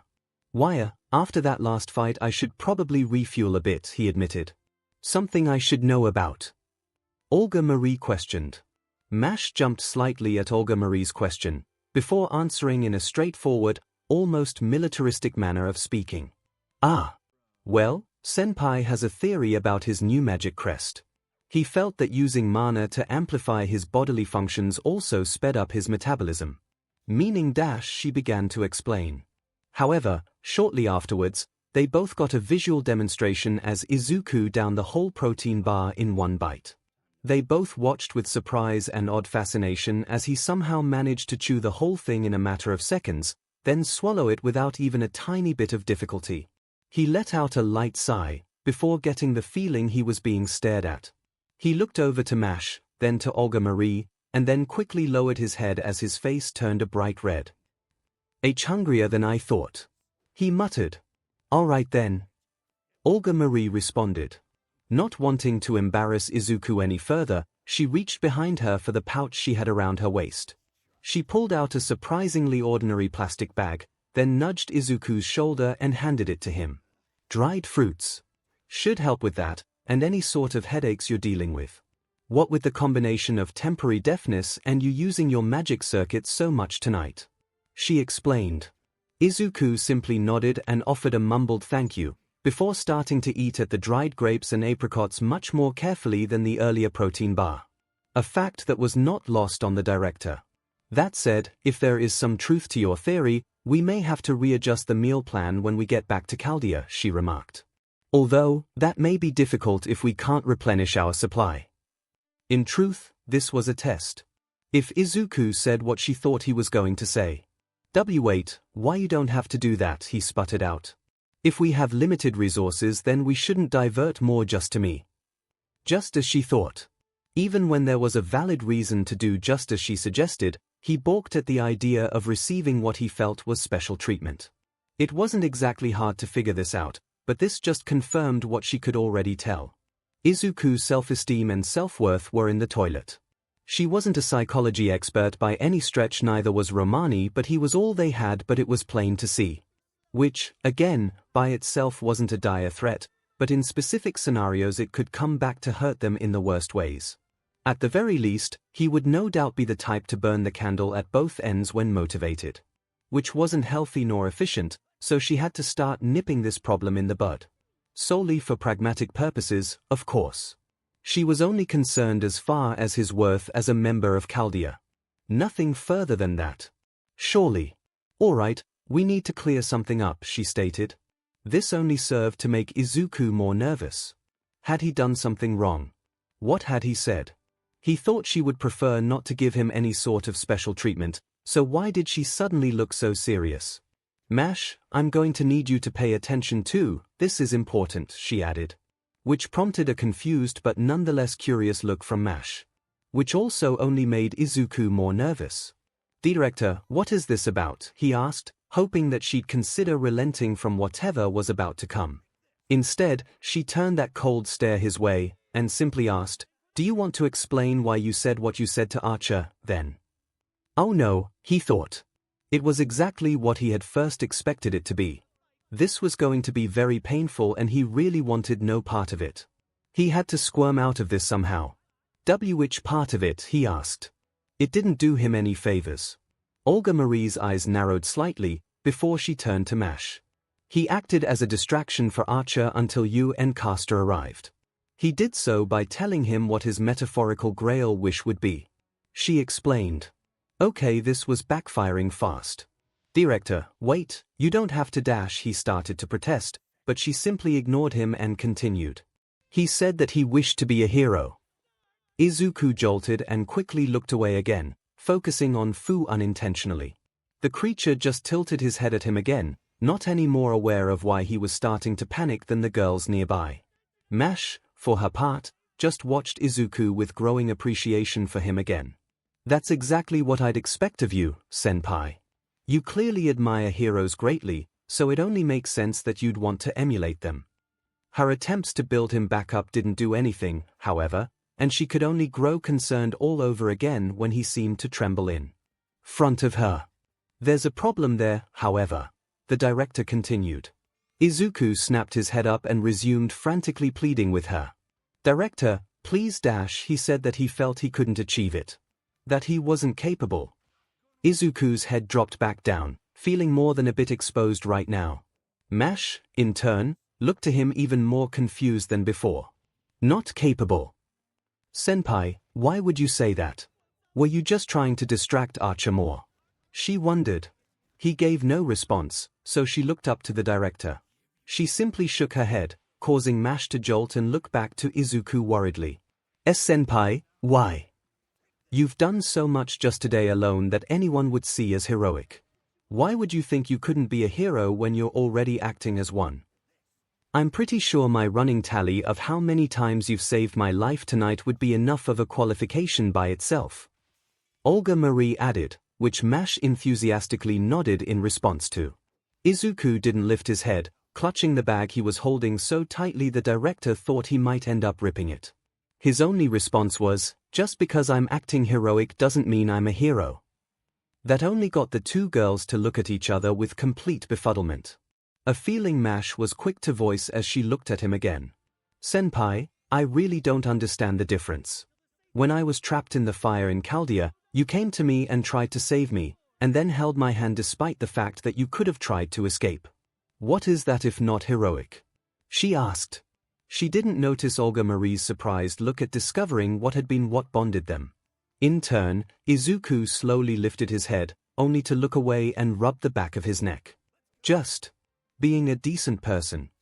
He attempted. A decent person. Not even a good person, just decent. This was worse than the director thought. How is it you can be so smart in some areas but so dim in others, Midoriya? She wondered, without thinking it through very much. She wasn't trying to dress him down again, for once at least.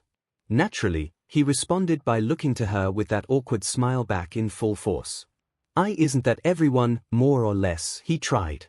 It didn't really work, but he seemed to see an opportunity to change the subject and he took it.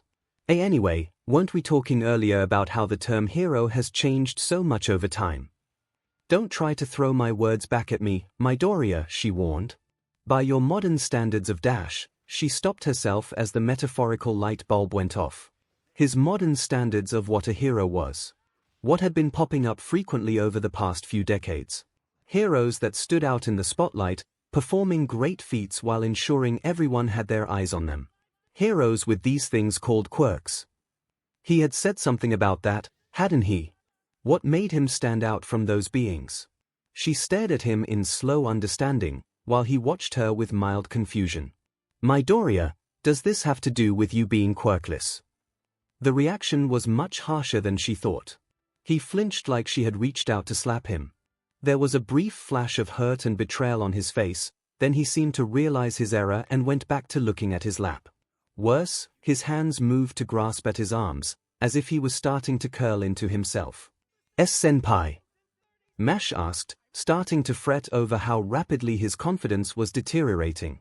Olga Marie saw the same, but also knew she was getting to the bottom of this and couldn't let herself relent. Maybe it wasn't the source of all of Izuku's problems, but it was clearly a major one. Well, Midoriya, she questioned. In response, all that Izuku gave was a slight nod. So you think that being quirkless automatically disqualifies you from becoming a hero, she continued. What I've been told. He muttered. By who? She pressed. People. Was all he gave as an answer. Olga Marie's gaze flattened again. People, she repeated. So you value the opinions of random strangers, then? Izuku flinched again, but did manage to mutter again. If so many said it, it must be true, right? People used to believe the Earth was flat as well. That doesn't make it so, she retorted.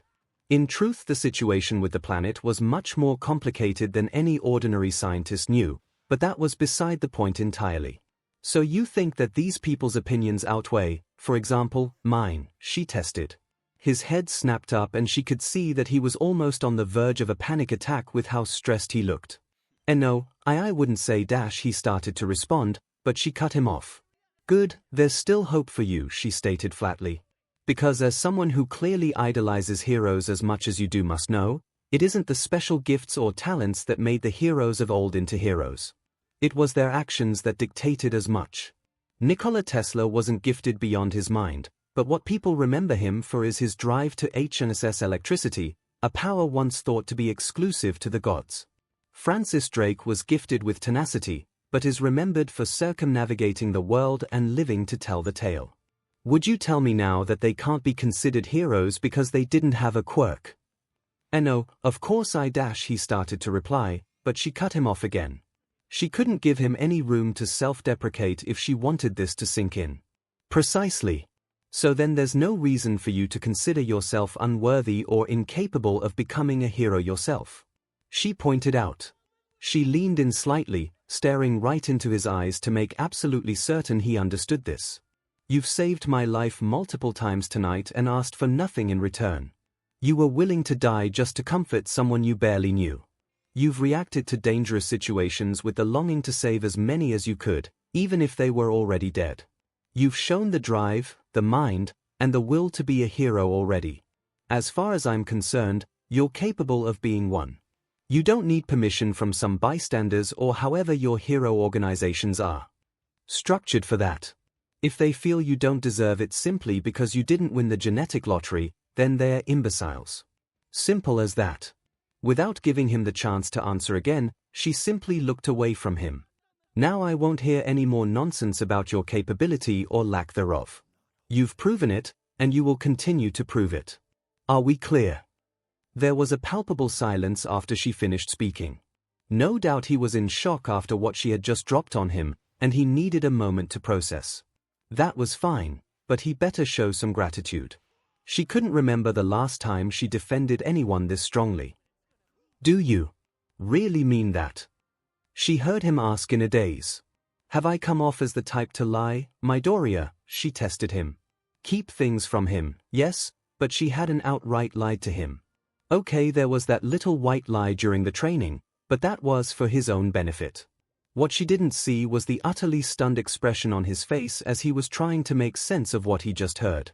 A small voice in the back of his head was telling him that they didn't understand, they didn't know just how different things were outside of their society. They didn't get that no matter what qualities he showed, it just didn't matter. Senpai! Mash called, drawing his attention and unintentionally shutting that voice up. He still wore that dazed expression even as she hurriedly tried to encourage him. The director is absolutely right. Whatever it was that other people said to you, you've proven to be heroic again and again tonight. I know we've only really known each other for a short time, but I can see that in you as plain as anything. So please, don't say you can't be a hero. You've shown so much faith in my own capabilities, so I know if you could just see what I see, you'd agree that you're every bit a prospective hero as we say you are. Her eyes still shone with worry, but there was the hope in there that he would believe what she was saying. It wasn't an easy task. He almost thought this was all just a long elaborate dream, and he was going to wake up either back home like nothing happened, or in the Chaldea base and actually start his training then. Two people he barely knew felt he could be a hero. One being the stern director that had frightened him at the start of the day, and the other his apparent kohai who thought the world of him. Somehow, over the course of the night, they had agreed that he could become a hero, just like he wanted. They said what he had wanted to hear for his entire life. Mash watched Izuku anxiously, and that anxiety only worsened after a few seconds, her eyes widening in surprise. Senpai! Senpai, what's the matter? What did we say wrong?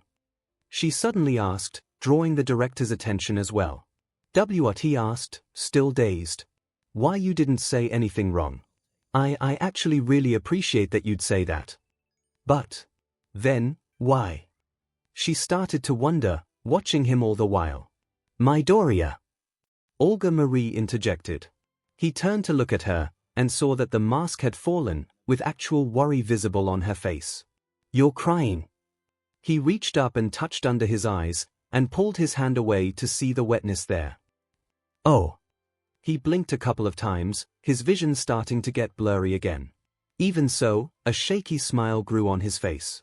Sorry, he started to explain, both hands moving to wipe slowly at his eyes. It's kind of a Midoriya family trait, why he said, a slight laugh leaving his mouth. We just start bawling like babies over anything, he continued, his hands getting increasingly wet. When we're sad. Or stressed. Or so happy that words can't even. He tried to finish, but his voice trembled too much and broke off. So, he placed his face in his hands and started to sob quietly. He felt Mash's hand touch his shoulder in support, a gesture he expected. The director doing the same to his other, more of a surprise. Even Fu shifted on his lap to rub his head under his chin, even as the tears escaped his hands and dripped down. They were happy tears. The happiest he'd ever shed. Thank you, he whispered. Thank you. He would repeat that over and over as he sat there, trembling with unrestrained joy. Maybe it was just a lie to help him in the end. It was a nice lie, one that he could appreciate hearing. Maybe it was true, however. Maybe he really could be a hero.